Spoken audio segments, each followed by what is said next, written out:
Several drivers have had their turn at the front, but with the pressure mounting and the races getting closer with every battle, we still have no idea who can hold it together of intense racing. Dan Aleman wins in Mariembourg. Timon Ramakas wins at home. What a performance! Magnifique! Let's race at Corte de Vania. Helicopter does it! What a victory!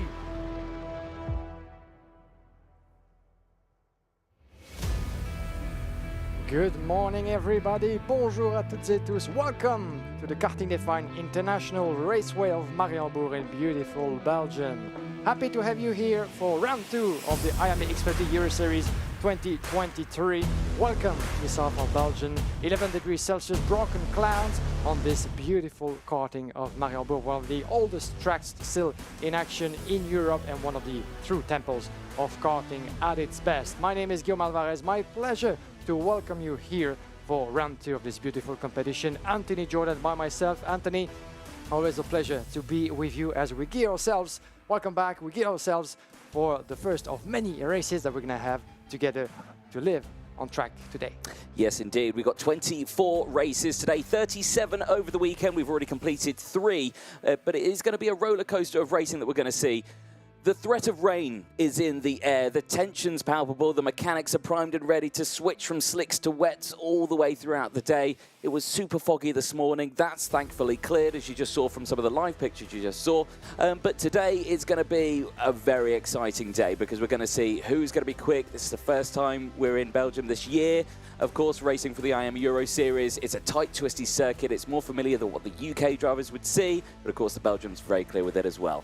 Yeah, that's one of the common points that we have, especially in karting. The weather is always tricky in this part of the world, and Mariembourg has been building its reputation for the years to have unpredictable races in all classes. 3 classes on track this weekend, the senior, the junior and the mini. The seniors were already in racing mode yesterday for 3 races, as you said. A couple of different winners, including Danny Carinini, who was the fastest in qualifying, as well as other newcomers, Ian Ekmans, Hugo Besson, some of the contenders. Martin Bean, our race director, is getting himself ready on top of the bridge on the main start-finish straight. Is the one who's going to be launching the beast at every start, and we're going to have 24 starts today, so a busy day. And as you can see, the drivers are getting themselves ready already onto the dummy grid. A lot of drivers coming from all 4 corners of Europe, and some of the best names in the senior class, the top class in international karting in the X30 races. Yes, indeed. Yeah, the action's going to be coming in thick and fast all the way throughout the day. Very much looking forward to that one. But before we go to the live action, we spoke to yesterday's senior pole sitter in qualifying, Ethan Fairmont. Qualifying practice Group 3 for Senior X30 is done and dusted, and our fastest driver from that one, Ethan Fairmont. Ethan, congratulations, well done on the time. How was the circuit for you? The circuits are difficult, and yes, the practice is too difficult. It was a quick time that you had, 54 seconds, 0.9 as well. Do you feel like that's good preparation for tomorrow? Do you feel confident? Yes, I'm confident, but tomorrow I think it's raining, and we will see. I don't drive in rain here, so we will see. So a challenging day for you tomorrow. We'll wish you the best of luck, and congratulations with the fastest time. Thank you. Well, great to chat there to Ethan Fairmont. He'll be starting this one on pole position. Very much looking forward to seeing what he can do in that one. You can see him on the left-hand side of your screen in the 2-1-2 on the Cosmic chassis. Now, a big shake-up this weekend. Lots of new drivers in this one. Lots of locals to the area as well. We've got some brand new French drivers. We've got some brand new Belgian drivers as well, all joining us. Will that really shake up the field, do you think?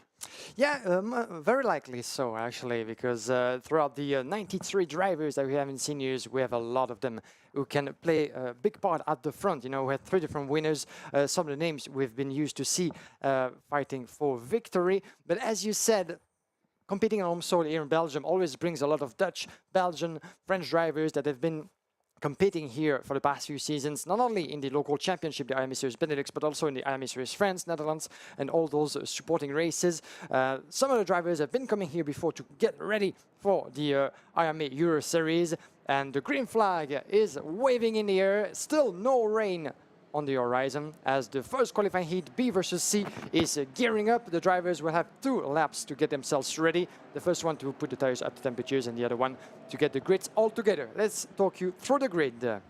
Yes, indeed. Ethan Farrimond then, as we said earlier, starts this one on pole position with Eduardo Villa alongside. Phil McLaughlin and Hugo Besson go from row 2 with Jules Caranta and Ruben Moy rounding out the top 3 rows. Rounding out the top 6, Lewis Bird and Rafael Pinard start on row 4 with Ricardo Sorelli and Miko Voss rounding out the top 10. Annabelle Briand and Henki Kaltaren round out the top 6 rows with Clément Outron and Benjamin Johns rounding out the top 7. Then we have on row number 8, Kimi Duron and Natalia Granada, one of the young Iron Dames from Spain. Row number 9, Sacha Baktoun and Clément Massot. Number 10, Hugo Hérouin and Tristan Krohn, followed by Jens Treux, Andrea Devezoglu. Then we have Kodai Yoshida, Gus Lawrence. Row number 13, Marc Lopiccolo and Olivan Failly, followed by Yuta Suzuki, Alex Caralto, Luca Desgranges, Florent Dirda, Kilian Boss, and Arne Weber. A total of 32 drivers on the grid. And we have everybody in. We seem to be missing the driver from Barbier Racing. This is Arne Weber, unfortunately, who doesn't seem to be joining us for this first race of the day. As you can see, the drivers waving around to get their MG tires up to temperatures, the Comet tires for this race as well for the minis. So there's going to be an interesting battle all the way through this Saturday of racing. Different options of tires. We have the Prime, we have the options. The minis whatsoever, if it rains or if it doesn't rain, will stay on the slick tires as well. This is part of the regulations for the mini class that we're going to see on track later on. We're not in the wet race mode just yet. The track might have been a little bit slippery. It was foggy when we came to the track this morning for the warm-up sessions. Still very much dry. For how long? That's always a big question here in Mariembourg. Let's not talk too much about the weather, because from experience, I've seen in the past that it might actually bring some bad luck on the heads of the drivers, so we won't do that for now. Let's just cross fingers that the majority of the day will go unperturbed. Exactly that, yes. As you can see, there are some damp patches on the circuit, though. This morning it was damp, but now it has dried out to a point where everyone can be on those slick tyres. Here we go then into the final corner. We're not fully in formation yet. I have got a feeling this might not go, but I could be wrong. Let's see what happens when they go into the tram lines. It is a very short run as they go into the braking zone as soon as they hit the accelerator, really in towards turn 1. But it is Farrimond on the left of your screen, Villa on the right, into the tram lines. Green flag goes out, down they go, and it's a great start from Farrimond. Sweeps to the outside, gets the optimal line through as everyone scrabbles to grip. Some running wide onto the marbles on the exit of turn 1, but everyone through in towards turn 2 nice and cleanly, and it's a good getaway from the front 2 rows. McLaughlin there in 3rd place, holding off as Jules Caranta down the inside there, moving up into P4. Yeah, good start from everybody. We still have all the driver, and one driver going a little bit off outside of turn number 3 into turn number 4, that very left, very fast left-hander on the way to the hairpin on the far side of the track. A very technical and fast-flowing circuit of Mariembourg, but everybody in. The 203 of Ruben Moya, another great start as well, is picking up places up into P4 still. 1 place is up in front of Jules Caranta as well as one of the VDK drivers, Hugo Besson, another winner from yesterday. But the 268 on your picture, Jules Caranta, last year's winner of the IAME Euro Series in the junior class, fighting his way through at the end of the opening lap. But in the lead, this is Ethan Farrimond, who confirmed his his pace on 1 lap and stayed in the first place from pole position. But Eduardo Villa on his tail, so this is still a 1-2. Watch out on the inside, beautifully made by the 207, the TB car driver up in the lead. Yeah, nice little overtake through turn number 3 there. It's a prime opportunity to really go for the move. You can get the run through turn 1, up in towards turn 2. You've got all the momentum as you go down that small little infield straight. You've got to be careful, though, because there's not a lot of runoff there through that corner. So if you get it wrong, you find yourself in a tyre wall pretty promptly. So you've got to be careful with that one. Nice breakaway then for the top three, Villa, Faramond and McLaughlin, who's latched onto the back now of Faramond and looking potentially to go for a move here as they go through the tight twisty section. Through turn 11 they go, round in towards turn 12. Any moves down the inside here? Looks like it. Has a look down the inside, but not enough. Now the slipstream effect comes into play because now McLaughlin could pull out of the slipstream here in towards turn 1. That's exactly what he's going to do. Down in towards turn 1. He moves up into P2 at the expense of Faramond, who's now in P3. That's one of the moves that we're going to see plenty this weekend. Turn 1 is one of the drivers' favorite when it comes to attacks.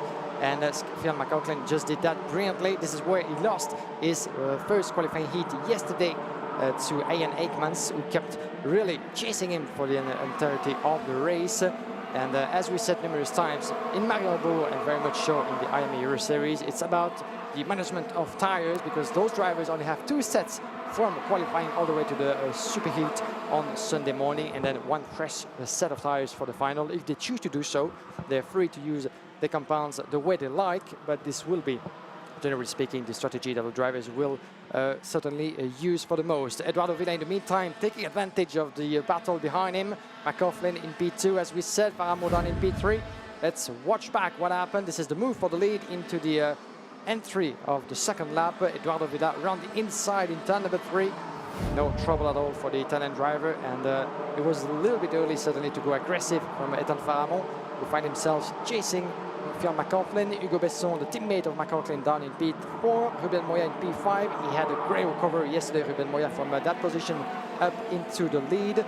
Not so much as for now, but still a long day ahead of ourselves. Jules Caranta down in P6. Then we have Raphael, Bird and Clément Autroy, as well as Brian in P10. Annabelle Brian doing a good job as well, climbing just one place with the fastest. Yeah, she's on her way certainly to get the fastest lap with 2 purple sectors. Yeah, I think got a bit of clean air just in front there for Annabelle Brienne. Big movers out on circuit though. Gus Lawrence, one of them, up into P15, 9 positions gained on the first couple of laps. So good running there as we go on to lap number 5 now. Yeah, Jules Caranta down the inside. Is that Ruben Moya who's battling with? It is indeed, yeah. Moya now down another position there into P6. So drivers chopping and changing here. Who have they got in front? Hugo Besson.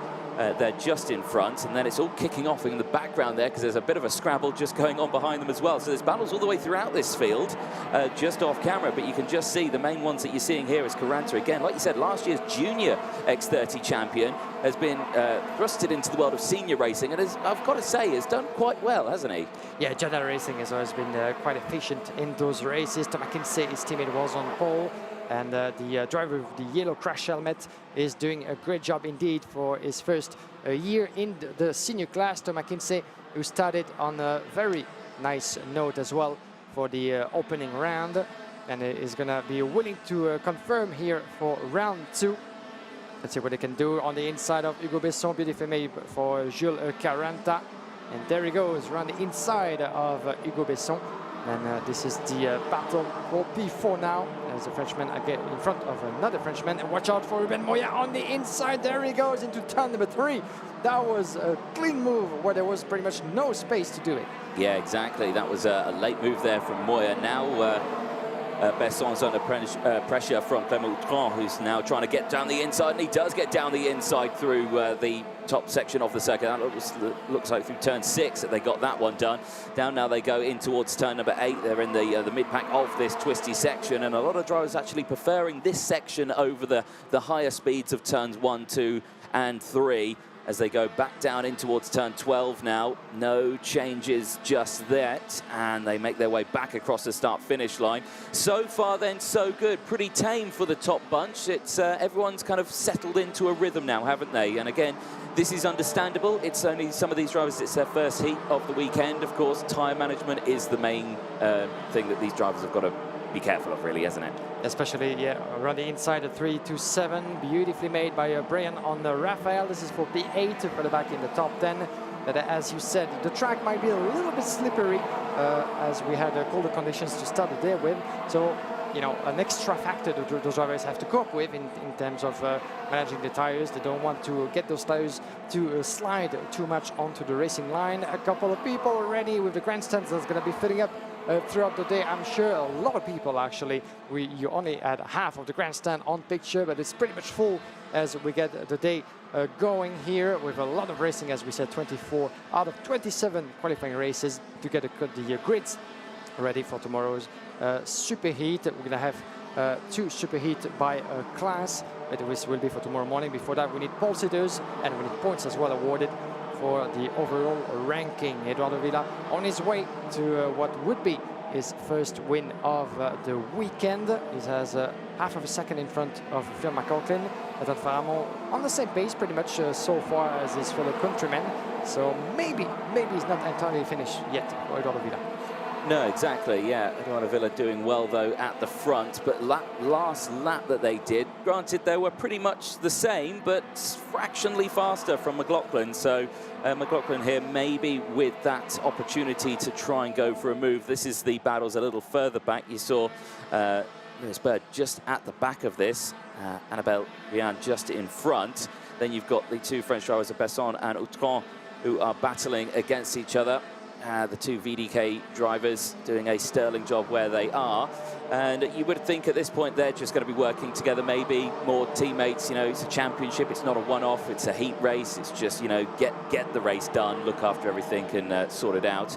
But they are under more increasing pressure here from Annabelle Briand, who is just behind there on your screen. There's Coranto, who's in a bit of a no man's land at the moment. No one in front, no one really behind, just again on the maintenance of the tyres, I think, at the moment. So everyone just in that sort of moment. Gap now for the lead is down to 0.3 of a second. So they've gone and taken a little bit more out of that now. I suspect it might be getting a little bit heated at the front in just a moment's time, because we are slowly running out of time in this race. There is only a couple of laps to go.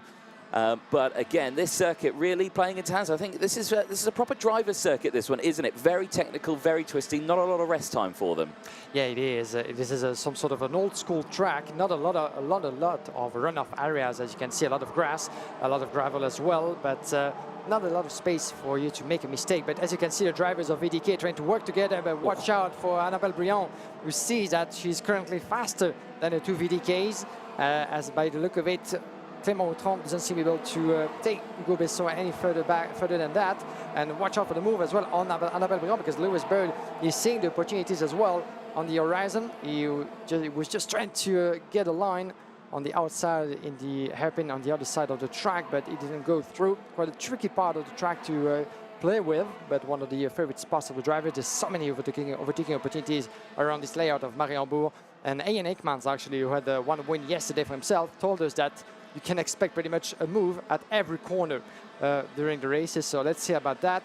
But as for now, the VDK still in front as we entering the final lap. Eduardo Villa, McLaughlin and Faramond. Oh, I thought there that Annabelle Briand was going to go for the move there on Hugo Besson. She is going to go for the move, and it's very close, side by side. Oh. And Besson gets a little bit wide and handsome there, but now Bird goes through. So Annabelle tried to get that move done, but Bird now taking the position, so that just shows how quickly she's got it back now. So yeah, just as quick as you can lose a position, you can gain it back straight away. So very, very close action here, but Besson under pressure here dramatically. There's Eduardo Villa, though, leading the way. 0.4 of a second clear going into the final corner, checking over the shoulder just to see what's happening. There's McLaughlin, not close enough for an attack here, so this will be all good then for the first heat of the day for Senior X30 across the line. It will be Eduardo Villa who takes it for Italy from Phil McLaughlin, then Ethan Faramond, Jules Coranto from Outron, then who's going to be over the battle for 6th place, because it was very close across the line.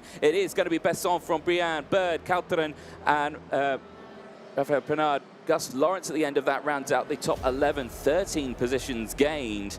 But there for the TB Kart Racing team, after 11 laps of racing, Eduardo Villa of Italy for the 207 takes the win. And he'll be happy with that one. Once again, they'll make their way back into the pit lane. Of course, all the results that you will see on your screen are provisional, of course, pending scrutineering, as all karts will get checked and make sure everything is all good throughout the day. And you can suspect he'll be pretty happy with that one. Very close then, so VDK doing a pretty good job in this one. 3 of their drivers in the top 6. Yana Racing as well, of Jules Coranto doing a good job finishing that one in P4. So a solid effort for all the drivers. We'll head down to the pit lane to chat to our race winner at some point, as soon as our man down there. Here's a look then at the provisional classifications then at the end of that one. Eduardo Villa takes the win from Phil McLaughlin, Ethan Faramond and Jules Caranta. Clément Autran and Hugo Besson round out the top 6 from Annabelle Briand. Lewis Bird rounding out the top 8 from Heikki Kaltonen. Pereira Hell round out the top 10 from Gus Lawrence and Mika Voss. Ruben Moya and Riccardo Sorelli round out the next few rows from Benjamin Johns. Kimi Dourson round out the top 16 from Kodai Yoshida, who rounded out 6 places in that one to finish P17. Jens Troneur and Tristan Krun round out the top 19 from Yuta Suzuki. 7 positions gained in that one, finishing in the top 20, so a good recovery there from Suzuki. Sasha Batkun rounds out the top 21 from Hugo Hauan. Natalia Granada and Luca Desgranes rounds out the top 24. Kilian Boss and Livian Fayet round out the top 26 from Florent Dreider. Clément Massot and Andreas Devezoglu round out the top 29. Alex Gerauto and Marc Lopiccolo round out the 31 carts that started that race. Here's a look then at the start, and it was a great start from Faramond. Sweeps to the outside. You could see there McLaughlin tried to squeeze his nose down the inside of Eduardo Villa, but unable to get that one done. Then the field came through here as Moya was under pressure from Caranta. Caranta tried to go for the move, but I think Moya held it and then gained a few positions from that one. This was then Villa taking the race lead from Faramond through turn 3. A nice calculated move where he would then maintain that lead and go on to win the race. Caranta coming back through at another attempt at Moya through turn 1. This was a very brave move because it's a very fast turn 1 there. And Hugo Besson there just in front, wondering what was going on, and then found out what was going on because then he completed the move once again, and Caranta went down the inside through turn 1, this time a little bit neater and calmer through that one. Then Moya started to make the positions as well as Hugo Besson now went down the order and became under pressure from Clément Autran as well. Then Annabelle Briand came through the field, and this was a pretty decent drive from Briand, doing a good job making her way through the field, had the pressure of Lewis Bird behind. They would then have a coming together at this moment where Briand would go to the inside of Hugo Besson, Besson running wide and then maintaining the position. Then Lewis Bird going for the move, but nothing could stop this man here. Eduardo Villa, who took the win then at the end of the first heat. He'll be happy with that result. They'll make their way back into the pit lane. But we're ready down into the pit lane. Liam is down there. Over to you. Thank you very much, Anthony. Welcome back, ladies and gentlemen, as we are live from the Parc Fermé and the scale. Behind us, you can see the drivers coming through the pit lane to get themselves scaled. I'm here with Fionn McLaughlin. Fionn, a good race for yourself. Another P2, shall I say. Yesterday, you had a good battle with Ian Aikmans. This time around, can you talk us through the race and the conditions, how it was this morning? Yeah, track's all good now, but it's probably going to rain later. But at the minute, it's dry, so we're keeping it consistent in the top 3 for the final, just good results. You showed us a good space on one lap. You know, you had pole position for the opening round. This time around, you were fast as well in the qualifying practice. So will you be able so far to translate that into race mode as well? We've seen you fighting at the forefront. What's missing certainly to stay up there and to translate that into winning results? Well, we're saving the tyres, the key here, just for the superheat and stuff. That's the main thing. But I have a bit more left in me, but we'll save that for a bit later. So this is a season with a new team for you, VDK Racing. How has it been so far, the adaptation with new mechanics, new faces in the team, and a new chassis as well for yourself?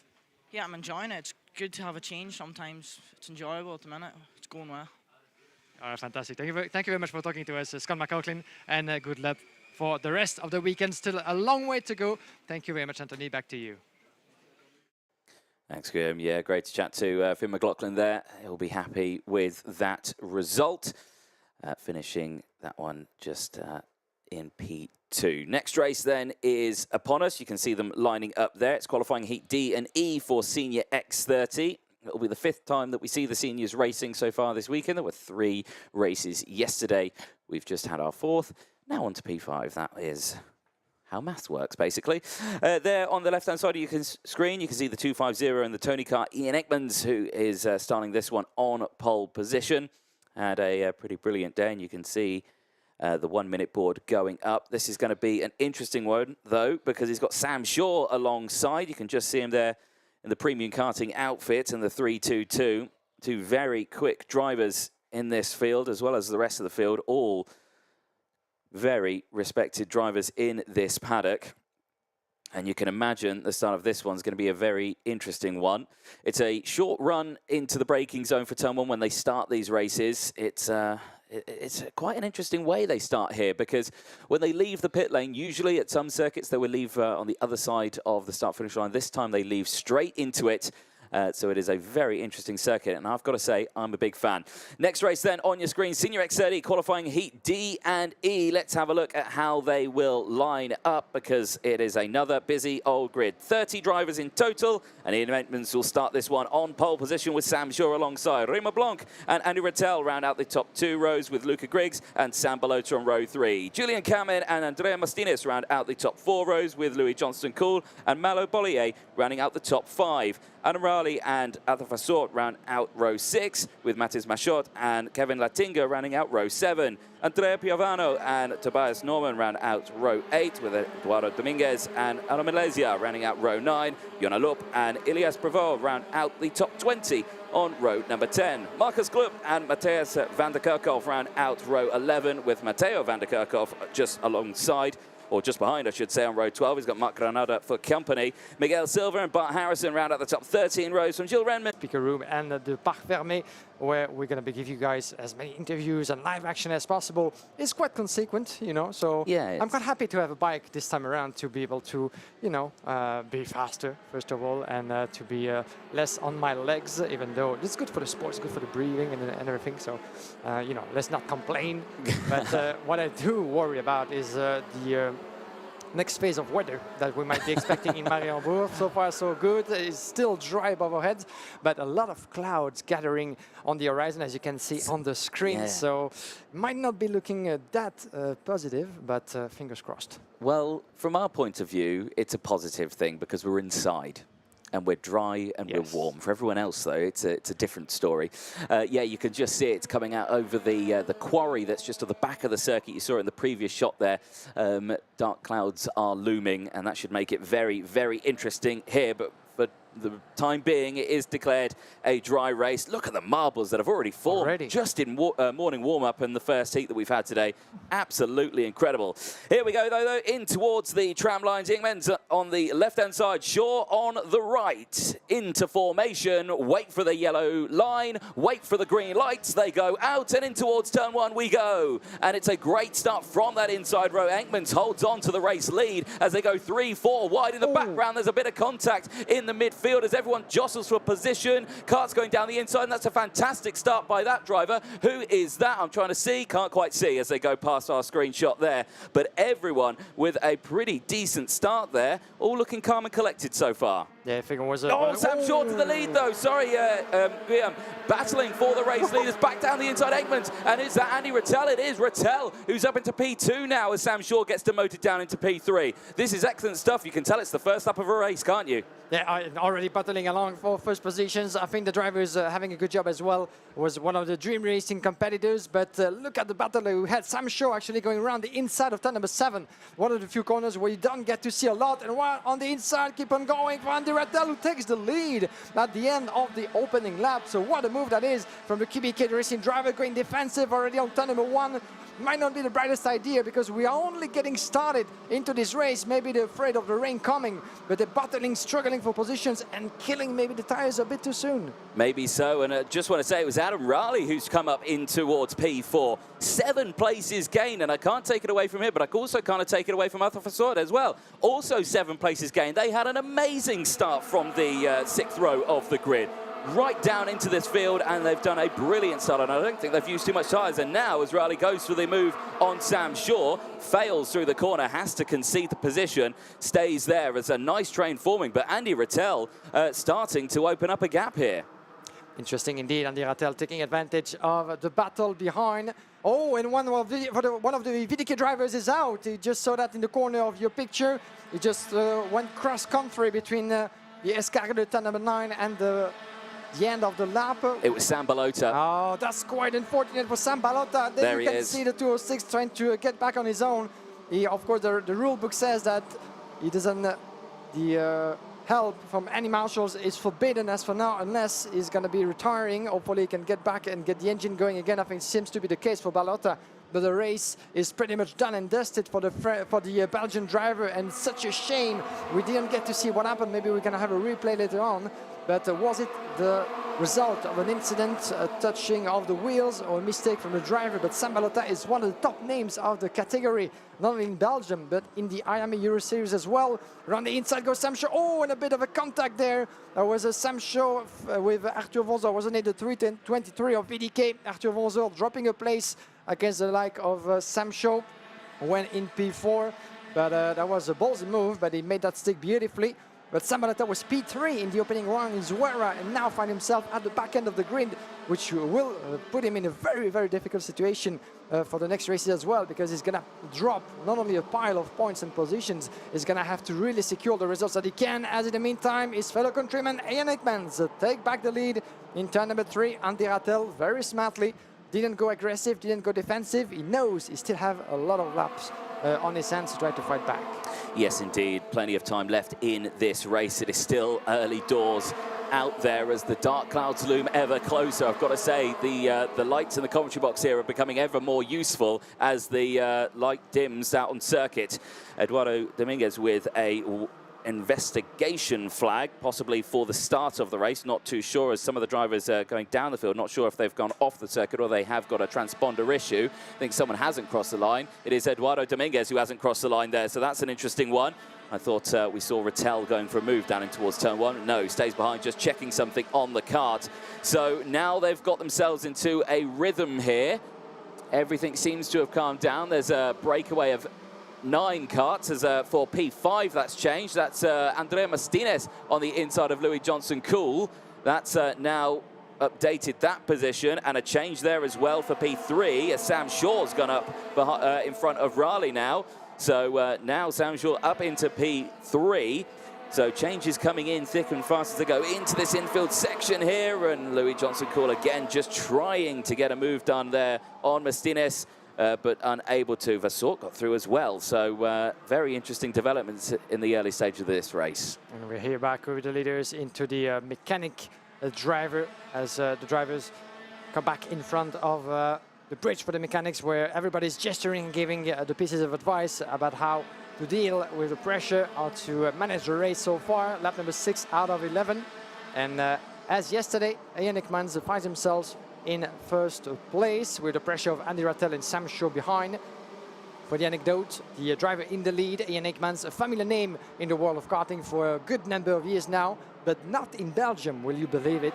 Ian Ekmans has been really progressing through the ranks of OK Junior and OK in the FIA Karting Championships. Let's see a replay of the start as you keep the race going in the corner. But Ian Ekmans keeping the advantage from pole position on the inside line of turn 1. Always tricky to get the racing line correctly, but it went without too much trouble for some drivers, even though a bit of wheel touching out there into the next section in turn number 3. Some of them actually in the middle of the pack, trying to place them ideally for the exit.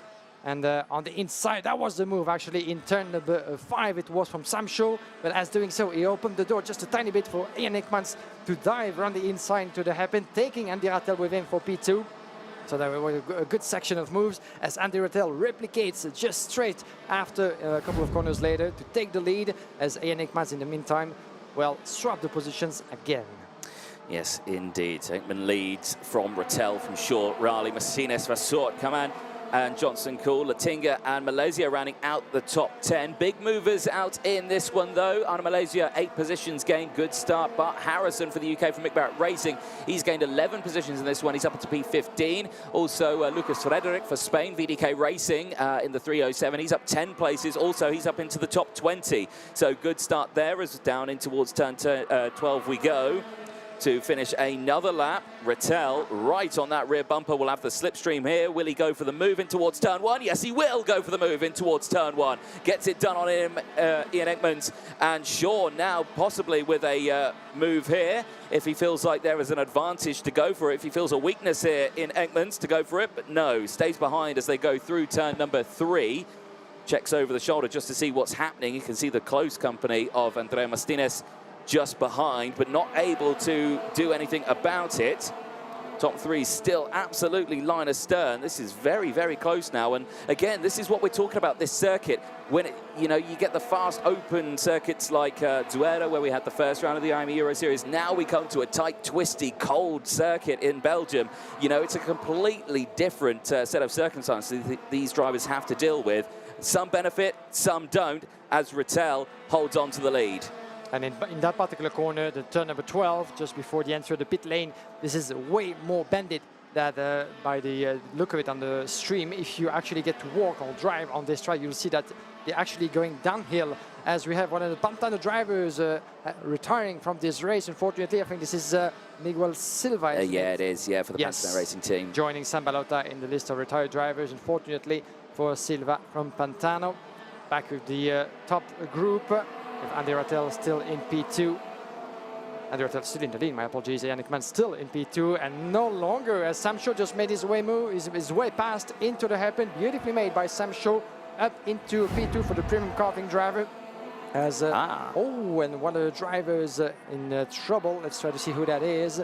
Very briefly with the nose cone, as you can see, not in the ideal position. This is the 304. Yeah, that's Ilias Prevost there for the Renault Racing team. And who won't be happy with that one. That NASA panel not fitted fully correctly. I suspect that was assisted in that position, but who knows. 9 laps completed. We're on to lap 10. The last lap will be out this time around when they come to it. And I've got to say, Andy Rattel has opened up a bit of a gap here. Half a second from Sam Shaw. Sam Shaw is still under pressure, though. Is a little further back. There's some more. Julian Kamen's come up in towards P6. Adam Riley's still there in P5 after that lightning start. So he'll be happy with the result that he gets from this one, as the 304 sees a warning flag. And that is Ilias Prevost. So maybe, the race control looking at what happened there.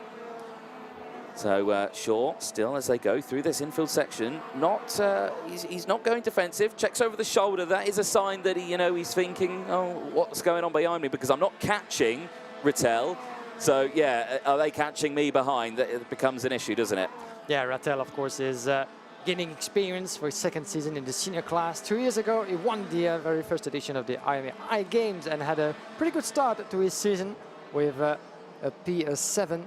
In the Winter Cup as well, and for Andy Rattel, a good recovery up to P12 in the opening round as well. So still some potential to be unleashed, and that's one way to do it for the KBK racing driver. As you might have recognized, the beautiful Alonso Kart colors on his Car Republic machine. Of course, Alonso Kart, part of the Italian factory catalogue.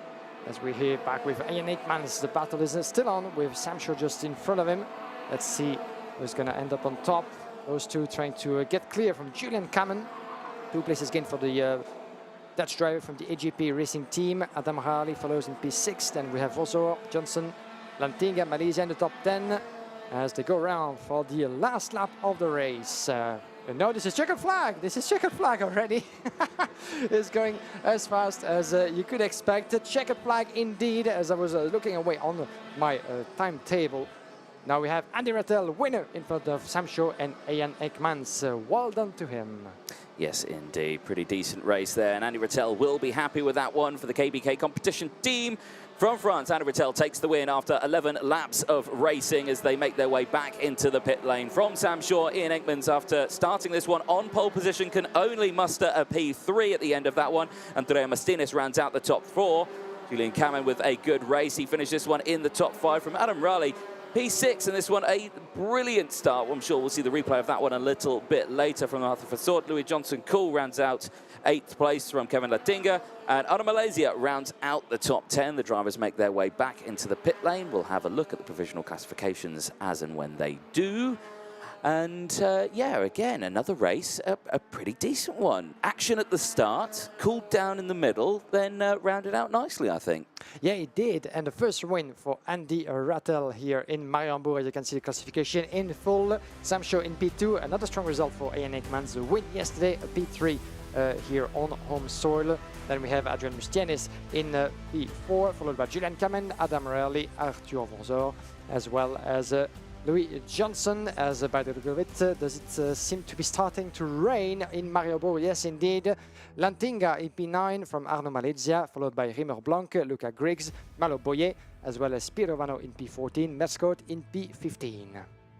Yes, indeed. A little further down the order, 16th place then. Tobias Norman rounds out that position from Gilles Renmans, who gained 10 positions in that one, finishing P17. But Harrison then finished that one in P18 from Eduardo Dominguez, from Matthias van der Kove, rounding out the top 20. Lucas Frederick rounding out 21 positions from Marc Granada, Jonaluk, Marcus Glum from van der Kove, Dubois, Vinnick, Prouveau, and our retirements in this one. Belota, who did actually, he did cross the line. Yes, he saw the checker flag.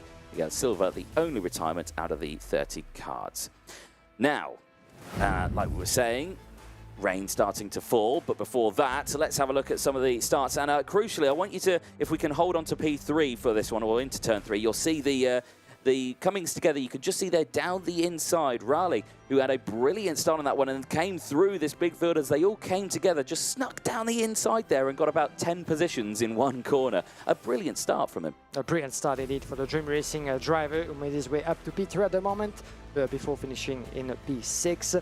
But it was a pretty good, pretty decent start for everybody. The move, the first one of many to come from Sam Shaw, who opened the door to Ian Aikmans, who dived through the inside of the hairpin, taking Andy Rattel, as we said, for P2. So it was all to do again for Sam Shaw. Andy Rattel kept on going on the same momentum outside, inside of turn number 12. He made his move on Ian Aikmans that we had further back. The 320 battling along. This is Johnson making his way past Vosor for VDK in that very technical section. Ian Aikmans responding again to Andy Rattel, the move back into the lead. And this wasn't before, of course, the Kibiki driver counter-attacked in turn number 1. Yeah, Ilias Prouveau there at the end was under investigation, received a technical flag, and as you can see from those pictures, you can see why. A very unfortunate way to end the race. This was as Sam Shaw came through into towards P2, and I don't think Ian Aikmans was fully ready for that move. Again, turn 3 being the corner to go for the moves there, but Andy Rattel taking the win at the end of that one, as you saw Aikmans, who tried to go for that cheeky move down the inside through turn 1.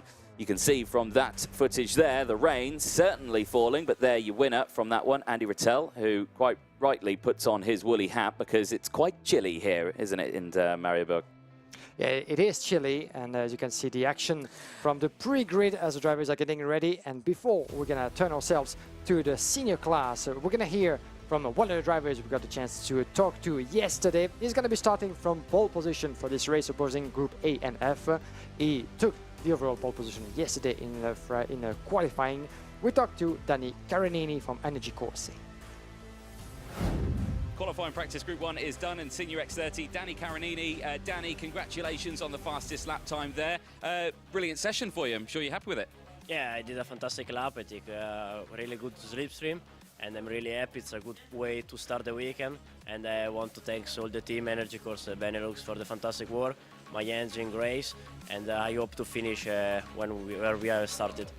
It's been challenging conditions this weekend, with the track being wet this morning. It's now dried up. Do you feel like you've had enough practice on the slick tyres so far this weekend? Yeah, sure, will not be easy because the weather changed a lot, but I'm ready to fight. We are fast on the wet, fast with the slick, and we will see. Well, it's a solid time. Congratulations. Best of luck this weekend. Okay, thank you so much. Drama has developed here in Belgium as the rain has started to fall, and you can see there the panic to get the wet tyres on the karts has now begun, and you can see there the timer, 8.5 minutes they've got left to make sure everything is tightened, fitted and correctly positioned to get going for their heat race. You can imagine the stress that goes through all the mechanics and the drivers. Ross Upton there, the judge of facts. And the matter of fact is there's 8.5 minutes left until you can get your tyres on. Yes, indeed. Sudden change of situation here, change of event. In Mariembourg, we turn ourselves into wet race mode. As you can see, the jackets are out. We can see in the middle of the track the pre-grid, Roland Gaidel, the founder and chairman of the RGMMC group, who is with us this weekend in Mariembourg. But the rain is with us. We felt it coming with the Grey clouds gathering along above our heads, and now it's starting to fall, not so heavily as for now. Hopefully it will stay like this for the remaining of the day. But as a result of that change of racing conditions, as you said, everybody allowed on the pre-grid to put the fresh tires for the wet conditions on, and will give us a couple of minutes to digress and digest the first 2 races, 5 in total with 3 yesterday, as once the drivers are getting themselves ready with new tires on for wet race, then we'll be good to go. Now I'm just looking out the window and I'm looking at the track. Yes, okay, it rained. Yes, it's been declared wet, so that means that the drivers are able to put their wet tires on. The rain is still gently coming down, but is it going to continue like this? Is it going to get really wet, or is it going to dry up? I don't know. It's like there's people actually looking out onto the track and thinking, do we actually go for it? Because the track is not, well, outside, me looking out this window, doesn't look completely wet. Yeah, not quite yet, actually, but by the look of it, you don't get to see it on screen, but from a perspective, the rain is quite pouring, you know, and it's not, I think it keeps on increasing by the look of it. The umbrellas are out in the grandstands, and as long as it keeps pouring the way it is, I think it's just a matter of minutes before the track will be completely slippery and very wet in some parts. But if it doesn't get any stronger than that, that means, and hopefully if the rain stops in between as well, that means that the racing line might be able to dry out much faster than planned. But talking from experience, this is Mariembourg, and last month I was here for the IAME Series Benelux opening round, and the senior final on the Sunday couldn't actually go to the finish because we had a storm, believe it or not. It started pouring rain until the red flag put an end to the action on track. Hopefully this won't be the case this weekend, but rain and tricky conditions are part of what's been happening in Mariembourg for pretty much forever. As when we came down to the track on Thursday, we heard that the drivers and the teams went through pretty much all 4 seasons at once, with even snow on the ground at some point for a couple of minutes on Thursday morning. So it put them in a very tricky conditions when it comes to practice, when it comes to fine-tuning and the machines. That's why yesterday was very busy in terms of track time in qualifying. Unusually, this was quite unusual compared to other races, but pretty much all the drivers at every series really went onto the track just a minute and a half after the green flag was waving and the authorization was given. Usually they wait more than 2 minutes before to make sure they maximize the track time, but this time, as we have a bit less than 5 minutes remaining before the green light will be given, you could feel that the drivers needed absolutely that track time to maximize their lap respectively. And as you can see, the work is still going on quite strongly onto the pre-grid. Yeah, you can just see there, you saw Fred Green's car being worked on. Now that, of course, they're not just changing the tyres, they changed the setup a little bit on the kart as well. You get that time to sort that out. There's a look then at the schedule that you've got for the remainder of the day. We're currently finishing the last of the senior X30 qualifying heats at the beginning of the day. We go on to the juniors for Group A and B, C and D. They'll be back later on today when we've gone through the minis and the seniors once again. Minis starting at 11:30 local time here. And again, the day just progresses like that. It's heats all the way throughout the day, 24 heats. There is a small lunch break as well in the middle of the day, only about half hour or so, and then we're straight back into another 12 heats at the end of the day. So it's a very busy back-to-back day, and with conditions fluctuating and changing, it's going to make it a challenge, isn't it, for drivers and teams? Yeah, it is a challenge already. And if you're just joining us live on IAMEseries.com, thank you very much indeed for doing so, but don't be afraid, don't go anywhere. The 60 minutes remaining that you see are for the next race that will be taking place for the junior category, the first one of the series, as we're waiting under 3 minutes for the start of the last of the series of 3 for the seniors. The time for all the drivers to get ready with their tires for wet conditions, and then we'll be good to go. But as you said, it really puts both the drivers and the mechanics on the tip of their toes, because they have to act quickly. There could be always a gamble of staying on slick tires for half and half sort of track. But by the look of it, that would seem to me as a very courageous gamble, or maybe too risky on that one. So it remains to be seen for how many races they're going to have to stay on those wet tires, and if we can see any improvement of the weather. But the conditions and the forecast wasn't looking that positive for the next few hours. Let's see. As always in Mariembourg, we can go through all 4 seasons in the same day. It can change very quickly indeed. So busy program ahead. To give you a quick update about so far the results in the senior class, we had a couple of different winners yesterday. Ian Aikmans, one of the local drivers and the fastest young Belgians in the world of karting, won his opening race. Hugo Besson from VDK won the second one. Danny Caronini, you heard him at the interview, the pole sitter, managed to get 1 win done as well. And this morning we had Eduardo Villa and Andy Rattel adding themselves to the list of winners. I just want to pick up quickly about Ian Aikmans. And for those of you who don't know, this is only his 2nd race in Belgium and his first in Mariembourg, and he is a Belgian driver. Can you believe it? But he made all of his classes in international competitions in Italy, in Europe, in other series as well. And this year he's gonna be doing most of the IAME Euro Series as well as the national championships, along with his involvement in the FIA karting championship as well. So it's good to see him at this level. He's been enjoying himself so far. Very, very happy to be here at such a competitive level. But looking at his past results and achievements with a GP, I would have been surprised not to see him fighting at the front. 1.5 minutes to go then. And you're looking out the window here and looking on your screens. You can't really see it on the screens, but I'm looking at the commentary box window here. I think the rain stopped. I think it stopped. The clouds have cleared somewhat. There was a pass of light shower. The track is damp. It's not wet. Now, this plays in another factor. Drivers only get 2 sets of wet tyres over this weekend. But if you go out on a dry track, you can destroy a set of wets in 5 laps. Definitely. If it's not needed. Yeah. Yeah. It's not what you want. Yeah. No, so this makes it a little bit interesting now because they've all swapped over to the wet tyres.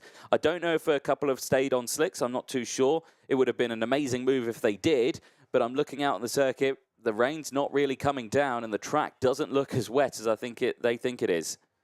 No, and by the look of it, everybody is on wets, as you can see. Some of them with the help of the mechanics putting the machines down to the tarmac.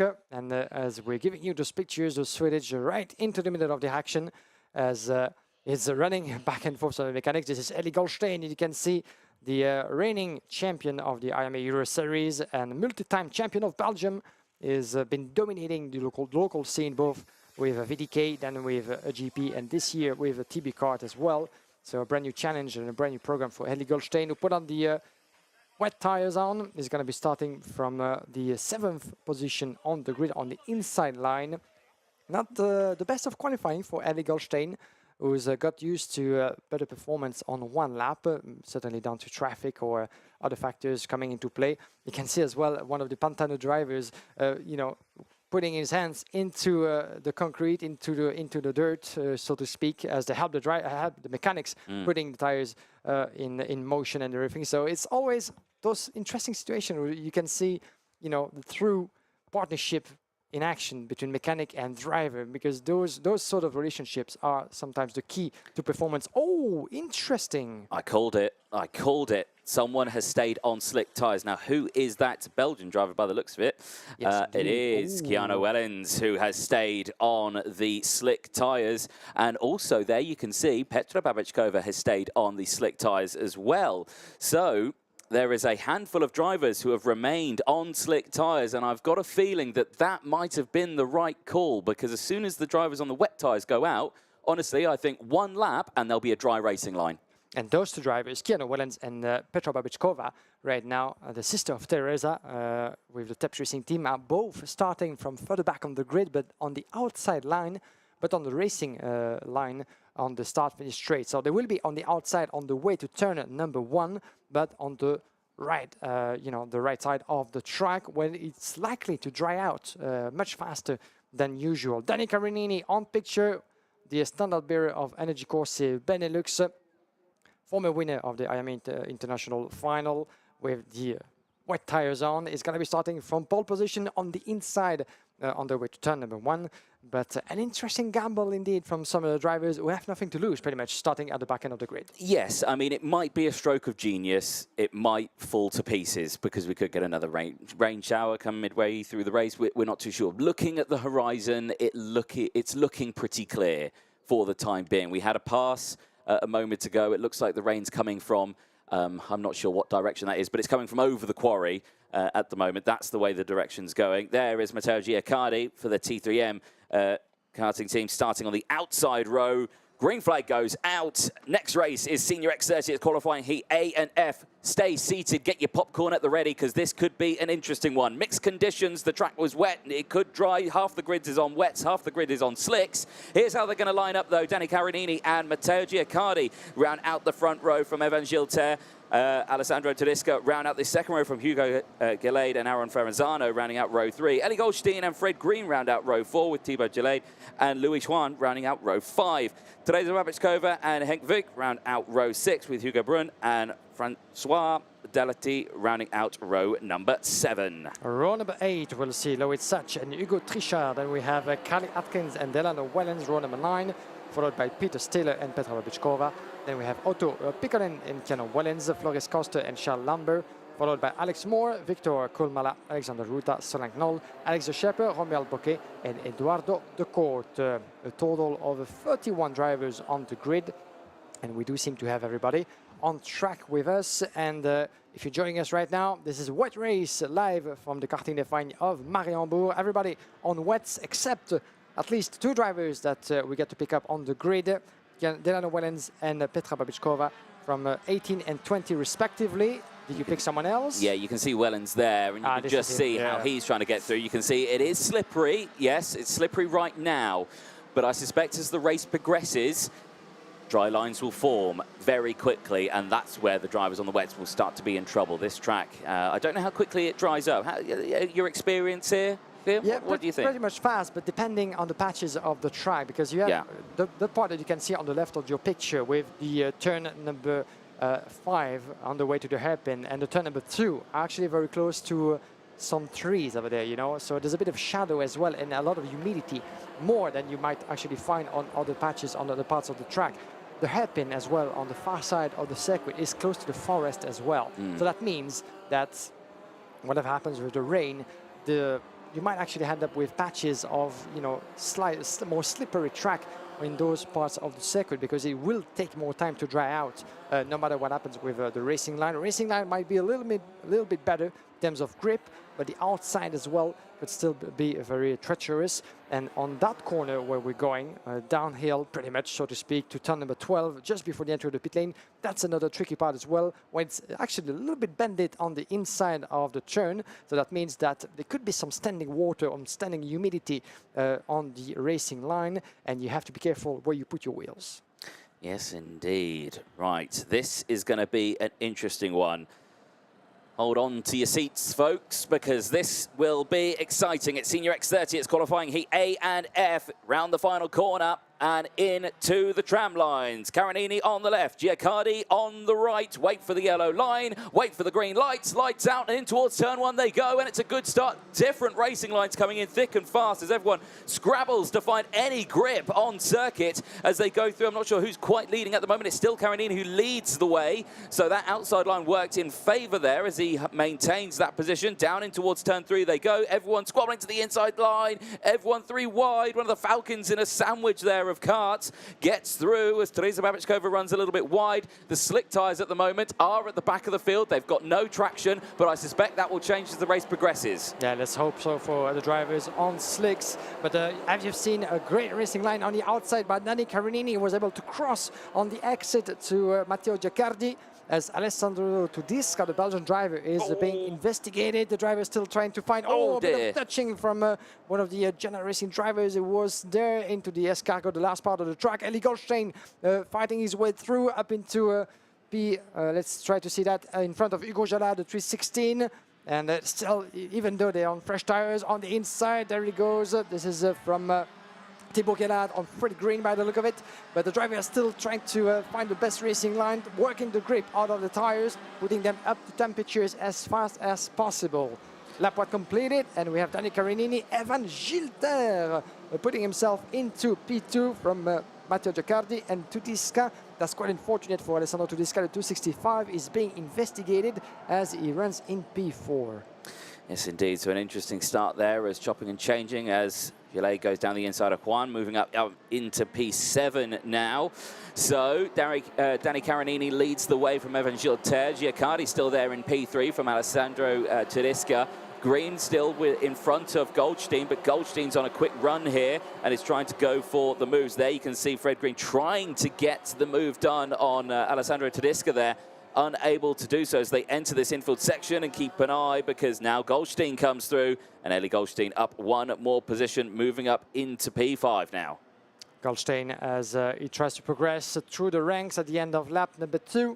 Danny Carinini 1 full seconds almost in front of Evan Gilter as the drivers come across the start-finish straight just in front of us right now. Danny Carinini looking over his shoulder, Evan Gilter just behind. Watch out for the PB car driver in second place. He knows this track. He's won in Mariembourg before, and he's here certainly not to make up the numbers. He's here to go for the win. Just a few days after his brilliant debut in the French F4. They're very close indeed, the two leaders right now, as we are here on board and on the sideline as well. Some of the mechanics and drivers will come afterwards in the junior category. And we seem to be missing one of the Pantano Racing drivers by the look of it. Let's try to see who that is. I am not too sure. Not quite clear yet who we've lost there, but it might be actually, is it Peter Stiller still with us in this race by the look of it, but we seem to have, it's going to update in just a moment. We'll get back to that in just a few seconds, but the 204 on your screen, Evan Gilter, who just took the lead. Evan Gilter just put himself into the leadership of this race. A brilliant move into the last sector by the Frenchman. We could feel that move coming, even though Danny Carinini had built himself a bit of a gap, close to 1 full second into the opening lap. But as I was telling you, Evan Gilter is on a charge, is very much familiar with the circuit, and he just translated that into a brilliant move up into P1. It was Alexander Ruta, the privateer driver, who's off the side of the circuit. So big shame for the 291. Keeping an eye on the lap times as it goes through. And, well, fastest laps are coming in thick and fast. And guess where they're coming from?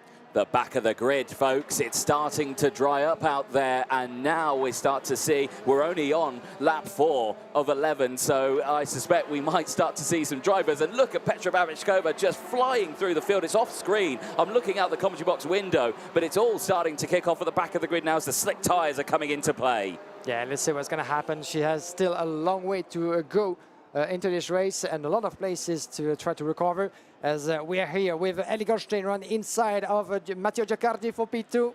The switch of position as Alexander Ruta is picked up a warning flag in the meantime, but that's such a disappointment as well for Alessandro Tudisca. I do wonder, certainly it has to do with the starting procedure, as the warning flag was very early into this race given to Alessandro Tudisca. So we'll see post-race what might have happened there, as we're back with the battle for the lead. Evan Gilter, as you can see them playing with the wheel, as the live timing available to you through Apex Timing, the partner of IAME Euro Series. The live timing link, of course, available to you on the official website, iameseries.com, of the competition. Don't forget, of course, ucar.io to pick up all the latest results and decisions live from Mariembourg post-race as well. Keeping an eye on the moves further down the order. You can see there Teresa Babichkova under pressure here as the 246 just coming through the screen there and battling away, and Teresa being swamped by the pack here a little bit, which is a big shame. Well, sister of Petra Babichkova, and they are all moving up through the field for the time being, so becoming very interesting out there as we go on to lap 6 now. This was the battle way down the field and around P18 there. That's quite a distinctive racing line. And look at the marbles that are forming, because I suspect these wet tyres are just shredding themselves to pieces here. Yeah, this is certainly an area in turn number 1 you don't want to go. It is a replay of one of the moves earlier. with Eli Goldstein chasing the 218. Oh, a brilliant move on the inside into turn number 10 and 11, the double right-hander on the back end of the lap. It was on the 2018 of Matteo Giacardi, who was dropping a bit of momentum by the look of it, with Alessandro Tudisca still up into P3. Let's see what Goldstein can do, because it's very, very close indeed. You can see in the corner of the screen. We're here for the back with one of the drivers. This is 325 with Fred Green in P6, being chased by the Frenchman of Dream Racing, Louis Join. Watch out for the move from the young Frenchman. As you can see, still a quite packed middle of the field into the last sector, as we're about to conclude down lap number 7 on the inside. Oh, a bit of a trouble, unfortunately, for the 265 by the look of it, further back in the mix, as the conditions remain slippery. Hopefully there won't be any rain coming our way in the middle of the heat race. On the inside, in turn number 1, beautifully made by the 299. This is Hugo Brun on Peter Stiller. The Pantano Racing driver is still with us, as the one that we lost is indeed driving a Pantano machine as a privateer. It was Alexander Ruta, hence the confusion. But Stiller is still very much with us. We lost a place to Hugo Brun for P10. Yes, indeed. 6 laps completed. Gilles still leads the way from Carinini. Alessandro still there as well from Goldstein, Giacardi, Juan, Green, Atkins, Gilles, and Brun, the top 10. Eyes at the moment on Fred Green here, who has got Hallie Atkins just behind. And these two very familiar with their racing styles and well known to have raced against each other in the UK, now here in Belgium. And Atkins a lot more comfortable under braking through turn 12 there, and was able to get alongside, not able to get the move done. Clouds are starting to loom over the circuit once again. Ooh. Oh, and look at the lunge there from Atkins. That shows confidence through the corner, but did you see the marbles that just rolled off the tyre there through turn 1? It was incredible. Yeah, I think that Green made a slight mistake on the entry to turn number 1. We could see him sliding on the outside where the marbles are, and he lost a bit of momentum into the entry, and that was all the open door that Atkins was looking for, making his way up to P7. Evan Gilter, 7/10 of a second from Danny Carinini, with the checkered flag coming our way very soon at the end of lap number 8, 3 remaining after that. Carinini, 7.5 seconds from Alessandro Tudisca. Then we have Goldstein, a couple of seconds back as well, 1.5 seconds back from his fellow countrymen in P4. Giacardi, Join, Atkins, Green, Hugo Gilad, and Lambert running up the top 10. Talking about some of the recoveries in the field, Charles Lambert in P10 has been picking up 14 places since the start of the race, 11 places picked by Bocquet down in P19. And looking at the progress of Petra Babichkova, unfortunately, she's still stuck in P21st, and Delano Wellens, Keanu Wellens, sorry, is just in front of her in P20, climbing as much as they can on slick tires on a slippery track, remember. This was the move in towards turn 1. You can see Atkins completely committed. Now watch the marbles that come out from underneath his kart. Ready? And you'll just see them there. Did you see them as they just come through? It's just peeling the tyres off, isn't it? But a fantastic move through turn 1. Yeah, I do think that Green was expecting maybe to carry more momentum on the exit, but it didn't happen. Still behind and losing a bit of momentum, 9/10 of a second from Atkins as a result. So a much better pace from Kelly Atkins from Croc Promotion, making his way up to P7 after climbing 10 positions from the start of the grid. As in the lead, oh dear, well, the 309 is going to be retiring off this race. Let's try to see who that is. That is, I don't think it's the 309. I think it's the 305. I think it's Francois Delati who's off the track. Yes, indeed. The driver from CGA Racing, 305. It looks like a 9, isn't it? It does, yeah, but it is a 305 that is off the circuit. And that is a big shame there. Pushes that off, and that will go no further in this race. Keeping an eye on the drivers, and well, Petra Babichkova is now up into P14 now. We're nearing the end of the race, but the slick tyres have seriously come in now. So this was the replay of what happened, I think. Oh, is it a breakdown? It is. It's just a breakdown. Something's gone wrong, and Francois Delati will have to pull off the circuit. Not be happy with that one. Yeah, quite a shame for François Delati having to watch the last 2 laps from the sideline. We enter the final lap for this young man, Evan Gilter. Brilliant performance so far from the new driver of the PB kart racing, as it's been demonstrating that he's going to be one of the drivers to count on for the remainder of the weekend. It was P3 in the Winter Cup, winner on track after picking up a penalty, but still on the podium for the kickoff event of this year's season. He didn't actually compete into the opening round in Zuera because of other businesses as well in single-seater in France. It's good to see him back. For Evan Gilter is going to be certainly mixing his program this year between single-seater and kart racing, hopefully as long as possible, because it's always lovely to see him and to talk to him at the paddock and to have him perform at such a high level on track. Evan Gilter out of a fantastic season, a win in the IAME World Final, you might remember, at the end of last season, and certainly one of the brightest young talents from France. Oh, and a bit of a mistake as I'm saying that. A bit of a mistake from Gilter on the last corner. You can see still slippery as the rain picked up a little in the meantime. Let's remain to be seen. But checkered flag is welcoming Evan Gilter, Danny Carinini and Alessandro Tudisca in P3. Yeah, solid little race there. He'll be happy with that one.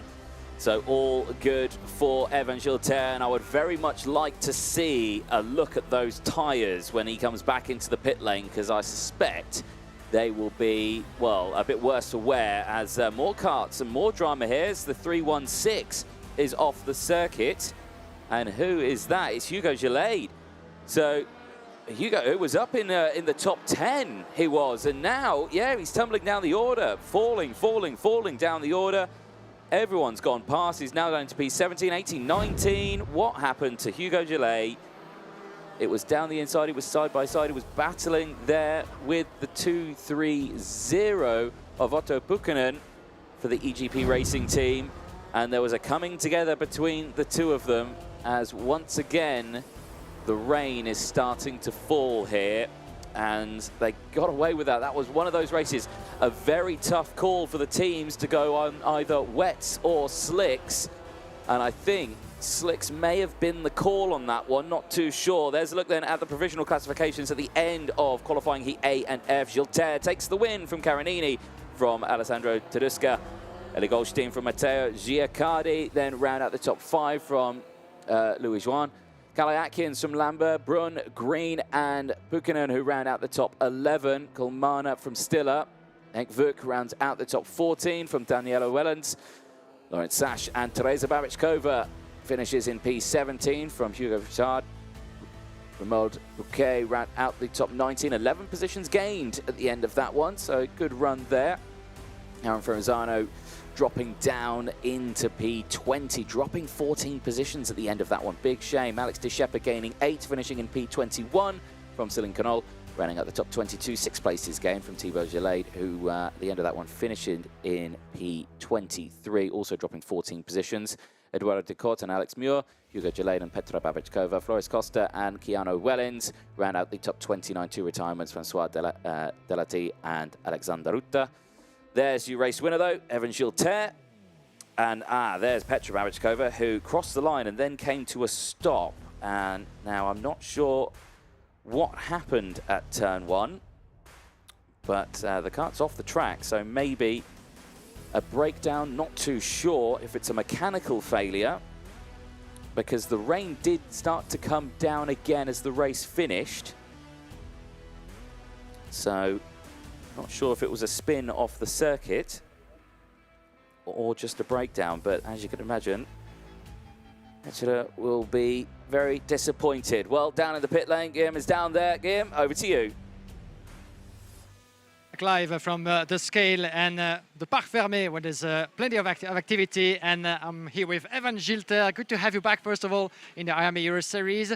So we saw a little bit of a slide into the last turn, and there's a good reason to that, because it keeps on raining. The rain is back, but still you manage up to P1. Congratulations.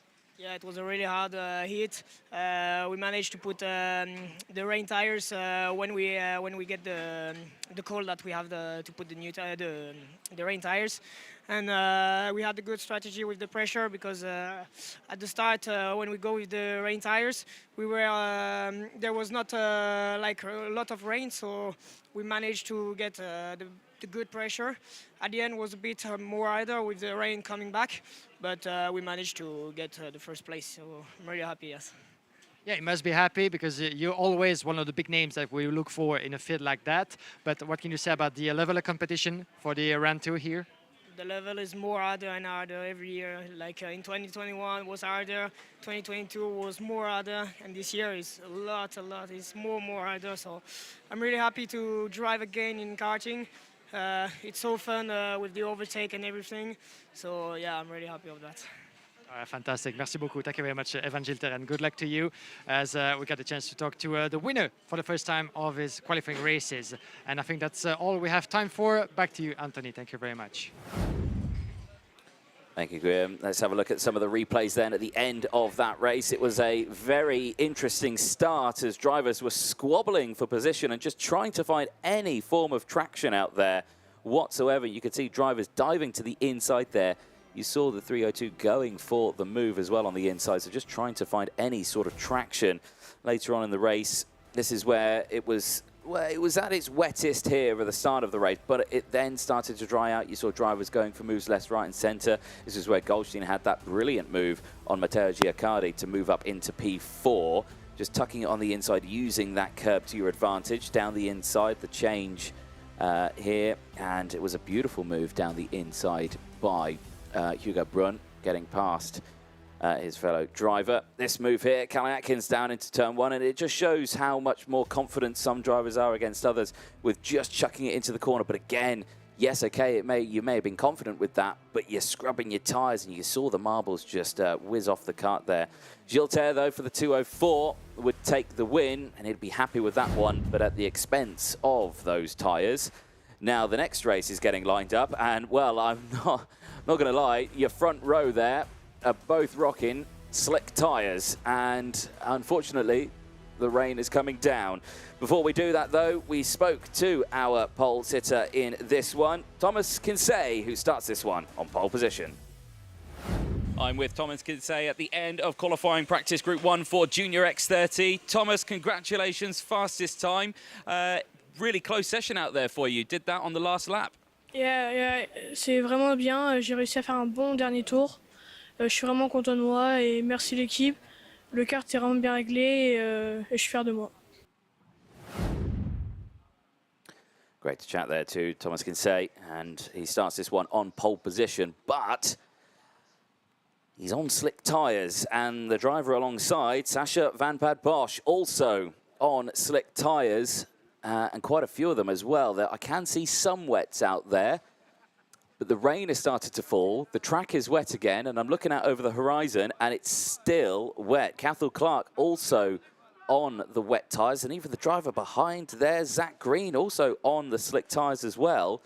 So the majority of this grid is on the slick tyres. This is going to be a very interesting race because the rain is still coming down. Now, I'm pretty sure I saw Vilma Stvan and the energy course on wet tyres. You can just see there the second driver on the left-hand side of your screen, just behind on the wet tyres. You can see the drivers behind. I think energy course and GGM there. I think George Nassar in the 16 also has got the wet tyres on. There's Sandro Perez, and he's rocking the slick tyres as well. So there are a lot of drivers on slicks in this one, and the rain is coming down.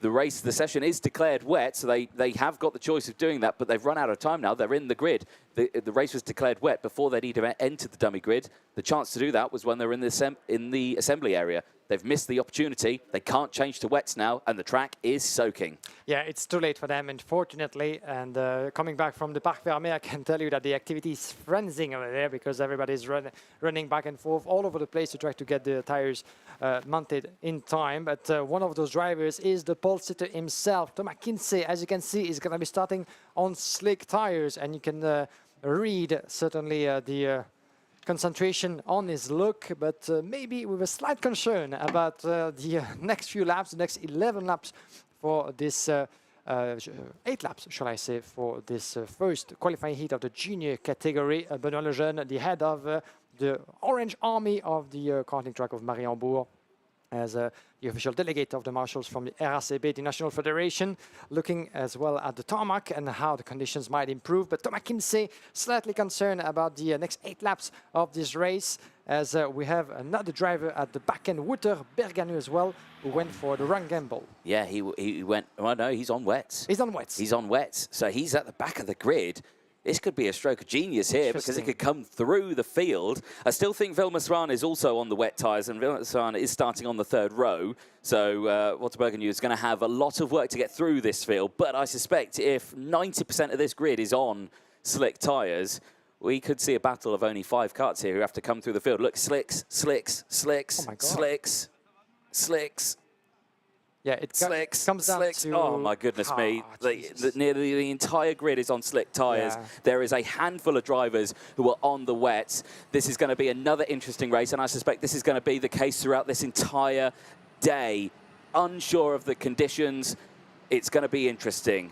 It's juniors, it's qualifying heat A and B. They come out onto the circuit, and Thomas Kinsey and Sacha van Bad Bosch start on the front row, both on the slick tyres. Velma Swan, question mark, thinking on the wet tyres with Cathal Clark, who is on the slicks, from Thibaut Ramekers and Zach Green on row 3. George Nassar and Sandro Perez round out the top 4 rows, from Daniel Delakian and Louis Kuman, who round out the top 5 rows.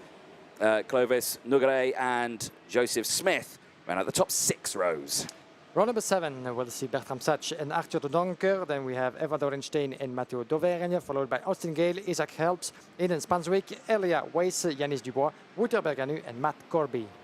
Now, I'm seeing on my timing screen that Vilma Svan and Daniel Dalakan have not left the pit lane. I'm not sure if that's strictly true or if that is the case, because I saw them there on the grid, but they've not crossed a timing beam. Rain still falling quite heavily at the moment. And, well, if Vilma Svan is not out there, I didn't see anyone else on wets. The only other driver I saw on wets was Wouter Berganu in the 69, who is at the back of the grid. What if he wins this race? Anything's possible at this stage. We saw a late start as well for Thibaut Ramakers, who is going to be starting from P5 on the grid. Ramakers, don't forget, winner of this year's IAME Winter Cup. Not so lucky in Zwaira, but one of the drivers. And you can see the P15 right now on the big grid. This is indeed Vilma Svan from AD Motorsport. And can he get going? Hopefully this will be the case. Yes, that's always good news to see a driver able to join the pack at the back end of it, unfortunately for him. And this will be a big blow because he was due to start from P3 on the grid and is going to have to do so, but at the very back end of the field.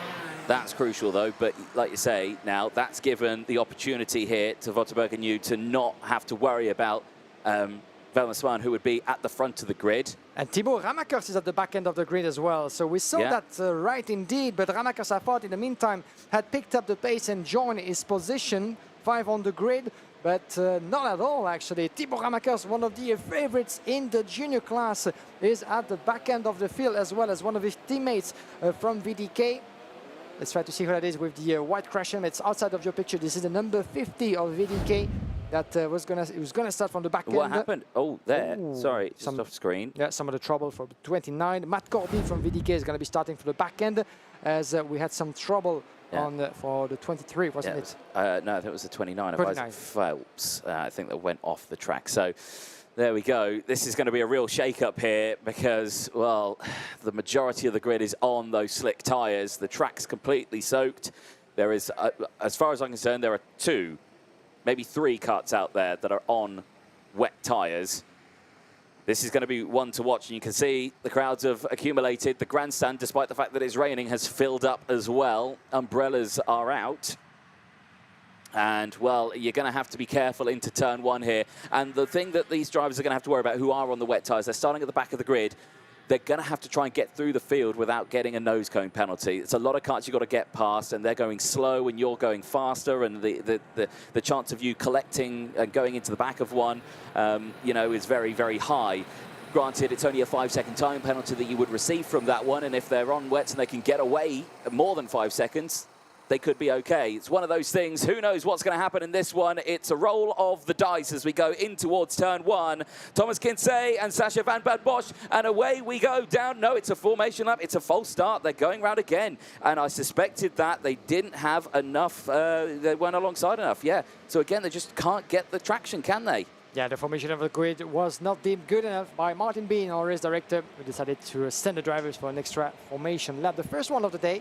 And it comes as no surprise looking at the conditions that have been really, really decreasing in terms of grip.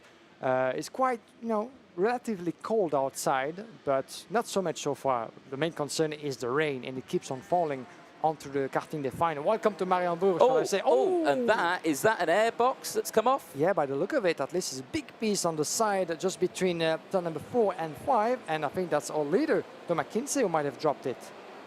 I'm not too sure. But Yannis Dubois has come into the pit lane actually as well. Daniel Dalacan's not come out, so he's stayed in there. Now, who did that fling off?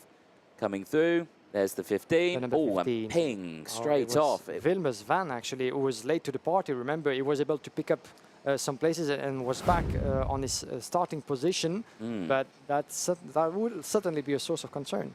Well, that won't be able to continue, I'm sure, will it not? Yeah, will it be worth of a mechanical flag or not? Yeah. It went flying, that's for sure. Maybe that will be a concern for him from a mechanical point of view. From a safety point of view, that's up to the marshals to be deciding about that. Well, he stayed out.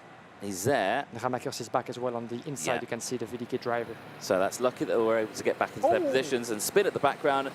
Absolutely inevitable. It's just there's no grip out there whatsoever. You can't say no to the drivers on this one. It's so difficult. Luckily, they were going slow enough that they get right back onto the grid. Here we go then, back into the formation start. Kinsey and Van Bad Bosch, green flag goes down and away they go in towards turn one, and immediately Wilmer Swan has the traction and dives to the inside. This one is all Wilmer Swan here, and you can see the 16 going through as well. That is George Nassar, who I think is also on the wet tyres, and off the track goes the number 23. That's Ethan Spanswick for the MDL team, and that will goeth no further as the slick tyres go on, and yeah, that is a complete retirement. And outside of your picture, a couple of... and straight off again and into the barriers. The off 60. it goes. Clovis Nogaret there, who has got no traction to try and get away. Can't get any help from the marshals if he needs to get back on the track. He successfully does so, but now right at the back of the grid. And some of the drivers outside of your picture as well. On the right, you can see this is Spanswick, isn't it? As some others, the 69 battling along. And the 43 going wide a little bit. The 45 it is going wide. This is Bertram Sach, one of the privateers with the Falcon chassis, just on the N3 to the hairpin. A couple of drivers were struggling with the grip into the opening lap and the first few corners. But once again, look at that. It's actually going out back and forth at every corner. The 69 as well, keep himself, Bertram Sach, on the grid, and is one of the few, indeed, with the wet tires on, and you can see him at ease in those conditions. Yeah, you can start to see who has actually gone on the the wet tires now. Eva Dorothen has also gone on the wet tires. 12 positions gained up into P3, as Motterbergen now, who I think over one lap has gone from the back of the grid into P4. Crosses the line, is the next driver to cross the line, so you can see only 4 drivers in this one who I think have gone for the wet tyres. Everyone else is on slicks and is just struggling to find any form of traction out there. So that's indeed Bergen, 69, my apologies, up into P4 as a warning flag being picked up by Louis Comin, the 58, who is not having the best of time, obviously. Comin, who's in P7 at the moment, and the 17 out of the race and out of the track. This is green, unfortunately. Hopefully, he will be able to get back onto the track, but he seems to be stuck at the moment. Zach Green, the British driver, was P8, and he actually went off in turn number 1, and another driver with Birelat machine out in turn number 3. We might actually see a lot of those offs until the end of the race. Only lap 2 out of 8 in this very, very difficult qualifying heat. Thibaut Ramakers, number 3 on your picture. Look at the way he's climbing the curb on the inside of the hairpin, trying as much as possible not to lose momentum, because if you step out of the racing line, especially in that part of the track where it might be actually wetter then somewhere else, then you're completely lost and you find yourself up in the grass.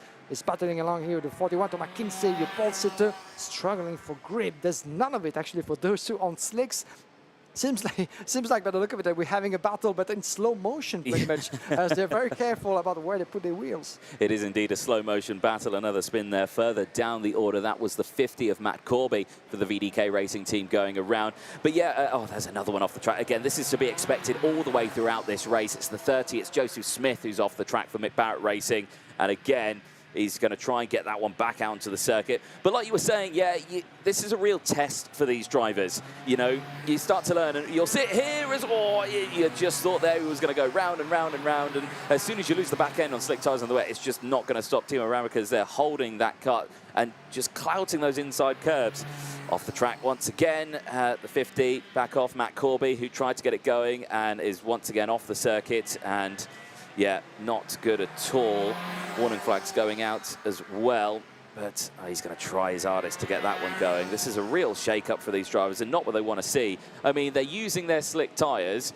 Crucially, they're not using their wets. If they need to use their wets later on, they'll have better wets than the 5 drivers in front. So, you know, there is that benefit.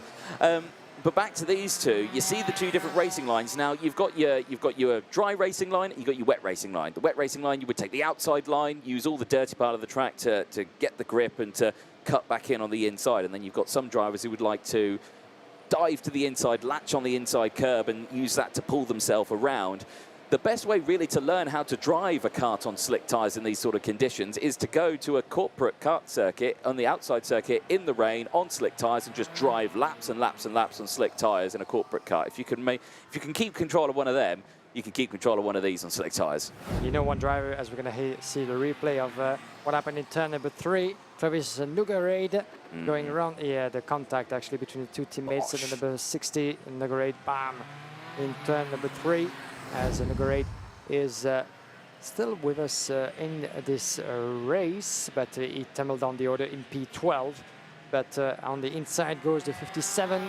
This is further back. Sandro Perez, actually, we lost sight of him as he was so competitive in Spain on home soil. Not quite the conditions he's certainly used to, going around the inside of Gale and Nugarade as well. There on your screen, Eva Dorensen started this race in P15 and is currently leading by 1.6 seconds at the end of lap 4. Well, you got to think the Falcon team made the right call on that one, didn't they? Yeah, wet tyres, please. I think that's going to be the best course. I'm looking out there, over there, and it's tipping it down. Yeah, it is. And talking about driving on the wets, you know, one driver who kept on doing the same practice in wet conditions, in the worst sort of conditions, on slick tyres back in his day, as the 57. Sandro we Perez. might actually lose Sandro Perez in this race. One driver who, you know, became one of the kings in driving in the wets in Formula 1 is Max Verstappen himself. And back in the day in Genk, whenever there was some rain, him and his father, Jos Verstappen, went out on slick tyres and practiced for hours and hours. And that's the key to success. Now, you could just see there Sandro Perez being told, no, don't try and pull the kart back onto the circuit. You're in a dangerous spot. And again, this is happening here, straight off the track. Sasha Van Bad Bosch in the number 4 started this one on the front row, off the circuit again. And you could just think, yeah, these karts who are flying off, you've got to be careful when trying to get it back on because your back's facing the circuit. And if anyone else comes through, you know, it's just too risky to try and get that one back on. Here, though, Eva Donaldson, who is just, well, driving away, has lapped nearly the entire field. The only people that haven't been lapped are the 4 that are actually on the wet tyres. Absolutely incredible scenes here. Incredible scenes, typical of Mariembourg, I would say. It's not the first time and might not be the last that we see that this weekend, but the drivers and mechanics will be warned. And this might be a turning point into the running of the weekend, because if you take a look at some of the names that we have at the back end of the grid, we're talking about favorites here. Carl Clark, Sasha Van Bad some of the fastest drivers in victory lane.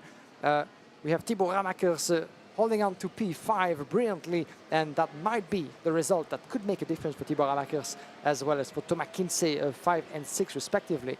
But when you see actually all the trouble that some of the closest rivals are going through into this race, this could be, of course, with a big if, the result that could put them in the lead in the battle for pole position for the superheat tomorrow. But we're not there yet, but certainly a big blow for some of the young drivers who were expecting to really get their hands on a strong result and maybe a win in the case of Van Platt Bosch and Carl Clark. But as it comes to proper results, Thibaut Ramakers and Thomas Kinsey might be the big winner in this one. Yes, indeed. Again, karts stopping left, right and centre all over the place here as they just can't find the traction here. But your 4 drivers who are on the wet tyres, Eva Dorensen, Vilma Svan, George Nassar and Walter Berengu. And there's another kart going very slowly, the 76, that is slowly coming to a stop. That is Elaves, who is not going any further for victory lane. That kart is just conked out and is just going to pull to the side of the circuit. And is that, again, just maybe the setup, the water getting in somewhere, or? Yeah, it might have to do with that, but you can feel the despair, unfortunately, for the young driver who's going to have to retire. And there's a couple of them joining the list. This was the start. Instantly, you saw Vilma Svan here take the lead. No competition whatsoever. And just everyone else just scrapping to find. And you can see there Thibaut Ramakers on the inside who clouted that inside curb. But then that inside curb, then look at the exit. You sweep right to the outside. And you're just in that danger zone of just going that little too far and then getting a wheel on the grass. Then it all kicked off. That was Sascha van der Bosch going off the circuit. Ramakers again taking that inside line. This was where we saw the incident here, the number 60 off the track. Dugarade. Yeah, Dugarade, yeah, that was not the one you wanted. And again, Sandro Perez again. You can see there, you saw Sandro Perez like really leaned into the corner, putting all that weight to your advantage. You know, you lean your head over to try and get any traction whatsoever, but unfortunately just sliding around. And again, you can just see karts in the live pictures going around. Off and round there was the 31. That is Austin Gale for Crop Promotion.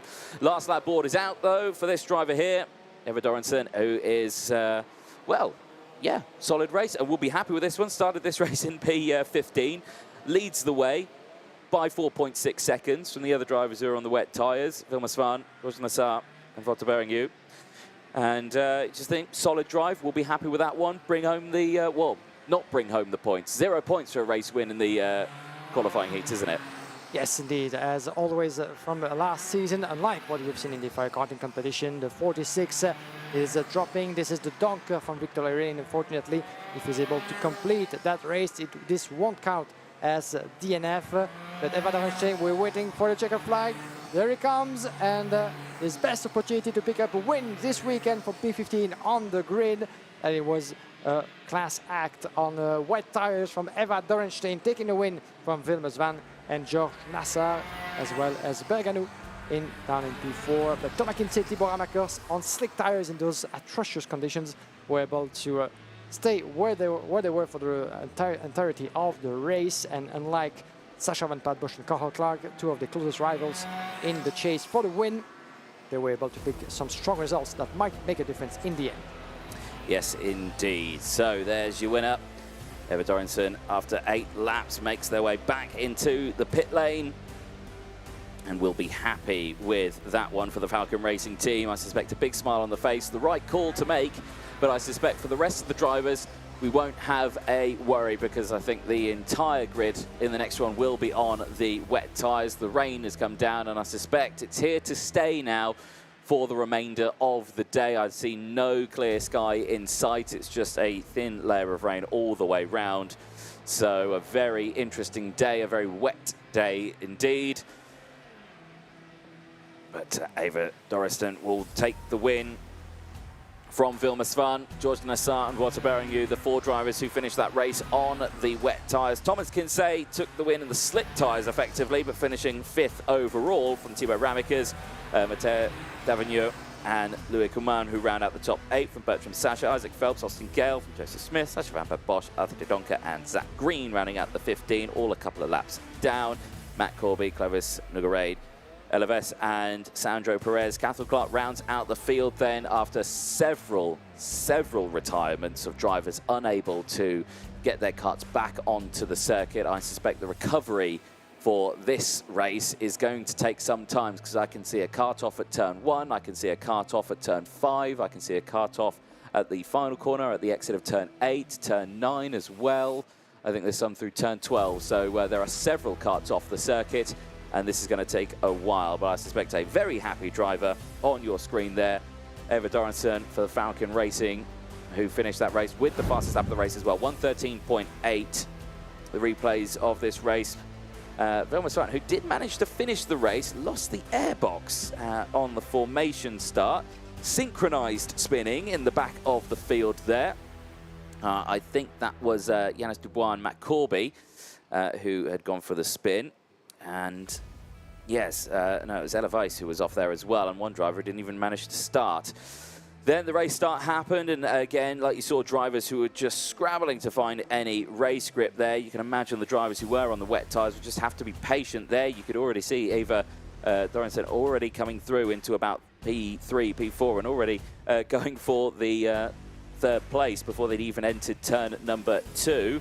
And there again, off the track, you saw Clovis Nogueira, who just hit that barrier and just unable to stop. And it was the case for everyone out on circuit, just trying to find any traction out there on these slick tyres. Just an absolute torrent of rain that came down at the last second, and unfortunately the drivers unable to do anything about it. The slick tyres were on. They were on the dummy grid. They had to leave the pit lane like that. Then we saw this, it's slow motion, but fantastic battle actually between Thibaut Ramicas and Thomas Kinsey, who had a brilliant little 1-2 all the way. You can see the carts off in the background who were all struggling to find traction. It was a real battle of the best here. You know, the two different racing lines coming in, drivers taking the tighter line, drivers taking the wider line. Can you get a better exit from it? Can you not? And again, just carts going off. Sasha Van Bad Bosch, who started this one on the front row, the number 4, finished 4th in last year's championship. And again, just unable to find the traction. But Eva Dorensen, who, stroke of genius, on the slick tyres, wins that race and is down in the pit lane with Guillaume. Over to you. Welcome back live from the scale and the scrutineering part of the track of Mariembourg. I'm here with one of the heroes of the day, Eva Dorenstein. Your first win at this level in the IAME Euro Series. Congratulations, hartelijk proficiat. Can you talk us through that crazy race and those crazy conditions for you? You made the right choice, the right tires, and then the job done. Proficiat. Ja, dankjewel. Het was echt gewoon gokken ook. En echt op buienradar kijken van, oké, gaat het regenen? Wat gaan we doen? En uiteindelijk hebben we de goede keuze gemaakt. Dus daar zijn we wel natuurlijk heel blij mee. So with that win in the bag, and hopefully for you, the conditions remaining difficult, because that's what it says in the forecast, you think that you have what it takes with your machines and the Falcon chassis to maybe have other strong results like that and keep climbing up in the better positions? Ja. Ja, het enige wat we hebben gehoopt is gewoon regen en dat is nu gekomen. Dus we zijn natuurlijk heel blij en we hopen dat de kart ook gewoon zo door blijft gaan in de regen en dat het ook gewoon zo goed gaat komen. Thank you very much. Hartelijk proficiat en hartelijk bedankt, Eva Dorenstein. Okay, off you go to your business. Eva Dorenstein talking to us in Dutch, saying that she didn't expect, of course, the race to go her way like this. Climbing 15 positions up in the lead. The chassis has been working brilliantly, and she hopes, as she said, to that will provide her more opportunities for the other races to maybe bring home some strong results. The chassis is functioning well, and next race is, of course, everybody won't make the same mistake of putting the wrong tires at the right moment. And she did it. She did the right gamble, and it paid off for her. So an unexpected result and a best and the first win at this level in the IAME Euro Series. So congratulations to Eva Dorenstein and the Falcon Racing team. If we do have a bit of time on our hands, maybe I can try to get some more interviews for you guys up there. I can see that we have one of the young freshmen, Nogueira from Victory Lane, maybe available to us, but it's quite busy at the moment. The drivers are being busy with the mechanics and working after the scale. So let's see if I can find anyone else. It's pouring rain here at the track of the karting Define. Let's try to see if I can have Wouter Bergani. Wouter, maybe a quick word is out of reach, unfortunately. So, Sandro, maybe a quick word with us. Sandro Perez. Yeah, thank you for joining us, mate. Sandro Perez, yeah, you can take off the helmet. Thank you for joining us. For a quick word before we go back onto the track. Sandro, for joining us. Well, Sandro, difficult race, a lot of rain, not something quite usual from your home country in Spain. So can you tell us a little bit how it went from your perspective with those tires? Of course, it took us just a few seconds to make the choice. It didn't go your way. Yeah, it's been a hard decision to take, but we finally didn't make the correct one. So it's been a very big mistake. I hope it doesn't repeat again. But now we just was a bit unlucky. So next time we will try to do it better. Yeah, next time we'll do it better. I'm sure you guys have been warned. But when it comes down to just a few seconds before making your way onto the grid, what's happening through your mind? Do you have a lot of talk, or do you let the mechanic do the decision, or how much do you influence what's going to happen? In my mind, I was just thinking about what can we make. I just was watching the senior race, and I was expecting that the rain would come in a few minutes. So finally, we couldn't see the future, so we couldn't do nothing.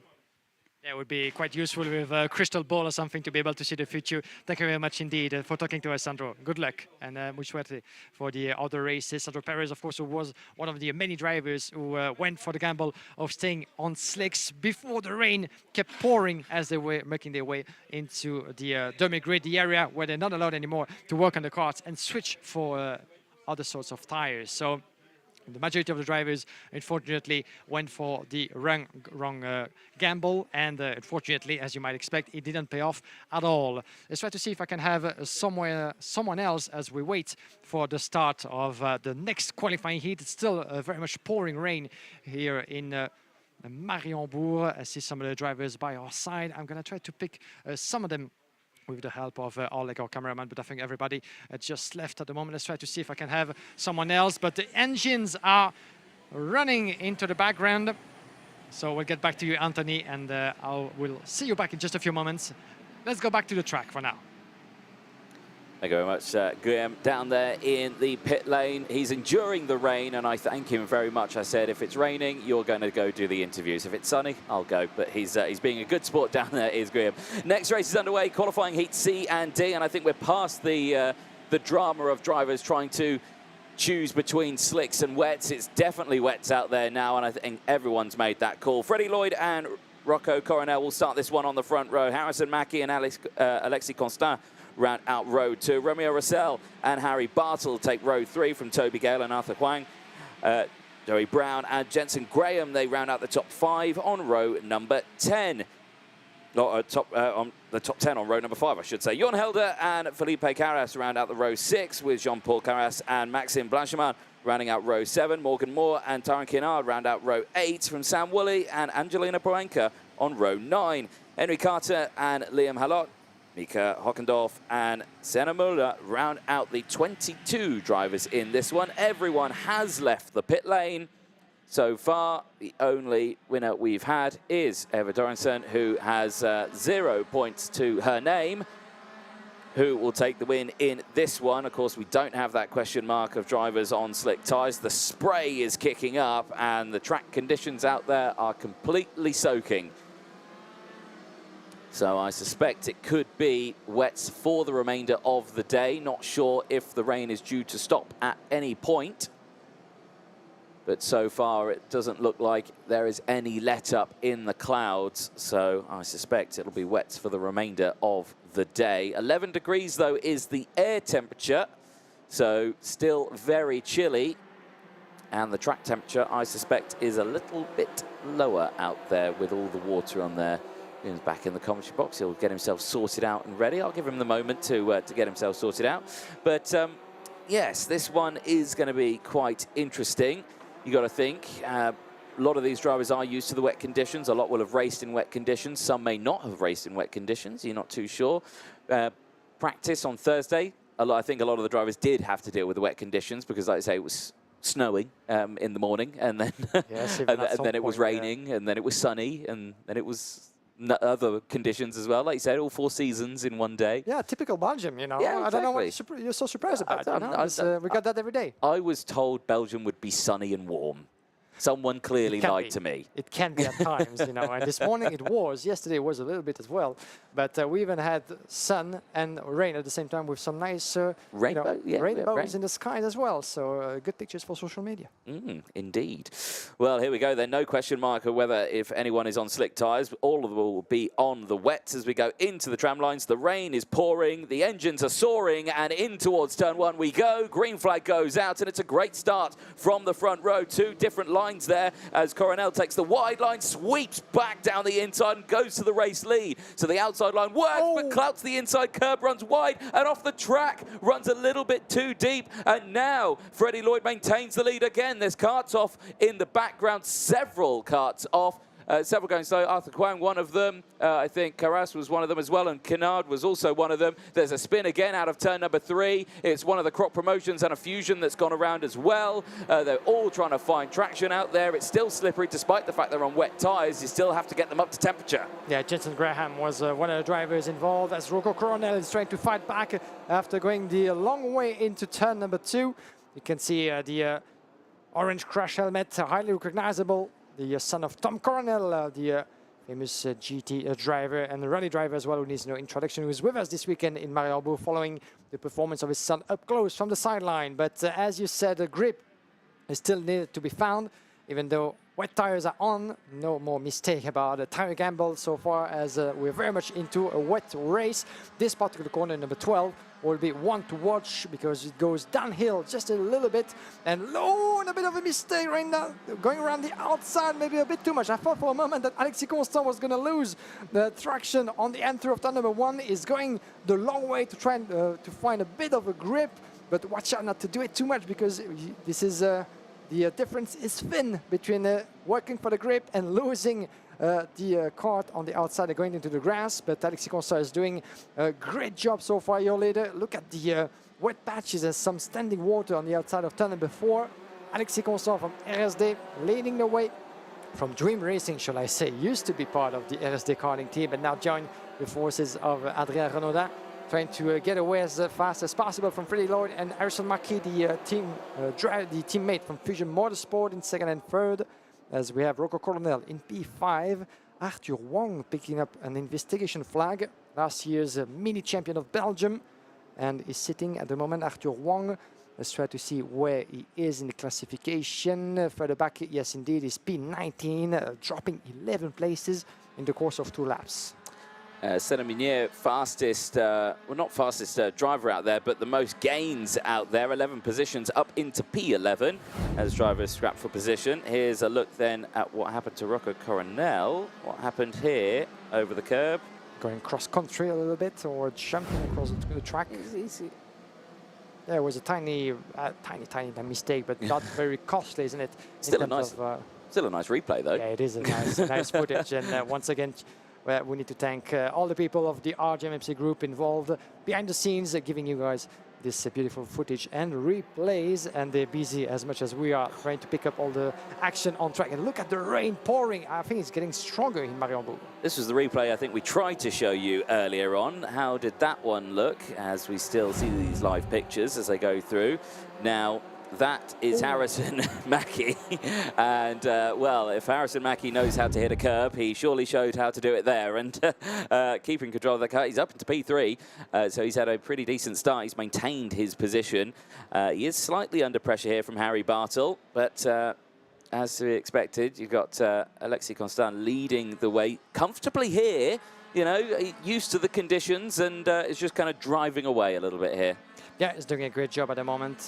Alexis Constant, one of the local heroes in the junior class. There's 3 Belgian drivers, with Tyrone Kinnaar driving in P9, climbing 7 places. And then we have Arthur Wong, unfortunately, at the back end of the grid. Senna Munier as well, with one of them, so 4 Belgian drivers. Tyrone Kinnaar, that you've seen competing on very strong circumstances, as the 51 is going around the outside. Freddie Lloyd losing a bit of momentum in turn number 3. Then on his chase to Alexis Constant, that's going to go the way of Harrison Mackie, just behind. So watch out between the 2 teammates. They're going to have to play it smart on that one, because those conditions are quite difficult already. Let's see a replay of the start. You can see actually we had Freddie Lloyd gesturing to the rest of the pack, or gesturing to the race director, but the race was started anyway. Rocco Coronel going the long way on the outside, and he actually did well by crossing the line on the way to turn number 2. He could have actually stayed there in the lead, but look at him actually making a mistake, climbing the curb and losing the momentum and the grip on the outside, and then there was open door for pretty much everybody in front. Yeah, and you saw the spin in the background there. It looked like one of the PB carts. I think it was Jean-Paul Carras who started that one. Yeah, well, I say started that one. There was nothing to start. He just lost the back end, and yeah, and then unfortunately everyone was behind and nowhere to go, unfortunately. So one of those unfortunate incidents out there.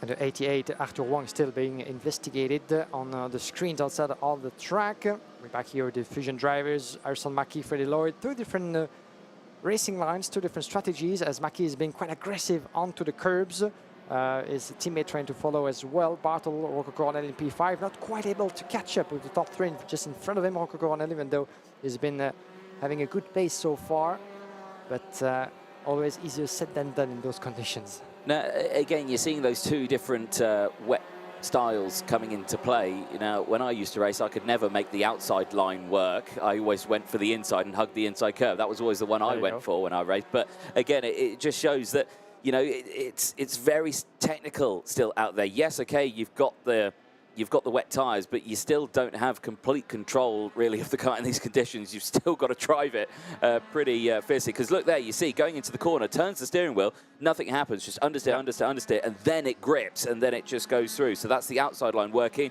And you can see there, so much you've got to do to try and get it round the corner. It's so physical in the wet conditions. You'd be absolutely knackered after these races. Absolutely, and you know, hats off to those young drivers of the junior class for doing the job that they do between 12 and 14 years of age in this class.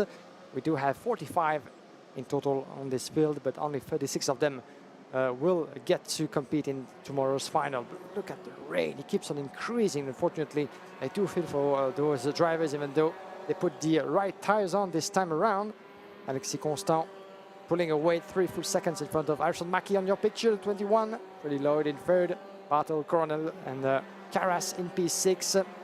A top 10 that has been relatively unchanged ever since the start of the race due to the conditions, as you might understand. But and look at once again the different racing lines and the different wet drivings. Oh, the 78, unfortunately, out of the track. Liam Malot, the Frenchman from GHM Racing, and that's done and dusted, I'm afraid, for him. He was keen on getting back onto the track, but the marshals decided otherwise, and the engine certainly decided otherwise. Yeah, look at the rain that's just coming down there. It's absolutely biblical as they go through. They'll be going into yellow flag conditions here. This is where that car is off the track, 78, in towards turn 2. I've got to say, I'm really impressed with Alexis Constant in this one for Dream Racing. Has opened up a gap of now 3.2 seconds, and the start of the race was pretty decent, and you can just think as managing to get control, knows the circuit well, I'm assuming. Yes, he does. So knows the local knowledge, you know, the tips and tricks to drive the karts fast in the wet around this circuit, and I think playing that into his advantage on this one here. Eyes on the battle, though, for 2nd place. Mackie versus Lloyd, the 2 Brits, the 2 Fusion drivers battling away. You can see just in the background, Bartel still there. He's got the close company of Rocco Coronel. Just behind that as well, you've got Felipe Carras. Also, oh, no! They're taking each other off. What a disaster. Harrison Mackie, Freddie Lloyd. The Lloyd was trying to go on the inside in turn number 10, and they went for the contact, slipping around. They're still onto the track, but they lost a couple of positions. Rocco Coronel as well as Carras just went ahead as they were entering the last lap. Alexis Constant in the lead, but disaster between Mackie and Freddie Lloyd. Bartel and Coronel just made their way through. Fortunately for them, they didn't lose too many positions. They managed to stay onto the track. But I'm sure that the debriefing will be quite interesting to follow into the 10th of Fusion Motorsport afterwards. Well, I suspect they're off their Christmas card list after that one. Well, that's not the way you want to do it. I think rule 1 in the racing book is don't hit your teammate, and that is unfortunate for those 2. But Alexis Constant at the end of this one, the Belgian driver for Dream Racing, no competition has been found so far in this one. Came through the field, started this one in P4, great start, managed to clear any comings together with any other drivers, had a clean run all the way throughout and looking very strong here as we go in towards the final section of the track through turn 12. This is the downhill section where again the water can accumulate and it starts with one of the trickiest corners under braking, but round turn 13 we go and back over to the start finish late. There's one flag to see and it's the checkered flag across the line. Alexis Constant wins an impressive race by nearly 7 seconds actually from Bartel. So Alexis Constant there, a dominant performance in the treble one. Bartel will take second place. He'll be happy with that one after seeing the two Fusion drivers coming together. Coronel rounds out the top 3 from Lloyd and Mackie. After their coming together, they finish in P4 and P5. Felipe Carras and Sam Woolley then round out the top 7. Sam Woolley, great running in that one. 10 positions gained. Started this one P17, up into P7 at the end of that one from Romeo Rossell, Tyron Kennard and Jean-Paul Carras, who rounds out the top 10 in that one. My colleague Guillaume Alvarez will be heading down to the pit lane to have a chat, and a brilliant race there, and it just shows again the local knowledge that's starting to shine through now. The local drivers who were unable to make it to Spain for the first round to Zuera here at round 2 and showing what they've got. There's a look then at the provisional classifications at the end of qualifying heat C and D. Constant for Bartel, Coronel, Lloyd, Mackie, Carras, Woolley, Rossell, Kennard and Carras, the top 10. Joey Brown then round out the top 11 from Johan Helder, Maxime Blanchimard, Jensen Graham and Senna Munir rounding out the top 15. Further down the order, Arthur Huang, who was under investigation at the start of that race. Not sure what's come from that, but he finished the race in P16 from Henry Carter, and Toby Gale, Angelina Proenka, Mika Hockendorf, Morgan Moore rounding up the 21 finishers. Liam Mellor, the only retirement from this race. He has managed to get that cut started and is driving himself back to the pit lane now for the JHM team. 3 laps down, unfortunately, did not finish the race, finishing at P22. Drivers then back into the pit lane. The next race will be coming up very, very shortly. It'll be the first of the mini category for qualifying heat A and B. But before that, we'll be heading down to the pit lane. Here they are. There is your race winner, Alexis Constant, who, again, a brilliant result. Here's a look at some of the replays then at the end of that one. And you can see, yeah, like you say, Freddie Lloyd not overly happy with the start. Had his hand up in the air saying that, is it going or is it going to be a false start? It did go. And that's where you saw Rocco Coronel with that brilliant start around the outside, sweeping back to the inside. Then it all came tumbling down when it came in towards turn 2. Under braking, clouting the curb, and just it running wide, wide, wide, and the rest of the field coming through. And then you can just see in the background their drivers getting sandwiched up. And I believe that was the PB card of Felipe Carras, who was unfortunately the main receiver at that one, and the rest of the field came through.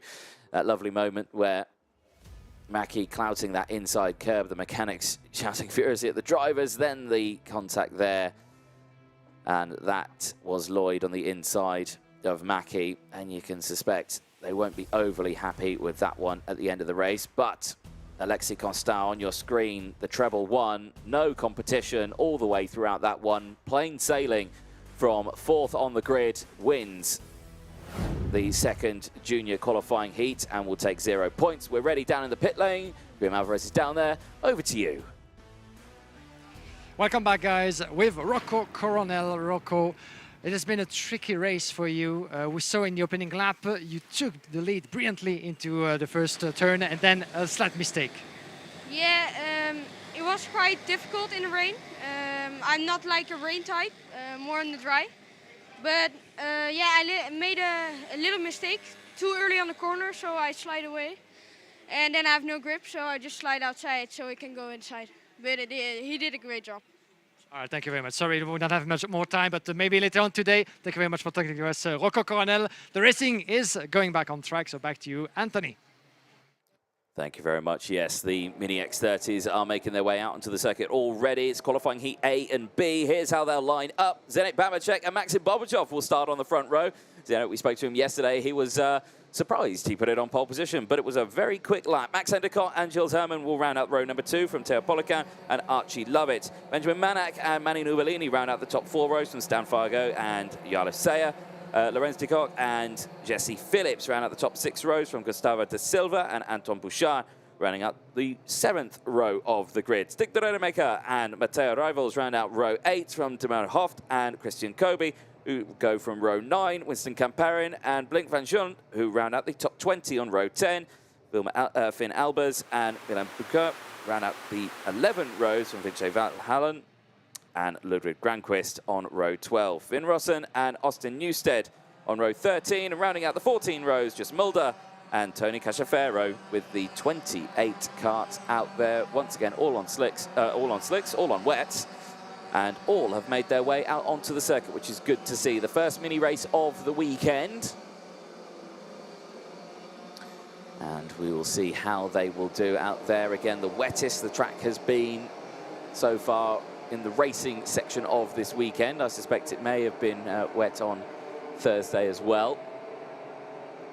But it's the wettest I've seen this circuit so far this weekend, and the rain continues to fall. And once again, these drivers getting themselves lined up, ready to go on this one. This should be an interesting one. Like we were saying, Zenit Babacek, he polled it the other day. Again, he was very surprised that he'd done it. And I'd say we looked at the lap and we looked at the time, and it'd be like it was a solid performance. It was a solid drive, but he came in and he was just like, oh, I'm surprised I did that. I wasn't expecting it. Whoever is back in the commentary box, you look a bit wet there, mate. Are you okay? I'm totally fine. Don't worry. Yeah, we're secured. Yeah, it's pouring rain out there. What can I tell you? And sorry, we're going to have more time to talk to Rocco Coronel maybe on some of the occasions throughout the day. But time is running out, indeed, as we are back in business with the mini class. Oh dear! Well, the drivers had slowed down to start the formation, and drivers had just come in way too fast. And well, that's not how you want to do it. And one of the drivers coming to a stop, and I can just say probably wanting to get it sorted out. Oh, and there's karts on top of karts here. That's the 912 that's on top of him. It's Matteo Rivals who's stuck on the top of the kart. It's a disaster at the formation of this race, and they're going to go round again, understandably. My goodness me, can you blame that on the spray? Do the drivers just not see it? I mean, you've got to remember they were told in the briefing that the red line is there going in towards turn 12. That's where you need to be starting your formation, and there were still drivers going in way too quick. Yeah, there's something you don't want to see, but the mini drivers, as we talked previously, are always in for show. So get down onto your seat, get your seatbelt and your popcorn, because the mini, especially in those conditions, will give us one heck of a ride. And it's starting already, certainly on a bit too aggressive way. And watch out for Mr. Martin Bean, our race director, because we go for one more warm-up lap. But Martin is known, of course, in the karting world for being respectful to the drivers and give them the chance to go around for one extra try. But if we go to a second extra try or even a third, then no more time to laugh, and the race will be stopped and red flagged for Mr. Martin Bean to come down to the track and tell the drivers the way to do it. We're not there yet. We've seen it happen, and hopefully not too many times, as the drivers get themselves ready back again into formation. As a reminder, Zdeněk Babíšek, the pollster, is the one who needs to show the example. He needs to pace everybody down, which he does, crossing the red line between the two cones. And would it be enough? By the look of it, it seems all right. As Zdeněk Babíšek and Maxim Bobsharov will be on the front row. Max Undercut and Gilles Herman further back as well. This is a good-looking field, I was going to say, but some of the drivers you've seen in the back hitting one another. Some of them have been surprised by some heavy braking into turn number 12. Yeah, this is one of those things. The drivers are doing what they need to at the front, slow the pack down, get them into formation, but the drivers behind so eager to get up. And unfortunately, yeah, having to hit the anchors, and that just causes that concertina effect. We could be going this time around, though. We are. Green flag goes out, and it's Zdeněk Babíšek down the inside, holds on to that main lead. Bobichov on the outside gets swamped a little bit by the drivers who are diving down the inside there. The spray comes up. You can't see a thing. goodness knows what it's like to be down there on the track right now. 3 wide for second place, as I think now Zdeněk Babicek has lost the lead. Yeah, he has, as someone's come through now into the lead of this race. It's the 949, I think it is. I think, yeah, Gilles Herman for the VDK Racing team, who now leads the way as they go through. So, again, local knowledge there playing into favour here. Let's see if it's going to be the case until the end of this race. 7 laps to go through on the soaking wet karting de Fagnes. But Gilles Herman doing a great job indeed. Has been performing very well in this area, 949, as VDK Racing, one of the top names in Belgium karting and on the international scene as well. Has brought a lot of drivers to compete here this weekend. We saw a yellow flag briefly into turn number 1, but outside of your picture, yes, there's the reason. The 960 is out of this race. This is Grankist, the Swedish driver from Falcon Racing team. Quite unfortunately for the 960, Ludwig Grandvist was starting from 12th row on the grid. As you can see, that's happening on the N3 of turn number 2. Thanks to the help of the marshals, the driver is being put into safe conditions and he's going to have to watch from the sideline, but quite unfortunate early retirement for the Falcon Racing driver. Back with your race leader then, Gilles Herman, who leads the way by nearly a second now from Maxim Bobajov. Max Endicott's up into P3. Zdeněk Babicek, not the best start, but still there in P4. So again, doing a good job there. He'll be probably, I suspect no one's enjoying these conditions. So yeah, a bit of a shame for everyone. Stand for go, good start. 4 places gained at the start of that one. He moves up into P5. Benjamin Manek still there in P6 as well for Manu Novellini. Tia Polican there in P8, did drop down 3 places at the start of that one, so not the best start from Jesse Phillips, and Stig de Rodemaker up 5 positions. Finn Albers had a good start, 10 positions gained, so did Jos Mulder, 13 positions gained, and also Austin Newstead, 11 places gained. Yeah, it's about recovery exercise, isn't it, in those conditions. 941 on your picture in P6, Manach at the moment as the 956. Unfortunately, this is Christian Kobe who is back into the pit lane, having picked up 956, sorry, my investigation flag. A couple of drivers actually picking up investigation flags. Lots of yeah, a lot drivers. of them indeed. As Christian Kobe, the one that you saw back in the pit lane from Oliver Roland Motorsport, unfortunately joining the list short still to this day of retired drivers, as we have Kobe and Grankist nowhere to be seen. Archie Lovat dropped all the way down to P22, 16 places dropped, unfortunately, for Archie Lovat, who was one of the young stars of this early part of the season, winner of round 1 in Zuera. So a disappointing end of race for Archie Lovat from Oliver Roland. And let's see if he's going to be able to catch up a little bit with the rest of the field. They still have a couple of laps to do that, but in those conditions, yeah, not quite an easy task, is it? No, it's very much not an easy task. These conditions are incredibly difficult for these drivers. And like you say, the youngest drivers we have here this weekend, a lot of them are very experienced. A lot of them have got years in karting still, but still they are the youngest drivers and they are still new to some of these conditions. So yeah, they're really going to have to work hard all the way throughout this. Bobajov has started to, I think, somewhat close in a little bit. The gap is up to 1.3, but a couple of faster sectors on the last lap there. So you can see there, you can hear the mechanics on the sidelines there from that camera just saying, keep going, keep going. Do what you need. Is down the inside. Nice little move there. On the 918, this is Theo Polican. Yeah, on Novellini. Beautifully made by the Frenchman from Jenna Racing up into P7 as it keeps on battling over there. Oh, look at them sliding across on the outside of turn number 2. This is the first part of the track when you can make a difference. And as Ian Hickmans from the senior class put it so nicely, in Mariembourg you can expect a move at every corner pretty much. So there's no more of the time when we said, yeah, just about 3 or 4 overtaking spots pretty much everywhere at every corner, every bend. And we've seen a good number of those maneuvers happening from all 4 corners of the circuit, as a yellow flag is being waved at turn number 9 on the 3rd sector, as we have a driver indeed stepping out of his cart. Let's try to see who that is. I think it's Joe Hoft. I think it could be Hoft. He's stopped on circuit as well. The 925, it is. Yep, the Energy Course driver, and all very unhappy. But yeah, not what you need at your first race, is it? Now you could easily understand the temper, of course, and the rage of those young drivers, putting everything together to try to shine in those conditions. And when there's a mistake or when the machine fails you, of course, all you want to do is unleash that anger. But as long as you do that on your gloves and not on someone else, that's what we like to see, not in karting, I mean motorsport in general. And we know how high sometimes the feelings and the tempers can be in the world of karting, especially in those conditions. I remember some scenes when mechanics and drivers rushing onto the pre-grid, having to switch tires with the rain coming up in just a matter of seconds, and sometimes it can lead to a difficult situation and some angry words being exchanged. But so far so good, even though we saw from one of the heats previously that the gamble wasn't the right one to stay on the slicks in those conditions. The 918 on your picture. Further back in the classification, this is Nuvolini in P8, as the driver is trying actually to see a thing in those little spreads of water.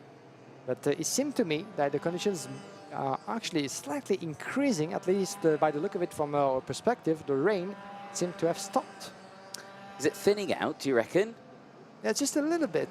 It's a very British way of thinking there, Graham. Oh, I think it's brightening up, even though it really isn't. But yeah, it's brightening up a little bit. Come on, stay with me on that one. Let's try to bring some good luck to those drivers out there, because at least by the look of it, the rain seems to be flickering. But once I'll be out there, I might be completely wrong, actually. So. Yeah, you'll find out when you go to the next interview how much rain is actually coming down out there. You can tell, actually, the more soaked wet I will be every time I come back, and then this will be a good indicator. Yeah, you can still see from that picture the rain is still very much coming down on the screen. Yeah, so yes, unfortunately, I think it is still raining. But I like your optimism there. I'm trying to be, you know. So many years I've been coming here, and every time you're like, okay, no more rain, and then it comes back again. Yeah, exactly.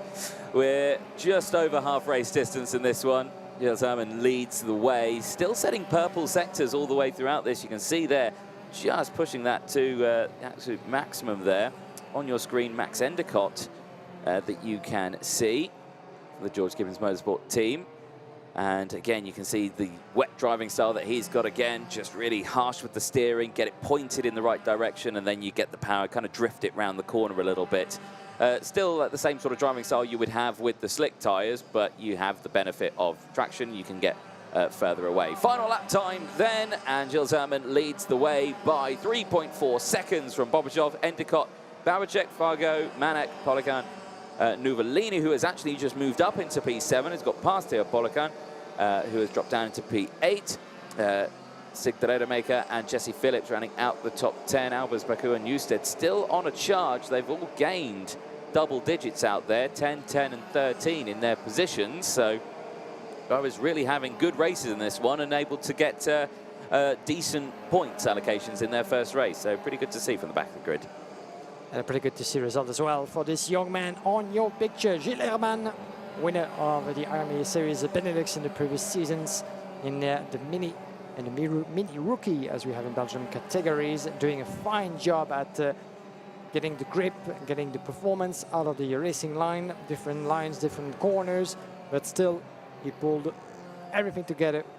And in the end, 3.7 seconds out of the field. This will be his first win of the weekend, and one way to get his racing going at home for Gilles Herman and the VDK Racing Team winner, in front of Bobachev and Endicott in the P3. Yep, lovely little race there. He'll be happy with taking the 0 points, the first of the Mini X30 races this weekend.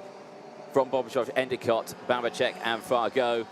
Manek, Nuvolini, Phillips has moved up into P8 there on that last lap. It all kicked off around the top 10. Sigdredemaker staying in P9. And Theo Polican now back down into P10 at the end of that one.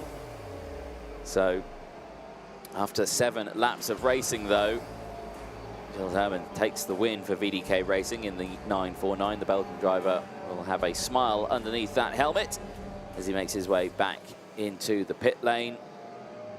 Alvarez makes his way down to Platform 2, have a chat to our drivers. And again, as the rain continues to fall, I will give it to Guillaume. It is brightening up a little bit over the hills, but it is still raining quite a lot. So I like his optimism, but I don't think it's quite there just yet as the rain continues to fall.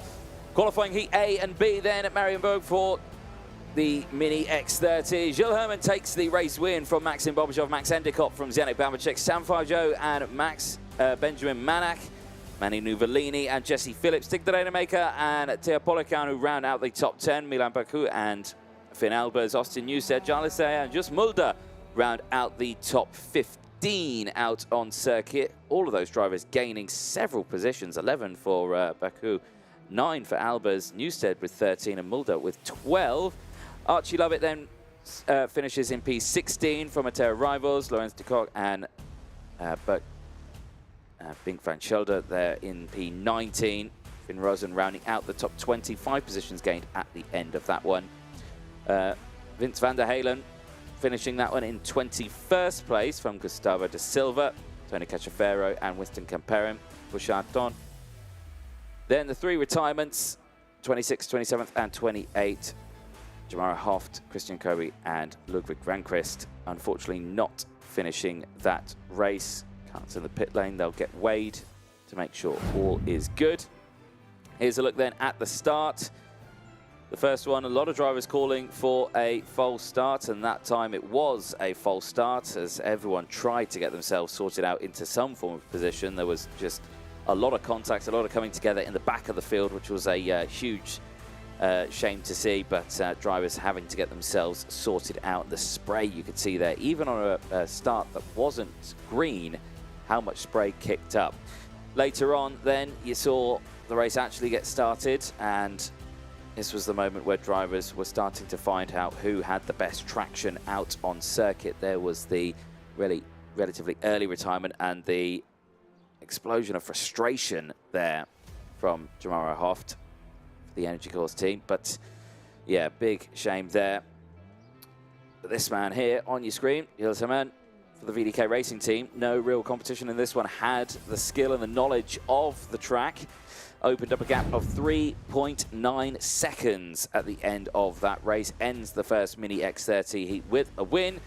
0 points to the name and leads the qualifying heats classifications at the start of this weekend. That will determine where drivers will start for the super heats later on in the weekend. Stay tuned for those. They will be tomorrow, Sunday. Plenty more heats to get through today though. As you can see on your screen, the next race about to get ready. This is race 10 of the weekend. It's qualifying heat 2 in its group C and D as the recovery work begins out on track. These races 7 laps, of course. But Guillaume Alvarez is making his way down into the pit lane. Hopefully we will get to be chat to him in just a moment's time. And again, a brilliant work from the track staff here at Mariembourg. They do a brilliant job of getting these drivers off the track quickly and safely as possible. And you can see the long ride back, unfortunately, for Ludwig Granqvist. But we are ready down in the pit lane. Guillaume Alvarez, it's over to you. And we're back here live with Gilles Herman from VDK Racing. Well done to you, Gilles, achter het proficiat en een mooi resultaat voor jou. A super result for you in the end in those difficult conditions. Can you explain us a bit as it was for you on track? De start was redelijk goed en ik had mij goed gepositioneerd voordat ik dan in de tweede bocht al eerste slag. En de rest van de race ging redelijk vlotjes met een groot gat achter mij. So you have a good power as well with VDK. A lot of you out there onto the track. So the machine, the car seems to be working well as well. What do you think you can achieve for the next races up there in the front, fighting for good positions? Gewoon elke wedstrijd weer winnen. Proberen toch. Okay, fantastic. Hartelijk bedankt. Thank you very much for talking to us, Gilles. You can go. We'll leave you to the business. Gilles Herman, one of the young drivers from VDK Racing. Quite happy about his result, of course. He was mastering his pace up in the lead, even though it wasn't an easy task at all. But once he was able to build himself a strong gap up until the end, that it was business as usual for the young man who's been competing in Mariembourg for quite a while. I can hear the whistle. It means we're back to racing, and back to you, Anthony.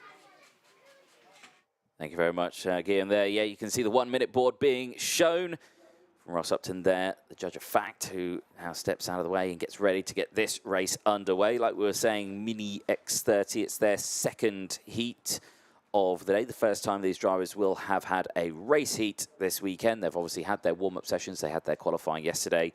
And Kanish Rao starts this one on pole position. He's got Dan Alaman alongside.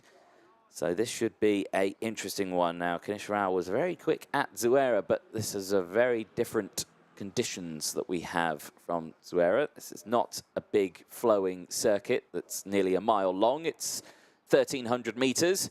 It's wet, it's tight, it's slippery, but it's not dampening the spirits of the folks who are joining us here at the circuit, who go in the balcony, the mezzanine, here at Karting de Fania, and everyone enjoying the racing here this weekend.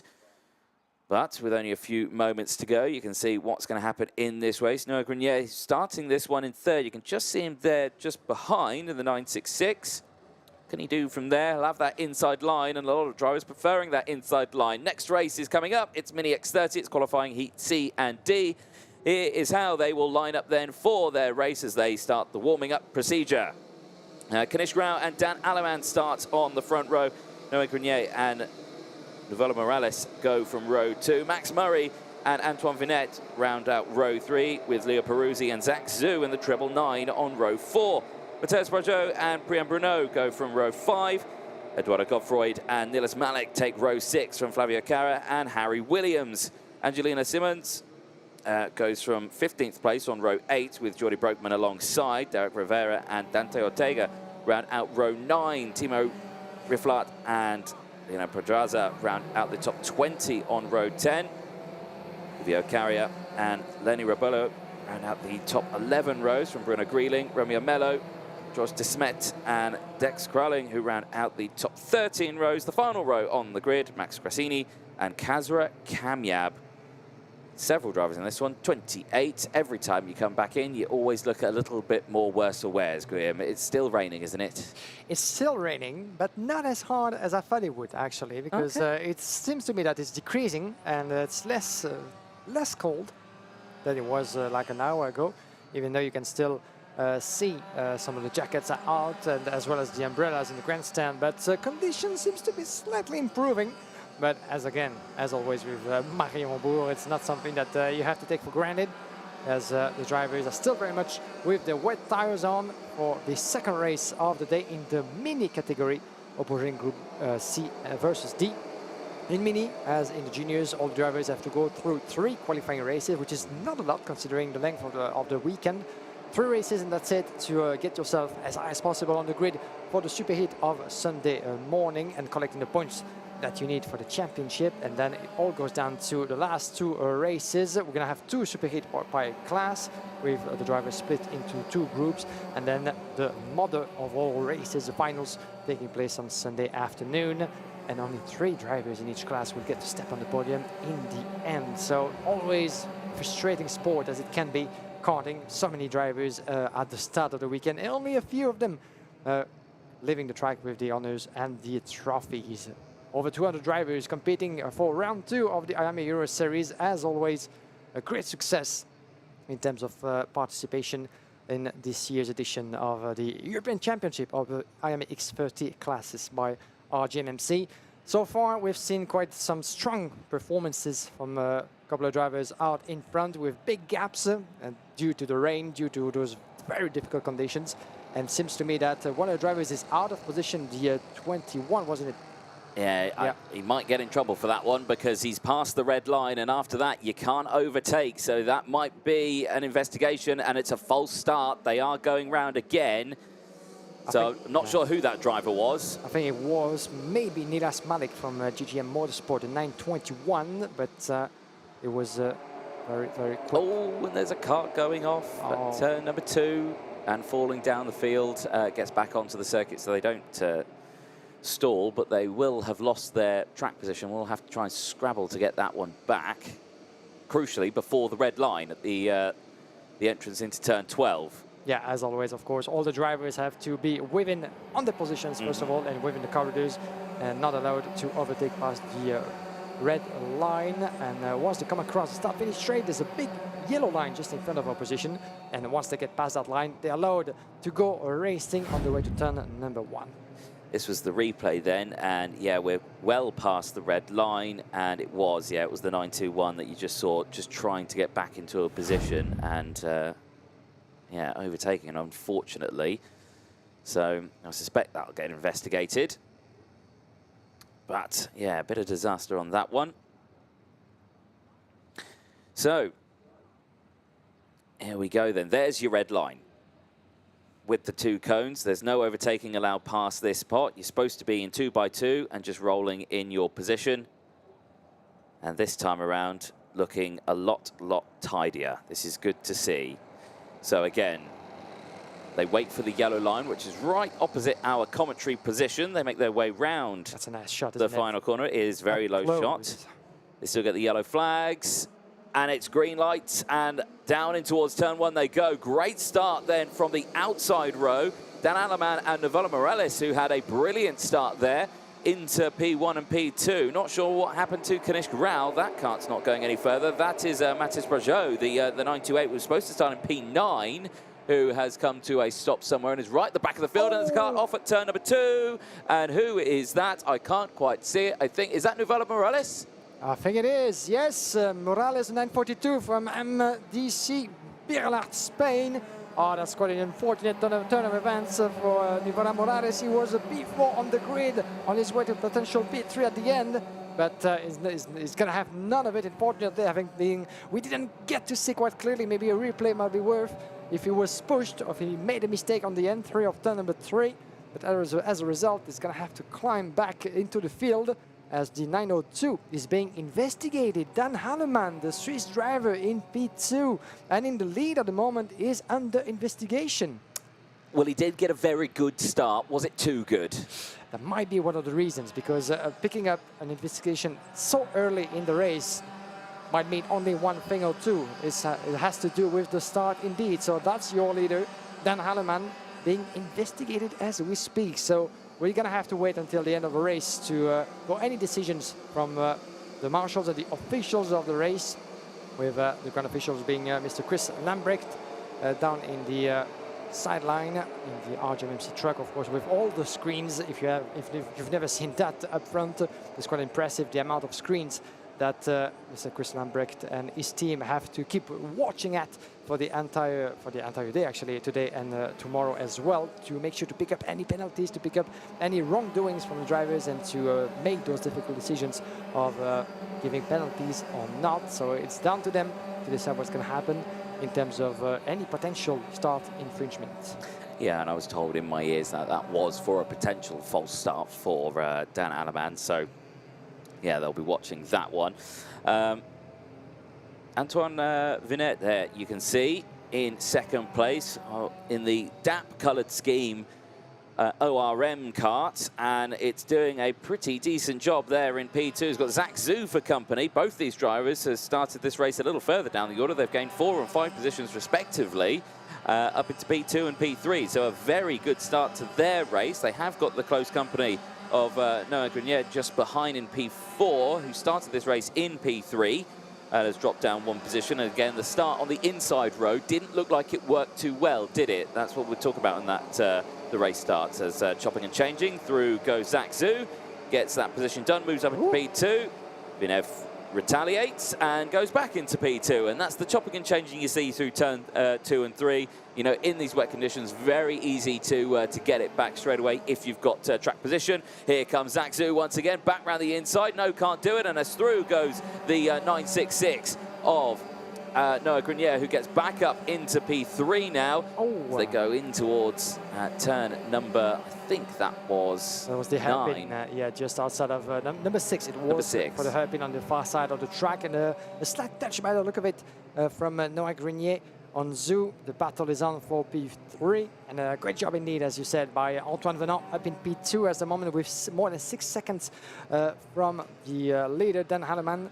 So I don't think that despite his good pace and the 4 positions he was able to climb, I don't think that Antoine Venant will have enough time on his hands to get close to the leader, especially if there might be any post-race penalty going towards Dan Halleman, as Antoine Venant is going to have to be protective, and he cannot do so Watch out for the crossing line. Oh, they touch! Antoine Venon was crossing the line on the exit, trying to cover the position, but they touch, and look who goes through. This is Zhu, brilliantly made by Zach Zhu from Quebec competition. Who's losing position and being pushed outside of turn number 3. Oh, disaster for Zach Zhu. He was doing such a fine job on going around the inside and taking 2 drivers at once.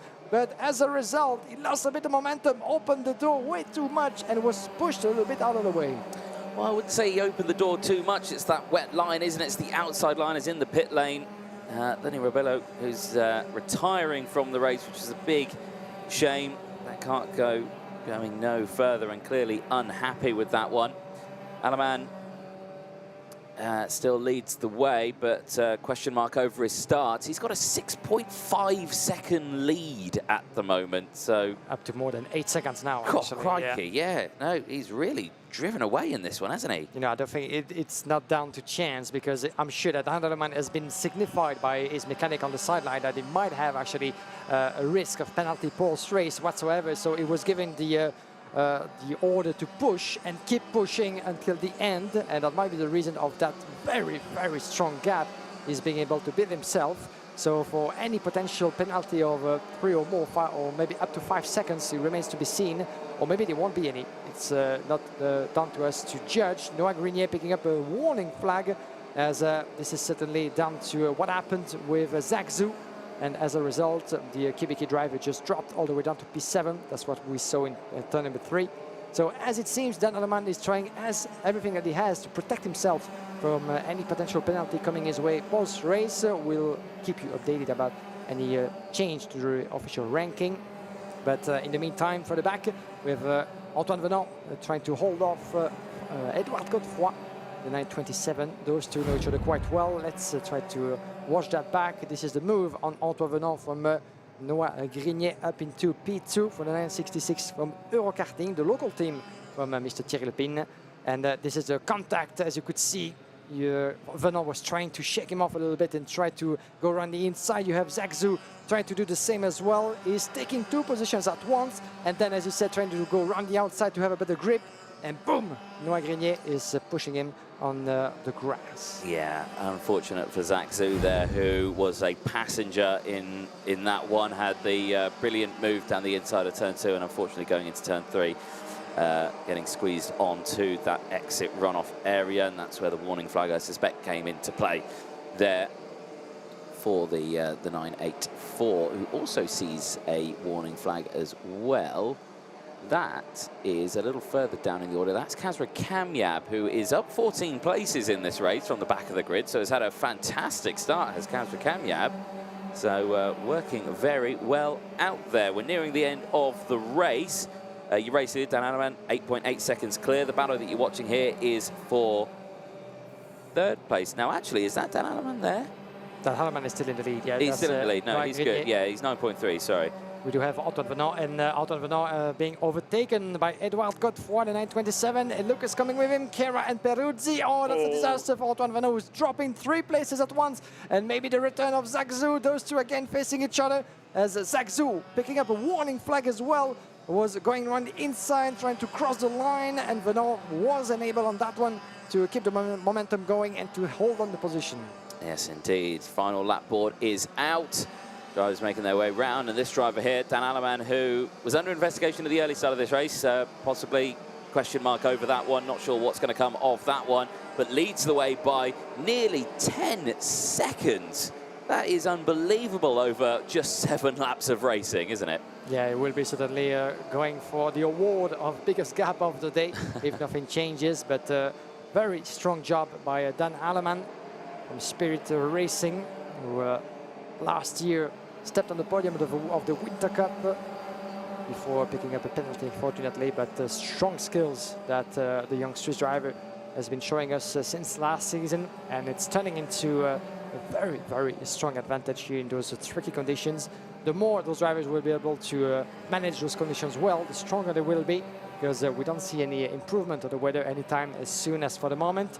But Dan Alleman has done the job properly and pick up his first win of the day on track at least. Yes, indeed, and he'll be happy with that one as the rain continues once again to fall down even heavier now. as the weekend progresses. That is the 2 Mini X30 races for the first half of the day complete. We won't see the Mini X30s back out on circuit until after the lunch break. They are due out at 2:20, but I believe that we are a few minutes behind schedule for the time being, so that time might be a little bit later. So just be aware of that one if you are watching only the Mini X30s this weekend. But after 7 laps of racing, Dan Aleman for Spirit Racing takes the race win, clear by 9.4 seconds from Joachim Grenier, who finishes in P2, who was himself cleared by 3.6 seconds from Edouard Goffroy in 3rd place. 8 positions gained into P3 for the Spirit Racing team. So the Spirit Racing team doing a very good job this weekend. Then it was Leo Peruzzi who rounded out the top 4. 3 places gained as well, so big movers in the top here. Zach Zhu finishing in P5 from Flavio Cara.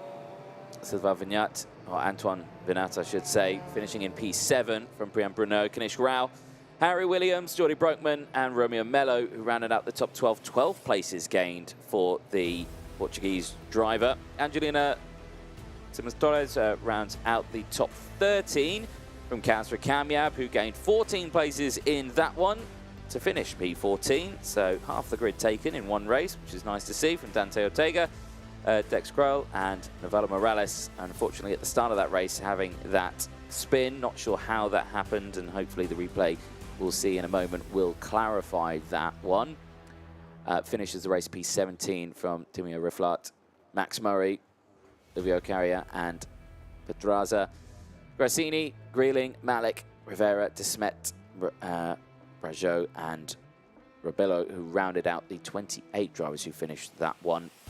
Unfortunately, the only retirement from the race for the kart management team. Karts make their way back into the pit lane. There is Dan Aleman. Here are the replays then. Here's the start. And this was the question mark of the jump start, because you can see how good the outside row got away there. And there were hand gestures coming in. So I think that Dan Aleman was just saying, why haven't you accelerated to the man who started alongside Kanish Rao. There was the moment where Navala Morales went off. Unfortunately, yeah, couldn't see what happened for that one, but very unfortunate. Then we see the battle ensue between this lot, Zach Zhu and the rest of them, the DAP driver and the 280, oh, the 980, I should say, Antoine Vinet, Grenet, who went down the inside as well. A brilliant little overtake through turn number 1, but immediately came back. A little bit of contact between the two of them. It would have been inevitable as they continue at the same place. This is where Zach Zhu then went down the inside of both of them through turn 2. But then Grenier, who had the better exit as well, followed in behind that momentum all the way in towards turn number 3. Zhu to the outside and Grenier to the inside. And unfortunately, the contact between the two of them meant that Zach Zhu dropped down the field quite considerably, unfortunately. The next race has already left the pit lane, I will say. So as we watch this racing, the next race for the seniors has left, and the last of the replays just coming in here as the battle kept continuing on between Zhu and his fellow compatriot. But Dan Aleman took the win and will be happy with that one in the 902. He makes his way back to the pit lane and his race is done. Like we're saying, the next race is underway. I'll quickly rattle through the grid as there are many of them. Eduardo Villa then starts this one on pole position from Sam Shaw, Hugo Besson and Andy Rattel on row number 2. Ruben Moyer and Sam Balota, Rafael and Andrea Martinez go from row 4. Mika Voss and Malo Bollier round out the top 10 on row 5 from Heikki Kautalen and Ada Fasort to round out row number 6. Benjamin Johns and Kevin Latinga go from row 7 from Natalia Granada and Tobias Norman on row 8. Clement Machot and Arno Malaysia go from row 9 from Tristan Karun and Ilias Pervot, who ran out the top 20 on row 10. Andreas Devazoglu and Mateus van der Karkov round out row 11 from Gus Lawrence. Mark Granada from row 12 from Oliver Fayette and Bart Harrison, who go from row 13. Alex Carato and Lars Venik round out the top 14 rows from Florent Leider. Lucas Frederick and Leo Weber rounding out the 31 drivers who will be starting this one. It's qualifying heat C and D, who were very quickly left. I feel very sorry for Guillaume Alvarez, who's just come back into the coverage. He went all the way down there to Parc Fermé in the rain to only have to come all the way back in the rain. And he's back in there, but he's still looking dry, he's still looking happy. He's got a smile on his face, folks. He looks happy, he looks all good. The rain's still coming down. We're getting through this thick and fast, like you say. We're a little bit behind schedule, aren't we? So I think the guys here at RGMMC trying to get back on schedule. So you can imagine they're going to get through these races thick and fast, aren't they? Yeah, I think this is the case now, as always interesting to come down there anyway to talk to some of the drivers at the scale, you know, and to have the impression as we're trying to give you guys as much as possible of live interviews. But as you said, we are running a little bit behind schedule, so it means that the gaps between the races, including the replays, might get thicker and thicker. But let's focus on the racing, shall we, as we turn our attention back to the senior category. And we have one strong client starting from the lead. Eduardo Villa, 1 win under his belt already, with Sam Shaw, Hugo Besson, André Rattel, and the rest of the grid. And I don't think that we might be able to go on the first try unless they're able to slow the pace down of everybody quite significantly enough on the way to the line. Yeah, that should do it, actually. I think we're good, yes. Into the tram lines they go. Villa on the left, Shaw on the right. Green flags go out and down in towards turn 1. Great start from the row behind, and great start again from the 203. Wow, Ruben Moyer from 5th place as carts go round. The 248 has gone round. Rattel. It's Rattel who's gone round. What a disaster. They started this one on P4. And what a shake-up in that race. More carts off here. Carnage, the 254, off the track as well. That's Hugo Besson. What's happening to this opening lap? We just lost Hugo Besson and Andy Rattel at the back end of the grid. They were starting from row number 2 on this starting grid, and now they're nowhere to be seen. That is an absolute disaster here, but crucially, drivers who were starting further down the order are now further up the order as just saw that Ilias just getting a little bit high and handsome. More cuts coming off as they're all clouting that inside curb. The traction just not there. The spray kicking up. These conditions are absolutely dreadful as drivers are just trying to find any form of grip out there. Yeah, there's a lot of standing water in some of the parts of the track, and one driver of your screen is facing the wrong way, but is back in racing mode, so that's good for him. Watch out on the inside line. This is happening in turn number 12. This is one of the VDK drivers. I think this is Sam Balota getting ahead of one of the Energy Course drivers, Mika Voss, who had no other places to go. Had to let Sam Balota pass. Yes, indeed. Sam Balota on your picture up into P4. Mika Voss and Rafael battling along just further back. Eduardo Villa in the meantime trying to get himself as far as possible from Sam Shaw. Those two are split by half of a second. Ruben Moya making his way up to P3. And let's hope that for Ruben Moya, he will have a better outcome than his previous race. He won yesterday, but wasn't able to climb as high as he would have liked in the race before. And you can see those conditions very slippery and treacherous from one bend to the other, especially in that hairpin, the hairpin of the old railway, as we name it. There's a lot of standing water on the exit of it. This is where on some of the parts on the inside of the curbs, this is a little bit bended with the time, you know. So that's where there's will be wet patches and standing water. Look at some of the different racing lines and the drivers being very aggressive onto the curbs. This is Eduardo Villa and Sam Shaw, your two leaders, trying to get themselves out of the way from the rest of the field. They go actually quite aggressive on the curbs into turn number 10 and 11 and very wide on the entry on turn number 12. Nice little change there a little further down. That looked like Heikki Kaltonen on Rafael there as they go through. It was for P6.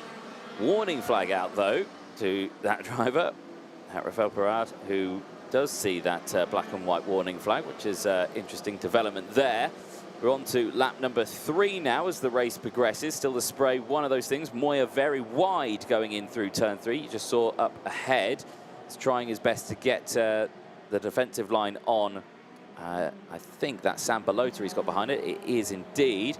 I still on these top two because Villa and Shaw still line astern here. Both drivers who I'm sure are very familiar with wet condition racing, struggling here. Yeah, look at the line that we're taking in the hairpin. Actually closer to the racing line, the white line on the exit than the racing line on the inside. So they're going so wide into the hairpin on the back of your screen to try to find a bit of extra grip that, you know, they're coming very near going off into the grass over there. But watch out for that, as you won't have a lot of runoff area on this track of Mariembourg, very old school kind of layout. as this part of the track is also where standing water might be forming as we go through the day. But those two are doing an immense job at keeping it all together and keeping the racing line alive. Split still by 0.2 of a second as Villa just picked up the fastest lap in the race, very much logical. But Sam Shaw is not far behind and is lapping pretty much in the same tenth of a second. And there he goes, around the inside, taking the lead. But Eduardo Villa is not one to back off, but this time he has to. He's in P2 and Sam Shaw is your new leader in this race. Lap number 4 out of 11. And watch out for Villa, who's going around the inside. Oh, we thought by the look of it that he was going to be able to get past. He's going to have to wait maybe for the hairpin, going wide in search of grip. But Sam Shaw doing a brilliant job, not only to get ahead of Villa, who is not one easy to overtake, but also to build himself a bit of a gap in those very difficult and slippery conditions. Yeah, this is great stuff between these two here, isn't it? And you just see again the different racing lines and how much of the technical drama that they've got to deal with here. And it's all kicking off in the background here as Balota and Moya here coming together, and it's one of the entry courses as well. It's Mika Voss who's coming into play in the 217, and down the inside again, Moya's outside line. He can get on the power earlier and shoots out of the corner, and that's the crucial one. The outside line works best through turn 12. That's the right choice, but watch out for Mika Voss, who's picking up the pace on the way to turn number 1. The sliding on the outside, but look at how beautiful that is as Mika Voss is making his way through. Watch out for the contact. The contact between Ruben Moya and Mika Voss, but Ruben Moya hold on to the racing line and opens the door for Enki Kalteren. Watch out for Mika Voss repeating his move on the RSD driver.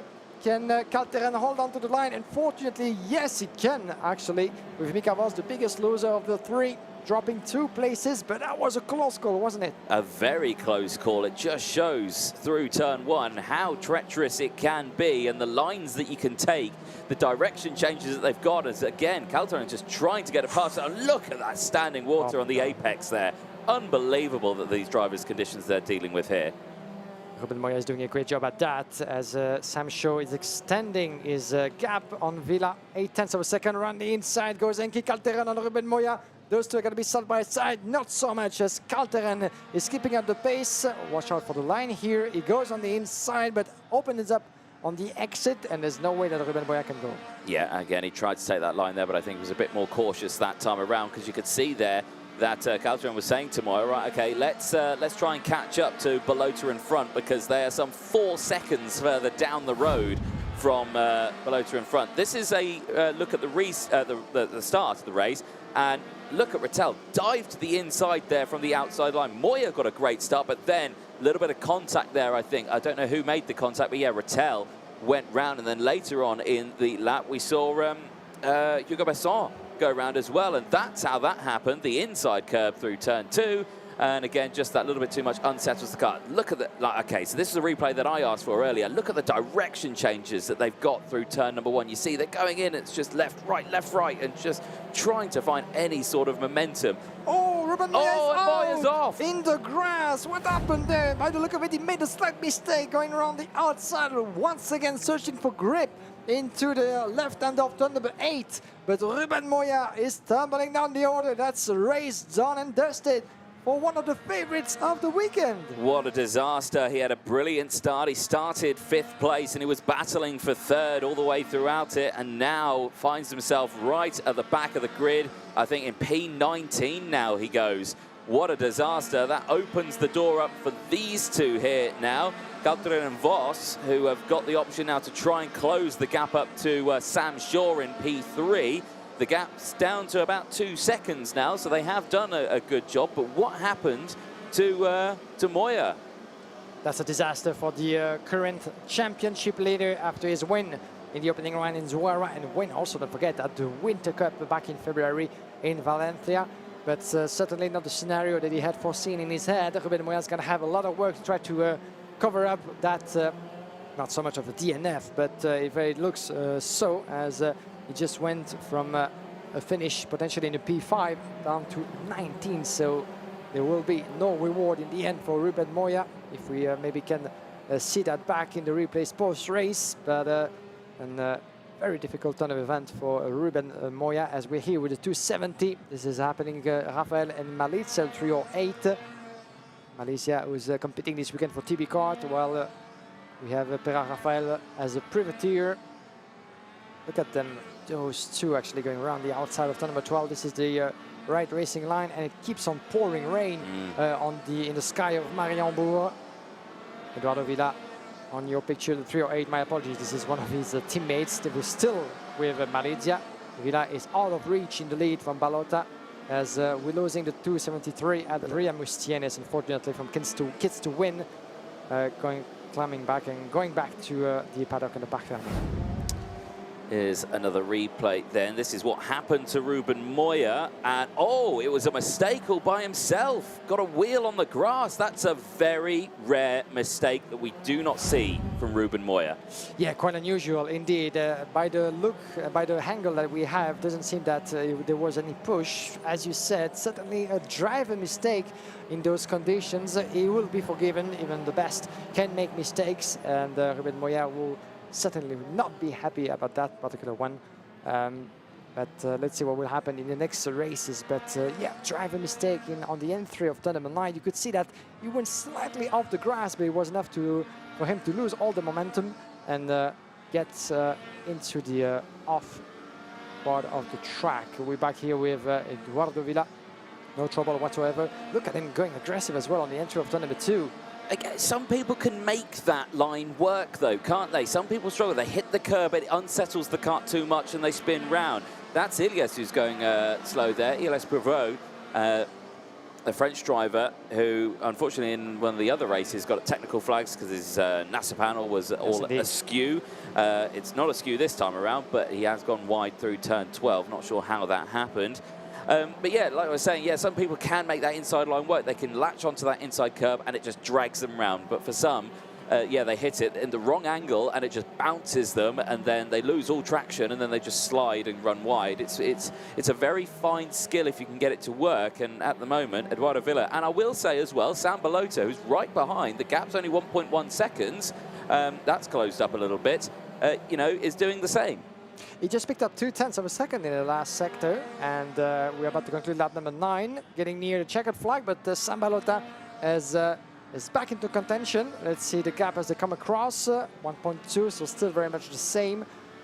Must be frustrating for a driver like Sam Balota, who knows he has what it takes to go for the fight against Villa, but those conditions are just impossible to manage, you know, even though they've been doing a great job. Now is not the time to do anything stupid, you know. You don't want to push too much on those tires. You don't want to risk to lose it all. And you can see him going a little bit wide on the exit of turn number 3. Remember that Sam Balota went through some trouble in one of his first qualifying heats, and he's missing an important result, so he's in desperate need of a strong scoring. And that P2 might be the start of recovery for the Belgian driver. So all he needs to do is stay there. 1.5 seconds with 1 lap and a half now, less than that to go before the checker flag is all that he needs to recover himself, to get in better shape, getting better mentally and physically as well, to go into the next races with the knowledge that he's done the job that he needed to do. As so did Eduardo Villa into the lead, entering what will be the last lap of that long qualifying heat, because those drivers are going, of course, less fast than planned. Takes a bit more time to go around on the 12 corners and 1.3 kilometer of the track. Here we go into the final lap. Villa, Balota and Sam Shaw, you can see still struggling with the elements, but he has enough of a gap in front of Enki Kalteren to see it coming. Yes, indeed. There's been big movers all the way throughout this field. We've had a lot of drivers who have unfortunately tumbled down the order, like you say, at the start of that race. Hugo Besson, who has recovered back up to P13 now, as well as the rest of the field. Andy Rattel back up into P18 after their spins earlier on in the race. Big movers, though. Bart Harrison, 15 places gained. Gus Lawrence, 13 places gained. Lars Vinek in P17, 11 positions gained. So there's been a big shake-up in the order, which they'll be liking because it means they're gaining points from bad qualifyings, and, you know, they're coming through in the heats to gain those lesser points, as we say. But here, Eduardo Villa in the 2:07. 10 laps completed so far. He's on his 11th lap, and he's about to finish his 11th lap as he goes in towards turn 12. Wide entry on the power, snake it through as they go through turns 13, back onto the start-finish line. It will be checker flag for Eduardo Villa across the line. The Italian driver will be happy with that one.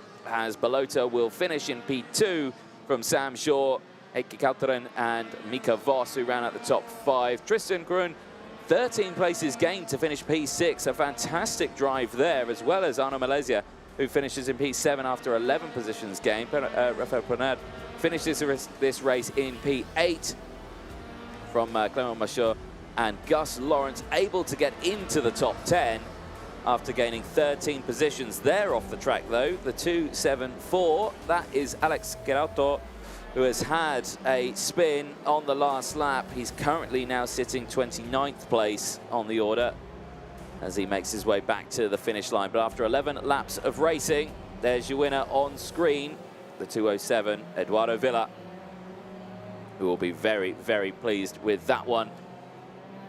Villa currently sitting 4th in the classifications with 4 race points. Obviously, he takes a score of 0 at the end of this race. And of course, that will all chop and change when the next 2 senior grids make their way out. We've spoken about the top 10, Lawrence rounding out the top 10. Harrison, though, but Harrison finishing in P11 from Olivier Fayet, Hugo Basson and Kevin Latinga rounding out the top 14 from Ruben Moya with an unfortunate mistake out of turn number 7. Or it was into turn number 7, I should say. Just clipped a wheel on that outside line, and it ran off very wide, which is a huge shame. Venek then rounds out the top 16 from Malo Bollier. Andy Rattel rounding out the top 18 with that recovery from Arthur Fassort. Andreas Devizoglu rounding out the top 20. Tobias Norman from Ilias Prevost. Matthias van der Kerkhoff and Florent Dreider. Natalia Granada and Mark Granada rounding out 25th and 26th place from Lucas Frederick, Benjamin Johns, Alex Gerauto and Andrea Mustines, who rounds out the 30 karts that finished. Andrea Mustines was a retirement, and looks like Webber did not start, so Leo Webber not starting this race. This was a look at the start. You can see, keep an eye on Andy Rattel, who now sweeps to the inside line. You can just see there on the FA kart, then gets just tagged as drivers just came in. The Constantina effect drivers running wide as well. It was a relatively decent start off the line from Moya, who got the lead. Then it all kicked off here as round and span went Hugo Besson, who had to recover back. Then you saw this beautiful bit of kart control in towards turn 1 of Eduardo Villa, just maintaining that, showing the direction changes that you need to have to go into it. Then we saw this one. This was absolutely brilliant as we saw Mika Voss down the inside of Ruben Moya. Moya and Voss absolutely side by side. This was the unfortunate moment where we saw all the water go. It wasn't the one when Moya went wide. This was when Moya went down the inside of Kalteren. And a bit of contact between the two of them. And Moya putting a hand up there just saying, sorry about that, that was a little bit wide. Then a little bit later on in the lap, Moya would then run a little bit wide and would go off the circuit and drop way down the order. And no fault of anyone else, unfortunately, just that little mistake. And again, a very rare mistake that we see. This was Elias Prevost off the track through turn 12, running wide. And again, those mistakes very easily happening as you saw the 2.06 there of Sam Balota. But nothing could stop the 2.07. Eduardo Villa, who takes the win out of that one. 4 race points at the end of that. I think we are ready down in the pit lane, I think, for a brief moment. Okay, so we don't have interview at the moment down in the pit lane. So the next race is about to get a go. And there you can see the race about to get underway for the next one. It's the second of the senior ones, Heat B and F. And I think the green flag has gone. It has indeed. Next race, Senior X30 qualifying Heat B and F makes their way out onto the circuit. Here's how they'll line up then. Ethan Faramond, who is okay in the point standing at the moment, not in the top 8, but starts this one on pole position from Giaccardi. McLaughlin then goes from the second row with Alessandro Tedesca alongside from Jules Caranta and Aaron Ferrazzano. Lewis Bird and Fred Green go from row 4 from Riccardo Sorelli and Louis Kwan, who round out the top 10 on row number 5. Annabelle Briand, who had a brilliant start in her first race earlier on, will start this race on row number 6 with Hentvik on alongside Clément Outron and Francois Delati rounding out the 7th row. Kimi Dusson and Hugo Trissard round out row number 8. So there's a car not going. Oh, it's Clemotron. He's not fired up, and he's trying to get it started, clearing it out. But something's not fired up in that one. He was supposed to start this race on 13th place and is going no further. That's a disaster. Trying furiously to get it going, and it's just not going, is it? Such a disaster indeed, as you said, for Clément Outran, one of the young and fastest drivers in the VDK tent. He was a champion of Belgium not so long ago in the junior category, doing wonders for his season at this level. But there seems to, by the way, there's something wrong with the IAME engine of his Car Republic machine. And hopefully we'll be able to get onto the track and join the party, as having had a look outside, it's still raining a little bit, not as fast, not as strongly as before this morning, but the weather is still very much difficult for the drivers of the IAME Euro Series, Group B versus F for this qualifying heat of the senior category. Then we'll have one more in the same class, and then 2 qualifying races for the junior category before having a well-deserved lunch break for everybody on track here after this very difficult morning. But still, we have some very, very good racing from the contenders of this year's championship, and some new faces and surprises. And I don't think that Clément Outran indeed will be able to join us on track. What an unfortunate turn of event, and you can feel and see the frustration from Clément Outran. So that's not frustration there where he's jumping the cart up and down. That's just trying to, I think, jog something. There could be a loose connection somewhere in there, and doing that could possibly get it back into position. So yes, he's not abusing his cart there by throwing it up and down. I do think he does that also with frustration in his head. Like, come on, get it going, please. I want to be on track. But yeah, I think this will be retirement, fortunately for him. That is a big shame. We're supposed to start this race on 13th place. On the 7th row, but this time around the rest of the field looks good. Giacardi on the right-hand side, Faramond on the left, into the tram lines. Green flag goes out, down they go in towards turn number 1. Good start from Faramond, holds that inside line, maintains the race lead as they go through in towards turn 1. It's a very short run coming together, carts up. It's a Falcon that sweeps through, 4 carts involved. And I'm just trying to ascertain who it was that went off at that corner. We have the 246 and the 301 involved. We have Charles Lambert as well as Lo Piccolo from Victory Lane. I think we do have missing as well. These other 2 drivers were late to put themselves into the line. But a couple of drivers involved in that incident, but we didn't lose anyone, so that's good. There's Petra Babichkova, who's also not gone out onto the circuit for the Teps Racing team. Yeah, unfortunate for the Czech driver.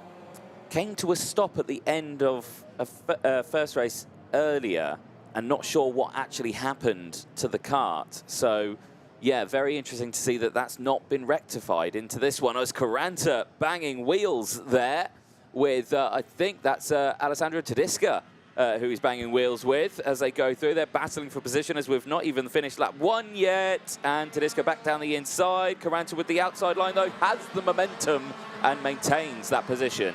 Well, that might be Aaron Ferrazzano, maybe the Eurokarting driver, battling along with Jules Caranta. Yes, it is indeed. It is, yeah, as, thank you. Tedesca is just behind, 1 place behind, but certainly is going to join them very, very soon. Ferrazzano and Tedesca, 2 of the big players of the National Belgian Championship on this very track. And Tedesca going around the inside and coming close to push Ferrazzano onto the grass, is having none of it as the Pantano racing driver. This is actually Riccardo Cirelli climbing from the dead pretty much. Is it? Or maybe it's one. It's another one. Sorry, my apologies. From Pantano, who went diving around the inside. Gonna get back to that in a minute. Might be actually Fred Green that was doing his bit on the inside over there. But look at him sliding as around the inside goes Alessandro Tedesca on the 240.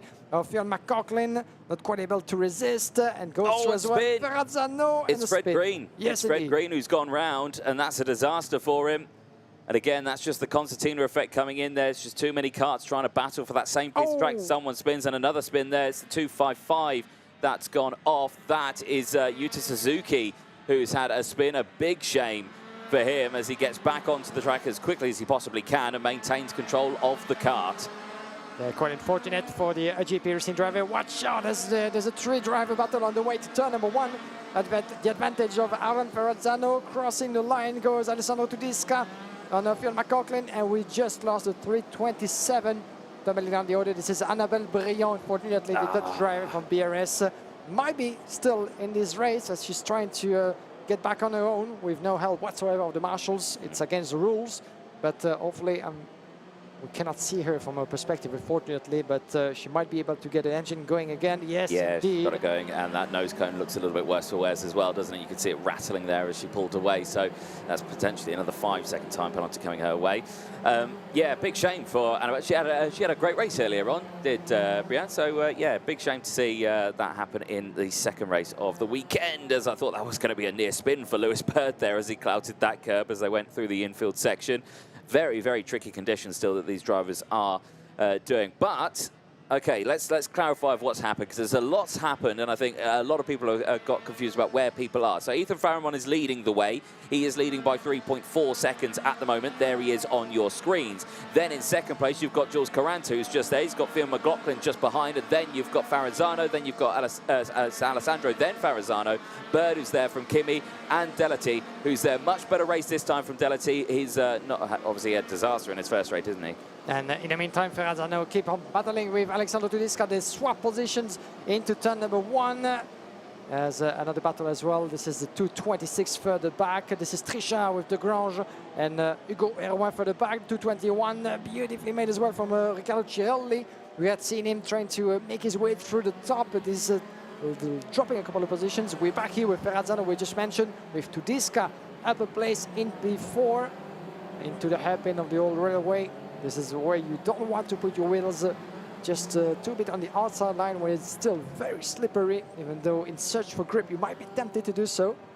Look at them clipping the curb from the behind view. Very nice footage as well on the other side of the track. Hats off as well for all of our cameramen from the RGMMC group out in the dark, all in the cold and wet conditions of Mariembourg. But thanks to the effort, we got you covered, guys, up close from the action. As we're back here with Ramon, Caranta, McLaughlin, and your battle for P4, Tudisca and Ferrazzano. Yes, indeed. They're still having a good little scrap there. This is a little further back. Bird, Delity, and Kimi, who are having a scrap. Kimi there in the 328, just in the back of this one for the Victory Lane karting team. Looking for a move here, potentially down the inside through turn 3. No, sweeps back to the outside. It's very misleading as they go into that corner, because they hold the inside, then it all just sweeps back to the outside again as they try to find any form of traction out there still. Closest battle on the circuit being this one here. Bird from Delity. Delity, you can see with a very bright coloured yellow crash helmet, dives to the inside of Bird, who looks like he runs wide there and can't quite get the nose tucked in early enough, loses out another position, and again as Ferrazzano goes through turn number 7. So again, Bird losing 2 places in 2 corners there is under some pressure here. Now he's got the company of, I think, Fred Green, who's just coming up behind now as well. So it's starting to get very interesting. No, it's Louis Kwan for the Dream Racing team, who's just behind him actually. Fred Green is just a little further behind, so closing in. So yeah, very difficult conditions in this one. You might have noticed that on one side of the track, the picture might seem a little bit darker than before, and it's not the colors of your screen. These are the colors of the skies, because we have a lot of clouds, a lot of grey, sometimes dark clouds coming our way. And Aaron Ferrazzano, 286, battling with his kart. One of the young drivers from Euro Karting. This is the local team competing at the highest level, of course, here in Mariembourg. And the wind seems to have picked up a little bit by the look of some umbrellas in the grandstands and by the marshal posts. So another factor for drivers to try to cope with. One would say we're in storm conditions right now, wouldn't you? The wind is blowing, the spray is in the air, the rain is coming down, the clouds are darkening. It's just perfect racing conditions. Oh, Yeah. sorry, no, it's not perfect racing. Some would argue that. Some would say that in Belgium and in Britain, we tend to love those conditions, as we're going to see the start again as you keep the racing in the corner, but a great start from the inside from Ethan Faramond. You can see as well the VDK driver further back, Phil McLaughlin, clipping the curb a little bit to position himself ideally. And then there's going to be a bit of mayhem for the back, couple of drivers, 5, 6 involved in that big incident. But fortunately, no one was left on the side. This is Caranta. This is the battle for second place that you're seeing. This is McLaughlin and Caranta battling, and a change further back, as I think Ferranzano and Alessandro fighting as well. And we do have a yellow flag as well. Sorry to cut you off off screen. Right. It's happening with one driver off at the hairpin. Let's try to see who do we will. Oh, this is Giacardi, I think it is, the 218 from T3M Motorsport, who is nowhere to be seen. Yeah, Keanu Wellens also hasn't crossed Sector 1 as well. So not sure what's happened there, if it's just a transponder issue. He's still in his position of 21st place. He's not dropped anything, but he's not crossed any timing beams. So we'll keep an eye on that one as that goes on. Here's a replay. This could be an idea of what's happened. Spin there, 325. That was Fred in the Green. opening laps, wasn't it? With Fred Green in a very difficult positions into the last sector. There it is from another angle, yeah. So yeah, that was the first lap, wasn't it? He came actually close to be hit by some yeah. drivers, so he was lucky to be escaping the racing line as a 255.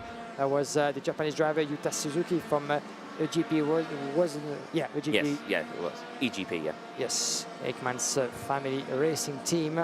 You can easily recognize with the bright yellow livery. Some drivers competing in this class as well, with Julian Kamen and Ian Ekmans that we've seen winning as well. And not so much of a good result, unfortunately, for the Japanese driver. Delity still there just at the back of this train. That's Fionn McLaughlin just going through. He's got no traffic in front of him. He's there in P2. He's some 3.9 seconds further down. Caranta now under pressure from Alessandro Tedesca here. Tedesca with that tighter line as they go through the exit of turn 6 in towards turn 7. Are we going to see a move here potentially? Yes, we are. Down the inside. Alessandro Tedesca gets that move done, but Caranta holds it on the outside and maintains the position and now goes through Ferranzano. Ferranzano tries to dive down the inside, says no, Alessandro, and but he holds on to that position. Late on the brakes, though. Keep an eye on Delity. Delity down the inside of Ferranzano. Doesn't quite get it done, stays behind once again, and that's the thing. You go for that inside line, you feel like, oh, he's gone wide, yes, I can dive down the inside line, but you can't get the traction at the exit of the corner, and again, he tries the same Delity down the inside, but look at that outside superior line from Verrazzano, can hold and maintain that momentum. Yeah, beautiful moments of racing and pure control skills from those young drivers of the senior class. As going around the inside, there he goes, the 305, beautifully made by François Delati, but look at the line that he's been able to cross for Aaron Ferrazzano. That's what I like to call racing ballet between our young riders, as one of the teammates of Aaron Ferrazzano, this is Kimi Duron for the back, I think it is trying to get himself into the party. So let's see what's going to happen between those three, as Jules Caranta seems to be dropping a bit of pace under the close of Alessandro Tudisca, who picked up, or might have picked up a penalty earlier. Alessandro Tudisca, we need to check that out for the official results, available to you on IAME Euro Series. But look at that, 5-4, potentially 5-driver battle. On the outside goes Aaron Ferrazzano, but that was a close call. Yeah, Delati's just got the move done as well. Back down the inside goes Ferranzano, though, into the corner, and he runs wide, and Delati goes off the track. And now that's allowing Kimi to come through as well. The 3-2-8 also coming into this battle, as looking to the inside potentially there was Alessandro Tedesca, not able to do it this time around. Kicking off in the background, though, Ferranzano has held on to the position from Delati. So despite the fact that they ran wide, they only lost time, but they didn't lose any positions. Lost momentum and contact from the rest of the pack. 2.5 seconds is still the gap between Aaron Faramond and Fionn McLaughlin, as the 268 around the outside. Jules Caranta, Alessandro Tudisca, still your battle raging for P3. For the back of McLaughlin, you've seen in the corner of your picture. Caranta, last year's winner of the IAME Euro Series in junior, doing his bit in the senior class. 2 different racing lines. That's interesting to see the comparison, as Jules Caranta is protecting his position on the inside, almost on the curb, while Alessandro Tudisca is trying to get himself in a better shape and momentum for the exit on the outside, pretty much leaving the track. And look at him, how close he is. On the inside, yes, a better momentum. Outside of turn number 11, watch out for any contact. Yes, he goes through. That's a nice and clean move from Alessandro Tedesca. All he needs to do now is protect on the inside. Maybe can he cross the line, Jules Caranta? He's going to have to wait for turn 1. A couple of technical flags coming out on the last lap for some of the drivers. Charles Lambert and the 301 as well as Marc Piccolo. Seeing those, so not sure what's up with their karts, but has been spotted. But, well, what can you say about Ethan Farramon here? Absolutely dominant drive, dominant performance. We'll be happy with this one. He took a win earlier on. No, he didn't. So this will be his first win of the weekend. So he'll be very happy with this one. He was one of the fastest in yesterday's qualifying practice in the last series. But no win whatsoever so far. It will be his first for Ethan Farramon. And a good result for him to push him further up into the circle of contenders this weekend. He's going to join the circles of winners, including Eduardo Villa, Andy Rattel, Evan Gilter, Eduardo Villa on 2 occasions, as well as Danny Carinini, Hugo Besson, Ian Eggmans. These are the top contenders that picked up wins so far, and Ethan Farramon will be one of them in just a few seconds. One last kick of the throttle, not too much, just get gentle on the outside on the way to the checkered flag that will be welcoming the Dream Racing driver. Well done to him, as this is his first victory of the weekend. Sliding a little bit on the way to the next corner as a celebration, sort of. Matt Coughlin, the Irish driver from VDK, we had the pleasure to talk to earlier, picking up 2nd place from Alessandro Tedesca. Jules Caranta coming home in P4 from François Delati, climbing 9 positions in the process out of 11 laps, so that's a good average of overtaking maneuvers, isn't it? Very, very good indeed, yeah. So after 11 laps of racing, Ethan Farramon will take his first weekend win for the Dream Racing team, and he'll be very happy with that one as they make their way back into the pit lane. McLaughlin holding on to P2. He'll be very happy with that result. He was very happy with his qualifying position. I think he qualified P4 yesterday, and I think he was very happy overall with how that went. Alessandro Tedesca then rounds out the top 3 from Jules Caranta. Delati then rounds out the top 5. 9 places gained for Francois Delati. Brilliant result there for the CG Racing team. Aaron Ferranzano maintains his 6th place start and finishes there as well from Fred Green. Fantastic result for the young driver. I think his first time out in Europe as well is for Fred Green. So he's been thrusted into the world of senior karting because he's too big in the UK for junior racing. So he's been thrusted into this scene here. So he's been doing incredibly well. And that there, P7, fantastic result for him. Kimi rounds out the top 8, and that one 7 places gained from Ricardo Sorelli. Louis Juan rounding out then the top 10. There's a look at the provisional classifications from Lewis Bird. Desiree there as well. 17 places gained for the Frenchman there, finishing in P12.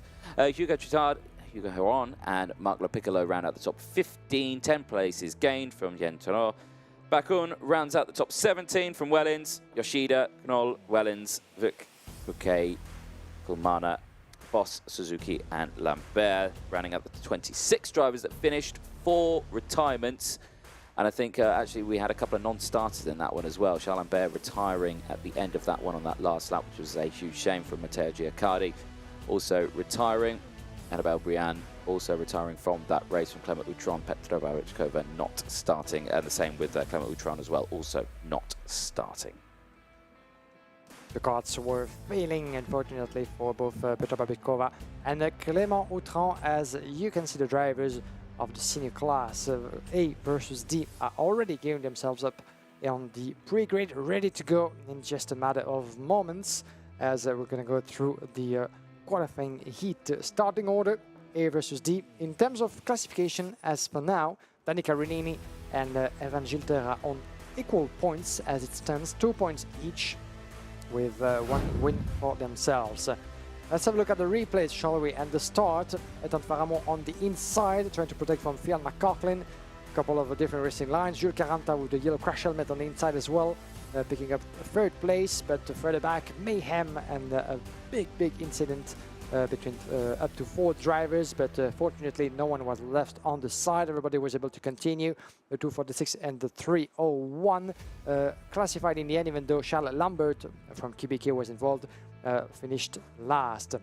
Here's the move on the inside of the battle between Jules Caranta and Phil McCaughlin as well, with some of the pursuers crossing the lines, trying to get some grips going.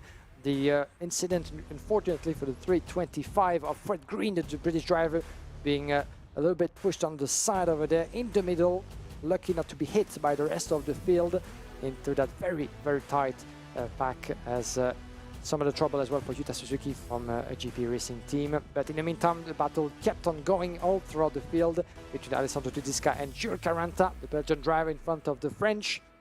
But in the lead, there was no one able to catch up with the 212 of Ethan Faramond, picking up his first heat win of the weekend. Well done to him, as we're going to turn our attention to this man, Danny Caronini, the Dutchman competing for Energy Corse Benelux, former IAME World Final winner.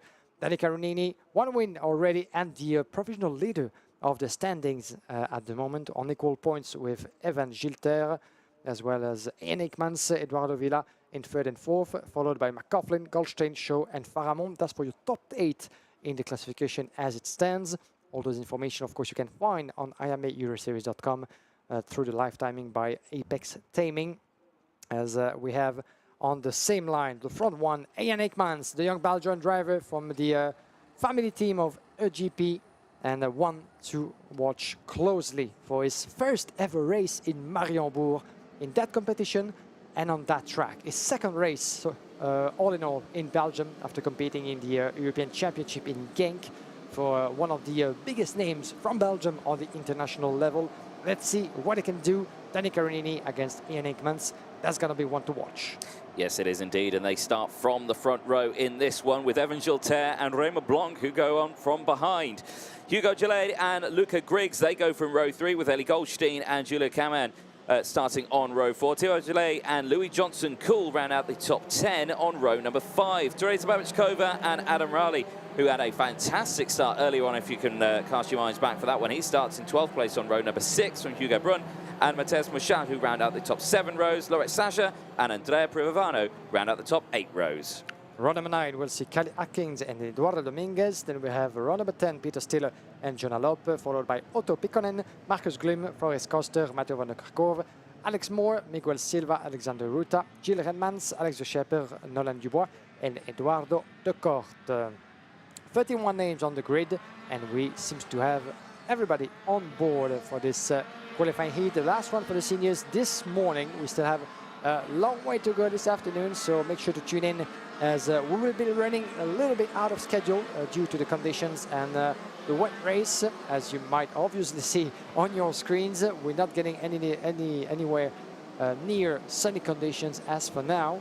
So this means that the break that we were supposed to have at 1:30 local time in 20 minutes will be slightly delayed, because after this one we have 2 more races for the junior category this time, and then we'll take a short break of approximately half an hour before getting back onto the track. This is qualifying race number 3 for those 2 groups, and as for now, Danny Caronini and Evan Gilter, respectively 1st and 3rd on the grid, are leading the ranking. And watch out for Gilter, because he's gonna be on the inside line, and all Danny Caronini has to do is to shut that door. Yes, indeed. So what will happen on this one? We've seen the different style of starts, haven't we? In this one, we've seen the drivers who are on the inside line, they really hug that inside curve. You've seen some on the inside line, they actually let it run wide and then bring it back.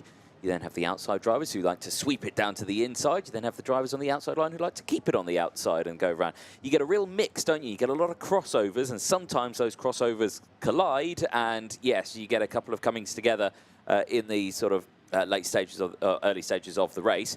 But this time around, let's see what happens. So Danny Caronini on the left-hand side of your screen, Ian Hickmans on the right.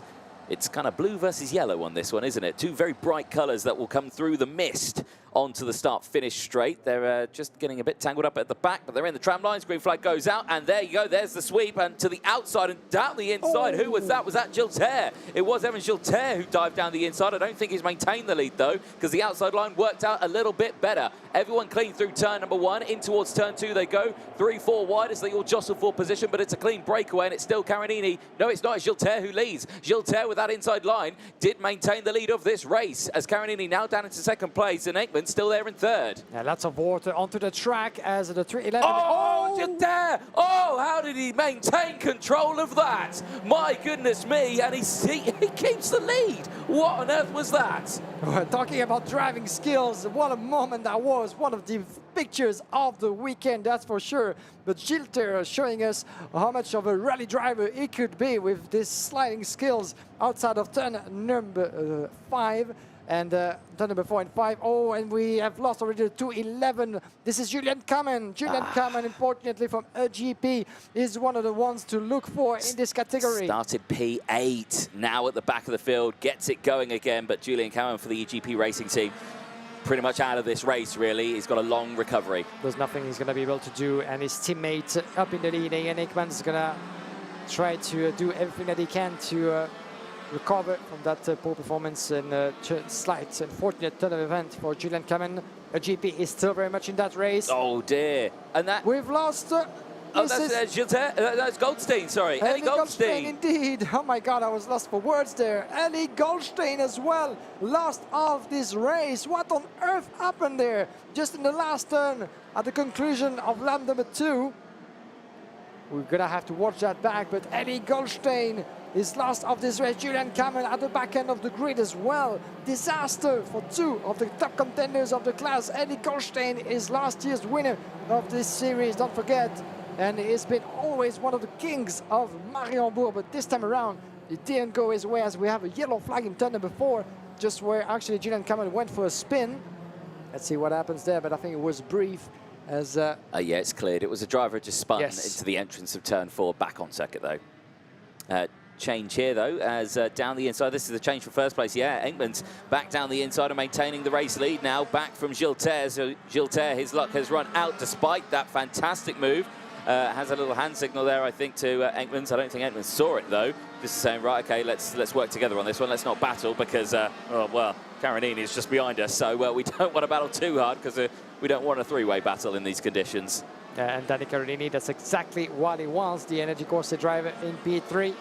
Those two know each other too well, competing against one another in the European Championship, both the OK Junior and the OK, and goes around the inside. Oh, by the look of it, it was like Evan Gilter was going to be able to take the inside line in turn number 4. The bend of the podium in the middle of the track, not quite as easy as it looks, as they go around the outside, very large indeed on the entry of the hairpin. This is where the grip might be, but some of the drivers are going on the inside as well. Let's see the replay of the starts, as we have Caronini on the inside going around on the out to shut the door to Aikmans, and on the other side as well, Gilter was the smartest of them 3, taking first position, right glued to the curb, but Danny Caronini was able to carry that good momentum in the process, and look at that move from another angle. That angle doesn't do that that moment there any justice whatsoever. The other angle certainly proved it better. That was the moment that Goldstein went off the track. Yeah, just got caught into the gravel. So, yeah, that was just 3-4 karts going for the same piece of tarmac. And unfortunately, he was on the outside of all of that and just was the receiving partner of it all. And that's another driver mistake, or maybe back, having something to do with the conditions, as we said. But remember, Ruben Moya was caught as well, doing a mistake in one of his previous heats in turn number 8. And another big driving contender doing the same. Yes, indeed. That's the replay. And look how that's nearly 90 degrees sideways there. I'd like to see that, on slow motion with good music piece for the social media. I'm sure that Evan Gilter might do that himself, but that's certainly one of the moves of the weekend and one of the catch-up of the weekend from Evan Gilter.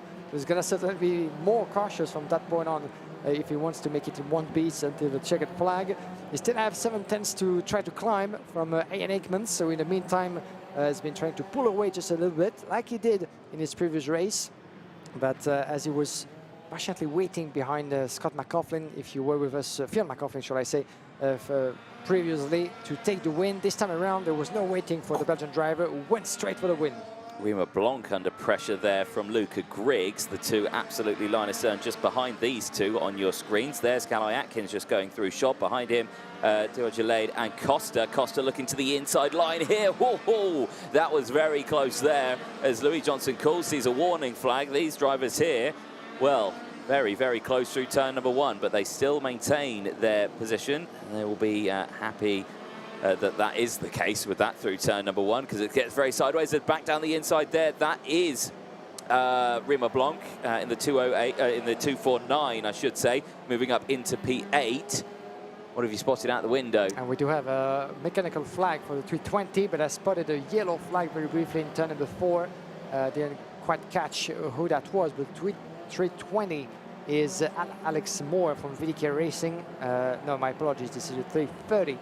The 320 is further up in the classification by the look of it. Can't quite catch where he is, but picking up warning flag by the look of it. We'll get back to that in a minute. But yeah, this is Johnson actually from Premium Karting. I was looking in the middle of the pack, but he's up in P4 and now having a warning flag. So not when you're doing so good into a race, especially climbing 6 places up to 4. We'll get back to that. Talking about recoveries, 12 places gained for Cali Actings up in P5 and 17 positions gained for Floris Costa in P6. So, we're halfway through this race. Ian Aikmans leads it, wet conditions, his first ever time here, and he's pulling away with a gap of 1.1 seconds. It's quite impressive, isn't it, for someone who's never raced on a circuit. Second time actually racing in Belgium, and he's Belgian. Yeah, there's a long story behind the career Work of that one Ian out. Aikmans. yeah, I'm sure the people listening may be like, what? How is that even possible? But warning flag for Hugo Jalad in the meantime as well, the 316.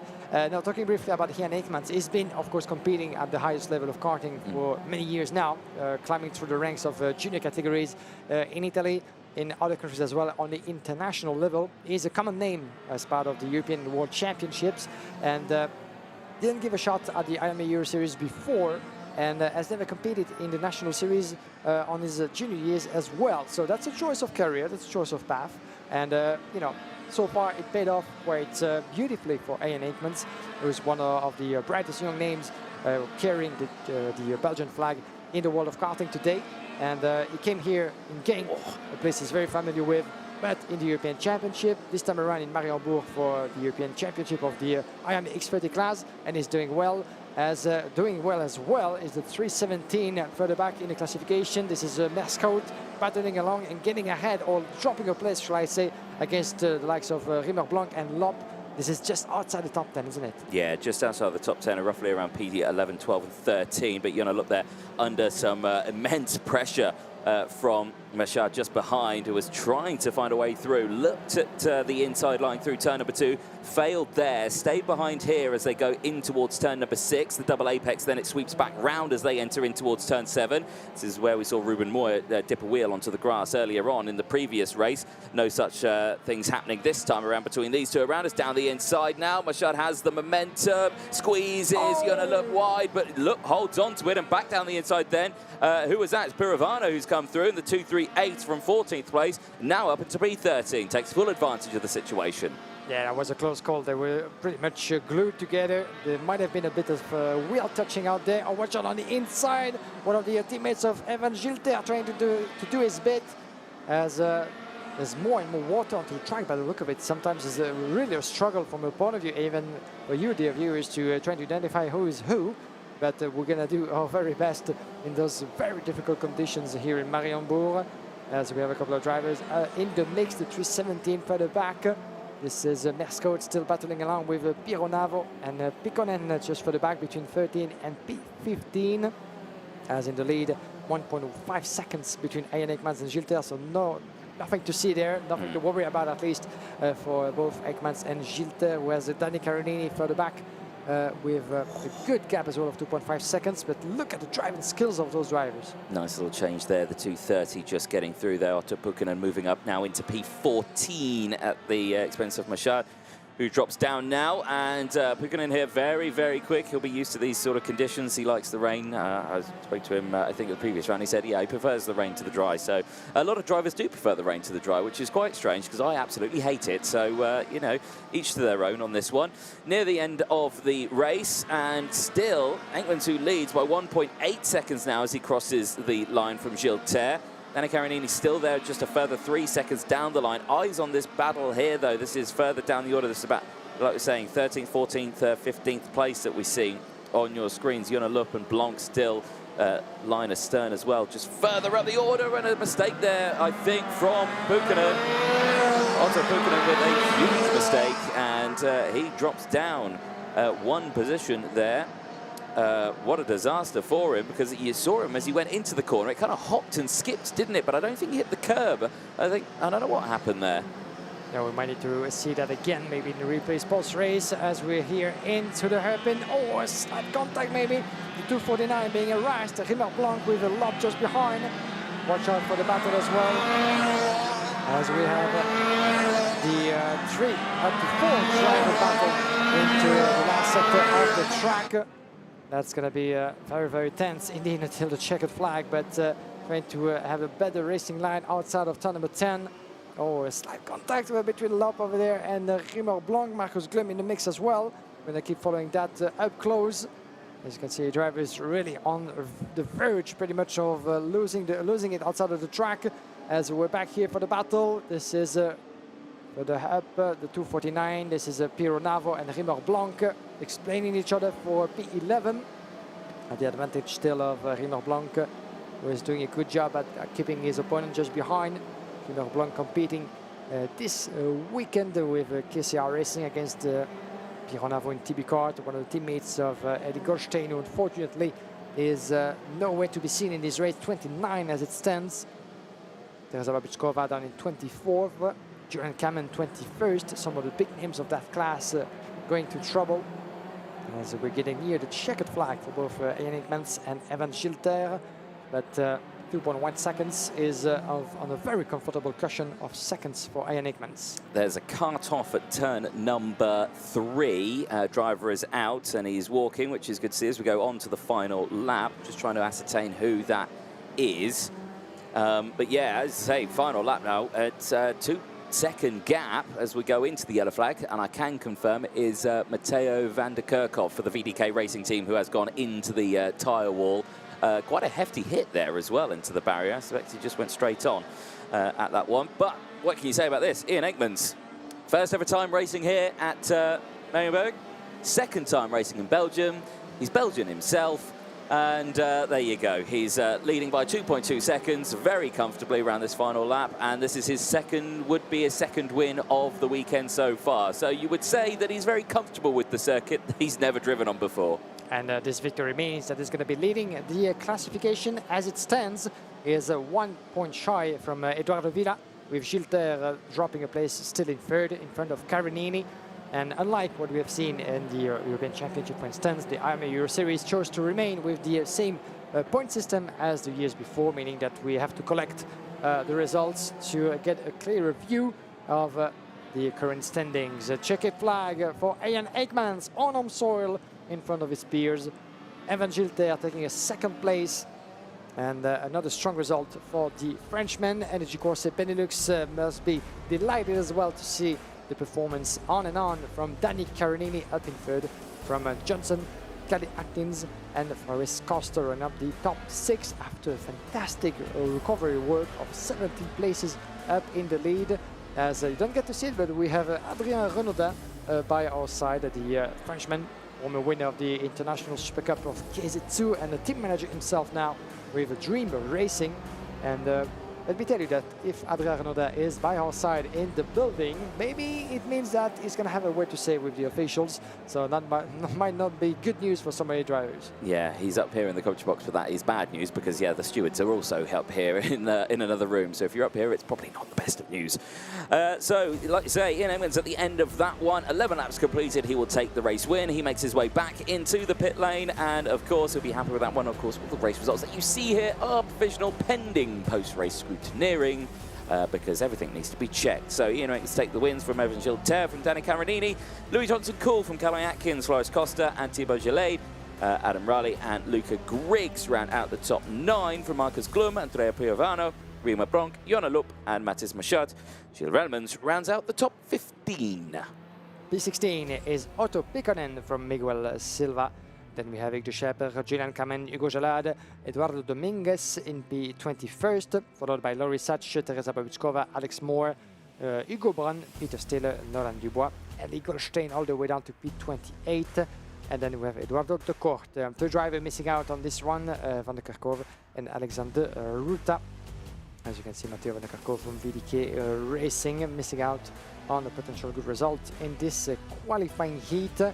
And by the look of it, is still raining. Yes, I think it's still the case in Mariembourg. We still have 2 races to go in the junior class this time around. The first one opposing Group B and C, and then we're going to have the Group A versus D. And then this will be time to have a smaller break than planned.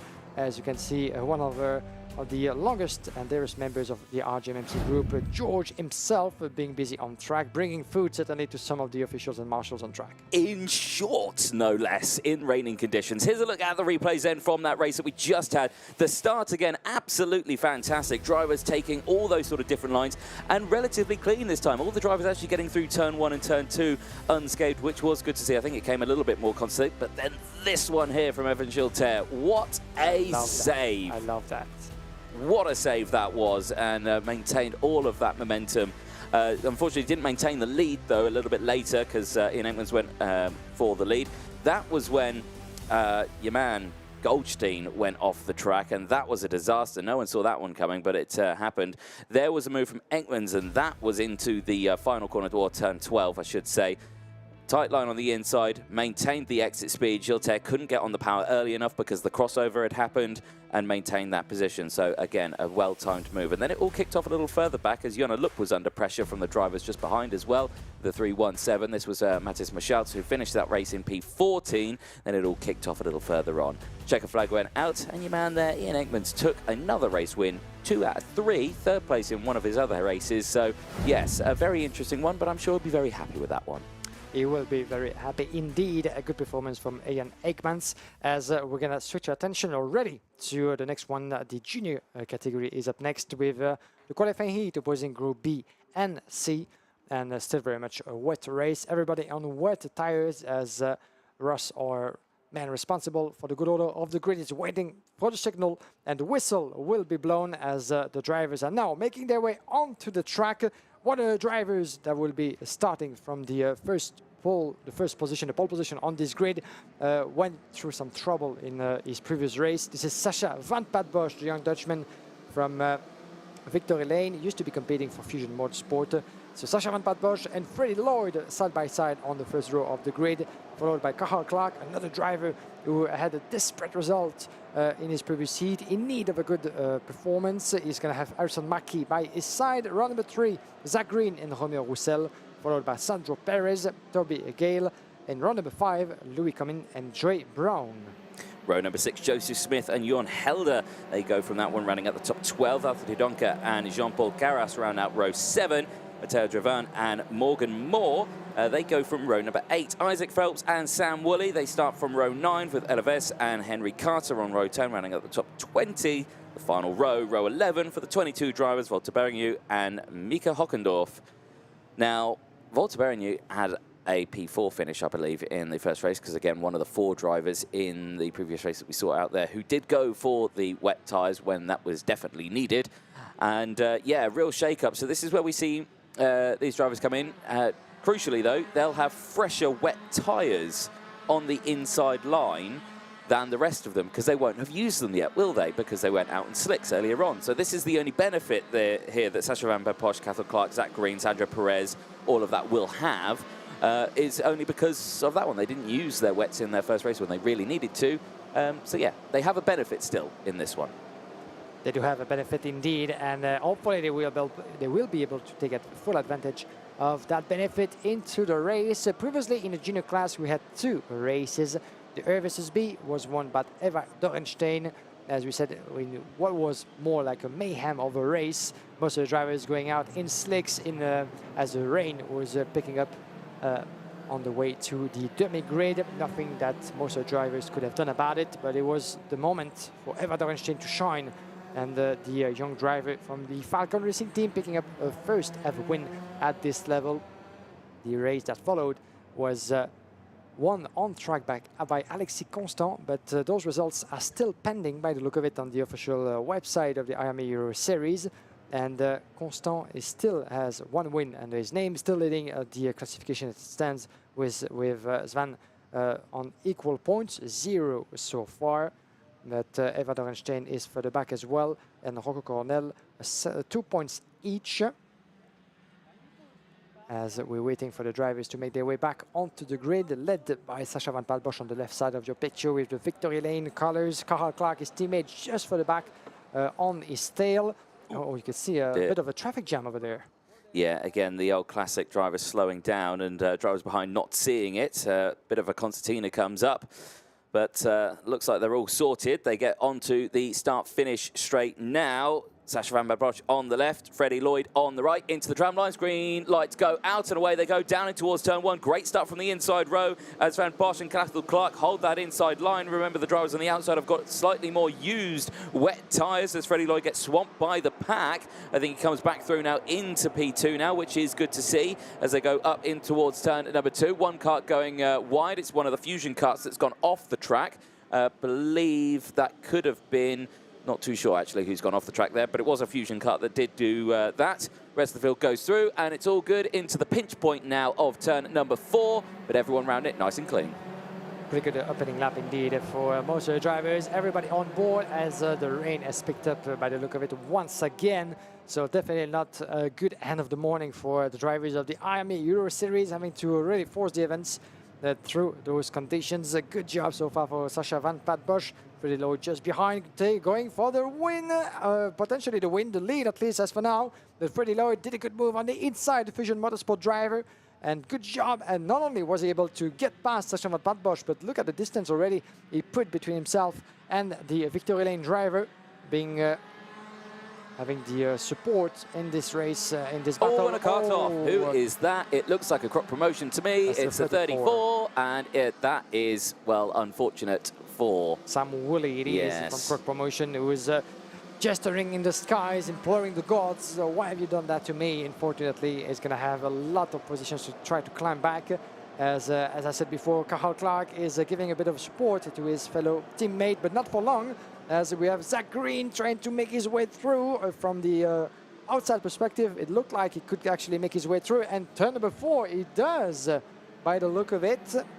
Not quite yet, actually, but he was very, very close indeed. Zach Green, he lost a bit of momentum as a result, I think, leaving Cathal Clark on the attack on Sacha Van Padbosch. Oh, and a contact between the number 12, James, this is Brown, and Phelps, 7 and 8, respectively. Not quite what you want to see for Joey Brown, who was trying to go around the inside, taking advantage, but he went sliding a little bit. Always easier said than done to keep the racing line alive, because we said that, oh, why did he go touching the other driver? But those conditions are so slippery that sometimes it all goes down to half a meter, and you could easily actually slide on the outside and touch your opponent with no intention of doing it. Yeah, indeed. So conditions continue to worsen here at Mariembourg as the rain continues to fall down. As down the inside there goes Toby Gale. Gets it done on Kuman, and Kuman having to just hold that outside line. Does hold the outside line, but doesn't hold the position. So chop and change there. Rest of the field going through. Can you tell that the UK drivers are used to wet conditions? I don't know what you mean, actually. Yes, there's a lot of them into the top 20 positions. How many British flags do we have here on this grid? A lot of them, more than half of the grid is from Britain. And indeed, they're doing a great job in those conditions. Freddie Lloyd the first with more than 1 second now in front of Sacha Van Padbosch. Let's have a look back at... oh, that was the moment. Oh, and that... Turn number 2. Yeah, it was the 21. That was Harrison Mackie. Just, I think, misjudged the braking zone there. Went straight off. This was earlier on, and then this was the Croc Promotions driver. This was Sam Woolley, who went off. And again, it's just those little mistakes. So yes, I may say that some of the British drivers are used to the wet conditions. Some of them aren't so used to the weather conditions here. So you know how it goes. Every time we praise the drivers for their skills and talents in those conditions, something happens to them. So commentators curse. It's a real thing. It is, and every time he seems to catch us again. But Harrison Mackie, we lost him in the process, but he was being able to climb back a little bit. He's now in P13. And he keeps on climbing as I'm saying that. He's actually losing positions down to P18. So let's see what happens for Harrison Mackie, but he was starting from P4, and that mistake was indeed very costly. Yes, indeed. Cathal Clark there now up into P2, has got past Sacha Van Padbosch. moving up, chopping and changing a little further back as they're still kicking off as well. Joey Brown having a good battle, I think, with Joseph Smith for P5. So Joey Brown back down the inside, Smith on the outside, not able to get that move done. Smith will have to fight back here, won't have the line in towards turn number 7. Through the little kink, down in towards turn 8. Again, very tricky little corner, this one. But as the rest of the field go through, nice and calm. We're half race distance for the time being, only 8 laps this race. Here is a look at a replay. And no, there we go. No replay there, unfortunately. And so 3 laps in, back here, Freddie Lloyd leads. This is the battle for second place. Clark, Van Pat Bosch. Lloyd is 3 seconds up the road. What happened there in the process? But Freddie Lloyd, a brilliant pace, he's able to carry. Here's a replay. What happened here? Ah, this was the overtake. This was where your man Cathal Clark got past Sacha Van Posch. So that was through turns number 10, just down that inside. Very commonplace that you see drivers make that move, isn't it? Just, yeah, tucking it in and getting it done. So nice to see. Nice to see, and there was nothing to complain about between the 2 teammates, because remember, they're from the same team, and even though these are drivers, these are competitors going for their own scoring and performances at the end of the day, but once you're part of the same team, in those conditions, you want to go cautious and not to take too many risks, and this maneuver was clean and neat from Cathal Clark and Sacha Van Bosch, but will he be able to try to catch up with Freddie Lloyd? Adapted very much, unfortunately for him, as run the inside goes the Croc Promotion driver, the 123, and there was a slight contact doing so. Toby Gale and Joshua Smith there. Joshua Smith being the receiver of that one, but instantly fighting back. So anything you can do, I can do better. I'll take that position back. Thank you very much. Yeah, that's the way to do it. Brilliantly made. He lost no time at all to respond. And because on that finish straight, it's very easy to be eaten alive with the slipstream and the toe not quite working as efficiently as planned in those conditions. And all around the inside. Back through. Yeah. And the ballet goes again, and there's another swap of positions. Yeah, Toby Gale back down the inside. And again, puts his hand up and just says, thank you, I'll take that back again. As these two continue to battle away. You can imagine there, yeah, you see wiping of the visor. Now that brings me to my next question. Whatever happened to the windmills on the visors? Did you ever... Oh, that's true. Whatever happened to those? I must say, I've never seen it in Belgium. Oh, and off. Who's that? It's a Jamie Green, it's the 29, it's Isaac Phelps. And that's a disaster. How did that happen? Was that just too hot into the corner, or was he assisted? It might be, we might need to see that again, but disaster for Isaac Phelps from Jamie Green. He was indeed climbing 8 places up into P9, and his run, unfortunately, ended quite prematurely in those conditions, but he was out in turn number 1. Could be a driver mistake, could be, as you said, a result of a slight contact. We didn't see anyone else involved, so it might have been brief. As we're back with the leaders, Freddie Lloyd, 2.7 seconds ahead of Cathal Clark, Sacha Van Bosch, and we have as well Zach Green down in P4 with the yellow crash helmet. This is, this is Joey Brown just for the back. And we have Toby Gale, Joseph Smith, Louis Cumming, Morgan Moore, and John Helder running up the top 10. Well, Zach Green was going to go for a move there on Sacha Van Bosch. Bosch went slightly wide through turn number 3, and I think Zach Green just thought, oh, I could potentially get my nose down the inside there. Unfortunately, it didn't work out, but again, that just shows that despite how big the gap you see is there, you know, there's still lunge distance between these drivers, but now Joey Brown is coming into play as well. Here is a replay.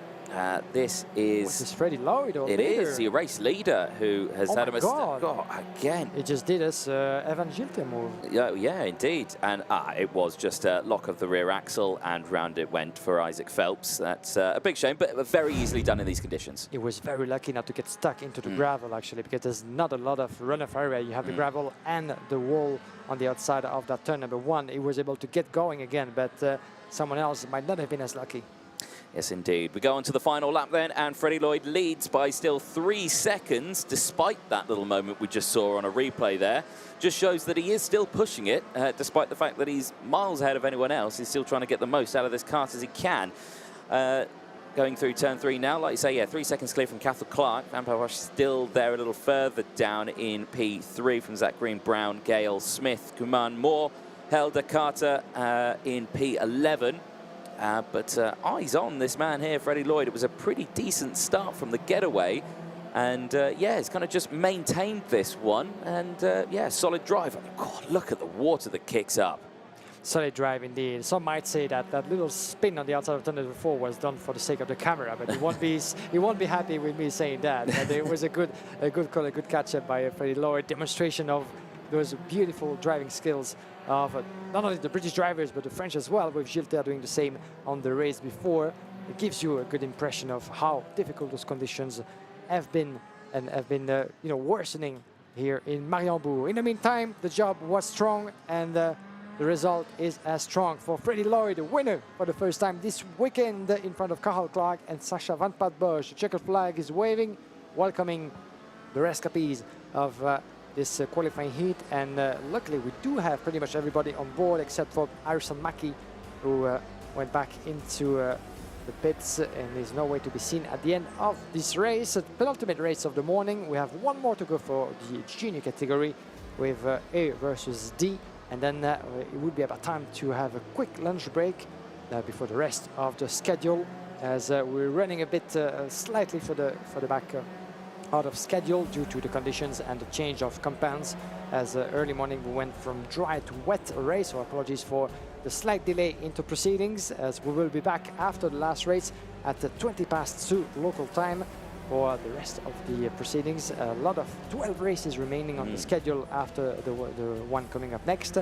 And at the end of the day, we'll have a proper intermediate classification, to which we'll need to add the superheat of tomorrow morning before the finals. Yes, indeed. There is still plenty of racing left to go. Here's a look then at the provisional classifications at the end of qualifying Heat B and C for Junior X30. Say Lloyd from Clark, Van Pat Bosch from Green, Brown, Gale, Smith, Kuman and Moore. Helder rounding out the top 10 from Draverne, who finishes in P11. Henry Carter then into P12 from Isaac Phelps, Jean-Paul Carras and Romeo Russell running out the top 15 for the Victory Lake karting team. Then we have another disappointing result, I'm sure up to its standards, for Sandro Perez that we heard in the interview earlier this morning. We have then Ockendorf in P17 from Sam Hole, Berganu, Elia Weiss to Donker and Harrison Mackie not classified in the end. So we have one more race to go. Stay with us for the opposition still in the junior class between the group A and D. As coming up next on the front row of the grid, we'll see Thomas Kinsey as well as Rocco Coronel starting alongside each other. Here's a look at the replay then. At the start of this one, it was Van Pat Bosch who had the inside line. His teammate Cathal Clark followed through. Keep an eye on Freddie Lloyd, though. He's on the outside. And then his teammate, the 21, Harrison Mackie, was just behind. Now you can see he gets a good getaway. He's on the outside as they go in towards turn number 2. And then, unfortunately, just decided not to brake. And, yeah, went slightly wide. This is when Freddie Lloyd took the lead after getting past Van Pat Bosch. And there, I think, yeah, that was the moment there for the number 34 of Sam Woolley, wasn't it, into the final corner. Contact between these two as well. The number 12 of Joey Brown, and I think with Louis Camon there, that got a bit feisty in the early stages of the race. This is where Cathal Clark got the move done on his teammate and moved up into P2 in that one. Down the inside there, we saw the 1-2-3 as well of Toby Gale. He had this brilliant battle here on the screen with Joseph Smith. Joseph Smith instantly fighting back as well, back down the inside. These two had a good scrap all the way throughout the race, but I think Toby Gale managed to get the jump at the end of the race and held on to the position from Joseph Smith. A moment here for your race leader, Freddie Lloyd, running slightly wide out of the exit of turn number 4, doing a nearly carbon copy of Evan Gilles Terre in the previous senior race. But the beautiful moments there, the nice slow-mos as the water starts to accumulate in puddles around the circuit. But despite his troubles, Freddie Lloyd took the win convincingly by 3.5 seconds at the end of that race. They'll back in the pit lane, and the next race before the lunch break kicks start, and we see there starting on a pole position, the 41, the Frenchman, Thomas Kinsey, who had a brilliant qualifying, fastest overall in the weekend. But before qualifying practice group 2 is done and dusted, and we're here with Junior X30 fastest driver Sacha Van Pat Bosch. Sacha, congratulations, a very quick time putting it on pole for this one. Yeah, it was a good start of the beginning of the week, and I nailed the time, but I lost a bit on sector 1 because I overtake someone, but still the time, but it's all right. The track itself here, it's quite a challenge, isn't it? It's fast and it's twisty. What section do you reckon you can favour most this weekend? I like the twisty bit because I'm good like in technical circuits, and I like it very much. Well, brilliant stuff. This track here, it's going to be a challenge. Wet conditions potentially tomorrow as well. Do we feel like we'll do okay in the wet conditions? I'm really fast in the wets, and we can see what tomorrow can we do. So, wet circuit, twisty circuit as well. Hopefully tomorrow is going to be a good day for you. Yeah, for sure. Congratulations. Thank you.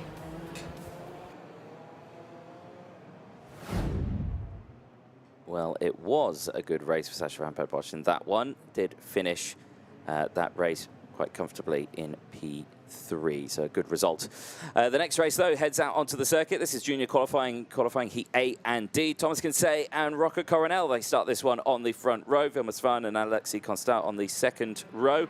Tibor Ramekers and Harry Bartel, they go from row 3 from George Nassar and Arthur Huang, who round out the top 8 on row number 4. Daniel Delakian and Jensen Graham go from row 5 from Clarisse Nogueret and Felipe Carras on row number 6. Bertrand Sash and Maximilian Blanchimard round out the top 7 rows with Ivo Thoresen, who took a win earlier on in the conditions. Starts this one on P8 alongside Taran Kinnard. Austin Gale and Angelina Poenka go from row 9 from Eden Spanswick, who had a breakdown earlier on. Hopefully his car is all sorted and he can fight back in this one from Liam Halle, rounding out the top 20 on row 10. Yannis Dubois and Senna Munier. Matt Corby rounding out the 23 karts on row 12. And this should be a nice and exciting race as the weather conditions still are worsening. You can barely see the hill on the backside of the circuit. The clouds have come in, low clouds, the rain continuing to fall, but that's not dampening the spirits of the spectators here. The grandstand is still full. People with umbrellas, people who are mad and don't have umbrellas. There are people even more mad who are wearing shorts and still in t-shirts as well. I can't fathom why on earth you wouldn't be wearing a big fluffy coat and slippers right now on a sofa instead of standing outside at a racetrack. I can't even imagine it. Look at that. Look at that. Yeah, still, you know, we need to thank the mechanics, of course, on the bridge, but also, you know, the family members, the friends, and the close ones of all the drivers to stay with us under the rain in the grandstands and cheer up for the performances of the young ones and protégés as we get ourselves for the last qualifying heat of this first part of the day. Then we'll have a lunch break and then some more 12 races to live together as Thomas Kinsey, the fastest in qualifying, against Rocco Coronel, who is going to be starting from the outside of the front row with Vilmos Van and Alexis Constant further back. They are the two drivers leading the classification as it stands, but watch out for the starting procedure. Kinsey on the left, and it is Coronel on the right. Bad start from Coronel. He gets swamped by the pack, drops down into P4, can switch back, is down the inside there. I think that's George Nassar who's come through in the pink helmet, and it's a pretty decent start, though, from Kinsey. Kinsey holds on to the race lead. There's an energy course there in second, and I think, who is that? Or actually, is that GGM? Not too sure who that is in P2. It's the 15 who's in P2. It's Vilmos Van, so it's an AD Motorsport car who's on an energy course chassis, I believe. Yeah, and your current leader of the classification, big contact there. Tibor Ramekers. Tibor Ramekers in trouble on the outside, on the way to the hairpin, not where you want to be, as Tibor Ramekers went through some trouble as well in his opening race, but he was one of the top favorites, remember, who made it up into P5 on slick tires in tricky conditions, so he's going to be willing to build up on that performance, unlike some of the strong rivals like Carl Clark or Sasha van Bosch, who went through trouble. Different lines, as we said, either aggressive on the inside or outside of the middle of the track when you want to go for some more grip whatsoever, even though it keeps on pouring rain on the track of Mariembourg. So I do wonder what they're going to be able to find extra grip in those conditions. This particular part of the track, turn number 12, we've seen a couple of drivers going off in that particular part as they make their way back onto the start-finish straight, turn number 1, and already 0.6 of a second between Thomas Kinsey and Vilmos Van. Alexis Constant down in P3, Rocco Coronel. Then we have Bartel, Ramekers, Graham, Carras, Arthur Huang, and Daniel Dalakian rounding up the top 10. Again, you can remember a lot of these drivers did only have the slick tyres in their first race when it was the wet conditions. So Thomas Kinsey, who's leads in this race, has got a nice fresh set of boots on that one. Unused wet. Well, I say they're unused. They've done a couple of laps now. But yeah, so he'll have a nice optimal grip there. It's down the inside. Just trying to go for a move. Alexis Constant, no, not able to do it. So it was Constant who had the decent move at the start of the race. I got the wrong name on that one, so I'll apologise to Alexis on that one. But yeah, up into P3 and right on the tail of Svan here. Looks to the inside and Svan sees it coming and very cleverly just avoids contact there and just moves out the way. Yeah, this is really the last part of the track that the driver is able to make a difference at a very low speed. And once the door gets open, then it's quite easy to get into. And watch out for the battle between Rocco Coronel and Bartel as well, as Harry Bartel dived around the inside of the Dutchman in turn number 12, but carried a little bit too much momentum, as the driver from Victory Lane was able to cross the line and get the place back. Battle for P4, that is, between the top three. As once again, a tiny, slightly bit of a mistake from Rocco Coronel, at least from the angle we can see from outside of turn number 1. Rocco Coronel, remember, was leading one of his previous qualifying heats, before making a slight mistake in turn number 2 that cost him a couple of positions. Looked like he was going for a move there on the inside of turn 4. No, but down the inside goes Harry Bartel to get another position. So Bartel moves up into P4 now at the expense of Rocco Coronel. Coronel fights back though and has the inside line. Can he hold the momentum? No, he can't. Stays there just behind. We'll have to try and fight to get that battle back. Bartel's moved up quite a few positions in this one now. That's another 2 that he's got. So he's up from P6 now into P4. So he's had a good start in this one. A little further back down the inside there goes the 100. That's Felipe Carras, who's moved up past Thibaut Ramicas. Ramicas under pressure here. As down the inside there as well, you've got the 22, I believe that is. Let's try to see who that is in a minute. But one of the VDK drivers is trying to get along as well. The 22, that is, further back. Jensen Graham. Yeah, well done to you. In the classification way is currently P8. Jensen Graham climbing 2 places. The driver from Fusion Motorsport. Oh, and now that's going to be interesting. Look who's coming back into the and already taking the lead. I was going to say we went from 1 full second to 2 tenths, and now being pushed a little bit on the outside of turn number 3 is Thomas Kinsey having to back off. And actually fighting back in front of Alexis Constant. What a beautiful battle it is. We saw Alexis Constant climbing through the ranks of the race and really pushing a lot to get close to Thomas Kinsey, not in the best of positions. And Thomas Kinsey was able to swap positions just after being overtaken. So well done to him. Now all he has to do is to hold on to the lead. But Alexis Constant was very fast in the last lap. That's quite impressive, actually. He lapped 7/10 of a second faster than his opponent in the last lap, and they was able to build that attack in turn number 3, carrying the momentum on the inside. But Thomas Kinsey put himself between the curb and a bit of grass and his opponent, and slightly on the outside he was able to get back into the lead. And one driver off, unfortunately, over there. This is the 100 that is. This is indeed Philippe Carras, who was running a strong P7. And yes, it just dropped 2 position confirmation on your screens with Jason Graham and Arthur Wong picking up the left pieces. They are now 7 and 8, and Philippe Carras dropped from 7 to 9. Yes, indeed. Back down the inside there, though, goes Velma Svan, gets that move done and moves up in past Thomas Kinsey, but Kinsey fights back now and moves back up and holds on to that P2 spot. Constant now holding on to that race lead. So, yeah, very interesting developments all the way throughout this one. So, a very good start to the race. Now, to give an update to everyone who is watching at home and as well as who is at the in the paddock as well, the lunch break will be the same amount of time as what it was originally planned. So we will be 20 minutes delayed after the lunch break. So we're not going to be jumping back out because everyone at the circuit does need a break, don't they? They're out there, they've been working so hard. You can imagine they need to enjoy that one. So for the viewers at home as well, do expect there will be a 20-minute delay after the lunch break also. So just be aware of that. So this will be updated on your screens, but we're supposed to get started with the next race at 2:20 local time. So in 25 minutes, but there will be then, as you said, 20 minutes extra. So we will be back certainly between 1:35 and 1:40 local time for some more exciting racing live from Mariembourg. But it's been soaking wet on the track, and the orange army of the karting Defania, as you said, well deserved. a bit of a break at lunchtime. Back to racing, the number 15 of Van Wilmer, the Swedish driver from AD Motorsport, and he just lost the lead in the ranking, the provisional classification as it stands, to Alexis Constant, your leader.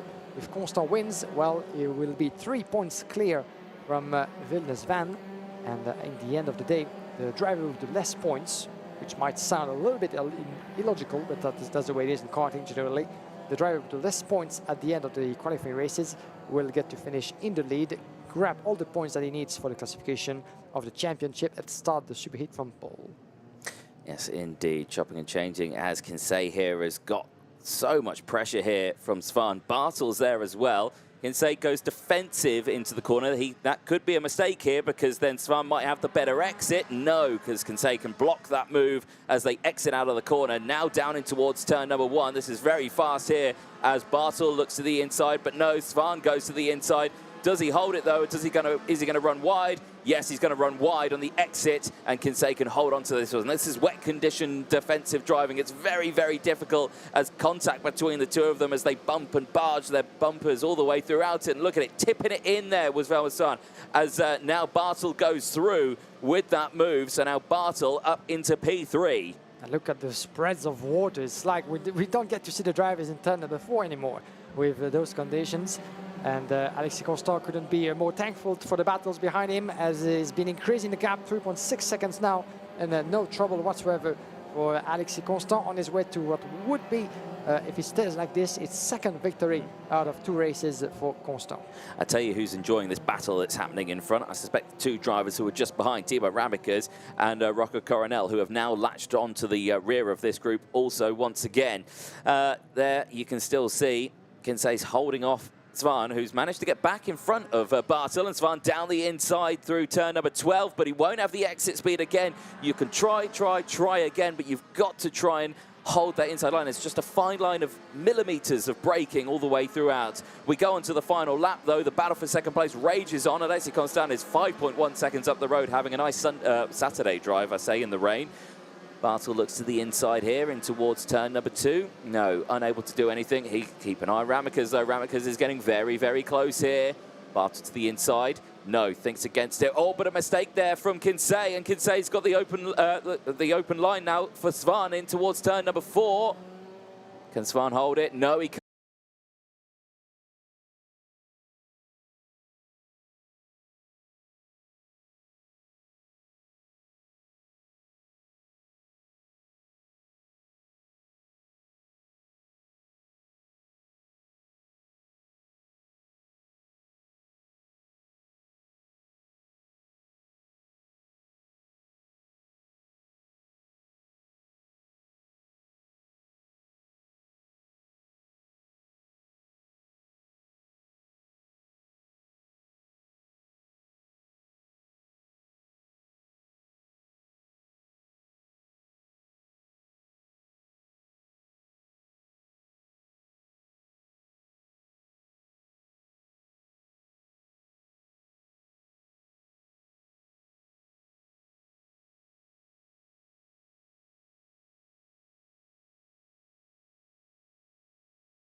Rows, Liverick Granquist and Bruno Greeling.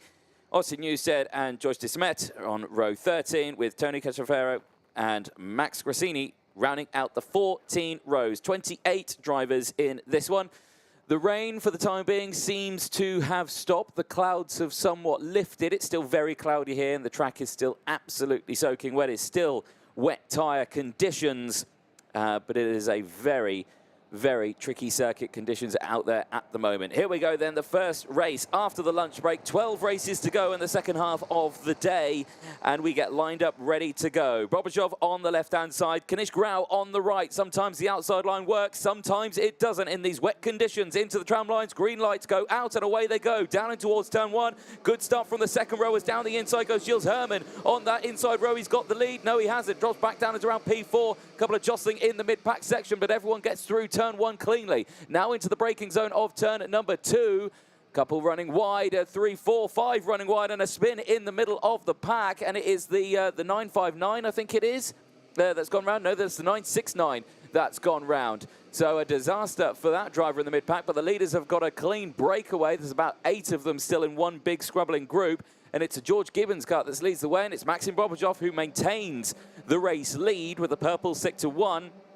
Quickest through Sector 1 with the rest of the field following through. Side by side, one of the ORMs, it is the 922 of Kanish Grau, who started on the front row, has dropped down in the order somewhat, but is still there in the top 5 as the rest of the field negotiates their way through. One of the Fusion carts coming to a grinding halt. That looks like the 917, and that is Leo Peruzzi for Fusion, who is going very, very slow. So hopefully he can get that car all sorted out. Back through down the inside, Gilles Herman back into second place now as he goes through. So as they end lap 1, as they exit out of turn 12 and through turn 13, the order is as follows. Bobrojov still leads the field as they go across the line from Herman. Then it's Grenet, then Rao, Lovett, Sayer, then Van Schil, Baku, and Phillips.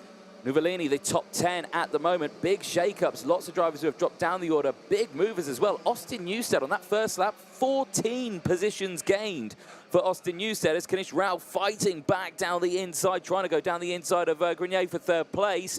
Unable to do it, slots back in there.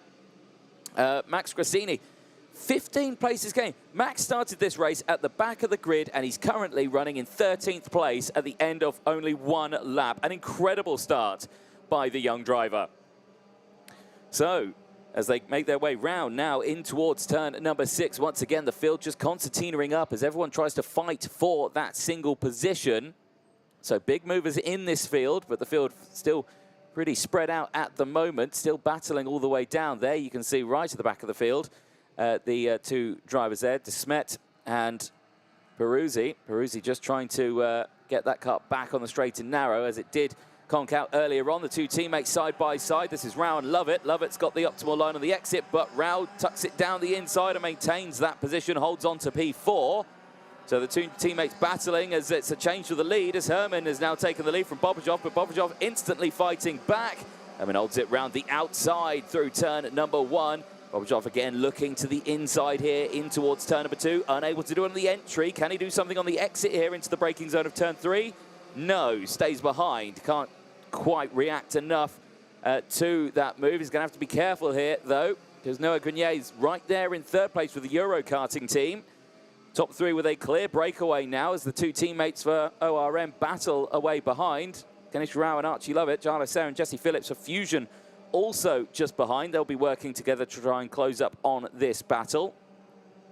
Remember, 7 laps these races. And so far in the Mini X30, Dan Alleman and Herman are the only 2 drivers to take a win. Herman currently leading again. This would be his 2nd race win of the weekend if he can maintain it. But so far, so good. 0.6 of a second is the battle. Yeah, he's still there in P3 as now Bobrojov is starting to fall down from Herman. Not able to match the pace here of the young Belgian VDK racing driver. Like you say, he had a great pace in his first race earlier on, showing why he took that win. As the battle between Lovett and Rao has settled down now. Lovett's actually managed to get past now. Moved up into P4. So Kanish Rao there in P5. Not able to do much apart from follow his teammate to the battle that's leading ahead, because Lovett is catching up to the back of Noah Grenier here for 3rd place. Interesting to see, and I've got to say, I reckon there's somewhat of a, well, there's not a dry line forming at all. If you look out the window, it just looked like it on the screen. Very, very wet out there still, as Tony Casciafero picking up a warning flag, the 939. not having a overly good race in this one. He sits a little further down the order. Oh, and there's a car off in the background there. And who's not come through a timing beam? It's the 934 that's come off. And that is Max Grassini for the RSD karting team. He was in 13th place. He gained 15 places. He started this race at the back of the grid. And unfortunately, it's all gone wrong for him. He had an amazing start, and it's a shame to see it go wrong so quickly. Yeah, what a disappointment that is for the young driver. 15 places up in the ranking, Max Grassini from Luxembourg. And his race is not quite over yet. You don't get to see it, but is back and running. So always good to see as we are focusing ourselves on the 955. This is Maxim Dobrashov in P2, chasing Gilles Hermand. Well, chasing 1.7 seconds is more than that, trying to resist from the return of Noah Grenier, putting the pressure on his opponent, the young Belgian driver down in P3. And as you said just before, there's indeed some sort of a racing line starting to form as around the inside of the hairpin goes Lovat. There was beating Noah Grenier on Bobreshov. That was a close call, and he was keen on shutting that door on Archie Lovat, the winner of the round 1 of the IAME Euro Series in Zuera. Archie Lovat, who went through some trouble as well, a DNF for him in his previous qualifying heat. So now he needs a result, and there he goes through on the inside of turn number 10. Archie Lovat up a place in P3, and Noah Grenier in the process lost a bit of momentum. And watch out for him because he sees Kanish Rao coming back to him, the Oliver Roland Motorsport driver, teammate of Archie Lovat. So those two, one after the other, might take advantage of Noah Grenier. Noah Grenier is going to have to go defensive. He keeps on his line. You can see the couple of, as well, a couple of wet patches here and there onto the track. Watch out, a good angle around the inside. Goes Archie Lovat on Bobreshov. And there we see a move for second place, that is. As a green flag and a yellow flag is waving as well. That's just outside of your screens, but one driver is facing the wrong way around between turn 2 and 3. Yeah, again, this is where I really wish I had binoculars because that car is beached in between the small straight between turns 2 and 3. And that car going no further. I'm just trying to see who's falling down the order on the screen or who's not crossed the third sector. And at the moment, I've got no idea. It gets going again, which is good to see. Eyes on this battle, though, a little further down. It's not the battle further down, actually. Sorry, this is the battle for third place. So that's Grinet and Bobreshov. Bobreshov now fighting to try and get back on these positions. Unable to do so at the moment. Staying there in his position. He seems happy with it. And there's a kart that's not going any further. That's a Fusion kart that's come off there. Now, who is that? I think that is Tony Cachefero, actually, the 939 that's off at the final corner. Big shame for Tony as we go on to the final lap. Gilles Hermand, 3.4 seconds in the lead, Guillaume, and, well, no one can really replicate what he's done. He took a win earlier on, didn't he? And now could take a second one here quite convincingly as well. Yeah, 3.4 seconds is not a gap. This is a different planet, a different track at this level. New postcode as well. Yeah, sort of indeed. But Gilles Hermand, a second win out of 2 races, as we do have a yellow flag somewhere into the last part of the track. Yeah, one driver facing the wrong way. Tony Cachefero, yeah. That's one of the Fusion drivers. And another driver that was brief, you didn't get to see it, but was facing the wrong way in turn number 2. He's back and running again, but Gilles Hermand has been absolutely impressive and catchable, untouchable from the rest of the field. But Archie Lovat, good to see him back at his best form, as we can see a bit of a trouble into the last turns. Around the inside goes a 22, Yekesh Rao, beautiful little battle with Noah Grenier, who holds on to his position. The door is open, and right on the inside goes Yekesh Rao into the last sector, the last bend of the track. Can he make it stick? Yes, he can. And this will be checkered flag. Welcoming already Gilles Hermand in front of Archie Lovat in second. Noah Grenier, beautiful little battle into the last lap. Noah Grenier was the winner of that one. He ended up on top. P3 overall in front of Rao and Bobreshov, starting from pole, but only P5 at the flag. Yeah, brilliant win there for Gilles Hermand after 7 laps of racing for the VDK Racing Team. 2 race wins then under the belt this weekend for him. He will continue going into the rest of the weekend with 0 points to his name, giving him the best possible chance of starting on pole position for that one. A fantastic little result. And the rest of the field goes through, and a brilliant end to the first race after the lunch break. A little bit rushed, of course, the weather playing havoc with things here at the circuit, but nevertheless, the team here doing their very best to bring you some great pictures here for the IAME Euro Series round 2 at Mariembourg at Kazing International Raceway. It's a fabulous circuit. My first time here, and for some of our drivers, it's their first time here as well. So lots happening. Here's a look then at the provisional classification results at the end of qualifying Heat B and C's. It's Herman from Lovick, Grenier, Rao, Bobrajov the top 5 from Phillips, Sayer, Nuvolini, Beckel, Newstead, Van Schildel and Cara. The top 12, Murray, Granquist and Godfroyd. The top 15. 15 top 5 all fine. Mathis Brajot and Christian Corby rounded out the top 17, 16th and 17th place. From Levir Cara, Rafla Anton, Bruno Greeling, Angelina Sims-Torres from George Desmet, Leo Peruzzi and Derek Rivera. Brilliant start for them. 3 retirements in this one, Tony Casciafero, Max Rossini and Matteo Rivals at the end of that one. A fast actioned paced race in that.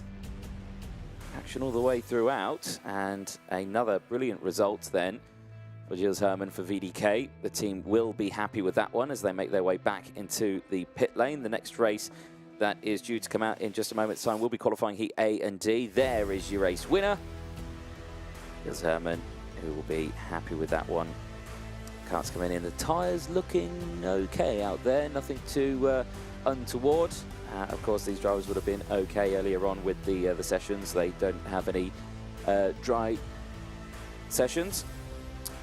So you can see the drivers ready to go for the next run. We'll have a chat with our race winner from that one in just a moment's time, so do stick with us for it. But there you can see Zdeněk Babacek on the outside of your screen, on the left-hand side of your screen. The 965, starting this one on pole position. Again, he was surprised he got that pole. But we're ready down in the pit lane, so we'll head down to Guillaume Alvarez, who's with our race winner. Welcome back, ladies and gentlemen. We're live from the scale and the scrutineering area of the karting day final of Mariembourg. Thank you for joining us if this is your first time. And I'm here with Archie Lovat. Archie, a good little result for yourself. P2 of the qualifying race here. This is a strong one, considering that in your first heat, didn't go according to plan, did it? No. Can you talk us through what happened in the first race and how you ended up in the back end of the classification? So I was starting 6th and my engine oiled up, so I was last, and then I was just going through the pack until someone spun in front of me and I hit him and got a nose cone, so I came, I think it was around 18th, I think. So a difficult first race for you, but this time it worked much better. Are you confident for the next race as well? Everything's working fine? Yeah, everyone's working fine. Where do you see yourself at the end of the weekend? What do you think, based on the track, the conditions, and your rivals? Where do you think you can finish? Hopefully first, but well, I think I'm going to finish first. All right, we'll stay with that. A good spirit. Thank you very much for talking to us, Archie Lovat. Good to see you indeed, the young driver P2 of this race just before. So it's getting a little bit windy into the scale here, and the wind is here, has picked up, but the rain is no more. So that's good news. Let's try to see if I can have a couple of more interviews, if we have a bit of time on our hands, to be able to give you guys some more insight. I see that GC Phillips might be available. GC, can we have a quick word with you? All right, GC Phillips can come our way. That's good news because we didn't get the chance to talk to him yet. Come on, Jesse. Yes, you can join me quickly. All right. Thank you very much for joining us. GC, you can be by my side here. Good to see you. Talk us through your weekend so far. You're one of the big names out there, but the conditions have been quite difficult. Well, yeah, obviously qualifying didn't really obviously go to plan. We're on our own, so now we just need to keep pushing and hopefully end up a lot higher for the final. One of the advantages, I would say, from those conditions is that you can actually work your way at all different sorts of bends, right? There's a lot of opportunities for you. Well, yeah, especially because it's wet and because you're further back. For example, the first corner, if you're on the outside, you can make up a lot of places there. And yeah, on the first lap, you can't make up 15 positions in the dry, but then in the wet, you can. So it's very good for where I'm starting. Fantastic words. Thank you very much, JC Phillips. And back to you, Anthony, and back to racing. Thank you very much. Him down there in the pit lane who's doing all of our running. And yes, the wind's picking up. And I have to say, it looks like the wind's picking up and it's bringing rain with it. The clouds getting ever darker again. And I can see some clouds looming over the circuit in just a moment's time. But anyway, to the grid and the next race. It's qualifying heat A and D that's out on circuit. And Zdeněk Babicek starting on pole position. He's got Dan Alleman alongside. He's got Max Endicott and Novella Morales, who had a bad start in the earlier race for them. So they will have to try and fight back in this one, starting on row number 2. Teo Polican and Antoine Vinet. They go from row 3, Benjamin Manek and Zach Zhu, who had also a good start with some good overtakes, but also had that coming together as well earlier on in the race. He starts on row 4, Stan Fargo and Priyan Bruno. They go from row 5, Lorenz de Kock and Nilis Malek. They start on row 6. Gustavo da Silva and Harry Williams go from row 7. Stig de Renemaker and Jordi Broekman ran out row number 8 from Jamara Hoft. Dante Ortega on row number 9 with Winston Camperin and Leo Pedreza on row 10. Vin Albers and Lenny Robello on row 11.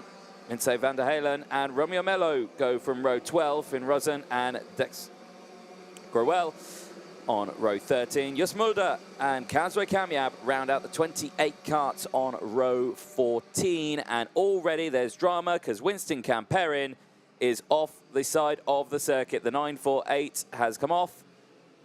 Trying to see if he can try and get it going. If as soon as he gets help from a marshal, he will not be able to continue this race.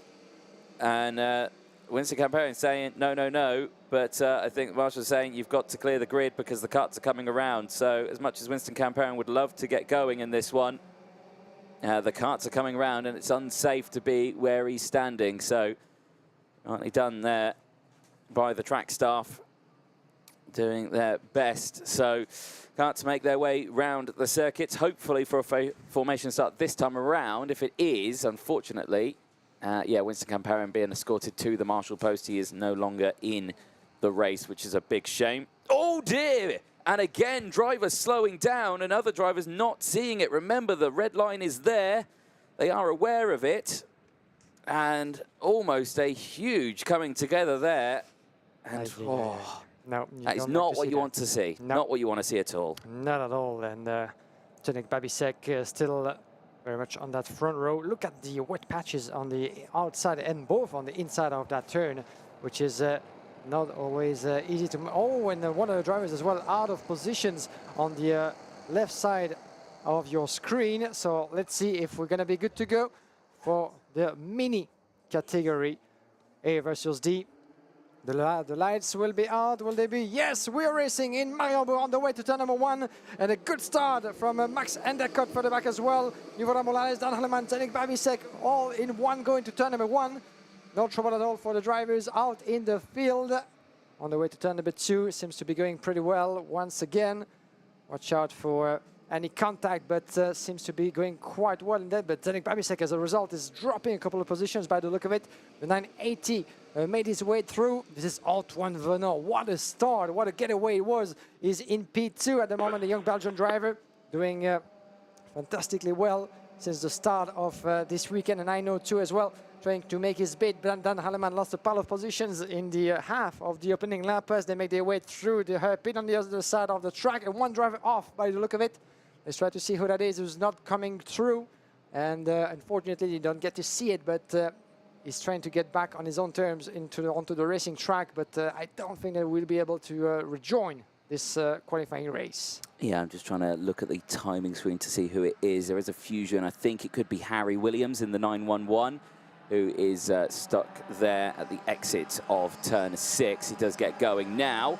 Carts making their way out to the final corner, side by side, change for the lead, because across the line goes the 980. Antoine Vinet leads the way for ORN on the DAP liveried cart. Manages to get past Max Endicott in the 962. These two absolutely line astern here. Babicek's still there, but he is under investigation in P3. So your driver who is in P3 started on pole position under investigation. So interesting start to this one. Green flags out there, yellow flags then I think in the final section. So I think a couple more drivers have come together, and I think Gustavo Marquez and Stig de Rademacher could be a couple of them. Let's see what's going to happen with those, as indeed 965 under investigation, as Antoine Venant is trying to keep everything at bay, as one of the Spirit Racing drivers, unfortunately, out of the race. Let's try to see who that is, but I think we're missing Mariembourg, isn't it? Yeah, yeah. He was running in P11. Oh, went off. Ooh, it's the 970. It's George Gibbons, and well, that's gone wrong. That's Romeo Melo, the privateer from Portugal, driving with GGM, indeed, the team of George Gibbons, as you said. As we have an investigation flag for Cenek Babisek. Cenek Babisek, your pole sitter in this race, in P3 overall as it stands. And you can see the move around the inside of the 902. Dan Alleman on a charging mode. He's had enough after dropping a couple of positions into the opening lap. Now is the time to recover, because he sees that Antoine Venant is pulling away, and it keeps on dropping like flies into this qualifying race by the look of it. Williams. Harry Williams, indeed, the 911 out of this race, joined by Romeo Melo, Dex Crowell, and we have also Camperin lost out of this race. Can he actually manage to get back onto the track by himself with no help from the marshals? Unfortunately, that's the rules, unless he decides to stay on the sideline. But I think he will be back. Yeah, he got it going there. I think that's the second time he's gone off in this race, which is a big shame. But both times he's managed to get it going himself, which is good to see. But yeah, right at the back of the field on this one, which is a huge shame for the young driver. On lap 3 at the moment, it still leads from Max Endicott. Battle that we're seeing here, though, is Babacek. He's under pressure here from, I think that's Theo Policon, who's just behind. And no, actually, I don't think it is.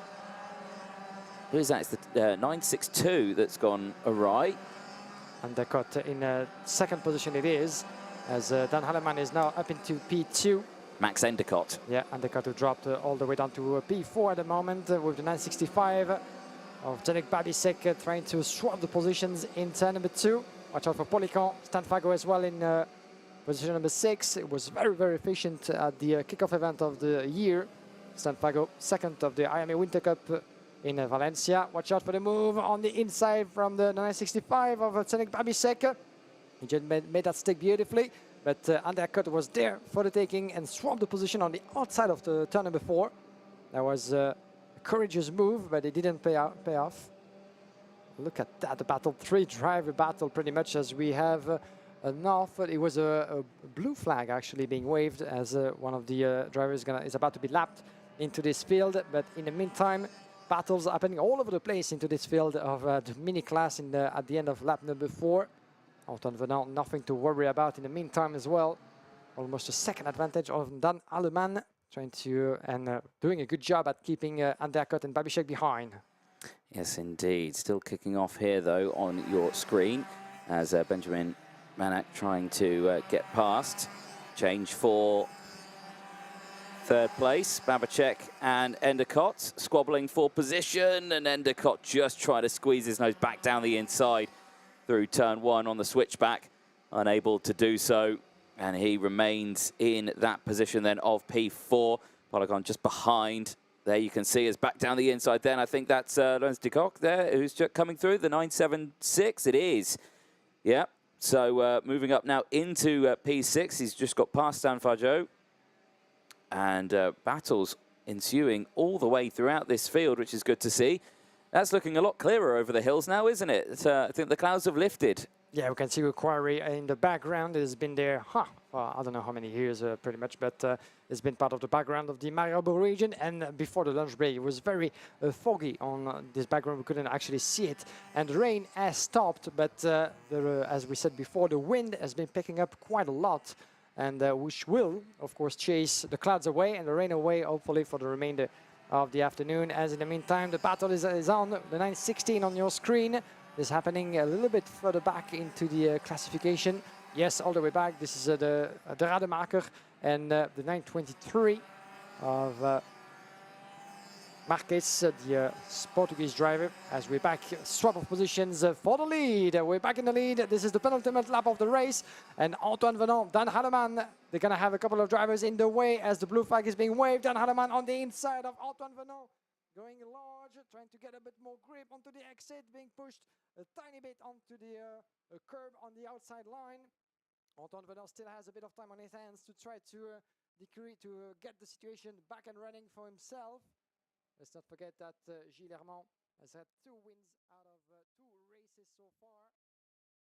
As Antoine Venant could be the one joining him in the circle of winners. For that, he's going to have to get past Dan Halleman. Look, is coming back to him.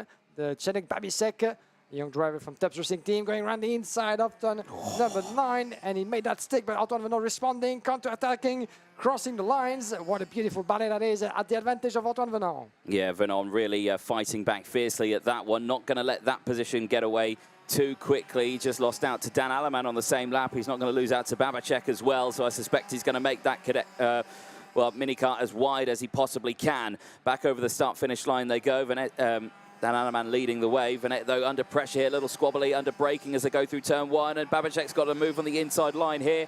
Unable to do anything with it as we go on to the final lap. And again, Babacek just trying to find a way through. He does find a way through. He squeezes Venant out of the way. And Antoine Venant moves out and down in towards 3rd place now. In the meanwhile, Dan Halleman has just broken away from these two, 2.2 seconds clear. There he is on your screen for the Spirit Racing team going through. That's the recovering driver of Harry Williams there, just in 25th place. He's just been lapped now, which is unfortunate for him in this one. But Halleman, who leads, looking pretty comfortable. And the gap that he's managed to open up just after an overtake on the previous lap, incredible. Yeah, incredible pace by the Swiss driver on his way to his 2nd victory this weekend in the mini class that will put him on equal points as the VDK young standard bearer. Gilles Hermand both leading the ranking as it stands. One last corner and there will be victory for Dan Halleman. Yes, indeed. Final corner he goes as a racing line is starting to form out there. It is still very, very wet, but they're starting to clear the standing water as across the line goes Dan Halleman, who takes the win here, and that's a 2nd win this weekend, 2 for 2 for Dan Halleman across the line, cleared by 2.2 seconds from Zdeněk Babacek. Antoine Venant finishes in 3rd place after gaining 3 positions. He started this race in P6, so a good result there from Theo Policon. Max Endicott from Stanford, Zach Zhu on a good recovery drive, finishing in P7 from Lorenz Ducoq. Benjamin Manak and Just Mulder round out the top 10. Just Mulder started this race in 27th place, finishes in the top 10. An absolutely amazing run there for Just Mulder in the 8.27. Dan Halleman then for the Spirit Racing team after 7 laps of racing. Takes the win though, 2 for 2, like we said earlier. He makes his way back to Parc Fermé. He'll be happy with the result and the team will be happy with the result on that one, as the drivers do their very best to try and clear as much as that standing water out on track. There is, like I say, racing lines starting to form now. And like we say, the wind blowing a gale out there, that could dry the track off quicker than you think. We might have an interesting end of the day if it does dry out and no more rain hits. There's a look then at the provisional classification results at the end of qualifying Heat A and D here at Mariembourg for Mini X30. We've done the top 10 already with Just Mulder having an incredible 17 positions gain. Nilis Malek and Novella Morales then round out the top 12, and Vince van der Halen, Ezra Kamyab and Finn Rossen round out the top 15. Also gaining several positions. Van der Halen 10 positions gained, Kamyab 14 positions gained, Rossen 10 positions gained as well.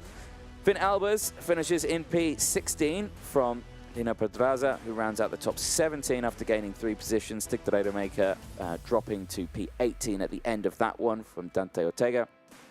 Danny Rebello finishing in the top 20 after gaining 2 positions. Jamara Hoft finishing in 21st place from Gustavo da Silva, rounding out the 22 finishes. Several retirements in this race. Next Corel, Yoda Brokman. Harry Williams wasn't a retirement, but I feel like he was a lap down at the end of that one. He finishes in P25th from Romeo Mello, Bruno and Camperin. This was some of the replays. This was the start, so you could see there the drivers slowing down to let everyone up, and then just drivers unaware, and whew, that was such a close moment there for all the drivers involved. A very, very risky moment for the drivers. Then the race start, and it was a good start from Babachov, but Babachek, who I think got a little helping hand going slightly wide there at turn 1, but the rest of the field went through. There was a couple of half spinners in the background, but everyone got through turn 1 cleanly. There was then a spin at turn 2 earlier on, and then this spin that happened through turn 8, where unfortunately the 970 of Romeo Melo, the Portuguese driver, coming to a stop. Then we saw Harry Williams, who had a spin as well several times, but your man here, Dan Alleman, with 2 race wins for Spirit Racing, having a perfect one. We're ready down in Parc Ferme. Graham's down there. Over to you. Thank you very much, Anthony, as we're back at the scale with Dan Alleman. Dan, congratulations. Another race and another win for you. So you seem to be the master of the elements in Mariembourg, so it's looking well. It's looking good. With the rain, I am a little bit better. And on slick tires, I'm very good too. So you have 1 race remaining. I guess I may ask you what result you expect to achieve, but can you talk us through the conditions and your position in the class? You know that you guys in Mini always like to give us some proper good racing. It has been the case. Would you think so? In terms of field and the battles that you've seen so far into the races, was it difficult to go through, or the conditions did help you? On the wet, it's easier to pass your other guy, but on the start, it will be a little bit difficult because I'll start all the time too. And it's tight, and it is outside. All right, fantastic. Thank you very much. Merci beaucoup for talking to us, and good luck for your last race, Dan Alleman. You can say hello. That's very nice. I'm sure there's a lot of people cheering you up live. You can go. You can go to your business. Oh, you like the camera, don't you? Yeah, Dan Alleman is, you know, is quite good at it actually, and you can come back anytime that you want. As we have Antoine Venant, maybe a quick word, Antoine? Un petit mot. Est-ce que tu veux nous donner un petit mot à la caméra? Débriefer un peu ta course, une petite question? En français, bien sûr. Antoine Venant is with us. Let's have a quick word with him very quickly. Si tu peux nous rejoindre, Antoine, as we're going to have the representative of the DAP brand, Antoine Venant. Merci beaucoup de nous rejoindre. Antoine, belle performance pour toi. Tu te bats devant depuis le début. Qu'est-ce qui a manqué dans cette course pour que tu finisses par la gagner, tu crois? Mes trajectoires que je dois encore améliorer et un peu de matériel dans le karting. Qu'est-ce que tu peux nous dire sur l'opposition, sur tes rivaux, etc. C'est quand même des courses difficiles avec la pluie ici à Mariembourg, même si tu connais quand même le circuit. Il y a Gilles Herman qui est très bien là, qui fait 2 fois premier. Il y a les autres, Dan Alleman qui fait aussi championnat, qui sont forts, qui ce sont des bons pilotes.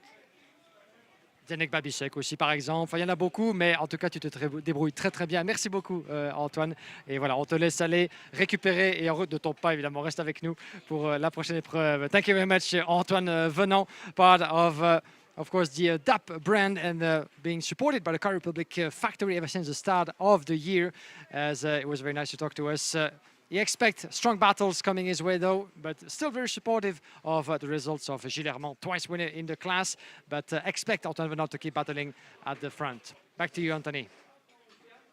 Thank you very much, Guillaume. Yeah, great to chat to some of our drivers down there. Real insight into what it's actually like to be out there on the circuit, because it is incredibly challenging conditions, and I suspect it's going to get more challenging as the race day today continues, only for the fact that the track is now, I'll knock on wood for this one, but there's no real rain in the air at the moment. The clouds are very dark off way in the distance, but the wind's blowing, the carts are going out there, dispersing the water with the tyres, and it's starting to get a little drier out there, I have to say. We might start to see a dry line in the latter stages of this race. As you see there, 3 minutes to go before the start of this one. It's qualifying Heat B and E for the seniors about to go out. And we're race 18 of the weekend. We've still got several more races to go. We've got another 6 more senior races to go, this one being included. So 3 right now, 3 later on that will end the day. We've got 2 more juniors and 2 more mini races to go as well. So plenty of action left to happen. So a very interesting one on this one. And as you can see there, the drivers getting themselves ready. On the left-hand side of your screen, you see Ethan Faramond, who started this one. He was 2nd fastest overall, I believe. There he is talking to his mechanic. And as you can see, looks like he's got quite a chipper look on his face there. So I think he's happy to be starting on pole position for this one. And like you say, he's had a pretty decent day all the way throughout this one. No real dramas, but he's got some company very close behind. He's got quick drivers all around him. Sam Shaw, for one of them, who's starting alongside. He's got Finn McLaughlin just behind him. You can just see him there with the white helmet also. But, you know, Andy Rattel as well starting on that outside row on row number 2. But Sam Shaw is definitely a driver to watch because he's very good at the starts. He had a good start earlier on in the day as well. So he's one to keep an eye on. There you can see him on your screen. And just thinking at this time, the tension that goes through the drivers, you know, changing conditions, the wind's picked up. How are you feeling going into turn 1? And like we say, it's a short run in towards turn 1 as well. If you think as soon as they get into the tram lines, yes, they have to stay slow. They can't accelerate too early. They have to wait until they get to that yellow line. That's the acceleration line. And by the time they've actually crossed the start-finish line, they're already in the braking zone for turn 1. So it's a very, very short road run in towards that section. So I'll have to watch out for it. There on your screen is the man who's starting in 3rd place, Fionn McLaughlin, in the 240 with the VDK Racing team. Again, we spoke to Fionn earlier on. He was saying, yeah, it's good to be with the new team. He's enjoying it. Everything's going well. And everyone's doing what they need to be doing. So, and he has had a relatively decent day so far. He finds himself P5 in the points standings classifications with 6 intermediate classification points. Of course, that will change as we progress into the next round of qualifying heats. And of course, they've got another set of them later on today as well. Let's go out. Karts go out onto the circuit. It is qualifying heat B and E for senior X30 making their way out onto the circuit. And a look of how they will line up. Ethan Faramond will start on that front row with Sam Shaw alongside. Finn McLaughlin and Andy Rattel go from row number 2 from Jules Caranta and Sam Bellota on row 3. Lewis Bird and Andrea Martinez go from row 4 with Riccardo Sorelli and Malo Bollier running out the top 5 rows. Annabelle Briand and Arthur Fassort, they go from row 6, and Clement Outron, Kevin Latinga on row 7, Kimi Toussaint and Tobias Norman round out the top 8 rows. Then we have a row number 9 quickly as the 273 seems to be in trouble. Row number 9, the Sasha Baktum and Arnaud Malesia, Hugo Hérouin and Ils Provost on row number 10, followed by Jens Streur, Matthias van der Kerkhove, Koda Yoshida, Marc Granada, Marc Lopiccolo, Bart Harrison, Yuta Suzuki, Lars Wenning, Luca de Grange, Luca Friedrich, and Kilian Boss. Adrian Mustienes is still stuck on the demi-grid. You can see on the right, Ross Hampton, the manager of the demi-grid, responsible of everything that's happening in that part of the track. And is the one who's going to be deciding in the end if Mustienes is allowed to join. But they try to get the engine going, but it's not been quite successful so far, unfortunately, for Mustienes. He was due to start the 273 from row number 8 on the outside of the line. So let's see if he's going to be able to join the party. Drivers going around Mariembourg as the rain slightly coming back, slightly stopping. You know, at this point, I don't know what God I need to pray for the weather to get any better, because this is Mariembourg. It's always been like that, and we can see some slight improvement. That's always one thing to rely on. But as you know, if it doesn't rain and with the wind that we have, the racing line is gonna be drying out more and more. And maybe at some point, but I might be dreaming a little bit. Still, we have 10 races after this one. Maybe at some point they could actually switch to slick tires on the racing line that would be completely dried out. Andrea Martinez not able to get that kart started, and he gets out of the kart. But yes, going back to what you were saying, I was saying it actually while you were on your way up. I was saying exactly the same thing. Yes, of course, the track's drying, and it brings a new challenge for these drivers, because yes, if the track starts to actually get a dry line while they're racing on these wet tires, they're going to have to start going off the racing line onto the wet part to keep the tires cool and to not chew them up or anything like that. So it's not all plain sailing as the day goes on. It was tricky conditions this morning with the rain coming in and then going away, then coming back and drivers having to switch from wets to slicks or anything like that, or slicks to wets. We might have that again later, like you're saying, from wets to slicks. What's going to happen? We don't know. But Senior X30 are back out. It's qualifying heat B and E. We might be going this time. Looks like we're going this time. They've all concertinaed back up, nice and slow at the front. Faramond on the left, Sam Shaw on the right. Who's going to get the whole shot in towards turn number 1, into the tram lines as Jules Caranta has stopped on the side of the circuit. They have gone green, and it's still a good start from Faramond. Caranta, disaster. The young driver who's first year in seniors has done a brilliant job so far this season, but the kart has said no for this race and has come to a stop on the start-finish line. The rest of the field go through turn 1 cleanly, turn 2 cleanly, in towards turn 3, third time's a charm. Is it all good? No, it's not. There's a spin in the background, 2 karts off in the back of the field, and it is a couple of them who I will let you know who that is in a moment. And the VTK drivers, back Coughlin as well as Sambalota, doing a good job supporting each other into the first sectors as they're fighting already their way through for the upper part position. We can see switch of positions into the hairpin. It's going all different directions, actually, for Phil McLaughlin. But the 212 of Ethan Faramond has been able to get himself in the lead, stay over there, as we have Andy Rattel doing a much better job this time around. Remember that he went spinning in the middle of the pack into the opening lap a couple of heats ago. So Andy Rattel is in desperate need of a strong result. The Swiss driver, the French driver, my apologies. We're going to keep that, keep following that with close watch. As the driver is trying to find back a bit of grip around the Mariembourg. And there's a switch of position with Sambalota up in the lead. Watch out for Faramond trying to swap the positions, take the position back. Not happening quite yet for the young Frenchman. Dropped the place under the pressure from Sam Shaw on the Rattel in P4. For how long since the Kibiki driver has been on the charge in this opening lap. As for the back, we see that Phil McLaughlin has dropped a couple of positions, even behind his own teammate, Arthur Vonzor. They are P7 and 8 respectively, behind Clément Outran as well. So we have a grab of VTK drivers with some of the Energy Corse Benelux up there as well. As a switch for second position in the meantime. Yeah, Sam Shaw has just got past Faramond down the inside of turn 5 there. Well calculated move, moves back up in towards P3, and now Andy Rattel comes through. Remember, Rattel had a spin earlier on in one of his heat races at the start. This time, that's not happened, and he's still all good there, now up into P3. So Faramond, who started this one on pole position, is now tumbling down the order. As further down the order, they are still scrapping. The 240 of Finn McLaughlin trying to battle with his teammate of Clément Outran, but Outran back in front, and again, the outside line, watch for the switchback here as it tucks in, and a big dive down the inside there by another one of the drivers. I think that could be Arthur Vonzor. It is, yeah, Arthur Vonzor, the 323.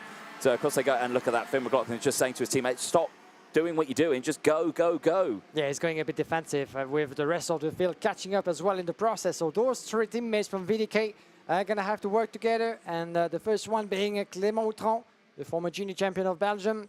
He has a big task on his hand. And one driver going off as a result out there in that very packed field. And look at what's happening. All the drivers behind Clément Outran and that wagon of VTK drivers are getting impatient. They want to get ahead, as does the 212 of Ethan Faramond in a battle with the 296 of Kevin Lantinga from Energy Corse. Lantinga going ahead of the Frenchman into the hairpin. Well done from Kevin Lantinga, who managed himself 9 and more positions up in the ranking. Brilliant performance and recovery for Kevin Lantinga, who we had not seen so far in such a good mood and such a good pace in the classification. Malo Boyer in the meantime, the 215, picking up an investigation flag. And what easy. SP14, Mayo Boyer at the moment, the Frenchman. And we might need to see that again. Arthur Vonzor as well being investigated by the officials at the moment, and that's more of a worry, because Arthur Vonzor is fighting his way through up to P8. Oh, yeah, and it's come to a stop. We saw the 3-2-1 going very slowly earlier on. That is, yeah, Luca Desconas there, and that car has just not gone any further. So that is a disaster for him. So what a shame. He retires from this race, and it's never nice to retire from a race from mechanical, because we saw that shot and literally a little further on where we saw the car going very slowly. Then we thought, what's happened there? And then we cut back to it, and then he's off the track. So, yeah, big shame here as the 2 teammates still battling away here. VDK drivers got to be careful here as McLaughlin, Outran, and Vassort still battling away. Faramond's just ahead. And it looks like Vasseur has actually managed to get past McLaughlin. McLaughlin now the third of the 3 VDK drivers in this one. Got to be careful because Lewis Bird, Andrea Brian is just behind as well. Ricardo Sorelli and Alan Malaysia also there in the top 12. Looking at the front, Balota, that gap now 1.5 seconds. Sam Shaw all on his own. Andy Rattel is leading then the main pack that's being followed by Latinga. Then it's Faramond. So there on your screen is Kevin Latinga going across the line. There then is Faramond Outron just behind now. So Faramond, who started this one on pole position, has just very slowly started to tumble down the order a little bit. Yeah, quite a desperate turn of event. Another scenario they had foreseen in his head. Michael McLaughlin run inside. Goes the 2:57 of Clément Outron ahead of Ethan Faramond. Watch out for Faramond. He had a much better exit of turn number 3. And he was able to keep it going up until turn number 4 in the podium, just near Barrett, as 2:57 of Clément Outron is trying to catch up as well, stay within the shadow of his opponent, but his teammate Pierre McLaughlin had enough. This is Arthur Vauzor, my apologies. Yes, Pierre McLaughlin with the white crash helmet just behind and does the same on Clément Outron. So Outron going from P6 to P8. His 2 teammates have had enough, and this is open door, I'm afraid, for Clément Outron. The 3:27 of Annabelle Briand as well, doing a great job. The Dutchman up positions, and Clément Outron unfortunately was picked up on the wrong pace over there. He didn't have the momentum to shut the door at every corner, and as Ian Ekmans has put it so nicely, at Mariembourg, every corner you can expect to be overtaken. There's space everywhere, even though this is a narrow and sort of technical track, especially in the last sector. But Outron doesn't seem to be in a particular mood to be able to resist. He does so, going aggressive, a little bit defensive, but he's on the outside on the way to turn number 2. And unfortunately for him, Annabelle Briand, the 3:27 was at the right place at the right time. I'm just looking at Annabelle Briand's front nose cone there, and you can see it's dragging on the floor. I suspect it may have dropped at some point during this race if you watch the front of it. Yeah, look at it, wobbling all over the place. So that is a disaster for Annabelle. That would be a 5-second time penalty when she comes back into the pit lane. Again, never a nice thing. I've known drivers to win races with a nose cone, and then, yeah, 5 seconds they drop back into second place. It's the worst feeling, isn't it, when you come back into the pit lane? Yeah, it is. I can recall as well some of strong memories, not so much for the drivers involved, but I do know a certain British driver that we've seen competing last weekend who lost a World Championship title of that manner a couple of these seasons back. Yes, I remember that too. Yeah, I do remember indeed, and many of you out there certainly, but it's not uncommon to have nose cones and front fairing going loose when you are in the heart of the battle, as it is right now. Sambalota up in the lead, 1.3 seconds. Ethan Faramond, the 2:12 on your picture. This is no longer the battle for the top 3, as Faramond has dropped in P5, resisting the pressure from Vauzor and Phil McLaughlin further back as well. You can clearly see that Faramond is on a different pace than the 2 VDK teammates. Is really doing everything that he can. All going defensive halfway through the line. That's a bit of an aggressive move, but that's what you got to do. In the meantime, watch out for the VDK teammates. They don't want to be pushed into each other by another rival in front. Around the inside, yes, he goes on the inside, beautifully made by Pierre McLaughlin on Arthur Vauzor for P6. Yeah, I've got to say, the Faramond here is on full defensive mode, isn't he? He's just hugging that inside line. I don't think all is well with the wagon he's got underneath him, which is a shame. But McLaughlin's taken full advantage of that one, has managed to get past his teammate, so now moves up into P6. And I suspect we could see a move here for P5 if he's got the opportunity to do so. Not so in towards turn 12. And you know what? That dry line, it's already starting to somewhat form out there. I did say it would come. I didn't think it would come this soon, though. Yeah, by the look of it at least. But I do wonder if it's maybe a little bit slippery still. Oh, it's still, yeah, it's not slicks yet, yeah, 100%. It's still wet, but it's certainly drying out there, isn't it? Yeah, watch out the battle between the VDKs, the swap of positions as Ethan Faramond is still up there, but 2 places down as McLaughlin and Vauzor as well just made their way past. So now watch out for Faramond. Oh, he was trying to make his big run inside, clipping the curb into turn number 4. He didn't make it click, but the next might be good. He's going to have to wait a little more. Ethan Faramond still has something to say in this race. But watch out, because trying at every bend, clipping the curb at every corner, You can see that further back, Clément Autran and Annabelle Briand might actually try to catch with the Frenchman. At least Clément Autran seems to be in a better position to attack Atan Ferramont as we're getting ourselves near to the checkered flag at the end of lap number 8 out of 11. Still nothing to worry about for Sam Balota. He's still dominating this race. Balota, after trouble in his one of his previous qualifying races, is on his way to what would be his first win of the weekend in the senior class for Sam Balota. Joining a long list of top favorites so far. Shaw, Rattel, second and third. And Nantinga doing a good job as well, as we said. He picked up 10 places up to the top 4. And then we do have on screen those drivers in order, with McLaughlin, Vosor out of range. And around the inside goes the 257. Beautifully made by Clément Autran on Atan Ferramont. And that could open the door to Annabelle Briand as well, who goes around the inside. Yes, and the position is taken by Annabelle Briand, but as you mentioned, the front fairing is going loose, unfortunately, which means that she's more than likely to lose that position. Yes, indeed. Big shame as Ferramont defends it, though, and stays ahead as we near the end of this race. These two battling fiercely, and you can just see there, coming in close behind, Riccardo Sorelli, trying to get involved in this battle. We've not seen much of Riccardo Sorelli on this one. Sorelli, usually a front runner in these categories, he's not really shone this weekend, has he? No, particularly difficult weekend for him, Riccardo Sorelli. Not quite able to climb through the ranks. Still 10 in the classification. He was 9 on the grid. That doesn't mean that the Pantano chassis is not working well. Looking at what Ruben Moya and some of the drivers have been able to achieve, and I think he's going to lose another position to Backtun by the look of it.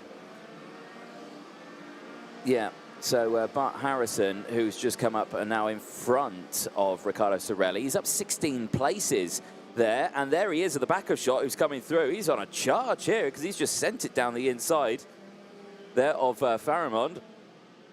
So another position gained there, battling all the way through.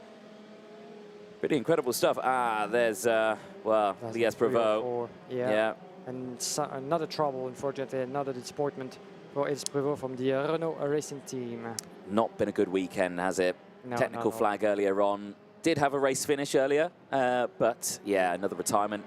Not going to be looking good on the points, is it? Especially as since those drivers have one more race to go after this one, so 5 in total for the senior competitors. This is race number 4 for the two groups, so B and A.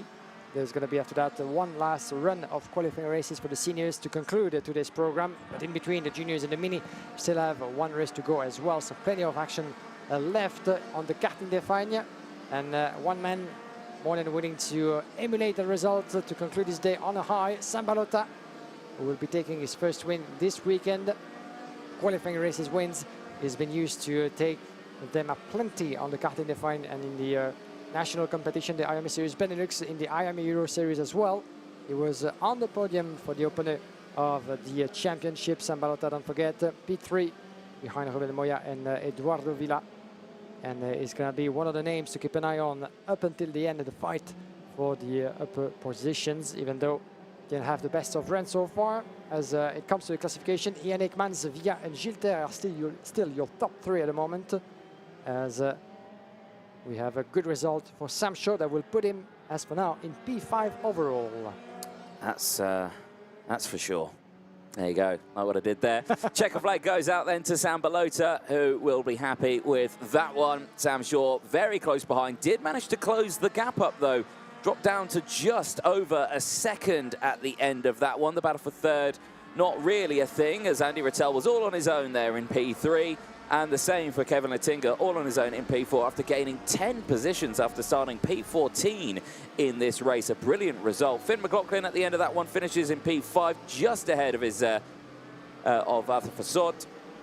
And Arthur Fassot there finishing in P6 after gaining 6 places from Clément Autran, finishing in P7. But Harrison, a fabulous race. 18 positions gained, finishing in P8.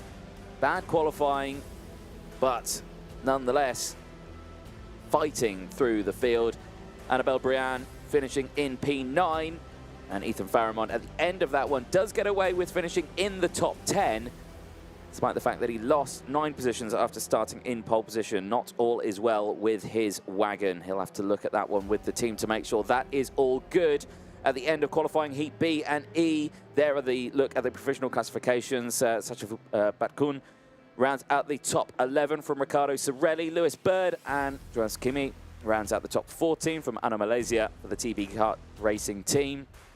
A little further down, Malo Bollier, after dropping 6 places, the Frenchman finishing in P16. Marc Lepoccolo rounding out the top 17 after gaining 8 places from Jens Tonor, finishing in P18. Jules Caranta, after not sure what happened, but the kart didn't break away at the start. He was supposed to start in P5. He dropped all the way down to P19 at the end of that one. I think after he did fight back a few places after gaining 14 positions. And there you can see Caranta at the side of the circuit. That was the moment his kart didn't decide to want to go. Sam Shaw then with a decent start. He went around the outside there, holding on to second place. But your man who started on pole, Ethan Farrimond, did get a good getaway originally. Back out of the final corner as well. The drivers having a good strap all the way throughout. Then we saw drivers chopping and changing in that mid-pack. And then we started to see, yes, the VDK karts having a good scrap. McLaughlin and Clement Autran having a good battle. And that battle went on for a fair few laps as the teammates colliding a little bit there as they went through. Then became the defensive masterclass here by Ethan Farrimond, who was struggling with the kart all the way throughout. But nonetheless, after getting past, no one could catch Sam Balota, who ends that one on pole. We're ready in Parc Fermé. Down to you, Guillaume, in the pit lane.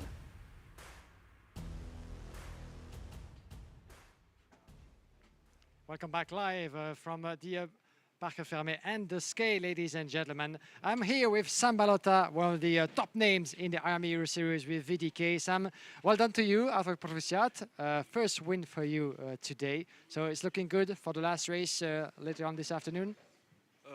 The weekend has been difficult. We crashed out in the second heat. If we can win the last heat, then I think we can do a good comeback.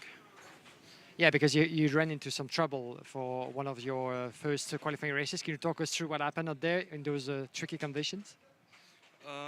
Starting 6 is obviously not easy. I tried to go to the inside, but unfortunately it didn't work. Then I got squeezed off onto the grass, and the grass was wet, so I got stuck in the grass, and then the race was over.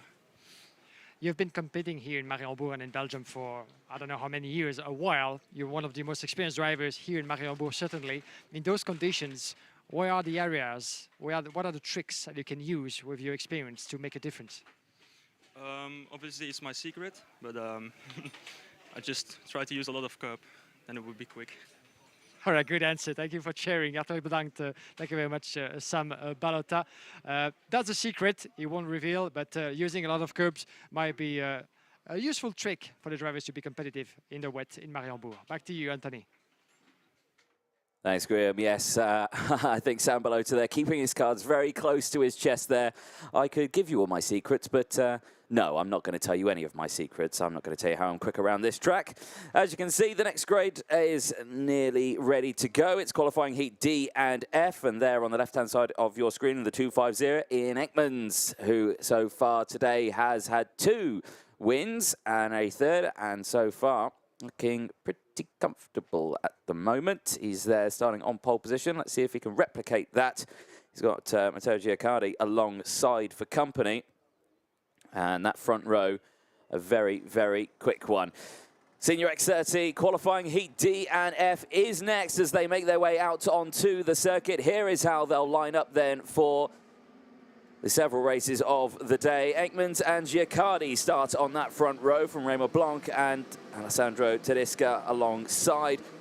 Griggs and Ferrazano, they go from row 3 from Kamen and Green, who round out the top 4 rows. Johnson, Kuhl and Louis Huynh round out the top 10 on row 5. Adam Riley and Henk Vuk, they round out row 6 from Matthias Machat and Francois Delati, who round out row 7. Andrea Piavano and Hugo Trechard round out the top 8 rows. The Frenchman starting this race on P16 along his Italian colleague. Eduardo Dominguez and Daniela Wellens, who start on row 9. They've got Jona Lup and Petra Babechkova running out the top 20 just behind. Marcus Glum and Keanu Wellens start also just behind that one on row 11. Matteo van der Kerkhoff and Charles Lambert round out the top 12 rows, with Miguel Silva and Victor Kulmala from Finland, who go from row 13. Jill Redmonds and Solène Canol round out the top 14, with Nolan Dubois and Romola Bouquet, who round out the 30 carts who start this one on row 15. The clouds still are quite high in the sky. The wind is coming down. There may be a fresh sprinkle of rain in the air, though, because I'm seeing fresh drops on the commentary box window. So we talk about that dry line forming, but I suspect that that may be false, because I'm seeing hoods go up, I'm seeing brollies go up as well.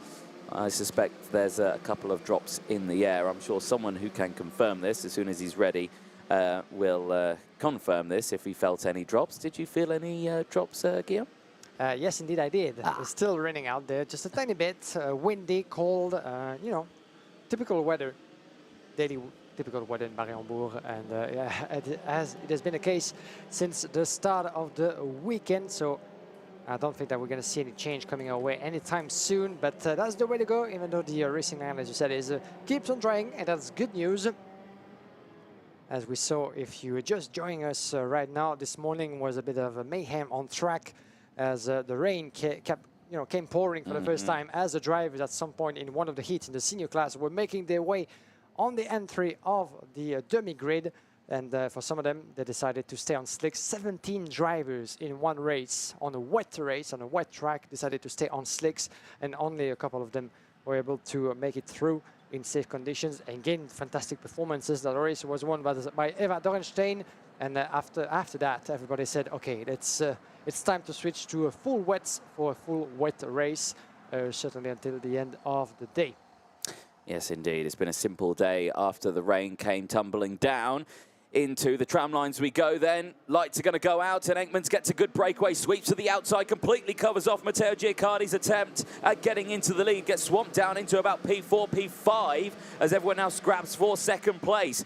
In the background, it's all good through turn 1, in towards turn 2. Karts driving to the inside, one kart off onto the grass on the outside. It falls right down the order. I'll find out who that is a bit later on. I think that was the PB car of Hugo Trichard in the 226, who went off another spin as well in towards turn number 3, but the rest of the field gets away cleanly, and it's a clean breakaway from your race leader, Ian Enkmans, with a commanding lead already, as down the inside goes for, again, second place. It's still Giaccardi who's there in that position. Yeah, the question will be in this race who to catch up Ian Enkmans, because the young Belgian driver, for his first appearance in this part of the country, has been absolutely impeccable in terms of performance and race, still leading the way with 3 points, and that's what he's doing, taking advantage of the battle behind, as the 309 is making his way through, beautifully made by Adam Rahali. He's actually climbing from the middle of the pack up into P2. I was going to say, I miscalled it earlier. I thought it was Giaccardi, but no, you are right. It's the French driver, Adam Rahali, in the 309, who has broken away and is in second place. A kart off in the background there that looks like one of the Europe karts, Kart Europe, that's off into the gravel area. That's indeed Aaron Ferrazzano, by the look of it, from Euro Karting. We're going to have a confirmation of that in just a moment, but Aaron Ferrazzano has been dropping 9 places as a result. Look at that battle, 3 driver at front, outside of turn number 2.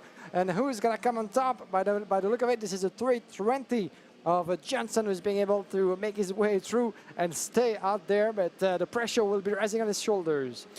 Yeah, you had Julian Kamen in that battle as well as that was going through. Now here, Luca Griggs is now back up into second place. Has managed to get past Adam Rahali, who, like I say, 9 places gained at the start of that race. And absolutely, his starts are second to none this weekend, aren't they, for Rahali? He's doing an absolutely brilliant job, but he's there in P3 now. He's got the rest of the drivers just in coming in behind now, but that gap, crucially, 2.9 seconds is the gap between Enkmans and Luca Griggs now. And Rahali as well in the mix, but Ian Enkmans has been on dominant form, hasn't he, since the start of the weekend. Is not here to make up the numbers, is here just to perform at his best. And it seems, you know, by the look of it, seems very easy, maybe a little bit too easy for him to really put and build so much of a gap from the rest of the field. Everybody is busy battling along. but you can see that within the top 5, the gaps have been building themselves quite a bit. 2.7 seconds between Ian Aikmans and Adam Rahali. Then we have 1.4 Luca Griggs down in P3.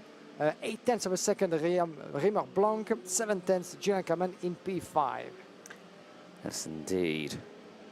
So we're on to lap 3 now, and the gap's starting to form thick and fast. You can still see there, just coming through shot, 2, 4, 5 there. I think that is, I think that was our man who started on a little further up the order. I'm just trying to think who that was. And the 305 in the meantime, a good battle going on further back in the field. And we had the move from François Delati on the Renmans in P. This is for P11 on the 245. 3 drivers in the same picture, making their way out of turn number 10 and 11. The 2 right-hander coming down to turn number 12. One of the bends of the karting defined widths. Oh, so easy to make a mistake, but there's no mistake whatsoever on the inside on the TB car driver. Beautifully made by François Delati from CG Racing.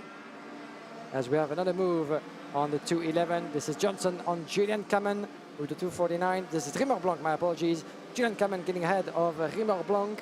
1 position gained by the LGP Racing driver on the KCR representative. A bit of contact there as one of the premium karting karts getting involved there. And Louis Johnson-Cool just trying to get down the inside, failing to do so on Riemer Blanc. The reason why I was getting confused a little earlier on is, again, he tries it and gets it done. That's a premium karting move right there, if I've ever seen one. And now down the inside, the 325 getting involved. Fred Green clipping the curb outside of the hairpin. Good battles going within the midfield of that senior class. Lap number 4 out of 11. As there's a lot more battles happening within the belly of the beast, so to speak, that in the lead when Ian Aikmans has been unbeatable so far. Yeah, I know. It's the bit that I was getting confused on earlier, where I thought, now who's that? And I was trying to look for it. And the reason why I was getting confused is because it was Gilles Relmans, who's up 17 positions so far in this one. He started this race right at the back of the grid, and they're still battling here for position. And this is Gilles Relmans who's in that battle there. That's a little further. It's the battle behind this group here as they go in towards turn 1. So this is 9th downwards. So Hugo Vic, Henk Vic still there. François Delati, Gilles Relmans, Tedesco Alessandro also in this battle. So all of them scrapping for positions. And this is why I was getting confused, because I was just like, how on earth has Gilles Relmans got up to that position? And how on earth did that move happen there? Because down the inside went the 332 of Van der Kerkhoff there. Yeah, one of the VDK drivers indeed getting ahead of Alessandro Tedesco in turn number 3. Beautifully made by the young driver from the team of the Verdasdon brothers. But at this range, we could see a couple of more battles. This is only lap number 5 out of 11, and we don't know. Pretty much, we don't know where to look. Actually, there's so many battles on track right now with Aaron Ferrazzano under the colors of Aaron Euro Karting is being followed by Marcus Glum, his teammate, as Ferrazzano is P15 at the moment, trying to climb the field. Oh, watch out for a big overtaking on the inside from the 325. Beautifully made, Freddie Green, as Johnson as well, battling for what could be P5 in the end of this race. Oh, and I do know someone who might be concerned about this front fairing, as the 320 of Johnson with the white crash helmet. If you keep a close watch at his front fairing and nose cone, the front fairing is going loose quite a bit into the fast start-finish straight. Not so much right now. You can see it. Yeah, you can see the front fairing moving from one side to the other. It doesn't seem to be well placed, particularly as he goes around the outside and a little bit too on the outside in turn number 3. Oh! And that certainly won't help the case. No, indeed not. From Fred Green, who dives it down the inside. Just clip it again. Very easily done. It's hard to judge it. Nolan Dubois for the KBK competition team out of this race, and they're looking at the steering there. Something wrong on the Alonso kart machine, that's for sure. And this will be early retirement for Nolan Dubois. And as for now, as we said, the front fairing of Johnson in P6 is moving way too much to be in the right position, unfortunately, as the result certainly of a contact in the opening laps. Another one who's might not be aware of it, or he might be able to see it, unless his mechanic just told him on the bridge. Hans Lambert with a warning flag now, the 246. Won't be happy to see that one, will he, as they go through. He's a little further down the order, but Fred Green here, it's his first time out in Europe, so his first time here. He's not had much practice. He's doing well. He did great in qualifying. He's currently in P5. And we do have a warning flag. 246 is the same. Here's the replay of that nose cone. Yeah, that's a good shot of it there, slowing it down. You can see she's jumping up and down. Yes, it's not dragging on the floor, but quite clearly not fully attached, is it? Not fully attached. So let's see what the officials will decide. As you could see, this is, I think, a Lando Norris car, isn't it? That Johnson is driving. Lando Norris, one of the a couple of the brands in the catalog of the OTK Cat Group, and one of the newest brands in the international karting scene. A very well known and familiar name to many of us in here, in karting and in motorsport in general. I swear every modern F1 driver has got a kart chassis in development or as a product out there. That'd be very true. We do have Charles Leclerc, Lando Norris, Daniel Ricciardo, Robert Kubica, Ralf Schumacher. Ralf Schumacher in Germany as well, Yeah. with his own team. Yeah, it has become a trend over the past few seasons, and it's refreshing. Of course, that's what we need. That's what we like to see in karting in general. Remember, a couple of years ago, Nico Rosberg had his own academy with Car Republic back in the day in the European Championship. So there's always been driver involvement all the way from Formula 1 to karting, back to the roots. And certainly more than one driver competing at this level, willing to, dreaming of emulating those drivers as examples, climbing the ladder of motorsport as high as possibly. That's the least that we wish the drivers of the IAME Euro Series. Ian Hickman's 4.3 seconds in front of Rahali. I want to pick up quickly on the tire management and 18 places gained by Gilles Renmans, as we said earlier, all the way back from the last positions up until P9. So I wouldn't be surprised if he decided to put on a fresh set of wet tires for this one, considering that we haven't seen him that high in the classification before. That means that this weekend hasn't been going according to plan, so he was in need of a strong result. Decided to go for a fresher set, certainly because they're allowed to have two sets in the case of a wet race. But I would hope, if I were Gilles Renmans, I would hope that tomorrow is going to be dry, because if it means that he has to use that same set of tires, if it's indeed a new one, then it's going to have to be on the same rubber for tomorrow's pre-final and final. Speaking of Gilles Renmans, saying his nose cone also wobbling and very loose as well. He's come through the pack in that kart, and yeah, in that 245. Look at the front nose, wobble, wobble, wobble. Yeah. That's not You have attached. a good eye. You do have a good eye, I must say.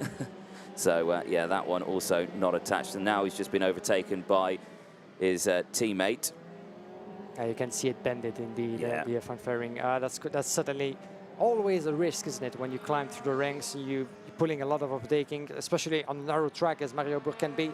And you know, every now and then, sometimes you find yourself in the braking zone. A slight touch on the front fairing sometimes can be enough to misplace it. Yeah, and there's some harsh curbs out there as well, and they can be a cause of nose cones dropping as well. You know, you catch it just at the wrong angle and it can just pop it out of place. And yeah, you know, one of those things, no fault of anyone else. This man here, though, Ian Hickman's, his nose cone is attached. But even if he did get one, he's still, you know, far enough ahead that he might get away with it. He's less than 5 seconds, obviously, from Rahali, but he's still got a couple of laps. If he had a couple more laps, he might be able to break away, even if he did have one. But yeah, Ekman's here on your screen, the 250. We've not spoken about him much so far in this race. He had a brilliant start. He started this one on pole position. He wasn't the fastest driver in qualifying, but he was the fastest driver in his group, meaning he started on pole position for this one. And so far this weekend, he's been absolutely solid. Like you say, it's his first time racing here as well, showing what he needs to do as he makes his way round the final corner. Last lap board will come out this time around. Checks over his shoulder, no worries at all. You're 4.5 seconds clear from everyone else. You can just relax all the way to back. And you know what? I think he might do that, actually. He's just seen the gap. There's no point pushing it. If he's going to use those tyres, he might as well save them. Yes, okay, you can use that 4.5 seconds, but yeah, just cruise it back. And I think he's starting to do that now. Yes, on the cruising mode, Ian Hickman, after such a dominant performance on his way to what will be a second win or third win, if I'm not mistaken. Second win this will be for Ian Eijkmans out of 4 races in Mariembourg to be confirmed in the provisional ranking that he leads, and he's going to keep on leading with this strong result. But Rahali will be one to watch as well, even though he was very demanding on his tires, climbing 9 places in front of Luca Griggs, Julian Kamen and Fred Green.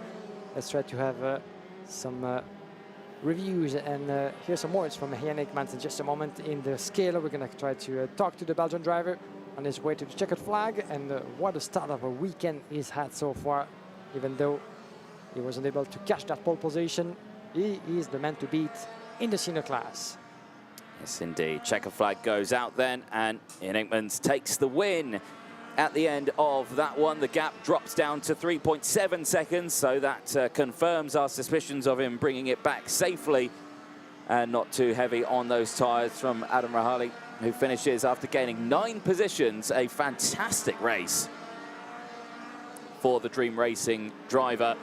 Finishing in P2 from Luca Griggs, Julian Kamen, Fred Green, Louis Johnson-Cool, Louis Kwan, Francois Delati, Rima Blanc and Matteo van der Kerkhoff, who gained 13 positions in that race, finishing in the top 10.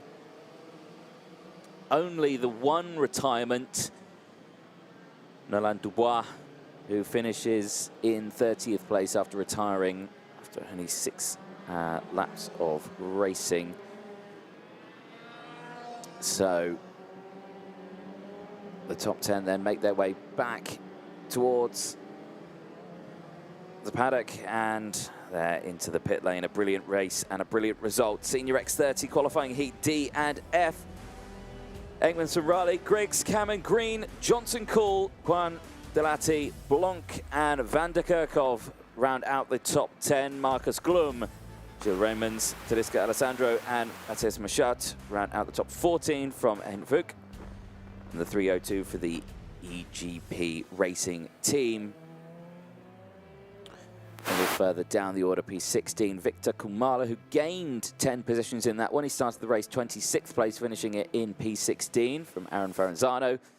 Andrea Pirovano crossing the line in P18 from Miguel Silva. In 19th place, Yona Look rounds out the top 20. Hugo Tritard, Daniela Wellens. Eduardo Dominguez rounds out 23rd place from Matteo Giaccardi, who did not have the best start to his race. He dropped down all the way to 24th place after starting on that front row. Petra Babichkova and Keanu Wellens rounds out 26th place from Remote Bouquet. Charles Lambert, Celine Canol, and of course the one retirement, Nolan Dubois. Eijkmans makes his way back into the pit lane. Kart back on the trolley. And that kart, despite the terrible conditions, still looks remarkably clean. So, a nice, steady race there. As the next race gets themselves lined up on the dummy grid, the 1-minute board is shown. So, this will be a very close race on the next one. We're ready down in the pit lane, and Liam is down there. Another win for you, Ian, for your first appearance in Mariembourg. So far, so good for yourself. You've been dominant up there. The first heat was good. We won that one. Was quite hard in the dry though, but then today, first heat in the dry, we're struggling a little bit. Still managed to finish P3. And then, now in the wet, I finished P1 twice now. So. Yeah, I'm just enjoying it here in Belgium. First time on this track is really fun. For sure in the wet is really fun here. So yeah, we will see for the next race and tomorrow, but I think it will be good. Good words. Thank you very much. Hartelijk bedankt. Off you go, Ian, and good luck for your last one and tomorrow as well. Back to you, Anthony. Let's go racing. Thank you very much, Graham. Yes, down there in Parc Ferme. Great to chat to Ian Eijkmans. Seems very happy with that result. The wind has changed direction and it's brought some rain clouds over. The rain came tumbling down once again here at Mariembourg.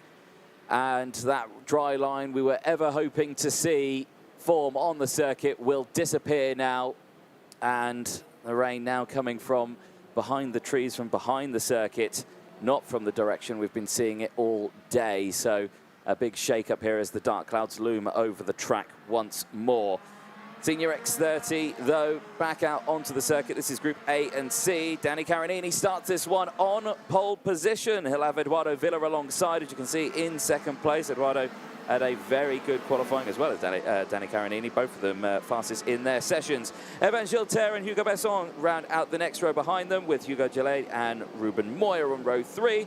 Eli Goldstein, who had a spin and came off the track earlier on and had to retire from the race, he started in P on the 4th row. He's got Raphael Prenard alongside the Frenchman as well. Thibaut Gillette and Mika Voss round out the top 10 on row 5 from Teresa Babachkova. Heikki Kaltonen on row 6 from Hugo Brunn. Benjamin Johns on row 7 with Lance Sasha. Natalia Granada on row 8. Calais Atkins and Clement Machot ran out row 9. Peter Stiller and Tristan Canon ran out the top 20 on row 10. Otto Pukkanen and Andreas Devazoglu ran out the 11 rows from Flores Costa. Gus Lawrence rounds out the 12th row with him alongside Alex Moore. Oliver Fayet on row 13 from Alexander Rutta. Alex Gerauto on row 14. Alex De Schepper, Florent Reider, Eduardo de Court and Leo Weber rounding out the 16 rows out on circuit in towards the final section. And you can visibly see it on your screens how dark it's got out on circuit as the very low clouds have come back over and the rain starts falling here once again.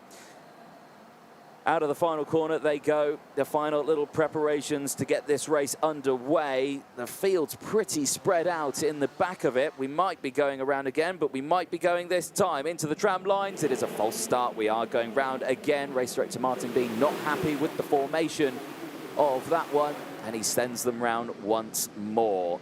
And understandably, that gives these drivers a little bit more time to get some well-needed temperature into the tyres, hopefully without overusing them too much. I'm seeing the brollies go up. I'm looking out the window and I'm looking at the camera. You can see it's very lightly raining at the moment, but there is some rain creeping over the circuit, which should help these tyres stay at a decent temperature, because that dry line was starting to form, which would have made things very, very interesting, I would say. And I was very much looking forward to seeing a dry line and having that development come into it.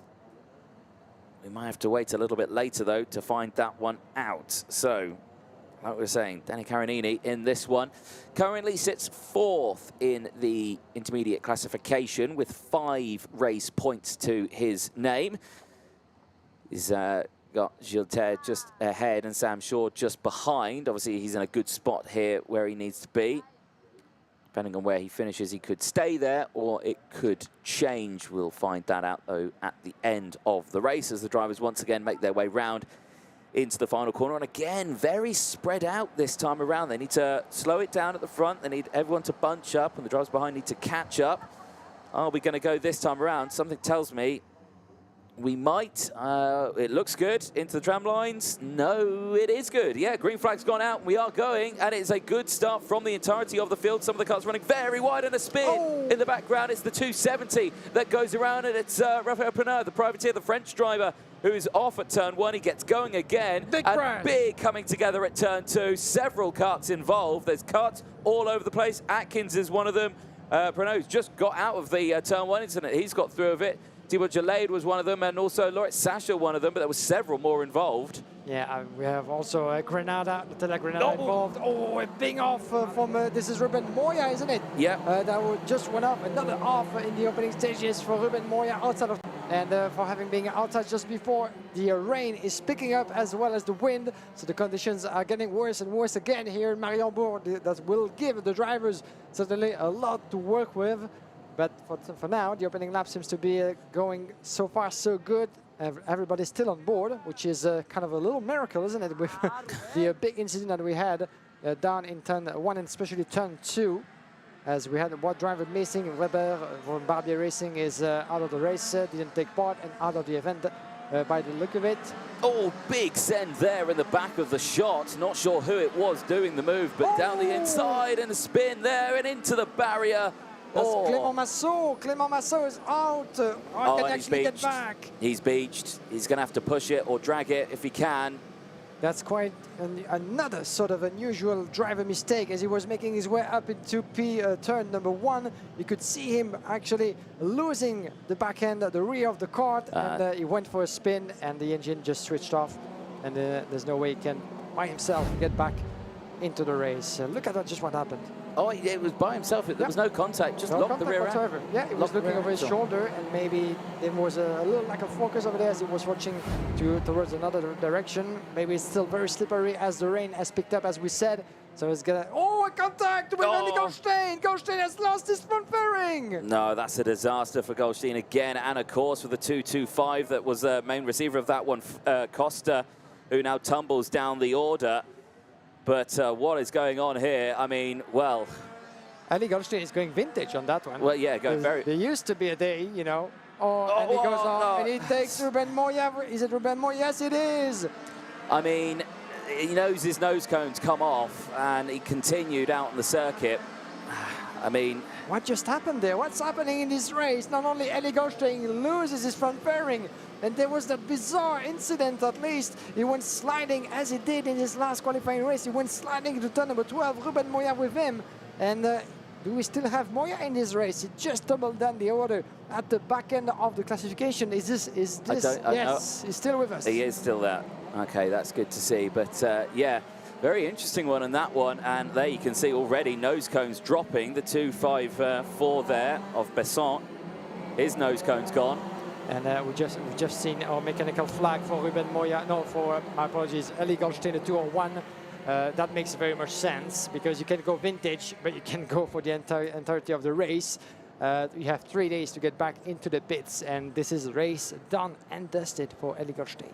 Yeah, and it begs that question because Goldstein would know that. He's an experienced driver. He knows if a nose cone comes off, you're going to get a mechanical flag. Chose to stay out on circuit and had that unfortunate coming together with Ruben Moya, and that's taken Moya out of this race, really, hasn't it? And I mean, it remains to be seen what will be decided by the officials. Yeah. But we might need to see that again. Hugo Brun is out of the race as well. There's Moya. Moya is still with us on track, but dead last pretty much, as we've lost Hugo Brun and Clément Massot in this race. Moya is, I do wonder if Moya is going to be willing to go until the end of the race or retire before the checkered flag, because as for now, he has nothing else to say in this race, unfortunately. There was a bizarre incident, but going to be focusing on the action on track. Yes, indeed. Everyone trying to find a piece of track that they're comfortable with. Costa still in this one. You can see some heavy rear-end damage to the 256 there. That's Benjamin Johns who is there with that one.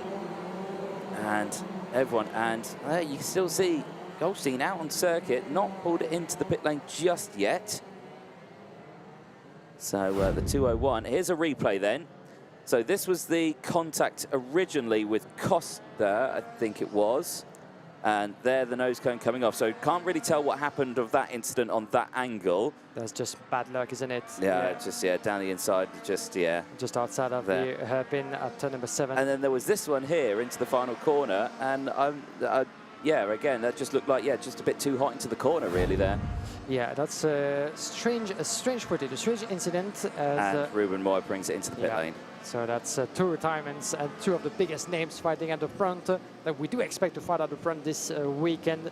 Eli Goldstein and Ruben Moya, the classification leader in the championship. And as he came across just before, you didn't get to see him, but I was on the corner of my eye. I could see actually Ruben Moya telling to the officials with both hands in the air, what just happened there? Have you seen what just happened? So I would think that he has a proper viewing of what happened between himself and Eli Goldstein, but we will see what will be decided afterwards. As a result, both drivers are out and on equal treatment on that one.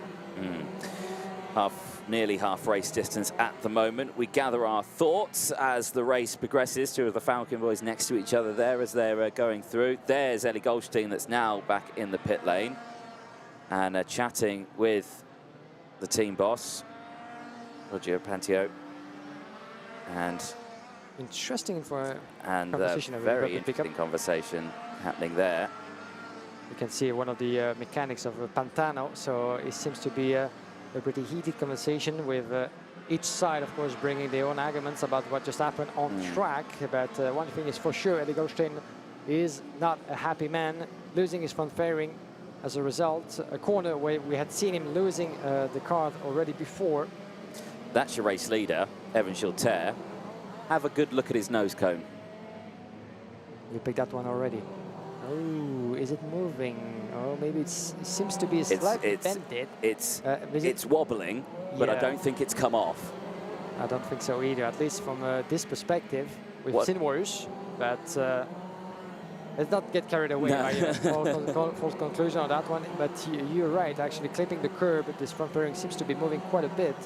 And I do wonder if it's not the result of some overtaking maneuvers into the opening lap. But as for now, Evan Schilter is doing the job that he needs, leading the way. And yes, indeed, on the way to turn number 1, there's a bit of wobble over there as he brakes on the pedal and reduce the speed. So I do wonder if it's going to come to any consequences. There's a mechanical failure. The 330, Alex Moore for the VDK Racing team is out of this race.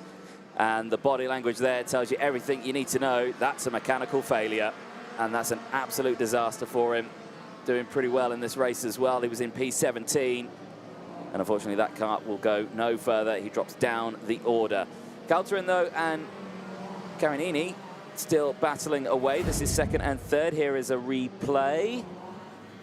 What happened here? That's what oh, it looked like it just stopped on the corner. Yeah, by the look of it, for Alex Possibly Moore. a chain. Chain problem, engine problem, certainly mechanical, as he looked desperate out there to see his race coming to an end. And you can see Giorgio Pantano on the left side with Eddie Goldstein. Giorgio Pantano, the founder of the chassis and the team. And we have a warning flag for Ruben Moya. So that's another interesting development in what could be not quite yet concluded.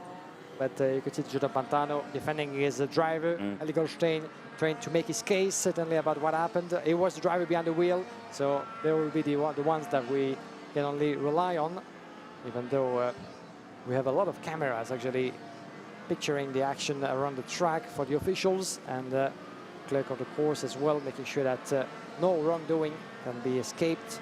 So we will see what will be decided afterwards, but there's a lot of discussion going on the sideline. We're able to see between the Pantano and the TB card signs. In the meantime, 5.6 seconds is the gap built by Evan Schilter and Kik Calteren. The driver on your picture. We're back here with Schilter into the mist, and that front fairing is definitely going loose. But it's okay because he's 5.6 seconds ahead of Calteren. That should do it. That should cover him if he has got one. Yeah. Calteren second, Carinini down in third, Hugo Besson, Villa. Then we have Satch, Lawrence, Atkins, Oliver Fay, and Tristan Krohn running up the top 10 as Evan Schilter is about to conclude lap number 8 out of 11. So many retirements in this one, actually. We've lost 5 drivers, one not starting as well. Leo Weber, I'm not sure what's happened to him. He had an issue earlier on in the weekend, didn't he? And then we've not seen him come out again since. That's right. That's not the first time that he's missing at the start. So mechanical trouble or personal or related, driver related. We don't have a clear answer for that, but that's quite a disappointment, that's for sure, for the Barbier Racing driver, as we've lost also Clément Massouri-Gaubrun and of course Alex Moore, as well as Eddie Goldstein and Ruben Moya so far in this race. Don't forget that this is for those 2 groups as well, the penultimate qualifying race. After that, there will be only 1 remaining for each of the 6 groups in this category. 93 drivers in total, starting the round 2 of the IAME Euro Series in the senior class. And out of those 93, we only get to keep 72 for tomorrow's super heats, split into 2 groups. There will be a consolation race afterwards as well, just before we gear ourselves for the finals, where only the 13 best drivers in each of the super heats will get to compete. 36 in total. You do the math. But we come to a point in the weekends, generally speaking, in karting, when this is now or never for some of the drivers, maybe on the edge of being, you know, eliminated from the way to some more racing time on Sunday. So maybe they have different options on their hands. Even one of them is putting a fresh set of tires, hopefully considering that maybe we're going to have better weather conditions tomorrow, so they won't have to use that set and having it completely ruined for tomorrow's racing. Yeah, I'm not sure what the weather's doing tomorrow. I'll have to double check that one at some point. But one thing that we've seen, I think, quite common throughout the day today and the weekend so far is that a lot of the drivers from the back of the grid have been coming through. A lot of drivers who have struggled in qualifying are making their way through. I mean, there's some big movers in this one. Gus Lawrence again, 18 positions gained. He's in P6 currently. You've also got Oliver Fayet, the Belgian driver for VDK, 17 positions gained. He's up into P9. Floris Costa, 13 positions gained, despite that spin that he had earlier on. He's up into P10 after gaining 13 positions. Andreas Zoglu, he's up 10 positions in P12. This is a replay again of that contact. She'll tear down the inside, pops the nose going off, and there's the spin I was just talking about. And then from two different angles. Yeah, the 225. Then the move there into the final corner, and it just that is a tough one. I mean, even Goldstein was like, what? Like, yeah, what happened? What just happened? Yeah, it seems that both actually were certainly looking for some more grip on the outside. And they just didn't get it. Get a good momentum. They didn't get it, and both were taken out as a result. So we'll see what's going to be decided afterwards, and we are likely to hear some maybe some voices coming from the desk and the bureau from the officials at some point if the two parties decide to take it to the judges.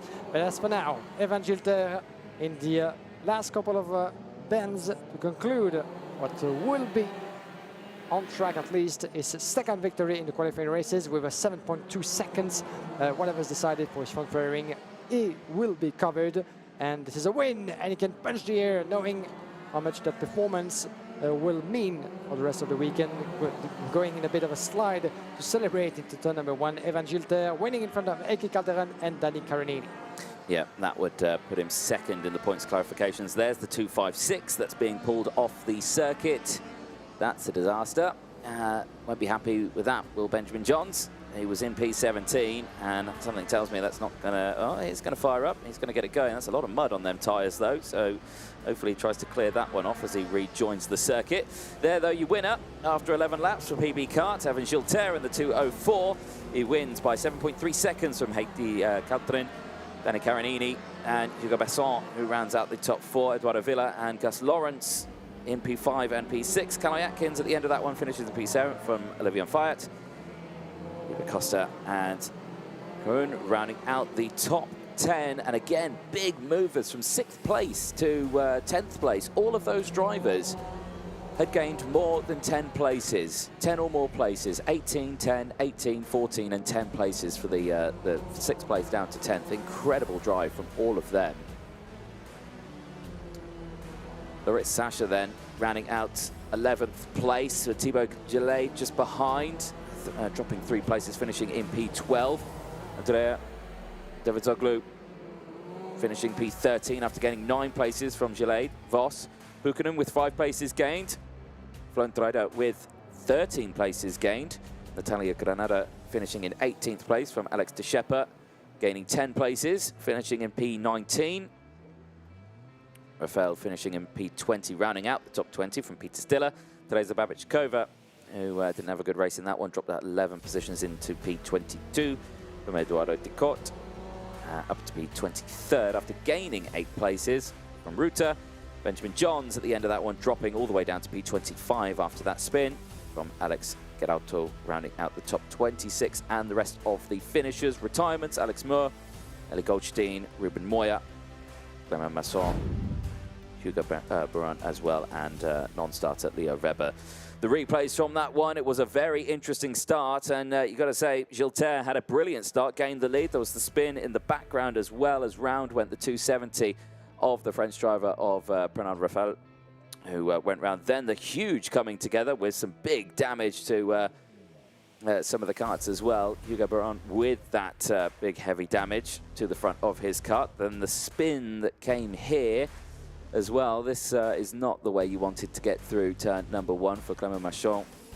and he unfortunately retired. And then this moment here, Goldstein down the inside of the 2.25 of Floris Costa, did finish in the top 10 at the end. The nose cone popping off. Then came the next bit. Now, Goldstein knew that his nose cone was off, didn't pull into the pit lane, I suppose because he thought he could continue in the race, and unfortunately then collected Ruben Moya into the final corner, as both of them were struggling to find any sort of traction out there. Then the breakdown came thick and fast for the 3:30 across the finish line. Alex Moore for VDK. It didn't go well into the final section, but Evan Gilter, despite the fact that he may have had a nose cone penalty in that one, did finish 7.3 seconds ahead of anyone else, takes the win. We're ready down in Parc Ferme with Graham Alvarez. Graham, over to you. Thank you, Anthony. As we're live back from in the scale of the karting final of Mariembourg, I'm here with Evan Gilter, GG. Another win for you, Evan, the second out of 4 races. Talk us through that race. It seemed like from the perspective on the outside, like a cool, gentle race. Was it the case for you? It wasn't a cool race because I had the bumper at the start, so I had to push like crazy to put more 5 seconds to Aki.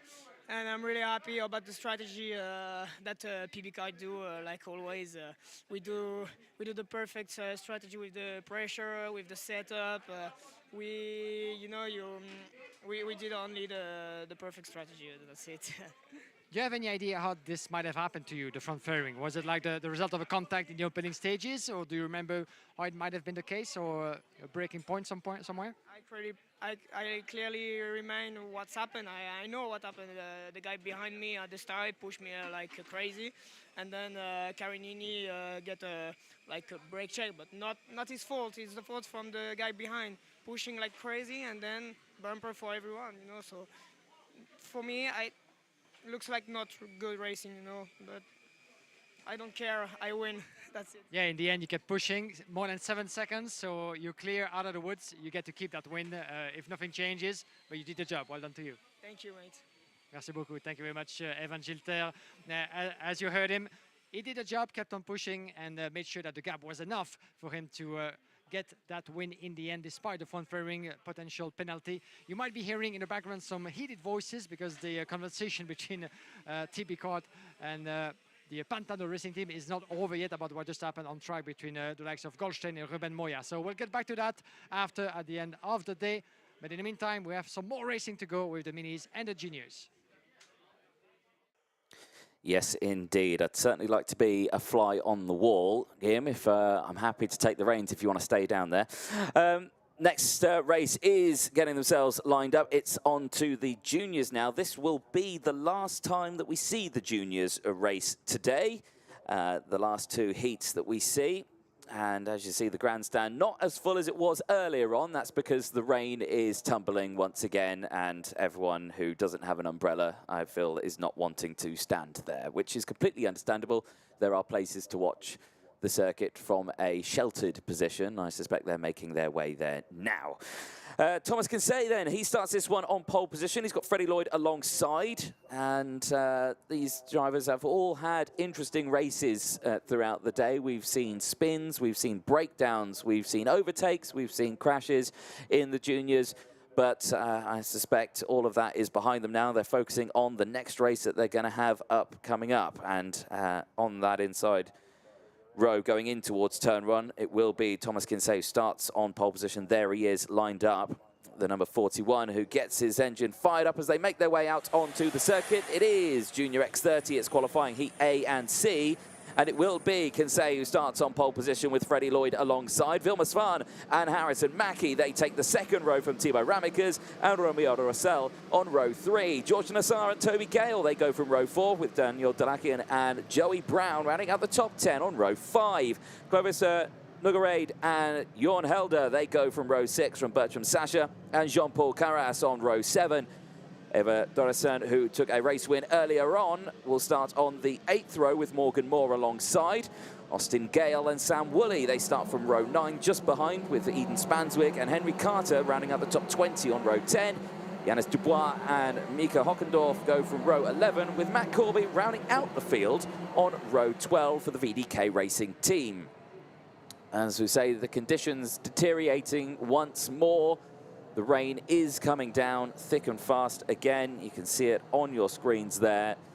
Suboptimal racing conditions that we've had all weekend so far. The only breath of fresh air that they had was the races and qualifying that they had at the end of play yesterday.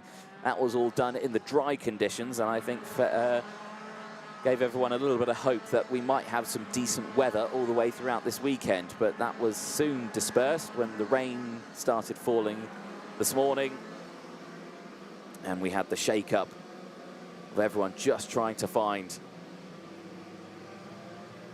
a decent spot on track with the traction out there.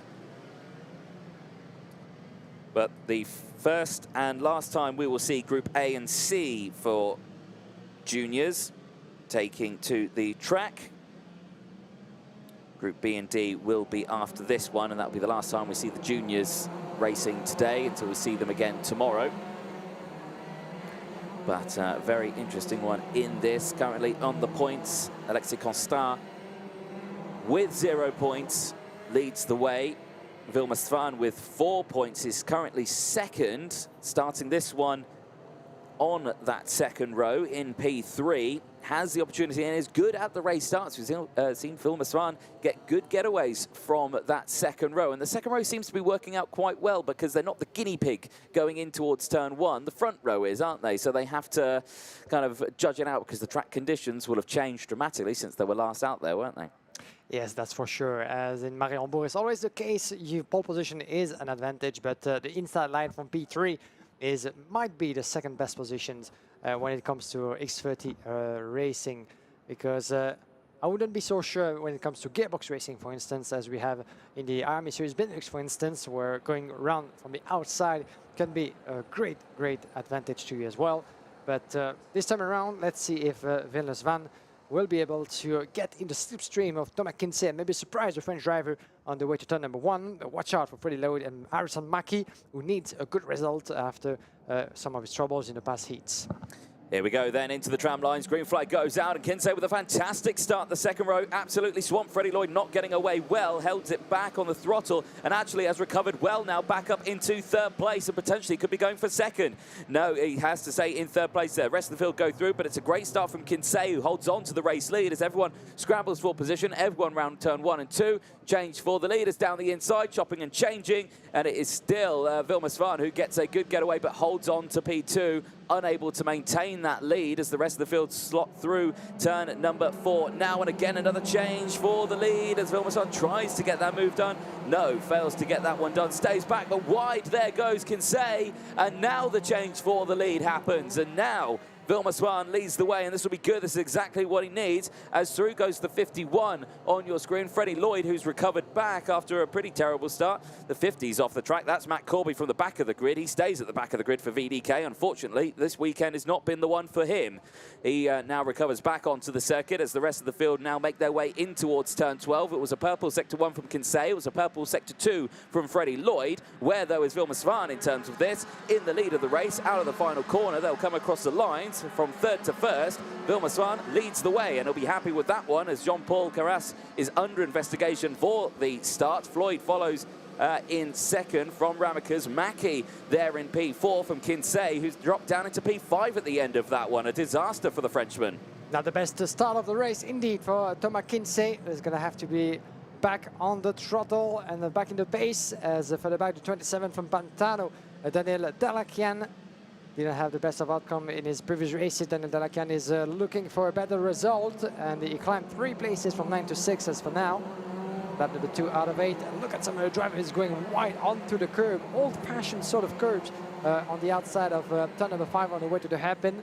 And watch out where you put your wheels. Look at the battle going on. Still in the slipstream, a lot of water dashed onto the track. The 123 in the middle as well. We have Toby Gale trying to make his way through from Croc Promotion. Watch out for the last sector of the track. This is here that a mistake can be done. We've seen a couple of them without any contact. Driver's mistake on their own, going spinning in the last sector in turn number 1. So the tricks and the trap. Oh, and a nose cone come off. Another one. That I think was Daniel Dalacan's one, the 27. I think it's a Pantano nose cone. And another one after Ali Goldstein in the previous race, the seniors. And look at him go, vintage as well. Another contact, and unfortunately, that means mechanical flag and race done and dusted before even started. Yeah, that's a big shame for him, and never a nice feeling to happen. So Daniel Dalacan will see that mechanical flag, and that is an absolute disaster for him. Not sure how that happened. Was it 3 into 1, just didn't go, or? You know, one thing I don't recall having seen of late is 2 front fairings going loose in just a matter of 2 races. Yeah. You know, that can happen sometimes. We're used to see front fairing, you know, still being attached, but going bumping, you know, as we've seen with Van Gilter, for instance. But losing front fairings out on the track is quite unusual. Yes, indeed. The mechanical flag comes in, or the meatball flag, as it's commonly known. Is a replay of how that happened, and well, no fault of his own. It was a driver just come in, and that's a very common thing that can happen. You know, you just come in, especially in the wet conditions. I'm just trying to think who it was. I think it was the 1-2-3, the crop promotion of Toby Gale that went down the inside there, and Toby looked like he'd done the move, but yeah, that was that. This is a battle a little further back as this is a battle for the lead. It is. Yeah. Freddie Lloyd and Thibaut Ramakers back in contention for a race win. It's been a while since we've seen the Belgian driver in such a good position to attack. And there he does in turn number 3 around the inside. Can he carry the momentum? Pushing leader a little bit on the outside. That's good racing still. But he keeps on going in second place. And there was no space at all for him to dive through. He's going to have to wait a little bit. Thibaut Ramakers in the classification as it stands is P6 at the moment with still something to say, maybe still a tiny chance to start on the front row on one of the 2 super hits tomorrow. But for the juniors, these are the last chances to score the points that they need to get a place as high as possible on any of the 2 grids of the super hit tomorrow morning. And Ramakers is very threatening at the moment, going aggressive on the curbs in the last sector. He has to protect himself as well on the return of Mackie and Svan. Quick word about Vilmos Van, actually, because I was trying to get the proper results on one of the previous qualifying races, because Eva Dorenstein, as you might not be aware of, has picked up a penalty at the end of a fantastic run in her own qualifying race. So to give you the context, she was one of the few drivers in the pack who chose to go on wet tires, while the majority of the other rivals, 17 of them, chose to stay on slick tires as the rain kept pouring as they were making their way onto the dummy grid. So as a result, Eva Dorenstein flew literally through the grid and made up 13, 14 places up in the lead to take the win. We heard from her at the interview, and unfortunately she picked up a 5-second penalty at the end of the race. So that means that Vilmos Van was second on track, was promoted to the win, and is now one of the drivers in the lead as well. Is 4th at the moment, and is running in P4 as well on the race. So there is your change. That's why Eva Dorenstein is, unfortunately for her, nowhere to be seen within the top 8 of the classification. And there's the reason why there's a yellow flag out on circuit. That is Yannis Dubois for the T3M team, who's off the circuit, and that looks like turn 12.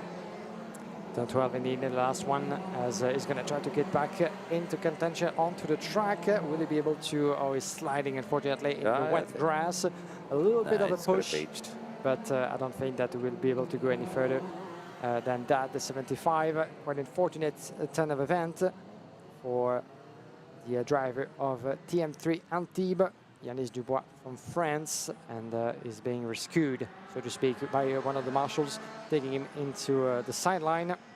In the meantime, 2 tiny tenths of a second, and the battle for the lead still raging with Thibaut Ramakers with the fastest lap in this race. This is now or never for Thibaut Ramakers, and this is important as well for Freddie Lloyd. Don't forget that Freddie has 1 win also for him in the qualifying races, is sitting currently in P2, P2 into the classification, 5 points down from Alexis Constant. Alexis Constant from Dream Racing has 2 wins, so is your current leader. Whatever happens, he needs a strong result as well to be able to stand on pole position for tomorrow's super heat. But Freddie Lloyd, if he wants to be on pole for the 2nd super heat of the mini class, he needs that win more than ever, because whatever happens to Alexis Constant, whatever happens to the likes of Rocco Coronel as well as Harry Bartle in the next race that we're going to see. Maybe there could be some points wasted into those difficult conditions. So whatever happens, he will have no control on the situation. Freddie Lloyd, what he needs to do right now is to keep Thibaut Ramakers behind and take that win. Exactly that. We'll find out who will start where at the next race. But right now, we're nearing the end of this one, and the gap is starting to open up here as Lloyd is breaking away. The gap now 0.7 of a second as we go on to the last lap now. Check over the shoulder. Ramakers tucks in as much as he can, but these top three are, well, I think they're in a bit of a stalemate at the moment here. No one's close enough for a move, and they're far enough away from anyone else to really worry about the top three. So really, it's just a case of just bringing the carts back to the finish line here on this last lap. Freddie Lloyd's done all he needs in this one to get that cut and to get his position into P2 in the points classifications. We were talking about Alexis Constant, who starts the next race in P4. And if he ends up anywhere in 5th place or below, he'll be joint on points with Lloyd or even behind him. But here on your screens, Lloyd has done everything he needs to do. Ramakers has done everything he has tried to do. The gap's closed up once again to about half a second. He may be in lunch territory, but it looked like a little bit too hot into the corner there for Ramakers. He holds onto it, though, and nearly actually collided to the back there of Lloyd as they go through. So really closed it up on that last few corners, didn't he? Yeah, this will be pretty much a photo finish between the two. One last kick of the throttle. Watch out not to lose the momentum outside of the last turn. But this will be done properly by Freddie Lloyd. Another win in his qualifying races, securing what could be for him second position overall and pole position for tomorrow's superheat. Thibaut Ramakers doing what he needed as well, 4 tenths down, but still a solid P2, his best result on track, as we have Harrison Mackie making up positions up into P3 from Svan and Brown. Yes, indeed. There, your top 5. Thomas Kinsey at the end of that one. He started on pole position, unfortunately drops down to about P6. So unfortunately loses out on that one. Romeo Rossell crosses the line in P7 from Eva Doranson, who crosses the line in P8. A good run on that one. 7 places gained from George Nassar in 9th place. Morgan Moore rounds out the top 10 after gaining 6 positions. But there on your screen, the number 51, Freddie Lloyd from Fusion Motorsport, brings it back to Parc Fermé. He'll be happy with the result, and the team will be happy with that one after the two teammates had coming together earlier on in the day. Hopefully they've made up for that one with a P1 and P3 in this heat as they make their way back in. Here's a look then at the provisional classifications at the end of qualifying Heat 8 and C for Junior X30. The top 10 we've been through. Eden Spanswick then rounds out the top 11 place from Bertram Sash. Jean-Paul Carras, Austin Gale and Clovis Nogueirade round out the top 15 on circuit, all of them gaining places on that one, apart from Nogueirade unfortunately dropping 4 places, finishing in that P15. Johan Helder finishes in P16 from Toby Gale, Henry Carter, Sam Woolley, Nico Hockendorf and Matt Corby round out the 21 finishers. Yannis Dubois and Daniel Dalacan retire from the race. Dubois, I think, mechanical. Dalacan with the mechanical flag, the technical flag, for a missing nose cone after that contact with Toby Gale. At the end of that one does finish in P17. We'll be going down to Parc Fermé in just a moment's time. And as you can see from that picture there, it is absolutely pouring it down. Here's a look at some of the replays then. The start was good by Kinsey.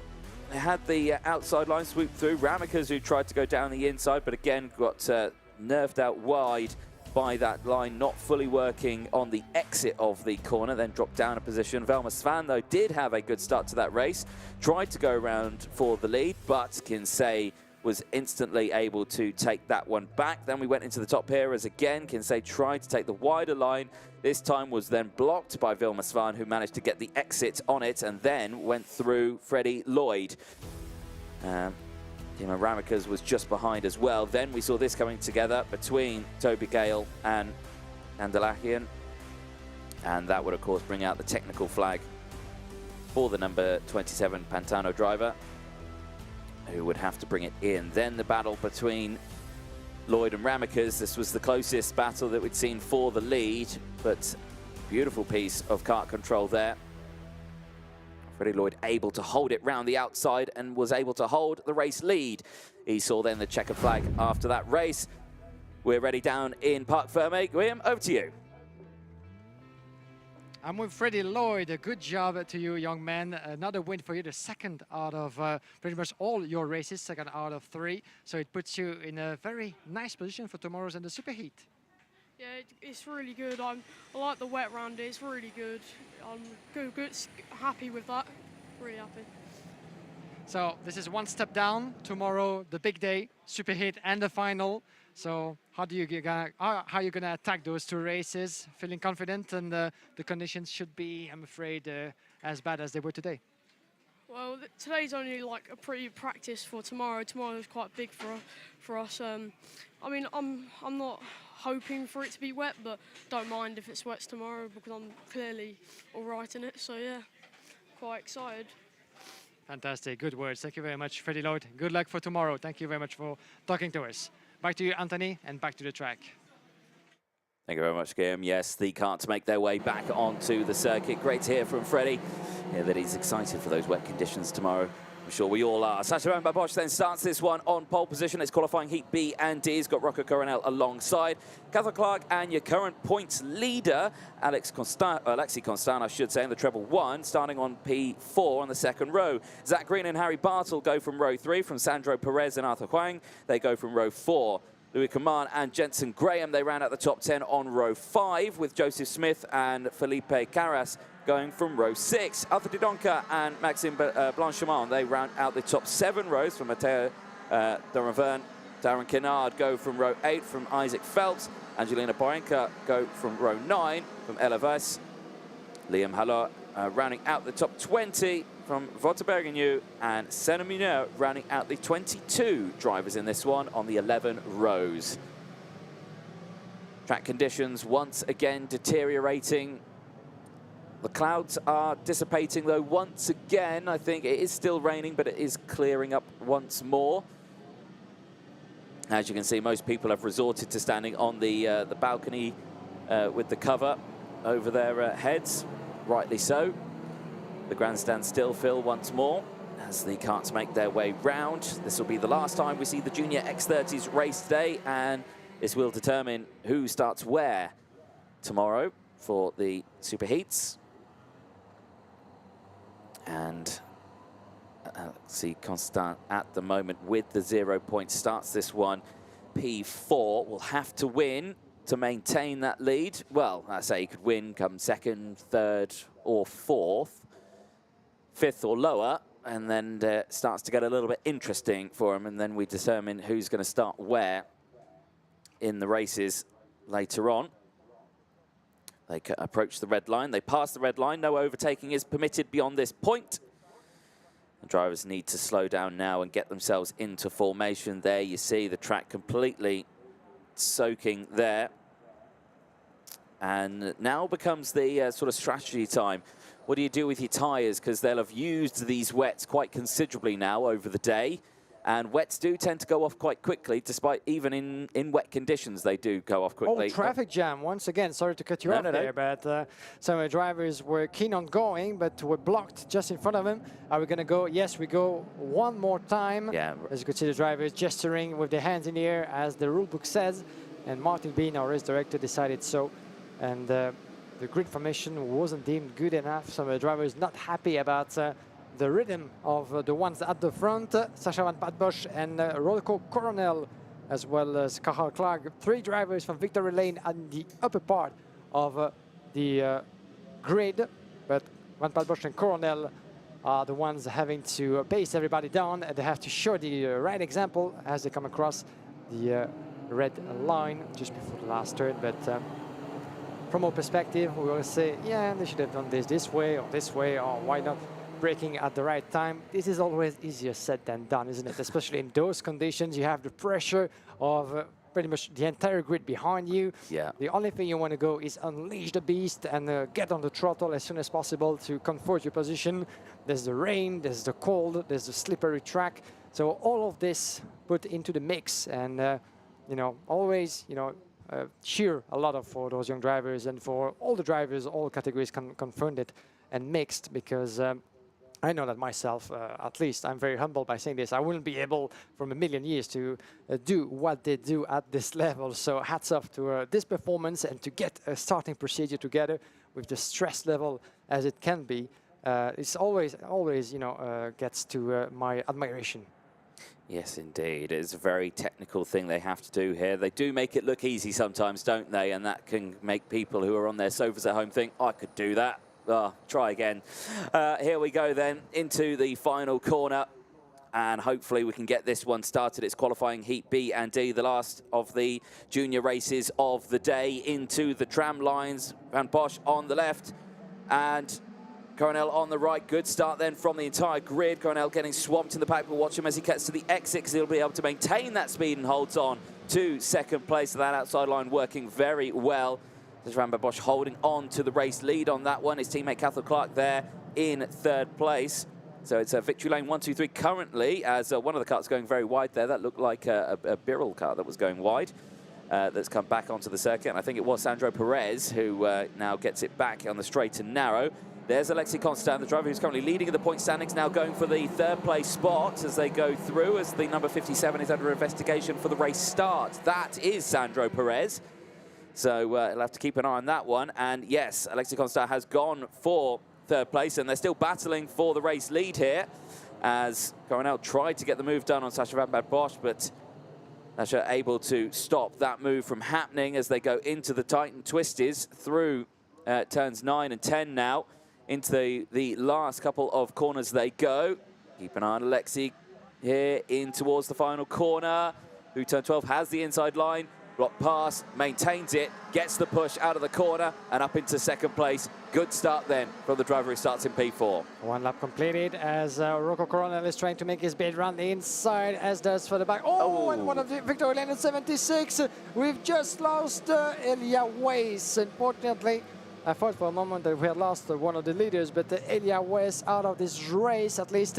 Will he be able to get back on his own terms? I tried to see yes, yeah, where he left off. Yeah, I think he's back. Yeah, he's back onto the track. You cannot see him, but that's always good news. But Van Bosch, Alexis Constant, Rocco Coronel. I was going to say Rocco Coronel with the orange crash helmet. His mission is clear. Rocco Coronel is sitting at the moment in the classification in fourth place. And all he needs to do, always easier said than done, is to win this race. We're going to see back what happened. Oh, that's actually what Elia Weiss was caught in. That's quite an unusual place for someone to spin there. That is on the exit of 12 and through technically turn 13 before the start-finish line. I'm not sure how that happened. A bit too much curb on the inside, maybe. Maybe curb, or maybe some more water on the racing line. You know, it's not uncommon to see wet patches and standing water in some of the part of the track that might have caught him by surprise. But as a result, he found himself back at the back end of the grid and the starting order, pretty much the classification as for now, as 0.3 of a second between Van Bosch and Alexis Constant, the 58 on your picture. This is Louis Comin, making his way up to P8 at the moment. So I'll finish on Rocco Coronel. When it comes to the points, Rocco Coronel was, before the start of the race, on equal points to Henri Bartel. They both had 8 points. And in order for Rocco Coronel to start on the front row of for one of the two super heats tomorrow morning, he need absolutely to get up there, win that one, to have 0 points, and to pray for Henri Bartel to get into some more trouble or finish behind, whatever happens. And if my calculations serve, then Rocco Coronel could be able to join Alexis Constant on the front row of one of the two grids. But as for now, Alexis Constant is leading the pack in front of Freddie Lloyd. As Alexis Constant, of course, is another one who needs to stay up there as much as possible, even though he has a 5 points lead on Svan and is quite clear from Rocco Coronel. So I wouldn't worry too much about Alexis Constant missing out the leadership at the end of the qualifying races and the pole position. If he stays where he is, and he has almost half of a second advantage on Rocco Coronel, he needs to resist to the Dutch driver. If he stays like this, Rocco Coronel is in much more trouble. He's in the danger zone now. He's the one who needs to push. He's the one who needs to get the overtaking done. And Alexis Constant knows that, and I'm sure that he won't be taking too much risk. Exactly that, staying in his second place spot for the time being. I can hear a car revving, not sure what was that. Was that a camera audio from a different camera there? Not sure if that's a car off. I am actually seeing a yellow flag. No, it clears quickly, so not sure if that was someone trying to get back onto the track right next to one of our camera ops out there. But yeah, like you were saying, Alexis Constant, he's in a good place here right now. He's only got the 2 points to his name. He still leads, he would still be on top going into tomorrow. So yeah, would he go for the move? I mean, he's a racing driver. Yes. Oh, and that's a Jamie Green nose cone. The front fairing losing on the... this has 3 in 3 races. Yeah, that might be a record actually, as the yellow flag is being waved, and we have a one driver off as we can see the replay. That's the result, the contact. Well done, yeah. And we have someone off just before the hairpin. The yellow flag is being waved. Who did we lose there? I think this is Arthur Wong by the look of it from VDK Racing. That's quite important for last year's mini champion of Belgium. And he just stepped out of the car by the look of it. Yeah. And, yes, indeed, and he won. Yeah, there he is. As he won't be finishing this race, unfortunately. So I'm trying to ascertain whose nose cone that is, because I just saw, I think it is Isaac Phelps. Yeah, he has dropped down the order now, so. Trying to look from the outside perspective of a window, and he might be back into the pit lane. Yeah. That might be another record indeed. 3 front fairing out of 3 races lost on the track. So get it down in your notepads, because I don't remember having ever seen that before. That amount of lost front fairings onto the track. But we're back in the lead. Alexis Constant, Sacha Van Bosch. This is your battle for first place into this qualifying race. The last one for the 2 groups, the last one for the juniors today in Mariembourg. Don't forget, after that, there's no more chances for any recovery, no more chances for any made-up results after DNF. Sacha Van Bosch currently P8 in the lead, but for how long as Alexis Constant goes around the inside, it dives through. That was beautifully made by Alexis Constant. Very well done, but very risky as well. An overtake that technically he really didn't need to do. But are you ever going to tell a racing driver not to go for an overtake if one comes towards you? Of course not. Yeah, exactly. So, of course, he was going to go for the move. So, Alexis Constant now takes the lead. And now, as soon as he crosses the line, the points will update. He'll have 0 points to his names after going win for win for win. And he'll be happy with that one. As they go through, and Sacha Van Bosch unable to retaliate straight away. Looked like he was going to go for a retaliatory move through turn number 2. Unable to get it done, though. So Alexis Constant leads the way from Sacha Van Bosch. Rocco Coronel still there in 3rd place from Harry Bartle. Zach Green still there in 5th from Cathal Clark. Louis Coman. Sandro Perez, who's under investigation for the start of that race, is still there in P8. Felipe Carras, Taron Kinnard, the top 10, who's gained 6 places in this one, has Taron. Yeah. There's a good run. Very so close to the edge of the circuit as well under the braking. Very, very close to just dipping a wheel onto the grass there, wasn't it? Yeah, everything we've seen so far from Alexis Constant tells you pretty much everything you need about, you know, the level of confidence that the driver has been building for himself. If it remains so, this will be his 3rd victory out of 3 attempts, and that will give him the maximum points in the ranking and the pole position for tomorrow's pre-final. So it will be definitely by Saturday night the man to beat in the junior category, with one big step, of course, left to do, the pre-final and the final tomorrow, to finish on a high. But the way he made his attack and his overtaking on Sacha Van Bosch, the way he's going right now with more than 1 second, he is a driver in full confidence, you know, knowing the track, knowing his machine, in full symbiose with his chassis and his team of Dream Racing. And someone on the sideline, Adrien Renaudal, his team manager, certainly more than happy to see him perform at such a high level. The fastest lap on the track, as for now, for Alexis Constant, who keeps on building his gap, as Sacha Van Bosch and Rocco Coronel. They know that they might need to push a little bit more if they want to swap any positions. But as for now, Constant is leading the way in the overall classification. 5 points for Freddie Lloyd. Svan is down in 3rd with 8 points. Rocco Coronel still, as it stands, on the front row on one of the 2 superheats for tomorrow, but is on equal points as Thibaut Ramaker. So as it stands, Rocco Coronel with a bit of an advantage. Yeah, 2.5 seconds now on Harry Bartel. If it stays like this, Rocco Coronel should be able to start on the front row on one of the two pre-finals, which is always good news for him, as Ramakers is just edging the top 5 at the moment, 2 points clear from Thomas Kinsey, Bartel and Van Bosch at the moment. So that's for the calculations, that's for the classification as it stands, but we'll have to wait once the race results are being made official. Yes, indeed. While you were talking there, I was just staring at Alexis Constant just on this last lap, and just absolutely mesmerizing how the kart control and everything under these horrendous conditions, you could just see hitting every corner pretty much perfectly, running it all the way out to the edge and using all the track available. And Alexis Constant will take the checker flag and win then, and will hold on to the lead in the qualifying heat classifications with 0 points. Goes into tomorrow with the best position possible. And the Dream Racing driver will be very pleased, and the team will be pleased with that one as they make their way back into the pit lane. You can imagine there'll be some smiles underneath that helmet after a job well done today for Alexis Constant in that treble one after 8 laps of racing.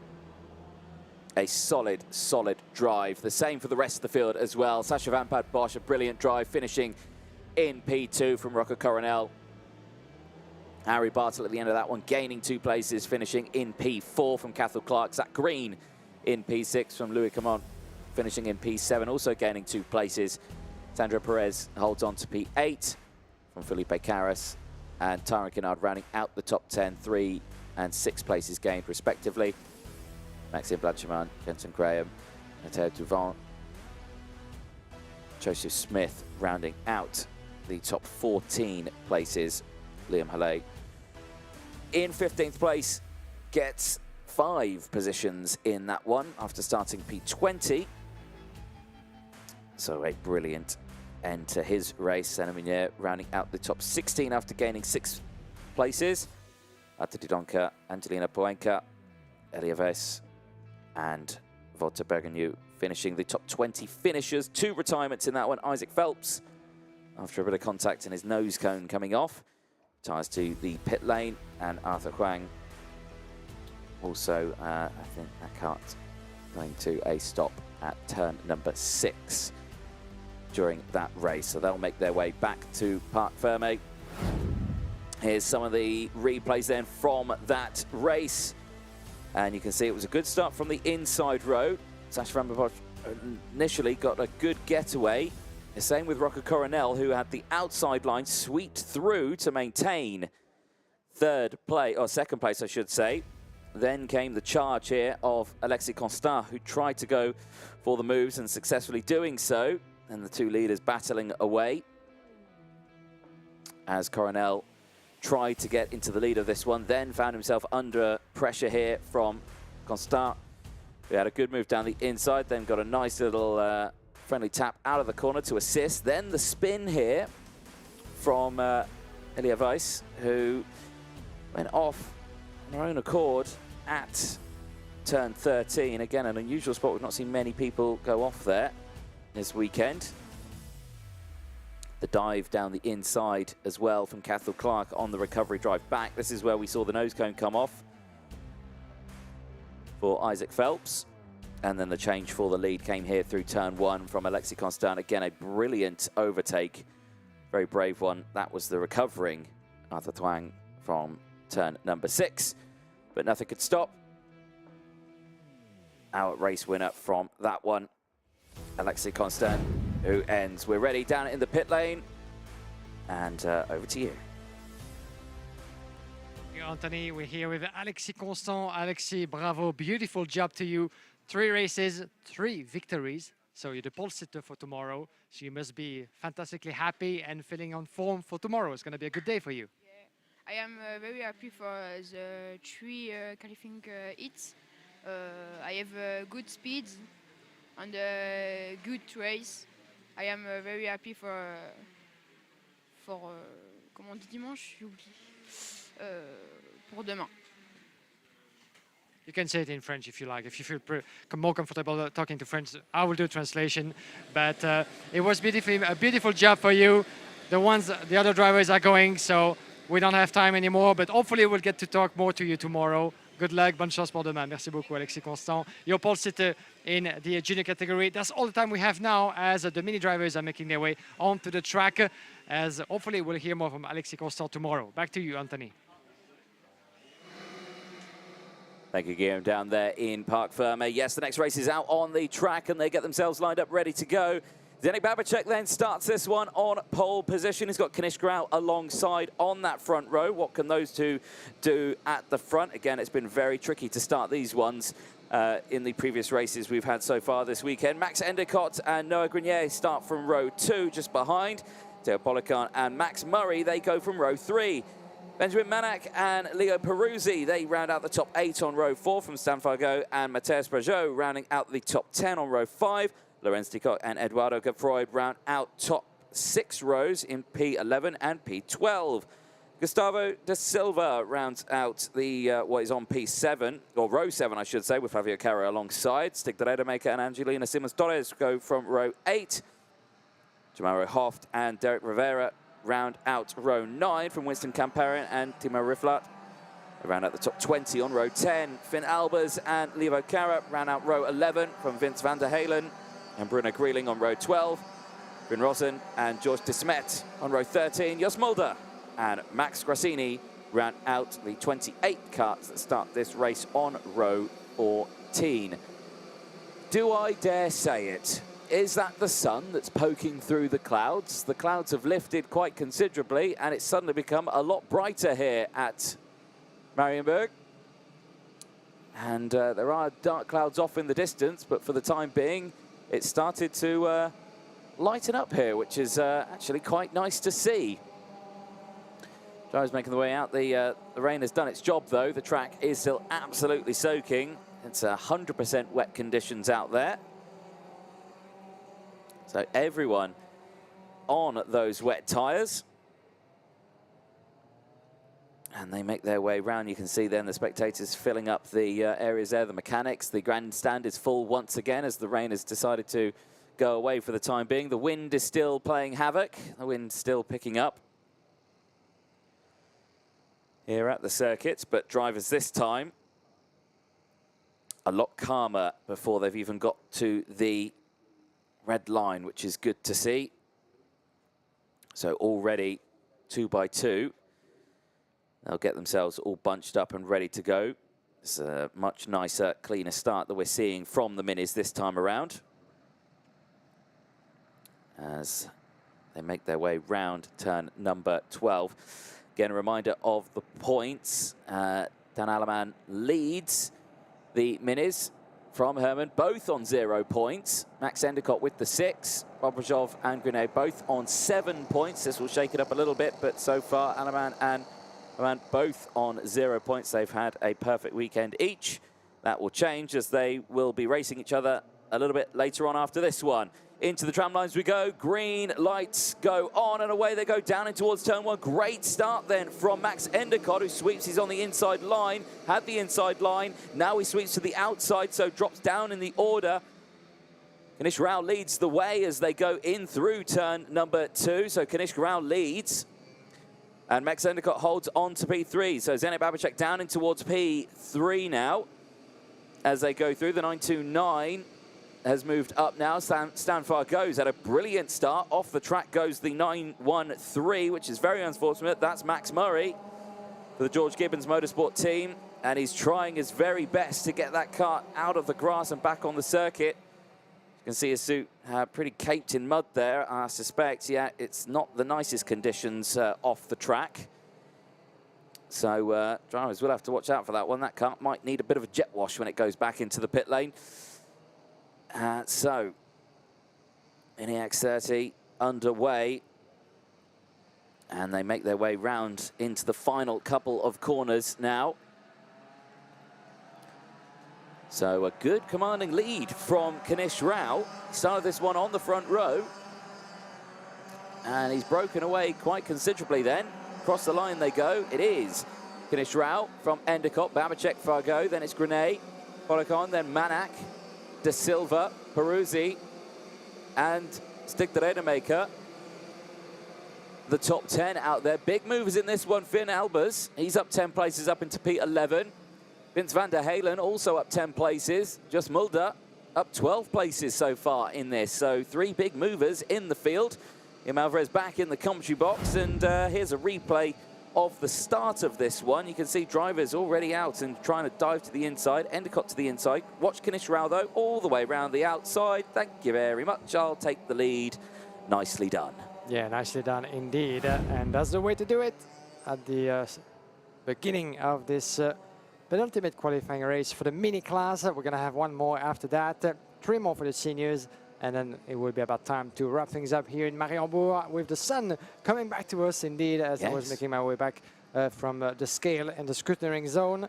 There's Cow at the moment, 1.4 seconds from Endicott, Zenek Babisek, Fago, Grenier, Policon, Manak, Marcus, the harder marker, and Peruzzi, your top 10 at the moment. And a good full second and more than that now. Watch out for the move on the inside of turn number 2. Zenek Babisek dives through, but carrying too much momentum. That was enough for Endicott to try to fight back. It's the start of a very interesting ballet between those two for the P2 in this race. As for the back as well, watch out for Noah Grenier getting ahead of Stan Fago. Stan Fago who fights back in the next corner and take the position again. And he's gesturing to his rival, stay with me. Play it smart, because otherwise we're going to lose contact with the drivers in front. As Babisek and Endicott are in trouble at the moment. That's open door for both Fago and Grenier. They're going to be side by side pretty much on their way to the hairpin. That was a close call, wasn't it? Grenier gets them both there. Gets Endicott and the driver behind as well, Policon. And Babacek still there in second place now. So Stan Fargo under pressure here, has dropped back into P5. Got the company of Policon and Manak just behind as well. Stig de Redemaker also there. So Kinish Rao, well, he's pretty comfortable in his current position. He goes across the line. He's clear by 2.8 seconds from Zenek Babacek, who's now got this train starting to form behind. He's now managed to get himself back up into P2 as down the inside there goes Stan Fargo and Max Endicott. Endicott able to hold it round the outside. Fargo maybe going for the move here in turn 2. No, he thinks against it, stays behind. Policon still behind, Manak still there. The Redemaker still there as well. The train forming behind and sideways there. I think that was Albers in the 395 in P9 that came through. Very, very interesting. Under the braking zone there of turn number 3. And all these drivers just absolutely latched onto the back of each other. Brilliant to see. Changes here again as Max Endicott squeezes down the inside of Stan Fargo, try to defend it. So Max Endicott holds on to that one. Crucially though, Grenay's got clean air and has latched onto the back of Babacek now for P2 as this battle goes on. Manak gets through on Fargo. Fargo fights back. Manak gets involved as well. So does Policon. Policon now in front. The Redemaker in there as well. It's all kicking off between these drivers here as now they've found some clean air. Now they've realised, okay, you've been scrapping and battling away. We've lost contact with the rest of the field. So they've got to now think and try and close that back up once again. So Kinish Rao still leads. 3.4 seconds is the gap between himself and Zenek Babacek. Another 4/10 further down the road behind that is Noah Grenier for the Euro karting team, the Belgian driver. Just ahead of this one, you can see him there in the orange helmet. Then it's Max Endicott, who's kind of all on his own in the blue helmet, just behind for the George Gibbons Motorsport team. Then it's Stan Fargo for Spirit Racing. Yana Racing's Teo Policon, who's still there in 6th place as well, just behind. This, though, on your screen is the battle for 2nd. Zenek Babacek, who's managed to get himself back up into P2 and get the best start. So he started this race on pole position, has managed to fight back to that 2nd place spot, but is getting under pressure from Grenay, who is closing that door. The back is Manak and Stig de Redemaker.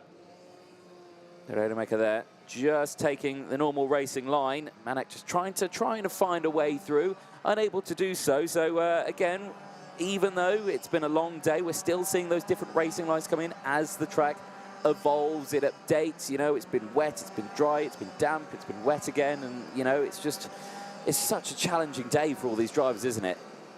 And as always in Mariembourg, you have, by the end of the day, a slight improvement of weather and the weather conditions getting an improvement as well. As you can see, the rest of the mini class is stuck onto the bridge. Oh, and the 961, unfortunately, might not be going any further. Derek Rivera, indeed, from George Gibbons Motorsport.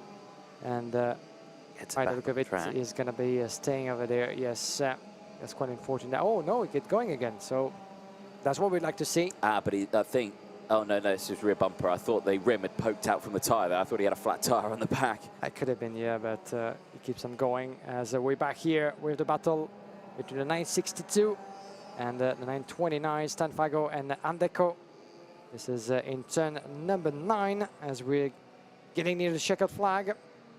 As in the lead, Kanish Rao has been untouchable. The Oliver Rowan Motorsport driver, Janek Babisek 3 seconds down. 1 full second in front of Noah Grenier. Then we have those 4 drivers in the same picture. Here's your leader. For the back, Andecott, Fago, Polican and De Radermacher between 4th and 7th. As for now, the battle will be raging between those 4, I'm sure, until the checkered flag. Not to the concern of the driver in the lead for now, as Kanish Rao has been putting on the effort, and certainly a result that will be paying off as he climbed into the ranking up to P6 when it comes to the general ranking of the mini category. That means he will get to start from the within the 2 rows of the grid for the Superheat tomorrow. We're not there yet. We need all the classifications to be made official, all the scrutineering to be completed, and hopefully not too many penalties being given. We've had a couple, especially for front fairing, 5 penalties for front fairing. That can be 5 as well for putting your wheels outside the corridors. Watch out for the move on the inside from Stanfago. Oh, that's going to be intense up until the end of this race. Did I tell you, Stanfago and Andecott back in the lead, but the door was open. And we see as well the Radermacher who made his way through up for P5 by the look of it. We're going to wait as they come across the checkered flag. But first of all, the win goes to Kanish Rao. Second place for Janek Babisek, Noah Grenier coming across in P3. And who's going to end up on top in that crazy group of drivers? We have Andecott in P4, De Radermacher making his way up into P5. From Fago, Manek, Polican in P8, as well as further back Albers and Peruzzi running up the top 10. Yep, nice little race there at the end. Interesting start as well as everyone tried to find their spot on track. But after 7 laps, your winner for Oliver Rowland Motorsport, it is Kanish Rao in the 922. Quite convincingly as well, 3.1 seconds clear from Zdeněk Babacek, who started this one on pole position, but a fabulous result for him. They'll be happy with that one. So Maxim Bobrikov at the end of this one, he goes up to 3rd place. He's not in this race, so he will, of course, probably drop down a little bit later on in this one. Endicott, who was in this race, though, has dropped down into P4 in the points with 10 points. From Grenier's 10 as well. Kanish Rao with 11 points. Grenier with 13 and Phillips with 14. That will change, of course. There's a look at the provisional classifications then.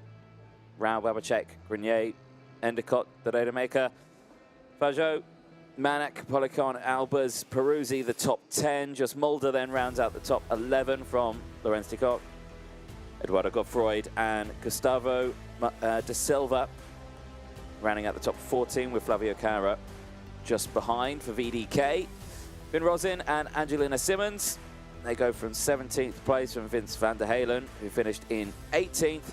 Mr. Camperin and Timo Riflat on 20th place, rounding out the top 20. Jamaro Hoft, Mathis Brageau, Rivera Cara, Bruno Grieling, Max Grassini, George Desmet, Derek Rivera and Max Murray round out the 28 karts that started this race. All 28 karts finished the race, which I think is the first time that we've seen that this weekend, which is nice to see. Carts to make their way back into Parc Fermé. There you can see that the rain looks like it's stopped. The clouds have lifted. Here's a look at some of the replays from that one. A good start then from the majority of the grid. Max Endicott with the good run. Stan Fargo on the inside there, but all the way around the outside. Ganesh Rao, who got the lead and then maintained that for the majority of the race. Well, actually the whole race to win that one. Then came the recovery for Zdeněk Babicek, battling away with Max Endicott. And Zdeněk Babicek able to win that battle and holding on to it as Grenier managed to get both Stan Fargo and Endicott in that nice move. Battle between Stan Fargo and Max Endicott then continued for the next couple of corners, if not laps, as Tittermaker also tried to get involved in that scrap. This, of course, allowed a lot of the field to close up with each other, and that allowed, of course, our top three to really break away in that one. Gave the clear air for Grenier to go for the move on. Babicek was unable to do so, though, and stayed in P3. With a big check over the shoulder, and a lovely win for Kanishk Rao in the 922 for Oliver Roller Motorsport, the UK driver, winning by 3.1 seconds. We're ready down in Parc Fermé. Liam, over to you.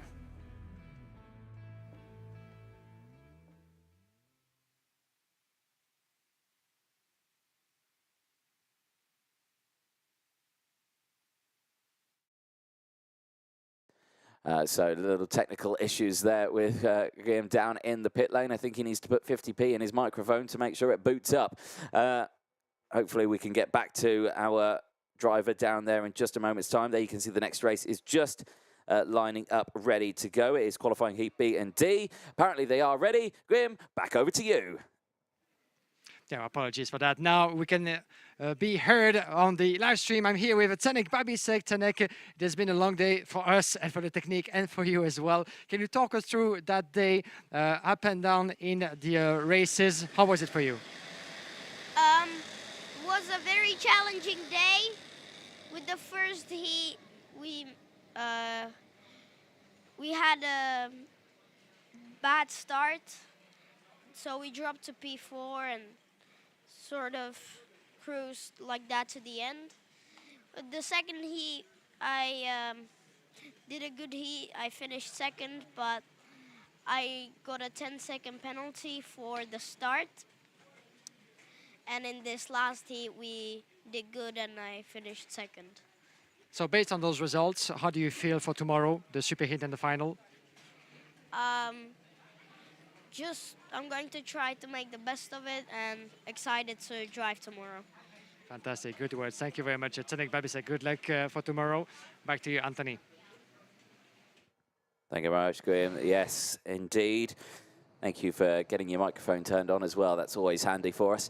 The next race out on circuit, Mini X30 qualifying heat B and D out there. Maxim Bobajov on this one will be starting on front row with Dan Alleman alongside. Remember, Dan Alleman and Gilles Herman both on 0 points. Gilles Herman starts this race in 3rd place. They want to maintain that one, but they're in the same race, so someone's coming away with another point or two. Navilla Morales starts alongside Herman on the 2nd row with Archie Lovett and Antoine Venant starting in the 3rd row. Manny Novellini and Zach Zhu, they go from row 4 with Jarlis Sayer and Priam Bruno on row 5, rounding out the top 10. Jesse Phillips and Nilis Malik, they go from row 6 with Antoine Bouchard and Harry Williams on row 7. Matteo Rivals and Jordi Bruckmann on row 8. Christian Corby and Dante Ortega on row 9. Bing van Schalder and Lindo Pedraza, they round out row 10. Rounding out the top 20, Milan Baku and Lenny Rebello on row 11. Ludwig Granquist and Romeo Mello on row 12. Row 13, Austin Newstead and Dex Corell.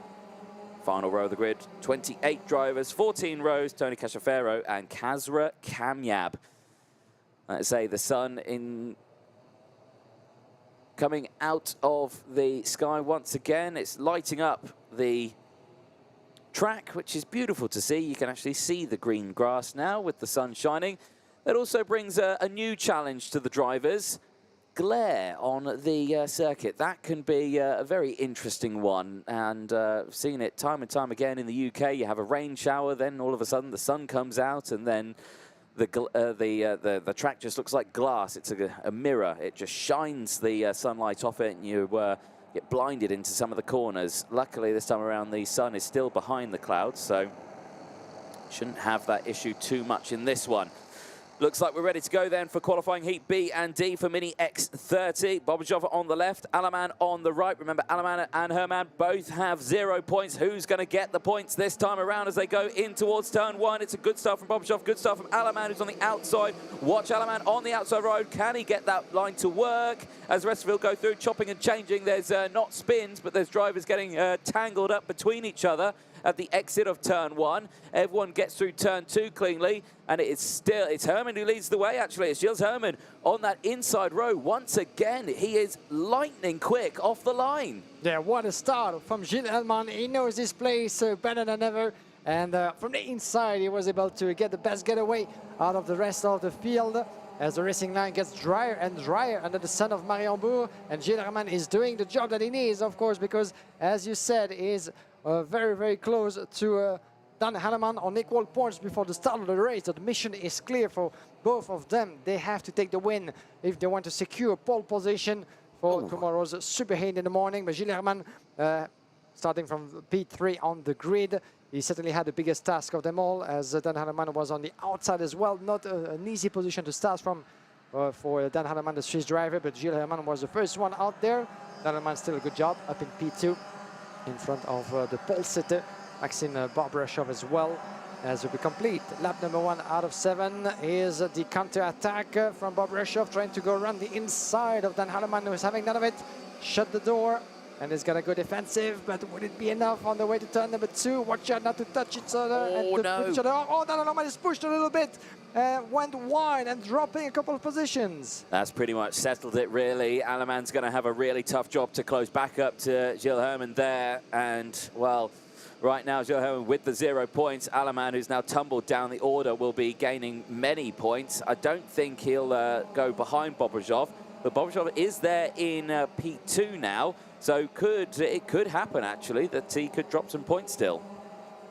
So as they continue going, there on your screen is the man who, well, didn't want that to happen, Dan Alaman, who I think has dropped down into P5 now. Yes, behind Mani Nuvolini, I say, behind him, in front of him, beside him, now in front of him again, now beside him, now behind him again, as they go through turns 9 and 10, as they chop and change positions all the way throughout. Once again, goes down the inside in towards turn 12, manages to just hold on to the position and says to Mani Nuvolini, right, stop fighting.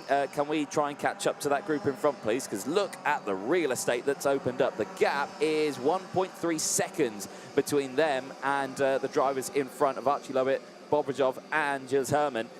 So now they've got to really work on that one. So Dan Alaman is in a tough spot here, but I think Mani Nuvolini has said, yes, okay, I will adhere to what you're trying to say, because I can see the gaps opened up as well. Just behind, though, Novello Morales is there. You can just see in the very the Birla paint scheme, but with the yellow writing alongside for the MDC Racing team. And again, everyone just finding their rhythm now and just finding where they want to be positioned. So far, so good for Gilles Herman, but Dan Alaman's got a little bit of work ahead there. He's going to have to keep on working around the inside. Goes a 978. This is Priam Bruno on Morales for P6. And it doesn't go particularly well for Morales, unfortunately, because the door was open to GC Phillips. We heard him in the interview before, the Fusion Motorsport driver. Not the best of day for GC Phillips. We got used to compete at the forefront, but still recovering a couple of places. That's what we love about kart racing, isn't it? Is that no matter what happens on Saturday, nothing is completed before Sunday's finals and the last checkered flag. So you could be the most dominant of your career to the heats, but all you need to do is to get the job done tomorrow as well. So we might have some names popping up at the forefront. Alexis Constant will be the pole sitter in the junior class. Gilles Herman is on his way to be the overall pole sitter in the mini category. Some of the favorites coming to this event. Like I'm thinking of GC Phillips based on his past achievements as well, or other drivers that have been shining since the start of the year in the mini class, like Stan Fago, Janek Babisek, Archie Lovat as well, who was so performant in the opening round. We haven't seen those names at the forefront all the time, considering the conditions have been very, very hard as well to cope with. But it all comes down to get everything together, and we might see a bit of a glimpse of a performance left and performance to come for tomorrow as well. GC Phillips battling with Priam Bruno as he just made his way through on the 980. That's for the back Antoine Venant, actually, who got passed by Jordi Brockman, wasn't it, down in 987, 995 it is, my apologies. It's a GC Phillips, and this is Antoine Venant, actually just made his way past on the Seyer. Yeah, this is Seyer. Okay, this has been a long day, actually, so we'll get through this as well for ourselves. A lot of races, a lot of live interviews, and a lot of time on our feet as well, so yes. My apologies for that. Yeah. But we have Seyer in front of Antoine Venant, 9 and 10 respectively. Yes, indeed. Here's a look at the race start then. You can see the outside row for Dan Alleman. It kind of worked out on that one, but again, you can't take it away from Gilles Herman on this one. Just a dominant way to start these races. Has constantly been up there. Then it got a little bit tangled up at the background as well. But yeah, just been absolutely electric on these starts. Oh, there's a coming together. 2 cuts off, and 971 and the 921. That was Nilis Malak and Milan Baku. That was 17th and 18th place that came off the track, and I think that was turn 3 that happened. But yeah, like you were saying, it has been a very long day. 24 back-to-back race heats. You know, there was delays, the weather kicked in, everything like that. It's been chop and change and all sorts, and you've been doing a fabulous job cycling. Have you been cycling or running? I've been cycling. You've been cycling up and down this paddock all day, Guillaume. You've had a... I can't be fast at running, but I wouldn't be that fast. So I, you know, like the drivers on track, I needed wheels as well to be on top of my game. You know, even though I'm a little bit covered in mud as a result of the paddock and the weather that has been ours here in Mariembourg. But that's part of the job, and that's why we like it. As around the inside goes the 988, beautifully made by Archie Lovat on Bobrashov. This is for P2. Yes, indeed. Yeah, nice move through the inside of turn number 4. The 971 receives a black and white warning flag. Milan Baku seeing that one for the incident that I suspect happened at turn number 3. But yeah, Archie Lovett now, who's up into P2, has, well, he's starting to open up that gap already. 3.4 seconds is the gap to himself and Gilles Herman. I think Gilles has got this one pretty much covered. Pending anything. I'll knock on some wood. Commentators' curse is a real thing, folks. We don't want that to happen in this one. But yeah, again, all these drivers, it's just been a long day for them as well. Tyres have been the main factor. You know, they've used a lot of these wets up. They had the drama of the dry conditions and wet conditions and using wets and not. You know, it's been a challenge for everyone, hasn't it?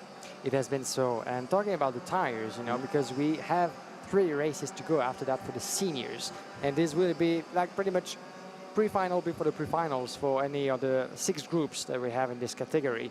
And I do wonder if we might see some gambles on the tires with the racing line drying out by the minute. Still a lot of wind picking up on the track of Le Karting d'Espagne, so maybe could we see some switch of rubber for the last qualifying heats of the senior class, knowing that this could actually bring a lot of chances, a lot of luck, and a good result, all be completely messed up if the racing line is still slippery. So I'm sure the mechanics are really keeping a close watch on the evolution on the track, and we're going to have to do the same on the grids as well. Are you thinking drivers may go to slicks here, Graham? Is that what you're saying? That could be a bold gamble, considering that they still have races to go through tomorrow, and those slicks might not be of use if it keeps on raining like that. So could this be a gamble that could pay off? That's quite big of me. But we will see what happens. Well, like you're thinking. Checker flag comes out, though, and Gilles Herman then takes the win on that one. 3.6 seconds clear from Archie Lovett, and will end the day with 0 points. And that's a good result then for Gilles Herman. He'll be happy with that one. Dan Alleman at the end of that one. does cross the line. He finishes in P4, meaning he gets the 4 points. He holds on to second place, but unfortunately loses out on starting on pole position tomorrow. You'll see him, though, on your screen after 7 laps with the VDK Racing team. Absolutely perfect weekend so far. No dramas whatsoever for the young driver. Archie Lovett then finishes in P2 for Maxim Bobachov. Alaman, obviously, as said, finishes in P4. Jesse Phillips at the end of that one. 6 places gained to finish in P5 from Manu Nuvolini.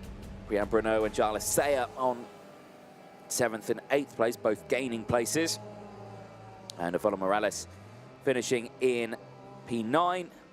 Antoine Vinette at the end of that one, dropping 4 places, does finish in the top 10 from Jordi Broekman, Harry Williams, Christian Kobe, Mink van Schedel. Matteo Rivals then rounds out the top 15 for the Spirit Racing team, some 19.1 seconds further down the road. P16, though, went to Lina Petraza, who did gain 4 places in that one from Austin Newstead, who also gained 8. Kazra Kamiab gaining 10 positions at the end from the back of the grid to finish in P18. From Lenny Robillé in P19, 3 places gained from Dex Corel. In P20, Romeo Mello finishing in P21 from Ludwig Granquist. Dante Ortega dropping 5 places at the end of that one to finish in P23, so not the best running for him. He'll be a little upset with that one, but we'll come back stronger tomorrow. From Cachefera, Zach Zhu, Beku, Malik and Antoine Bouchard with a only retirement in that one. Here's a look at some of the replays then.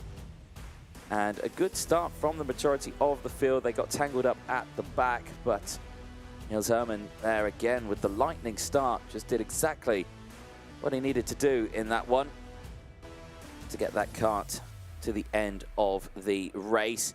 Then it all started to battle off here. This was the move that Bobachov did on Alaman. That was the moment where Alaman dropped down the order, and unfortunately he finished that race in P4, which is a shame. There you can see the next race about to get lined up. It's qualifying E and F for Senior X30. They'll be heading out onto the circuit next, but before that, I'm sure Guillaume Alvarez, who has worked incredibly hard today, has cycled his way down to Parc Fermé, and we'll have a chat with the drivers. So the drivers getting themselves squared away, sorted, and you can see there for this one, Sam Shaw this time around starting this one on pole position. He'll have that inside line. There's Dad just going through there, checking the pressures. Alongside, though, Matteo Giaccardi, who didn't have the best end to his previous race earlier on. He had a moment there and unfortunately dropped down the field, which was a shame. Andy Rattel has got the inside line with this one. Andy Rattel's also had ups and downs today. There's Bart Harrison, who's just going through shot. He's had a pretty good day. Granted, he has started most of these races further down the order. He's been able to fight back. We're ready down in Parc Fermé. Graham, it's over to you. Welcome back here from the scale. I'm with the pole sitter of the mini class, Gilles Herman, achter de proficiat. Pole position voor u voor zondag. Can you talk us through your day, your performances? You must feel very happy right now. Nu had ik weer de binnenkant en ook een goede start. De binnenkant over de curb en ze zijn er dan niet meer langs gekomen en de rest ging dan ook weer vlotjes. It has been a difficult day for you guys. A lot of weather conditions, difficult ups and downs. Het was een moeilijke dag voor jullie op het baan. Voor morgen, for tomorrow, what do you expect you can achieve? Wat denk jij dat je kan doen op de baan voor morgen? Dat zal misschien de moeilijkste dag van het hele weekend. Pre-finale proberen te winnen en liefst ook de finale dan. Oké, hartelijk bedankt. Thank you very much, Gilles Herman. Good luck and success for morgen. Good luck for tomorrow, Sunday. Gilles Herman, ladies and gentlemen, your pole sitter in the mini category at the end of the qualifying races. If we do have a bit more time, maybe it's a chance for us to try to talk to some of the other protagonists of this class. I try to see if I can have a couple of new faces for you guys to meet in the mini class. I do see a Priam Bruno. We did have Archie Lovat as well. Let's see if we can have maybe Priam Bruno a quick word. Archie Lovat with me right now, but we talked to him earlier, GC Phillips as well, but he's busy with his mechanic. These are the last words, of course, of the day for the mini category. Let's try to see if Priam Bruno, maybe a quick word. Priam, est-ce qu'on peut faire une petite interview? Une question ou deux? Voilà, viens avec moi, s'il te plaît, Priam. Priam Bruno from Belgium. If we can have a quick word with you. We're going to do this in French. Priam, tu peux enlever ton casque, ce sera plus simple pour pouvoir discuter. Priam Bruno, merci de nous rejoindre. Voilà, tu peux te mettre à mes côtés. Alors, raconte-nous un peu ta journée ici à Mariembourg. On sait que les conditions de piste n'ont pas été faciles. De ton côté, comment ça s'est passé? Première séance, on était bien. J'ai fait le pare-choc sans faire exprès. Et deuxième manche, ma chaîne a lâché. Du coup, je finis avant-dernier. Et cette manche-là, ça a été. On finit 7 et on aurait pu faire mieux, mais ça a été. Alors, sur les enseignements que tu vas pouvoir tirer d'aujourd'hui, demain, dimanche, c'est quand même, on va dire, les courses les plus attendues, les plus difficiles aussi pour toi. Mais qu'est-ce que tu crois que tu peux parvenir à faire dans ces 2 épreuves qui te restent? Faire un bon top 10, un bon top 5, et ce serait très bien pour moi. Super, merci beaucoup. Thank you very much. Priam Bruno is hoping to achieve top 5 and top 10 for tomorrow's races. Saturday full of up and down, even though he managed a good P7 as his best finish result for Priam Bruno, one of the young names of the Belgian local scene in karting. Thank you very much, Anthony. Back to you for the last 3 races of the senior class. We'll be back in no time for some more interviews. Thank you very much, Guillaume Alvarez down there in the pit lane. Yes, indeed, 3 more races to go then before the end of Saturday. We'll be back tomorrow live first thing in the morning. The sessions, the super heats will be starting around about 10:20 on track tomorrow. So be around for that one. But eyes on this next race.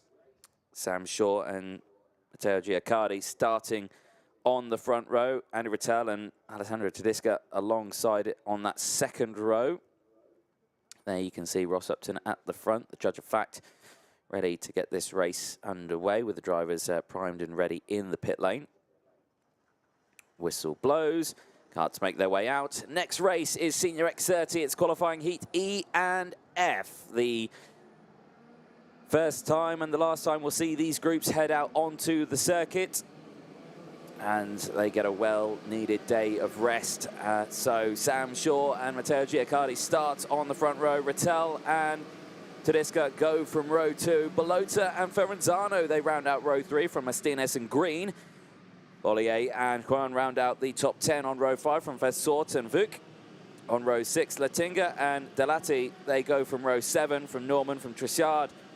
On row 8, Malaysia and Wellens, Daniela Wellens, that is, on row 9.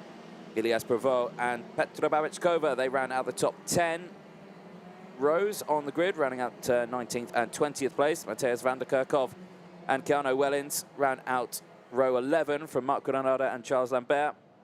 On row 12, Bart Harrison, Victor Kumala, they go from row 13 from Lars Vinnick, Celine Knoll, Lucas Frederick, and Ramon Bouquet, who round out the 30 carts starting this one on the 15th row of the grid.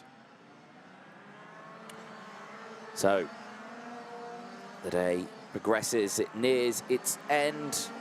Drivers make their way around the track once more for another warm-up lap. Of course, the track relatively short here. In the dry, the seniors would be doing less than 1 minute a lap, same with the juniors. The minis would be just over a lap in dry, over a minute a lap in dry conditions. What we've seen the juniors and minis race now is the last 3 heats then for the seniors of the day. Points, classifications as follows. Ian Ekman's leads the points with just 3 to his name from Evan Gilter with 4.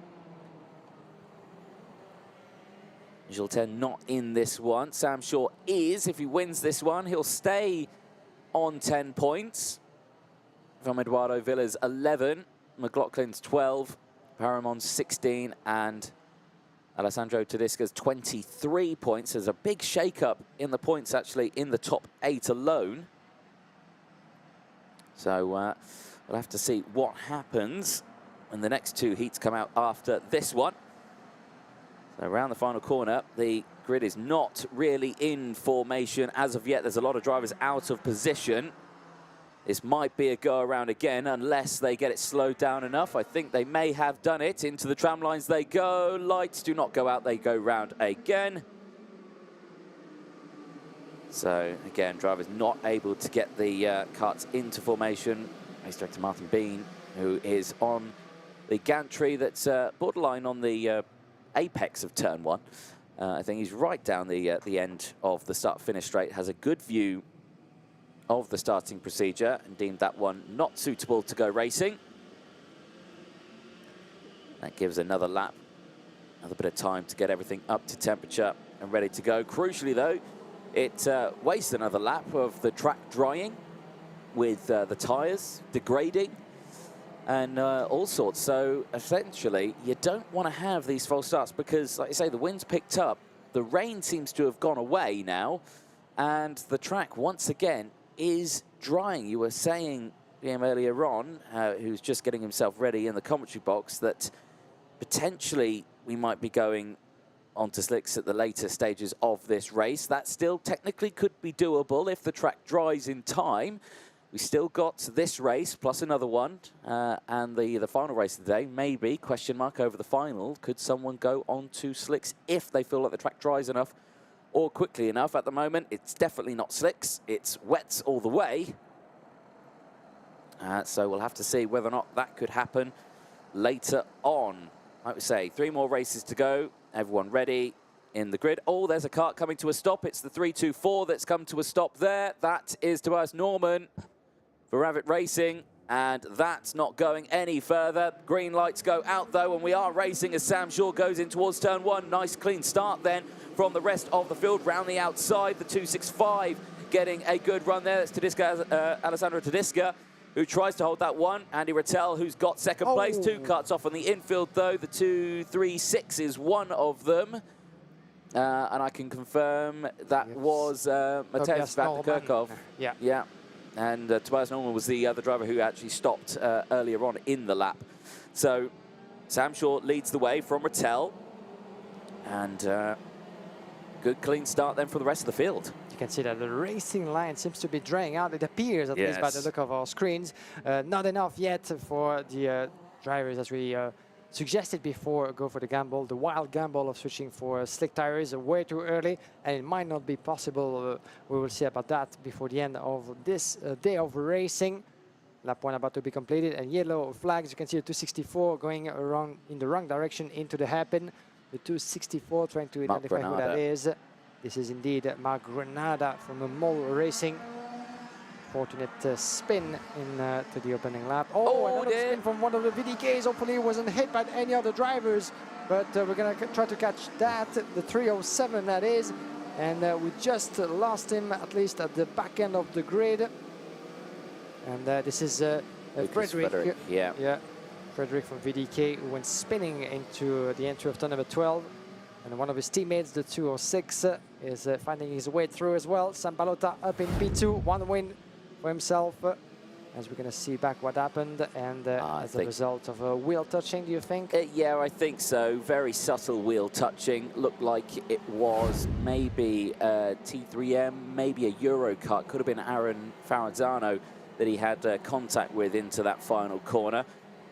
If it was his own victim of going down the inside, but yes. We didn't get to see that clearly, but he did a good job at putting himself back in the right direction, avoiding contact with any of the pursuers behind. As we're back here with a 5-driver battle, and this is further back as well in the classification. You can see Lantinga, Alessandro Tedesca as well around the inside, taking everybody. Lantinga from Energy Corsi. The door is open as we might see actually Giaccardi and Arthur Vonzor getting himself into the battle. Also on the inside to Giaccardi, the 218. trying to stay on the outside line. And yes, he does, crossing the line. Oh, a bit of a slippery move out there for Giacardi, who tried to go smart on the inside of turn number 2, but Alessandro Tudisca was having none of it and stayed just in front. Arthur Vozo trying to hold on as well with the 3-2-3, and the VDK colors 286 further back is Aaron Ferrazzano from Eurokarting, trying to catch up as well with that leading trio, that leading group of drivers. And all of a sudden, while those guys are battling into the inside of the hairpin, goes Arthur Vonzor, but look at Giacardi crossing his racing line, trying to get hold of his rival. He's not quite able to make it through, and he's going to fall into the claws of Arthur Vonzor. Oh no, Aaron Ferrazzano, Bart Harrison as well. Vonzor goes on the inside of turn number 9, beautifully made by the Eurokarting driver. And there wasn't enough space, I'm afraid, for Bart Harrison to emulate his rival and do the same.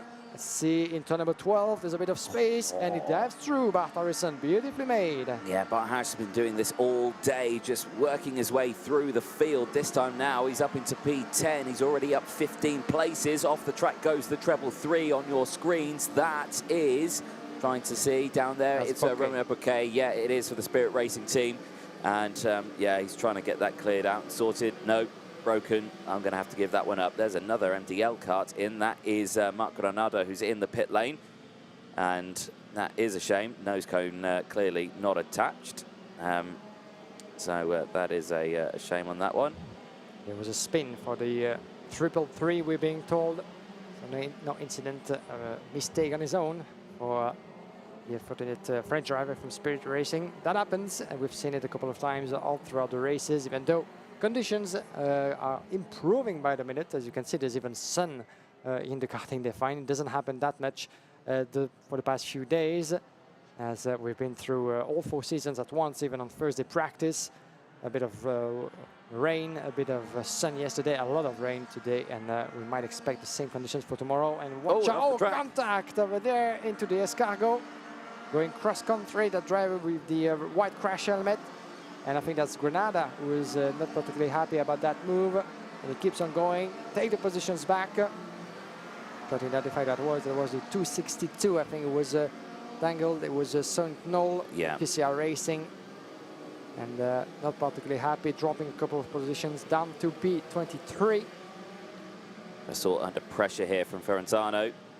Zano tried to look down the inside there through turn number 3, unable to do so. But Harrison, though, is latched on behind and has made up several positions now. I suspect we'll want a couple more here as they go through. Definitely a clear line starting to form as down the inside. But Harrison makes that move done. Oh, slightly wide there goes Ferranzano and recovers back onto the circuit. So Harrison up another position here, up into P8 now.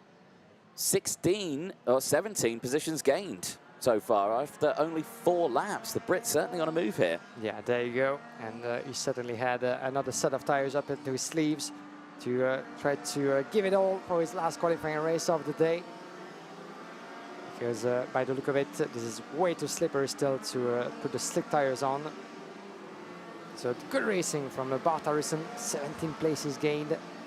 As we're here with the 322. This is Sam Shaw, British driver from Premium Karting, leading the way 1.3 seconds from Sam Balota. The Belgian driver in second has not been able to really decrease the gap that much. They've been lapping respectively in 1 minute 11.9 and 1 minute 12 for both Sam Shaw and Sam Balota, the VDK driver. Not quite able to catch up, even though we're still half distance into that qualifying race, the last for those 2 groups, E versus F. And I have 4 more groups in 2 races after that, as the battle for overall pole position is not settled yet, as we're going to have 2 players, Evan Gilter and Ian Aikmans, that will be battling further later into this schedule. Unfortunately, they won't be battling in the same race. And I have Aikmans first and then Gilter in the last one. And this will give us a very interesting showdown in terms of points and who will get to finish the day as overall leader. Whatever happens, those 2, Ian Aikmans and Evan Gilter in the senior class, might end up, and if nothing bad happens to them, will end up with pole positions respectively. I think I'd like to stir the pot on this one. That track's drying awfully fast. That racing line, I'm actually seeing dry patches in certain places on the track. Yes, that's very true. And you might find them most likely in turn number 2, turn number 6 as well, the hairpin on the far side of the track. These are the portions as well on the outside of turn number 1. Yeah, was spotted on that. These are the portions actually, the closest portion of the track, closest to the forest, to the humidity of the trees, and in some shadow parts as well of the circuit. So even the sun has been shining for the past few minutes, but not drying up the line, as you said, in all corners of this karting defined layout. There are, majority of the track is still wet. But, you know, there's still another race to go after this one as well, and there's still another laps, and I'm looking at turn 3 as well, and that's considerably dried quite a lot, only in the last 4 laps or so. Here's a replay. What's happened here? This was the move through the turn 12 section of drivers coming together. That was... oh, that's Alessandro Tedesco, isn't it? Yes, it was. It was Tedesco, wasn't it? So... Tedesco, who actually went for the gamble of going onto the one of the wet patches of the track on the outside of turn number 12. You can see that just on the exit, still very slippery and wet over there. You don't want to put your wheels way too much on that part. If you can avoid it though, potentially, if you keep them slicks on that one specific line, you might be okay. But I say we're not there yet. Like I said, I'm just stirring the pot a little bit. I can feel you want to go for that gamble. I'm causing drama. But Harrison here, though, down the inside of Alessandro Tedesco, gets that move done, moves up into P6 now. And certainly making his way through the field here. And there, a very distinctive drier line starting to form. And all drivers tucking to that apex as much as possible to try and latch onto it. But changes thick and fast all the way down the field, the 302. Vuk has moved up into P15 now from Juan. Down into P16. Like I say, big movers out there. We've spoken about Mark Harrison. Also, Lars Vinnick, 10 positions gained. He's up into P17 at the moment. As the next races get themselves formed up behind us, you can see in towards turn 1. Eyes on this battle here. This is the 218 that's battling away. This is down in P12, Giacardi and Malabolier. Bollier you can just see behind the 215, trying to find a way through. Sneaks away through here, down the inside, in towards turn 3. Gets it done, nicely timed. No dramas there whatsoever. And crucially, he's not wearing a wetsuit out there, so if anything, that's weight saving. And aerodynamics, because it's not catching air, and you see the other drivers who have got them. Look at all that air that's being caught in the back of that. Yeah, the CX ratio. CX ratio is very bad on that. Yeah. But a lot of drag. I'm gonna put some more liquor on your flames and your tricky gamble on tires for the conclusion of the day, because tomorrow's conditions, as it seems, we have an 82% chance of rain throughout the Sunday for the pre-finals and the finals. Will this mean that the driver is going to have to keep their fresh set of tires, whatever happens at the end of the day, and switch to slicks in order to secure results or to keep the tires alive for tomorrow? Can I educate you on that 85%, what that actually means? It's going to rain here, but 85% of the region around us is going to get it. It's not the chance of rain, it's how much of the region is going to get it. 85%. All right. Well, that's what that means. I'll take your word. I'll take your word on that one, and then we'll see what happens. But so it's going to rain. As a British citizen and very used to kart racing in Britain in general, I'll take your word on that one. And you have experience on the weather side as well. So I'm sure a meteorologist is watching and is typing furiously somewhere, going, "He's wrong. He's wrong." Yeah. When it comes down to kart racing, sometimes we find ourselves talking too much about tires and weather, and not focusing enough on what's happening on track. But as for now, the battle is still raging with a 208 for the back in the classification. Let's see what's going to happen. Balota indeed, who came back as they entered the final lap on Sam Show. Now, that's going to be an interesting last lap. 208, 206, not 208 for Sam Balota. One win for himself. Sam Show already a winner amongst the drivers of the senior category. So watch out for any of the two.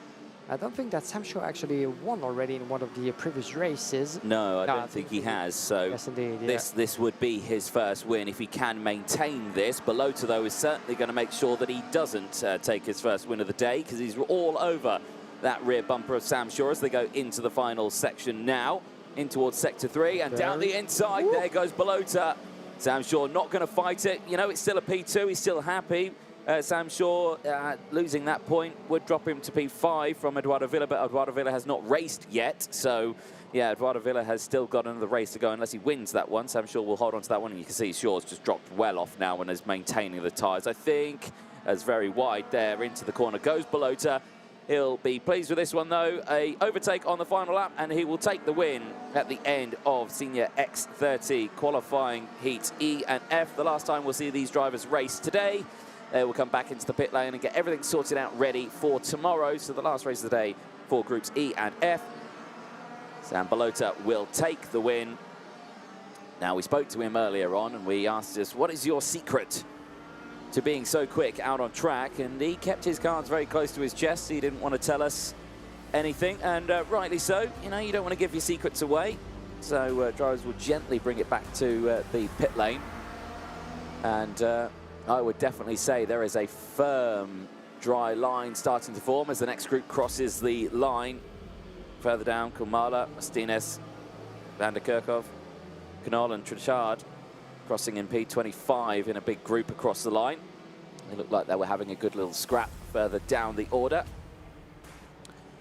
But Belota takes the win then after 11 laps. 8/10 clear from Sam Shaw, who just dropped back at the end of that one. Didn't feel like he needed to push. Was comfortable in P2 from Andy Rattel. Fred Green, another impressive drive, finishes in P4. We didn't really mention Fred a lot in that one.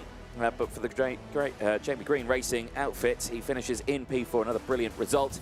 But Harrison, we did mention him, 20 positions gained in that one, up into P5, a solid result. He'll be happy with that one, but he will have used his tyres considerably more, I suspect, than the rest of the grid. He'll have that question mark over him as he goes into tomorrow for his super heats. Kevin Latinga finishes in P6 from Alessandro Tedesca. And Arthur Fasort, Aaron Ferranzino finishing in P8, Fasort finishing in P9 as well. We all held our breaths as Lucas Frederick spun it back round and rejoined the circuit. And there was this nice little gaggle earlier up on the field. This had Alessandro Tedesca in that battle as well as the rest of them. Then Bart Harrison started to come through into these positions as the drivers kept squabbling in front. It was just Bart Harrison, move here, move there, and going everywhere. Then the treble 3 retiring. Remo Bouquet for the Spirit Racing team, a disaster for him. He didn't enjoy that one at all. Then again, Harrison again just constantly making moves all the way throughout this race. 20 positions gained. An absolutely solid drive. Then the battle for the lead, which didn't take too much for Sam Belota to get it done. Sam Shaw not one to defend it. He was happy with the position. He was on the last lap. Think, okay, not a problem. You can have that one. I'm happy with P2, says Sam Shaw, and he'll cross the line. But Belota took the win from Sam Shaw. Andy Rattel then rounding out the top 3 from Green and Harrison, who gained so many positions in that one. We're ready down in Parc Fermé. Over to you, Graham. And welcome back live from the scrutineering zone with Sam Shaw talking to us for the first time. Good to have you with us in Mariembourg, Sam. So talk us through the day. There's been a pretty good race out there. P2 in the end. You led up until the last lap, but Sam Belota got you in the end. But revenge for tomorrow? Yeah, hopefully. Yeah, it's been a good day overall. I've been top 3 in every heat. Unfortunately, I lost out just at the end. There's been a lot of gamble coming to the tires, especially at the beginning of the day. Then everybody on wets. We do expect the conditions to be similar for tomorrow. But when it comes to half and half conditions like that, with the racing line drying out, how was it out there? Was it good for slicks, you think, at some point, for the next ones that are going to come after you? I think now it's probably ready for the slick tyre. Towards the end, the track dried out a lot, and the wets were hanging on a lot. So, yeah, I'd say it's ready for the slicks now. So last day today, tomorrow, shall I say, 2 races, a pre-final and a final for you. You've been in the top 3 all throughout the qualifying races. So what's the ingredient missing to make it maybe on top of the podium tomorrow? I think we just need a bit more consistency throughout the whole race. But I think in the wet, our pace is very good, and same in the dry. So we just have to put it all together tomorrow, and hopefully we'll be up there. Great stuff. Thank you for talking to us. Good luck for tomorrow. Thank you. Off you go to your business, Sam Shaw, as the drivers are back on track. And back to you, Anthony, for the penultimate race of the senior category. Thank you very much, Graham, down there in Parc Ferme, speaking to Sam Shaw. He'll be happy with that P2 result after a flying race in that last one. Qualifying heat C and D is out on circuit. Eduardo Villa and Ian Ekmans, they start on the front row with Hugo Besson and Rima Blanc going from row 2. Moyer and Griggs, they'll take row 3 from Raphael and Kamen, who round out row number 4, Kamen, I should say. Mika Voss and Johnson Cool, they'll go from row 5 from Kalteren and Rahali. Johns and Machut, they'll go from row 7 with Natalia Granada and Pirovano on row 8. Machut and Eduardo Dominguez on row 9.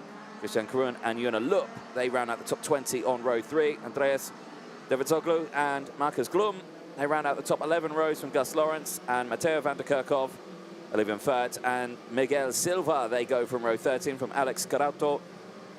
Gil Renmans on row 14 with Florent Dreider, Nolan Dubois, and of course Leo Weber, who has not come back out onto the circuit. So we do hope that everything is okay with Leo Weber.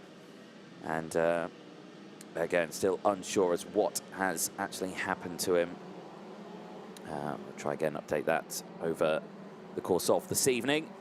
Dry line, well, we were teasing about the idea of a dry line being formed, and I think we've teased a little too much, because I feel like there's definitely a dry line that's formed out on the circuit. That should make it quite interesting for drivers. I'm curious to see if anyone has maybe gone for 6 in this one. I don't believe anyone will have. I think everyone will have stayed to the wet tyres in this, but from my commentary position, it looks like some of the corners have got a solid dry line out there. Whether or not it's actually dry is another question. I'm sure the drivers will be able to tell us in that one. Oh, I do. He's slick tyres out there. 2.74 out on track. That is Alex Criauto for the Kids to Win team. The Spanish driver is on slick tyres. Well, we thought there was a dry line forming, and Alex Criauto thinks that there is one as well. Not sure if anyone else has gone for it. We'll have to see how that works. Is the gamble gone this early? So he starts at the back of the grid. Lights go out, and in towards turn 1 we go, chopping and changing as they all dance their way through, as they scrabble to find grip. Drivers taking the outside line, drivers holding onto the inside line. Ekman's there into second place as the field goes through. Not sure how the slick tyres have done.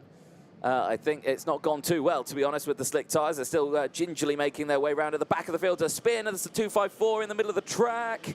And everyone just manages to avoid. Very tense moment there. But all is okay. Everyone going around. Yeah, the 2.54 not in a prime position there. Rejoins the circuit. Disaster for Hugo Besson. Oh, it was Hugo Besson who spun at turn 3. That's another disaster for the driver who started so high up in the order. He's had so much trouble with these starts, and again, it's all chopping and changing here, side by side, elbows out all the way through the field, 3 wide. The 309 getting its elbows out there through the infield section. Everyone trying to find their piece of track here. So Adam Raleigh's had some brilliant starts so far today. Again, showing what he's got made of here. Across the line they go. It's Eduardo Villa from Moya, Ekmans, Kamen, Blanc, Griggs, Rafael, Voss, Johnson, Cool, Piovano, Raleigh. Then Machut, the top 12. Chopping and changing all the way through this field. That's true, the 3-1-1 there, getting good positions. Going up, that's Dominguez.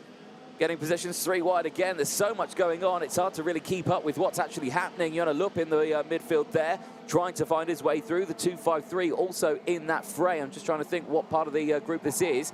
I think it's around, a little further down, around 23rd place. Olivier Fayet also in that group racing. Eduardo Villa, though, still leads the way. Here's a replay of the start then. So you can see that Eduardo Villa had the run, sweep to the outside. There you can see Ruben Moya just trying to get back into the fray as well. One of the carts going slightly wide out of the exit. Moya held on to P3, side by side with Ekmans. As you can see, one of the Falcon cuts going sideways in the background. Then that was Hugo Besson in the middle of the track. Another spin in the early stages. The driver who started this race with P3, finding himself all the way at the back of the grid. Now, this has happened while we've been off camera. You're going to look getting sideways. And there's someone who's not going any further. It's a VDK. It's Olivier Fayet. Another of the VDKs after Hugo Besson. You can feel the despair. I can see it quite clearly about Olivier Fayet not going any further into this last race of the day. It's been a difficult day for some of the VDK drivers, as Sam Balota was able to pick up another win. Hugo Besson, once again, quite unlucky out there on track. As we're back here with Ruben Moya in P3. Julian Kamen further back as well, trying to chase the Spaniard. And Julian Kamen, another driver that we would have expected certainly higher at the forefront in qualifying heats full of up and down. Eduardo Villa leading the way, and 1 foot second indeed. Oh, and the 2:13 of Pantano, who his dad, one of the Miguel teammates. Silva. Yes, well spotted.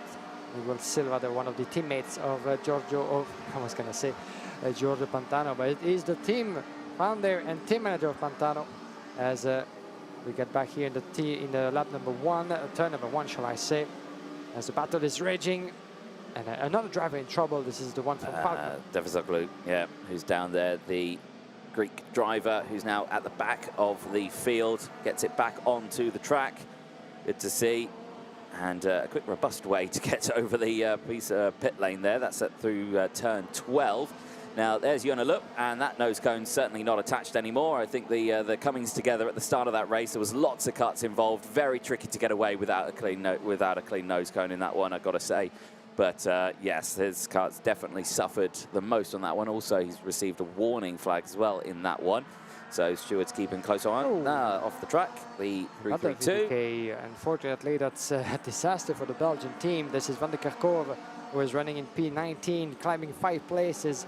And can he actually, the engine is still on, just outside of turn number 4.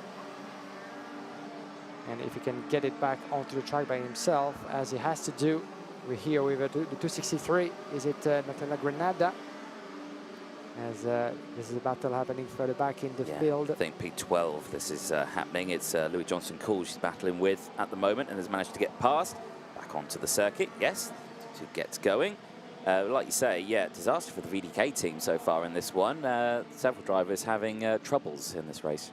Troubles indeed, as some of the drivers, as the sun is now back again onto the track and the racing line has been drying out, having run back and forth from the Bar Fermé. I could have spotted some of the teams going for slick tires and some of the drivers. I don't know if it was the case for this one already, didn't get a good spot on that, but the next grid will be an interesting one to watch. One driver did go for slick tyres in this one. That driver is Alex Carto. He's currently in 26th place for the Kids to Win team. Now, he is somewhat matching the pace, if anything, even on slicks. So, yes, okay, there are some sections of the track where, I think wet tyres are still the one to have. But it's certainly a sign for the next race, isn't it, to gamble onto the slick tyres. And blue flag are being waved as Van der Kerkhove is making way for the leaders. We're here with the EGP racing drivers. Eduardo Villa, Ian Ekmans, Julian Kamen, surrendering Ruben Moya in P3. That's going to be an interesting one. 1.2 seconds. Eduardo Villa is out of reach as for now. But Ian Ekmans in P2, as we're going to see the replay of the 311 going sideways into the third sector, the escargot. Good save from it was a 311. There was Eduardo Dominguez. Yes. Yeah. Nice little bit of kart control there, dipping a wheel off the edging there and going onto 3 wheels down the inside there. Jonalup getting another position. Moving past Pirovano there, the 238 for 13th place. Again, remember, question mark over that nose cone penalty, nose cone, I should say. You know, again, still, it's very much not attached for Jonalup, so he's going to have to try and gain as many positions as he possibly can in this one. Like we heard earlier on as well. And if you see the front fairing moving, like purposing, like we've seen in Formula 1, there's nothing related to aerodynamics concerned, but it's just a front fairing going loose from his attached points. Can give you a bit of a trampoline effect to the front pairing. As we hear back into the hairpin, Ruben Moya in P3, Julian Kamen down in P4, chasing the Spaniard, a GP against Pantano, and another driver leaving the track. Let's try to see who that is. Could it be Van de Kerkhove, who's that we lost previously? It might be, oh, it might be Miguel Silva, actually, the Portuguese driver, the 213. As another driver joining the list of retired competitors in this race. Less than a second between Villa and Ian Aikmans. Still, everything's possible, I would say. This is completed lap number 7 out of 11. Car off the track just to the exit of turn number 7 as well. So conditions are coming a little bit interesting out there for drivers who are on wet tyres. And I've got to say, there has been some purple sectors actually from our driver on slicks, Alex Graudo, kids to win. He's now up another 2 places. He's in P25. So that's not Sam Shaw, as this is Van de Kerkhove from VDK Racing. That's having to retire. Fortunately, another VDK driver in trouble for what has been a difficult day for the Belgian team. But as for now, let's see if Julian Kamen will be able to catch up with Ruben Moya.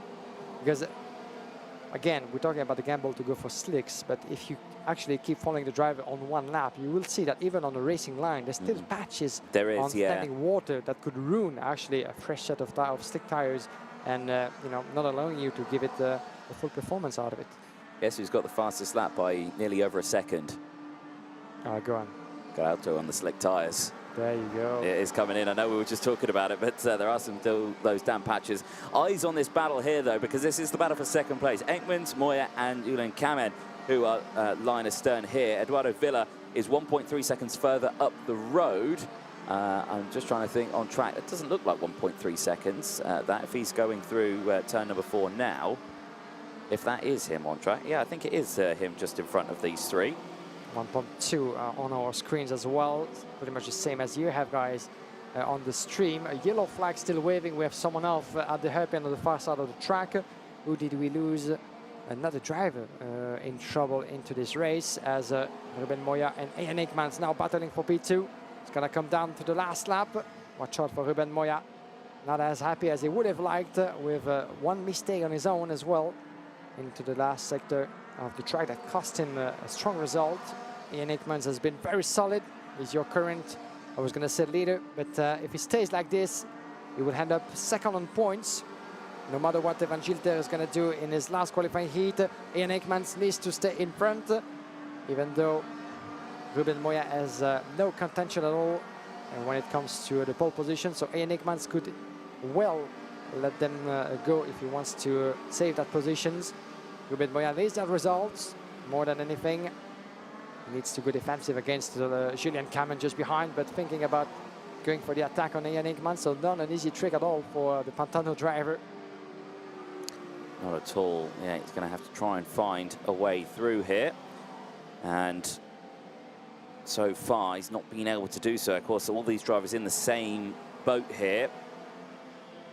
Wet tyres on, track drying, sun shining, wind blowing, no rain falling down, and the track's only getting faster and faster as Moya dives down the inside at turn 12 at the expense of Aikmans. And Aikmans now under pressure from Kamen, comes across, and crucially, look at that, coming off the racing line. The tyres are getting too hot. The track is dry now on that racing line, and Eduardo Villa dives off the racing line to try and cool the tyres down as much as possible. They're going to have to avoid being on that dry part of the track here, because it's just chewing the tyres up, and that's certainly going to make it interesting. To give you an update, Alex Graudo is up into P17 now. He's gained 10 positions, purple sectors all the way throughout the board. Impressive recovery and lap performance, but it's about time for the contenders to see this race through, because on wet tires, on as you said, drier track, drying track by the minute, a couple of more laps, and they won't have any rubber left on those wheels, so to speak. A couple of corners left as Eduardo Villa on his way to take another win for himself. He had already 2 wins. It will be 3rd out of 5 attempts for Eduardo Villa, who will finish, if nothing moves, in the top 5 of the overall classification. Yes, he'll be happy with that one. Checker flag goes out after 11 laps. Eduardo Villa takes the win by 0.7 of a second. I suspect now everyone who is on wet tyres, slow it right down and try and maintain them as much as possible, because that track is ever drying and that racing line is becoming ever grippier. So Edoardo Villa from Italy, 2:07, takes the win for the TB Kart Racing team. We'll be pleased with that one. Ruben Moya then does finish in P3 after gaining 3 places from Julian Kamen, gaining 5 places to finish in P3 from Ian Enkmans. At the end of that one, did drop down into P4 across the line. So that does demote Ian Enkmans down to P2. Gilter, who now moves up into the lead of the classification of the points with just 4 points to his name. Griggs then finishes in P5 from Mika Voss. Adam Rahali, who finishes after gaining 5 places in P7 from Rafael Calteren, and Blanc rounding out the top 10. Louis Johnson-Cool from Tristan Krunun. Hugo Besson and Andrea Pirovano. Alex Grauto at the end of that one gains another few positions, finishes in P15 from the back of the grid on those slick tyres.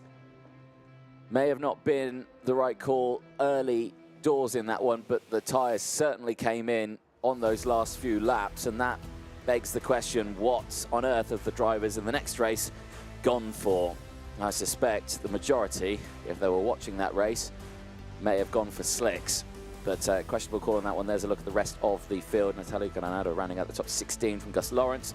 Machut Masson, Renmans, Breda Glum, Eduardo Dominguez, Dubois, Silva, and Johns, the 26 drivers who finished the race. Jona Lup, retirement, Andreas Devexoglu, Van der Kerkhoff, Vert and Weber not starting the race. Here's a look at the replays then. It was a good start from Enkmans, who just sliced his way through the order there.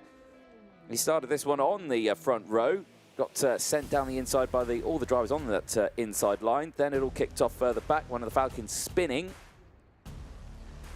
gets back onto the track, and then we saw Hugo Besson here spinning again, the driver who started on that 3rd place spot. Struggling in that one. Then we saw the contact between the rest of the field. Jona Lup in that battle as well, and the frustration, the pure frustration of a kart just not going the way you wanted to. Elimine Fight retiring from the race. The beautiful bit of kart control there by Eduardo Dominguez in the 3-1-1. And again, the retirement from Mateo van der Kerkhoff for the VDK Racing team, again struggling this weekend. There was the move from Ruben Moya, getting that move done, and there across the line, see Enkmans losing that position. He'll finish that race in P4, but Eduardo Villa at the end of that one finished in P1, 7 tenths ahead of the rest of the field. We're ready down in Parc Ferme. Over to you, Graham. Do have Eduardo Villa with us. What am I saying? Ruben Moya. I just heard Eduardo Villa in my ears, and I'm like, oh, Ruben, you're here with us.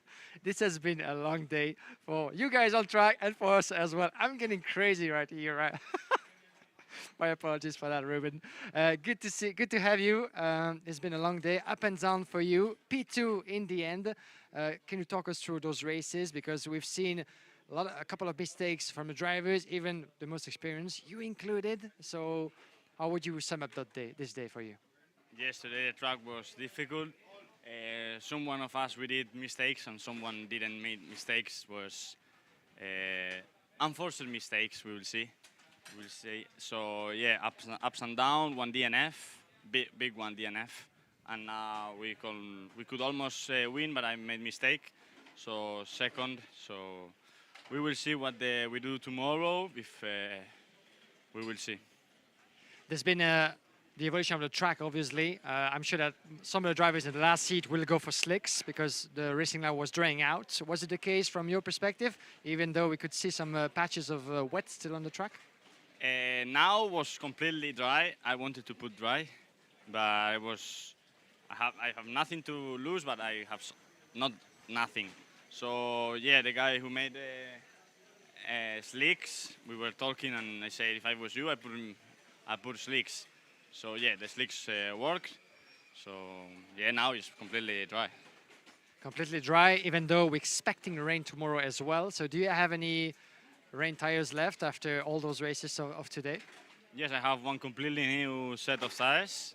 So I don't know what will happen. Is in Belgium is very difficult to know what will happen. Depending at what time what you look in the meteo, is one says that it will fall the sky, and the 10 minutes later says it will be 40 degrees. So we don't know. That's a good summary of Belgium weather as it is. Thank you very much. Muchas gracias, Ruben Moya, and good luck for tomorrow. Thank you very much, Ruben Moya, talking to us. And not Eduardo Villa is the one who won on track that last qualifying heat for those two groups. We have one more race to go, Anthony, the last of the seniors, as we will crown our pole sitter for today, and hopefully we'll get to talk to him after the race. Back to you. Thank you very much. Going down there, chatting to Ruben Moya, like he said, not Eduardo Villa. We all have those moments. I've done that many, many times. Right then, as you can see from that picture, slicks all around the front three there on the outside row. Ethan, who we got there? It's the wrong grid that I've got. No, that's the right grid that I've got. Who have we got there? That's a little further down. So that's Lewis Bird that you can see. He's on slicks. Ricardo Sorelli just behind Annabelle Briand there as well. Slicks, slicks, slicks, slicks. Yes, it looks like the majority of the field have gone for the slick tyres, which was probably the right call on that one. This should make this race very interesting then, because I don't mean to alarm anyone, the dark clouds are coming back over again. That would be a disaster, wouldn't it? But the track at the moment, completely bone dry. You heard it there from Ruben Moya, who was saying it there. It was the right call maybe to go out on slick tyres on that one, because you saw Alex Gato, who did come through the field in that one, gained 12 positions at the end of that. And crucially, I could see in the background of that interview, the wet tyres coming in, they started to look more like slicks. They'd had a big soft patch of rubber gone off the tyre. Nevertheless, though, we are on to the final race of the day, and it is Danny Caronini who starts this one on pole position with Ethan Farrimond alongside. Evan Gilter and Phil McLaughlin, they'll go from row 2 from Gillade and Caranta. Hopefully he gets a better start this time around. He had engine problems last time around. Goldstein and Bird will go from row 4. Gillade and Sorelli, they go from row 5. Teresa Babitskova and Annabelle Briand, they go from row 6. Hugo Brun and Clément Autran round out the 7th row. Lawrence Sasha and Torrance Kimi round out row 8. Kalai Atkins and Sasha Bakun round out row 9. Peter Stiller and Hugo Haron, they round out the top 20 on row 10 from Otto Buchanan and Jens Turneur. They round out the 11th row. Floris Costa and Kodai Yoshida, they go from row 12. Alex Moore and Mark Lapiccolo on row 13. Alexander Ruta and Yuta Suzuki, they go from the 14th row from Alex De Shepper. Luca Dragos on row 15. Eduardo Decote and Kilian Boss rounds out the 32 karts on this grid. 16 rows. The majority of the grid, I believe everyone is on slick tyres. And yes, this should make it interesting. Like you say, we teased it that it could happen. We teased it. We teased it so much that it actually happened. So sometimes we can be right as commentators, you know. That happens not all the time, but it feels good at least to be able to foresee just even a tiny bit of the strategies that those guys with much more experience than we have can come up with. You know, we've seen so many races over our years, Guillaume, that, you know, you do get a second sense of what's going to happen. And I suspect so do the mechanics, so do the drivers and the teams and everything like that. They all get that sort of a sense of it. But I've got to say, as soon as the karts left, I then looked out the window and saw dark clouds looming over the trees. And I don't think that we're going to go. The grid is not formed at all. It's not formed. As our pole sitter, Danny Caronini, was very late to get everybody in order and pacing the entire field down. So we're going to go for one extra lap. As you heard from Ruben Moya, he was keen on putting the slick tires for the race before, but even though the racing line might not have been entirely dry all throughout the track, even though he was confident enough. So as you said, you know, this led to the decision for everybody to switch compounds. Are you sure it was Ruben Moyer? Yeah, you know, I had a doubt, just a tiny doubt. When I saw him, I was like, yeah, Ruben. And now we are here with Eduardo Villa. You know why? It's because I can hear you in my ears while I'm down there. And you were just talking about the replays, and I was listening carefully to you, as I always do.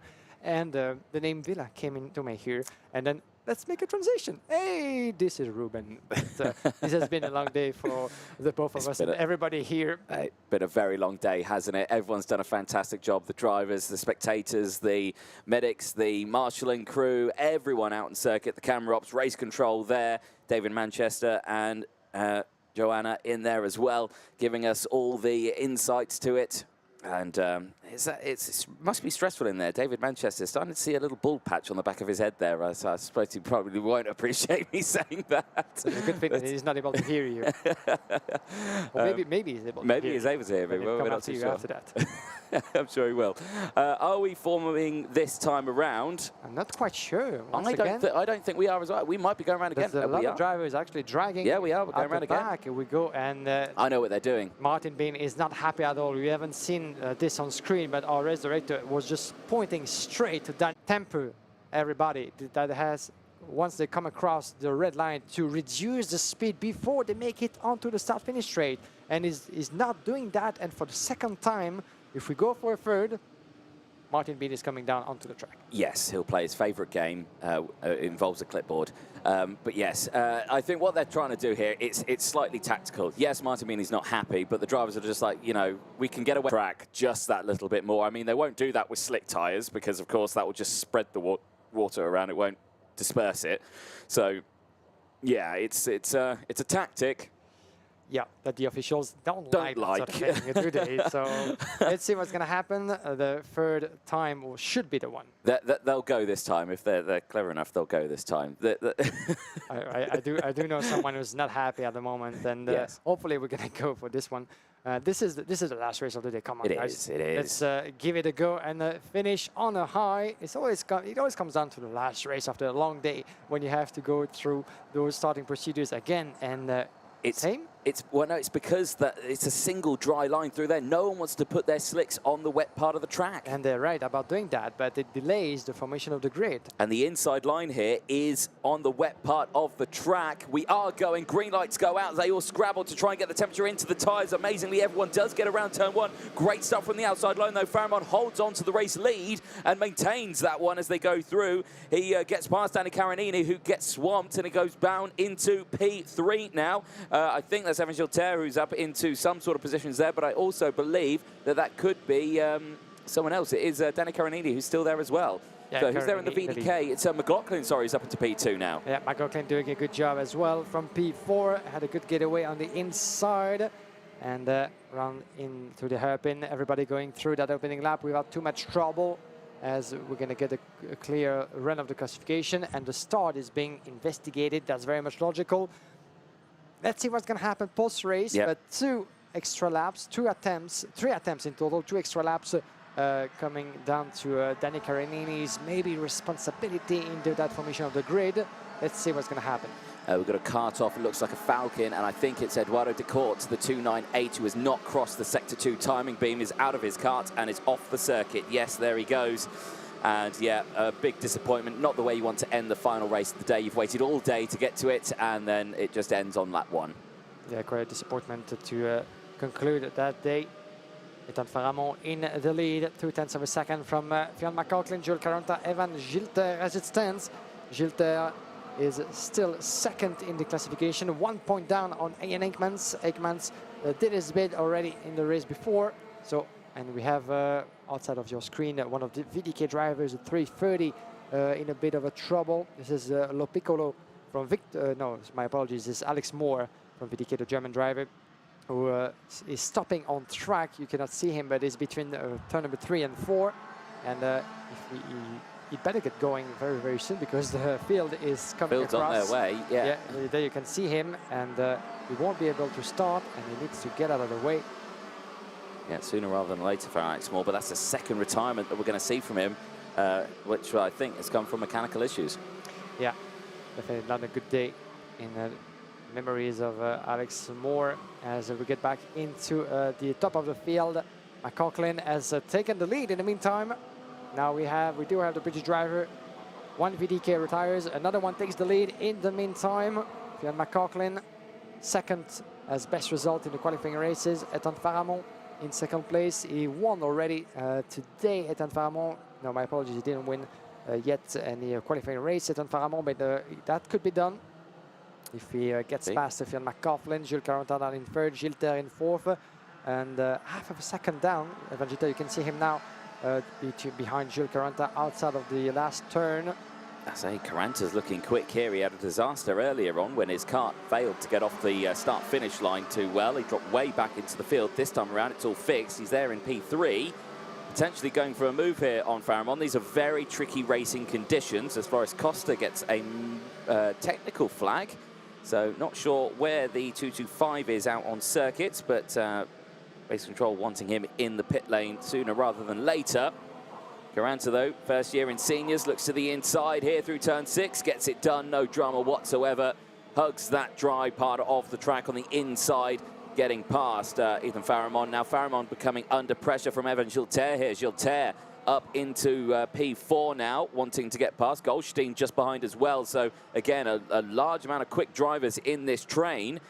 But it's all starting to change up. Nice wide line, stick to that dry part. And, oh, just testing the limits of that was Eli Goldstein, just trying to get as much momentum as he possibly could. Yeah, Goldstein didn't have a good run at all of the qualifying races. Here's a replay of that move between the two leaders on the inside into the last sector by Fionn McLaughlin. Beautifully made in front of Ethan Faramond. It was clean, nothing to say about this. As we're back in the lead, and Jules Carentin just made his way past Fionn McLaughlin, sorry, no, Ethan Faramond it is, for P2 and P1 as well. So Carentin just took two drivers in one go pretty much to make himself in the lead.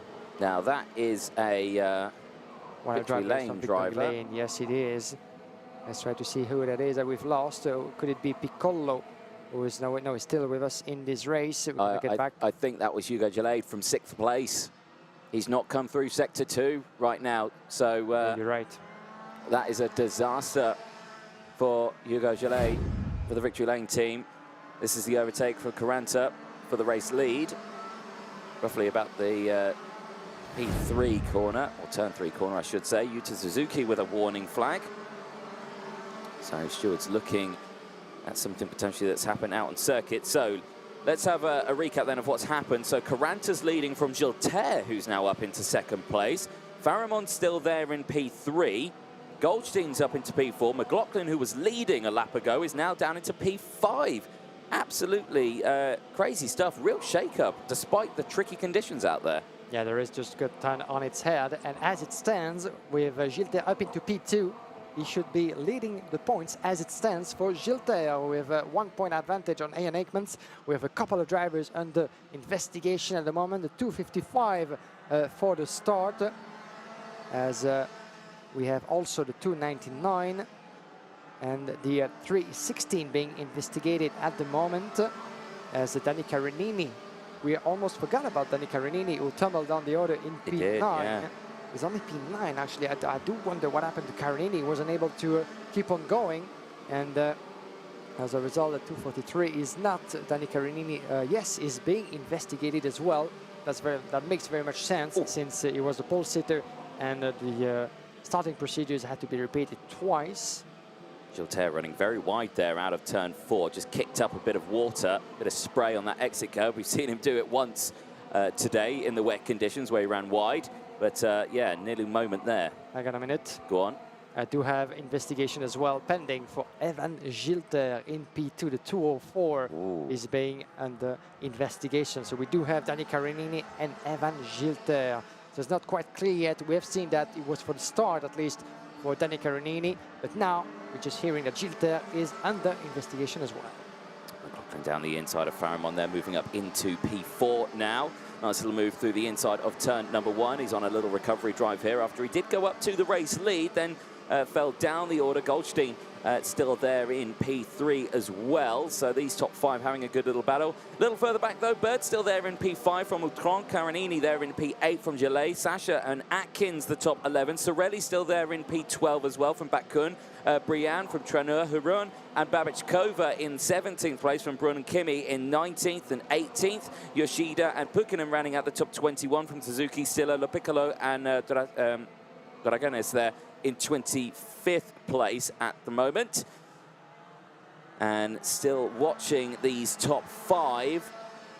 Big movers out on circuit, probably Jens Treur, 7 positions gained. Not many big movers. Big losses out in that one though. Hugo Gillet, one of the biggest losses, dropping 24 positions. Obviously he was in P6, I think, when he had that moment at turn 3. Again, not sure how that came to be.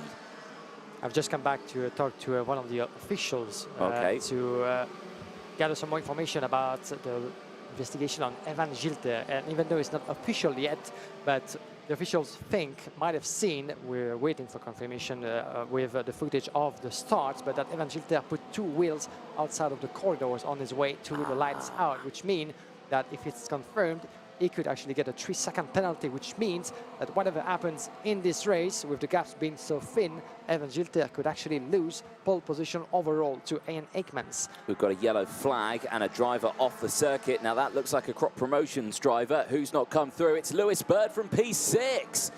Oh dear, Lewis Bird, who was going so well. The treble 2 is off the circuit and understandably incredibly frustrated.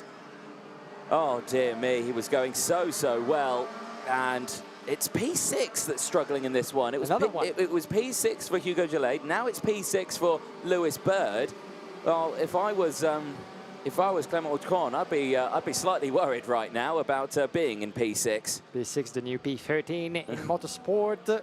Not so much as Ellie Goldstein on your picture, trying to resist from Fiona McCaughlin and Ethan Faramond for the back. Clement Autron P6. Karanini in P7 trying to catch up a little bit. Oh, look at what happened to his front fairing on the Falcon machine. So here's why, certainly, the viewing wasn't that extra after that incident. As we enter the last lap of this race, ladies and gentlemen, under the leadership of Jules Carentin, Evan Gilter down in 6/10. Ethan Faramond doing a good job as well, getting around Fiona McCaughlin for P5, P4 that is, for Ethan Faramond. Goldstein down in P3. Not quite able to catch with the leading duet as we have. Is it the same as we had, or is one of the Pantano drivers that we're missing right now? I think that could be Yuta Suzuki. Yes, indeed. He's driving a Pantano machine as a privateer, and that's another DNF for the Japanese driver. Actually, I tell a lie. He's crossed the line now, has Yuta Suzuki. So I'm not sure who that was. I think maybe... No, I don't know who that was. Yeah, we'll get back to that in just a moment. But a long list of retired drivers as Jules Carentin is into the last corner, last lap. This will be the win for last year's IAME Euro Series champion in the junior class. Yes, it will be. He'll cross the line. He'll be happy to see the checker flag at the end of that one after a tough race for all the drivers. Drying conditions, damp patches all over the circuit still, but the dry line certainly formed earlier than we thought. And the end of the day, the last race of the day, is a dry race. And Jules Carentin will take the win after 11 laps for the Yana Racing team. From Gilter, the gap was only 0.2 of a second, but Gilter under investigation for the start of that race. There is Gilter on your screen. So question marks loom. Ellie Goldstein this time around, much better race this time around. No retirements, finishing that one in P3 after gaining 4 positions. So the TB Kart Racing team driver from Belgium doing a good job. McLaughlin at the end of that one will have to settle for P4. He started there, he'll finish there, and he'll be pleased with that one. Faramond at the end does drop down to P5. But still a good result for him from Clement Autron, who does manage to finish in P6. He doesn't fall for the disaster that happened to Lewis Bird and Hugo Gillet. I think it was Alexander Rutter that we saw earlier on that had an off that we saw retiring from the session.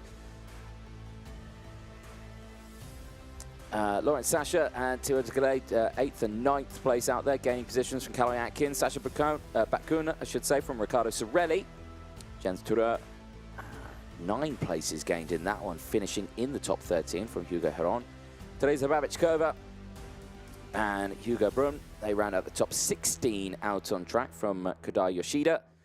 7 positions gained, finishing in P17 from Annabelle Briand, Makla Piccolo Pukkanen, Durganas Kimi, Suzuki, Stiller, Boss, and De Schepper, the 26 karts that finished the race. The retirements: Bird, Ruta, Gillet, Costa, Moore, and De Court, who did not finish the race out on circuit. You can see the karts making their way back. If they are able to drive, they will do so. If unable, the recovery vehicle is on its way. So very interesting race, that one. A challenging set of conditions. It took a while to get the race started, and you can imagine that the temperature in the tyres. Danny Carinini, who started this one on the inside row, of course, will have had the wet part of the track going in towards turn 1. It's there in 3rd place, but then slowly started to tumble down the order as the field went through. There you can see Gilter going through in the 204, and Carinini just at that point slowly fell down the order. This was the point where McLaughlin took the lead of the race, getting past Faramond, who had a good start to the race. He maintained that front row start. He started in P2, the outside sweep to the inside and maintained it, but then the field started to come through. Caranta, who came from a little further back in the field, started the race in P6, then came through to win the race. That was the moment we saw Hugo Delay off into the barriers at turn number 3. Still not sure how that happened. Then Gilter coming through into 2nd. Then Goldstein back into this battle, caught up to the group. Then there was a huge battle further on behind in the order. Lewis Bird was venting his frustration, but Caranta would take the win. Only by 0.2 of a second, though, from Gilter, who was, I reckon, had maybe 1 or 2 more laps, may have even fought for the move. But we are ready down in Parc Ferme. It's over to Graham Alvarez. And for the last time, at the end of what has been a beautiful day of racing with still complicated weather, as always, at the karting day find of Mariembourg, I find myself with Evan Gilter, today's pole sitter in the senior class. Evan, it has been a tricky day for you guys. You seem quite tired at the end. A lot of races, ups and downs, but still you managed to get the overall best position. And tomorrow's for the pre-final and the final is looking quite good. Yeah, it was a tricky day today. We managed all the time to get the good setup for the tricky condition, you know. And in the last one, a bit harder with the pressure. We did a little mistake, but we managed to secure the 2nd place and the pole position for tomorrow. So yeah, I feel confident. We had the speed in the slicks like on the rain, so we're gonna see what happens. You guys out there in the senior class are monsters in those classes, but is there a couple of drivers that you think tomorrow will be as strong as you are and giving you a hard time up there? The guy was fast. He's actually behind because they make mistakes. They have a lot of mistakes. Guy doing like a lot of mistakes, but yeah, Ian Ekmans is really fast on the dry, like on the wet, really on the wet. So. We will see what happens, but yeah, it's been a tricky day with the guys bumping and everything. So I jumping like a dog, but it's okay. Good words. Thank you very much, Evan Gilter, and good luck for tomorrow, Sunday. Merci beaucoup. All right, Anthony. Thank you very much, Graham, down there in the Parc Ferme area. Speaking to Evan Gilter, finished that race in P2, and that does bring us to the end of the day. A huge thank you to everyone here at Karting de Fagnes International Raceway here at Mariembourg in Belgium. The track staff make their way back in after for a well-deserved rest, and we'll be back tomorrow, of course, with the rest of the racing, the super heats.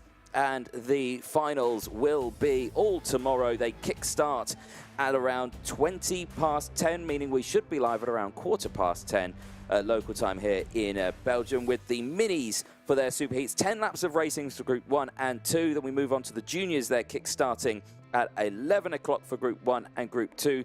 Slightly longer races for them with 11 laps.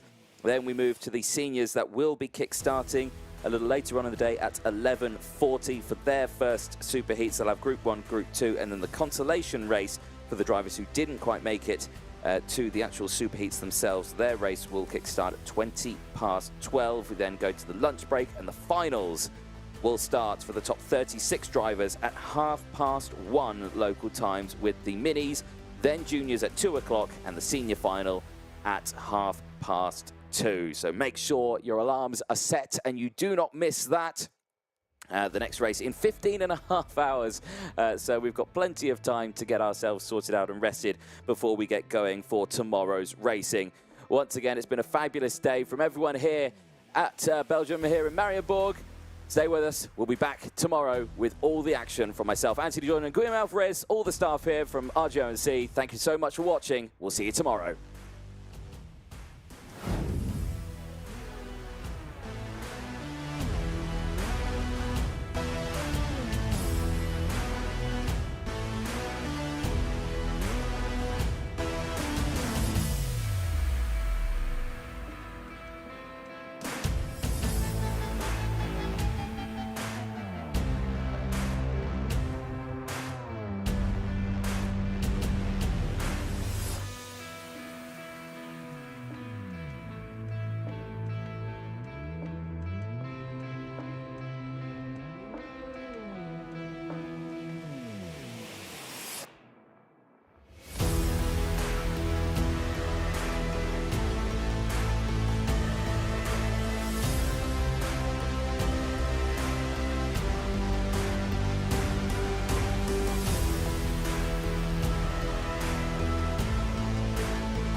Several drivers have had their turn at the front, but with the pressure mounting and the race is getting closer with every battle, we still have no idea who can hold it together of intense racing.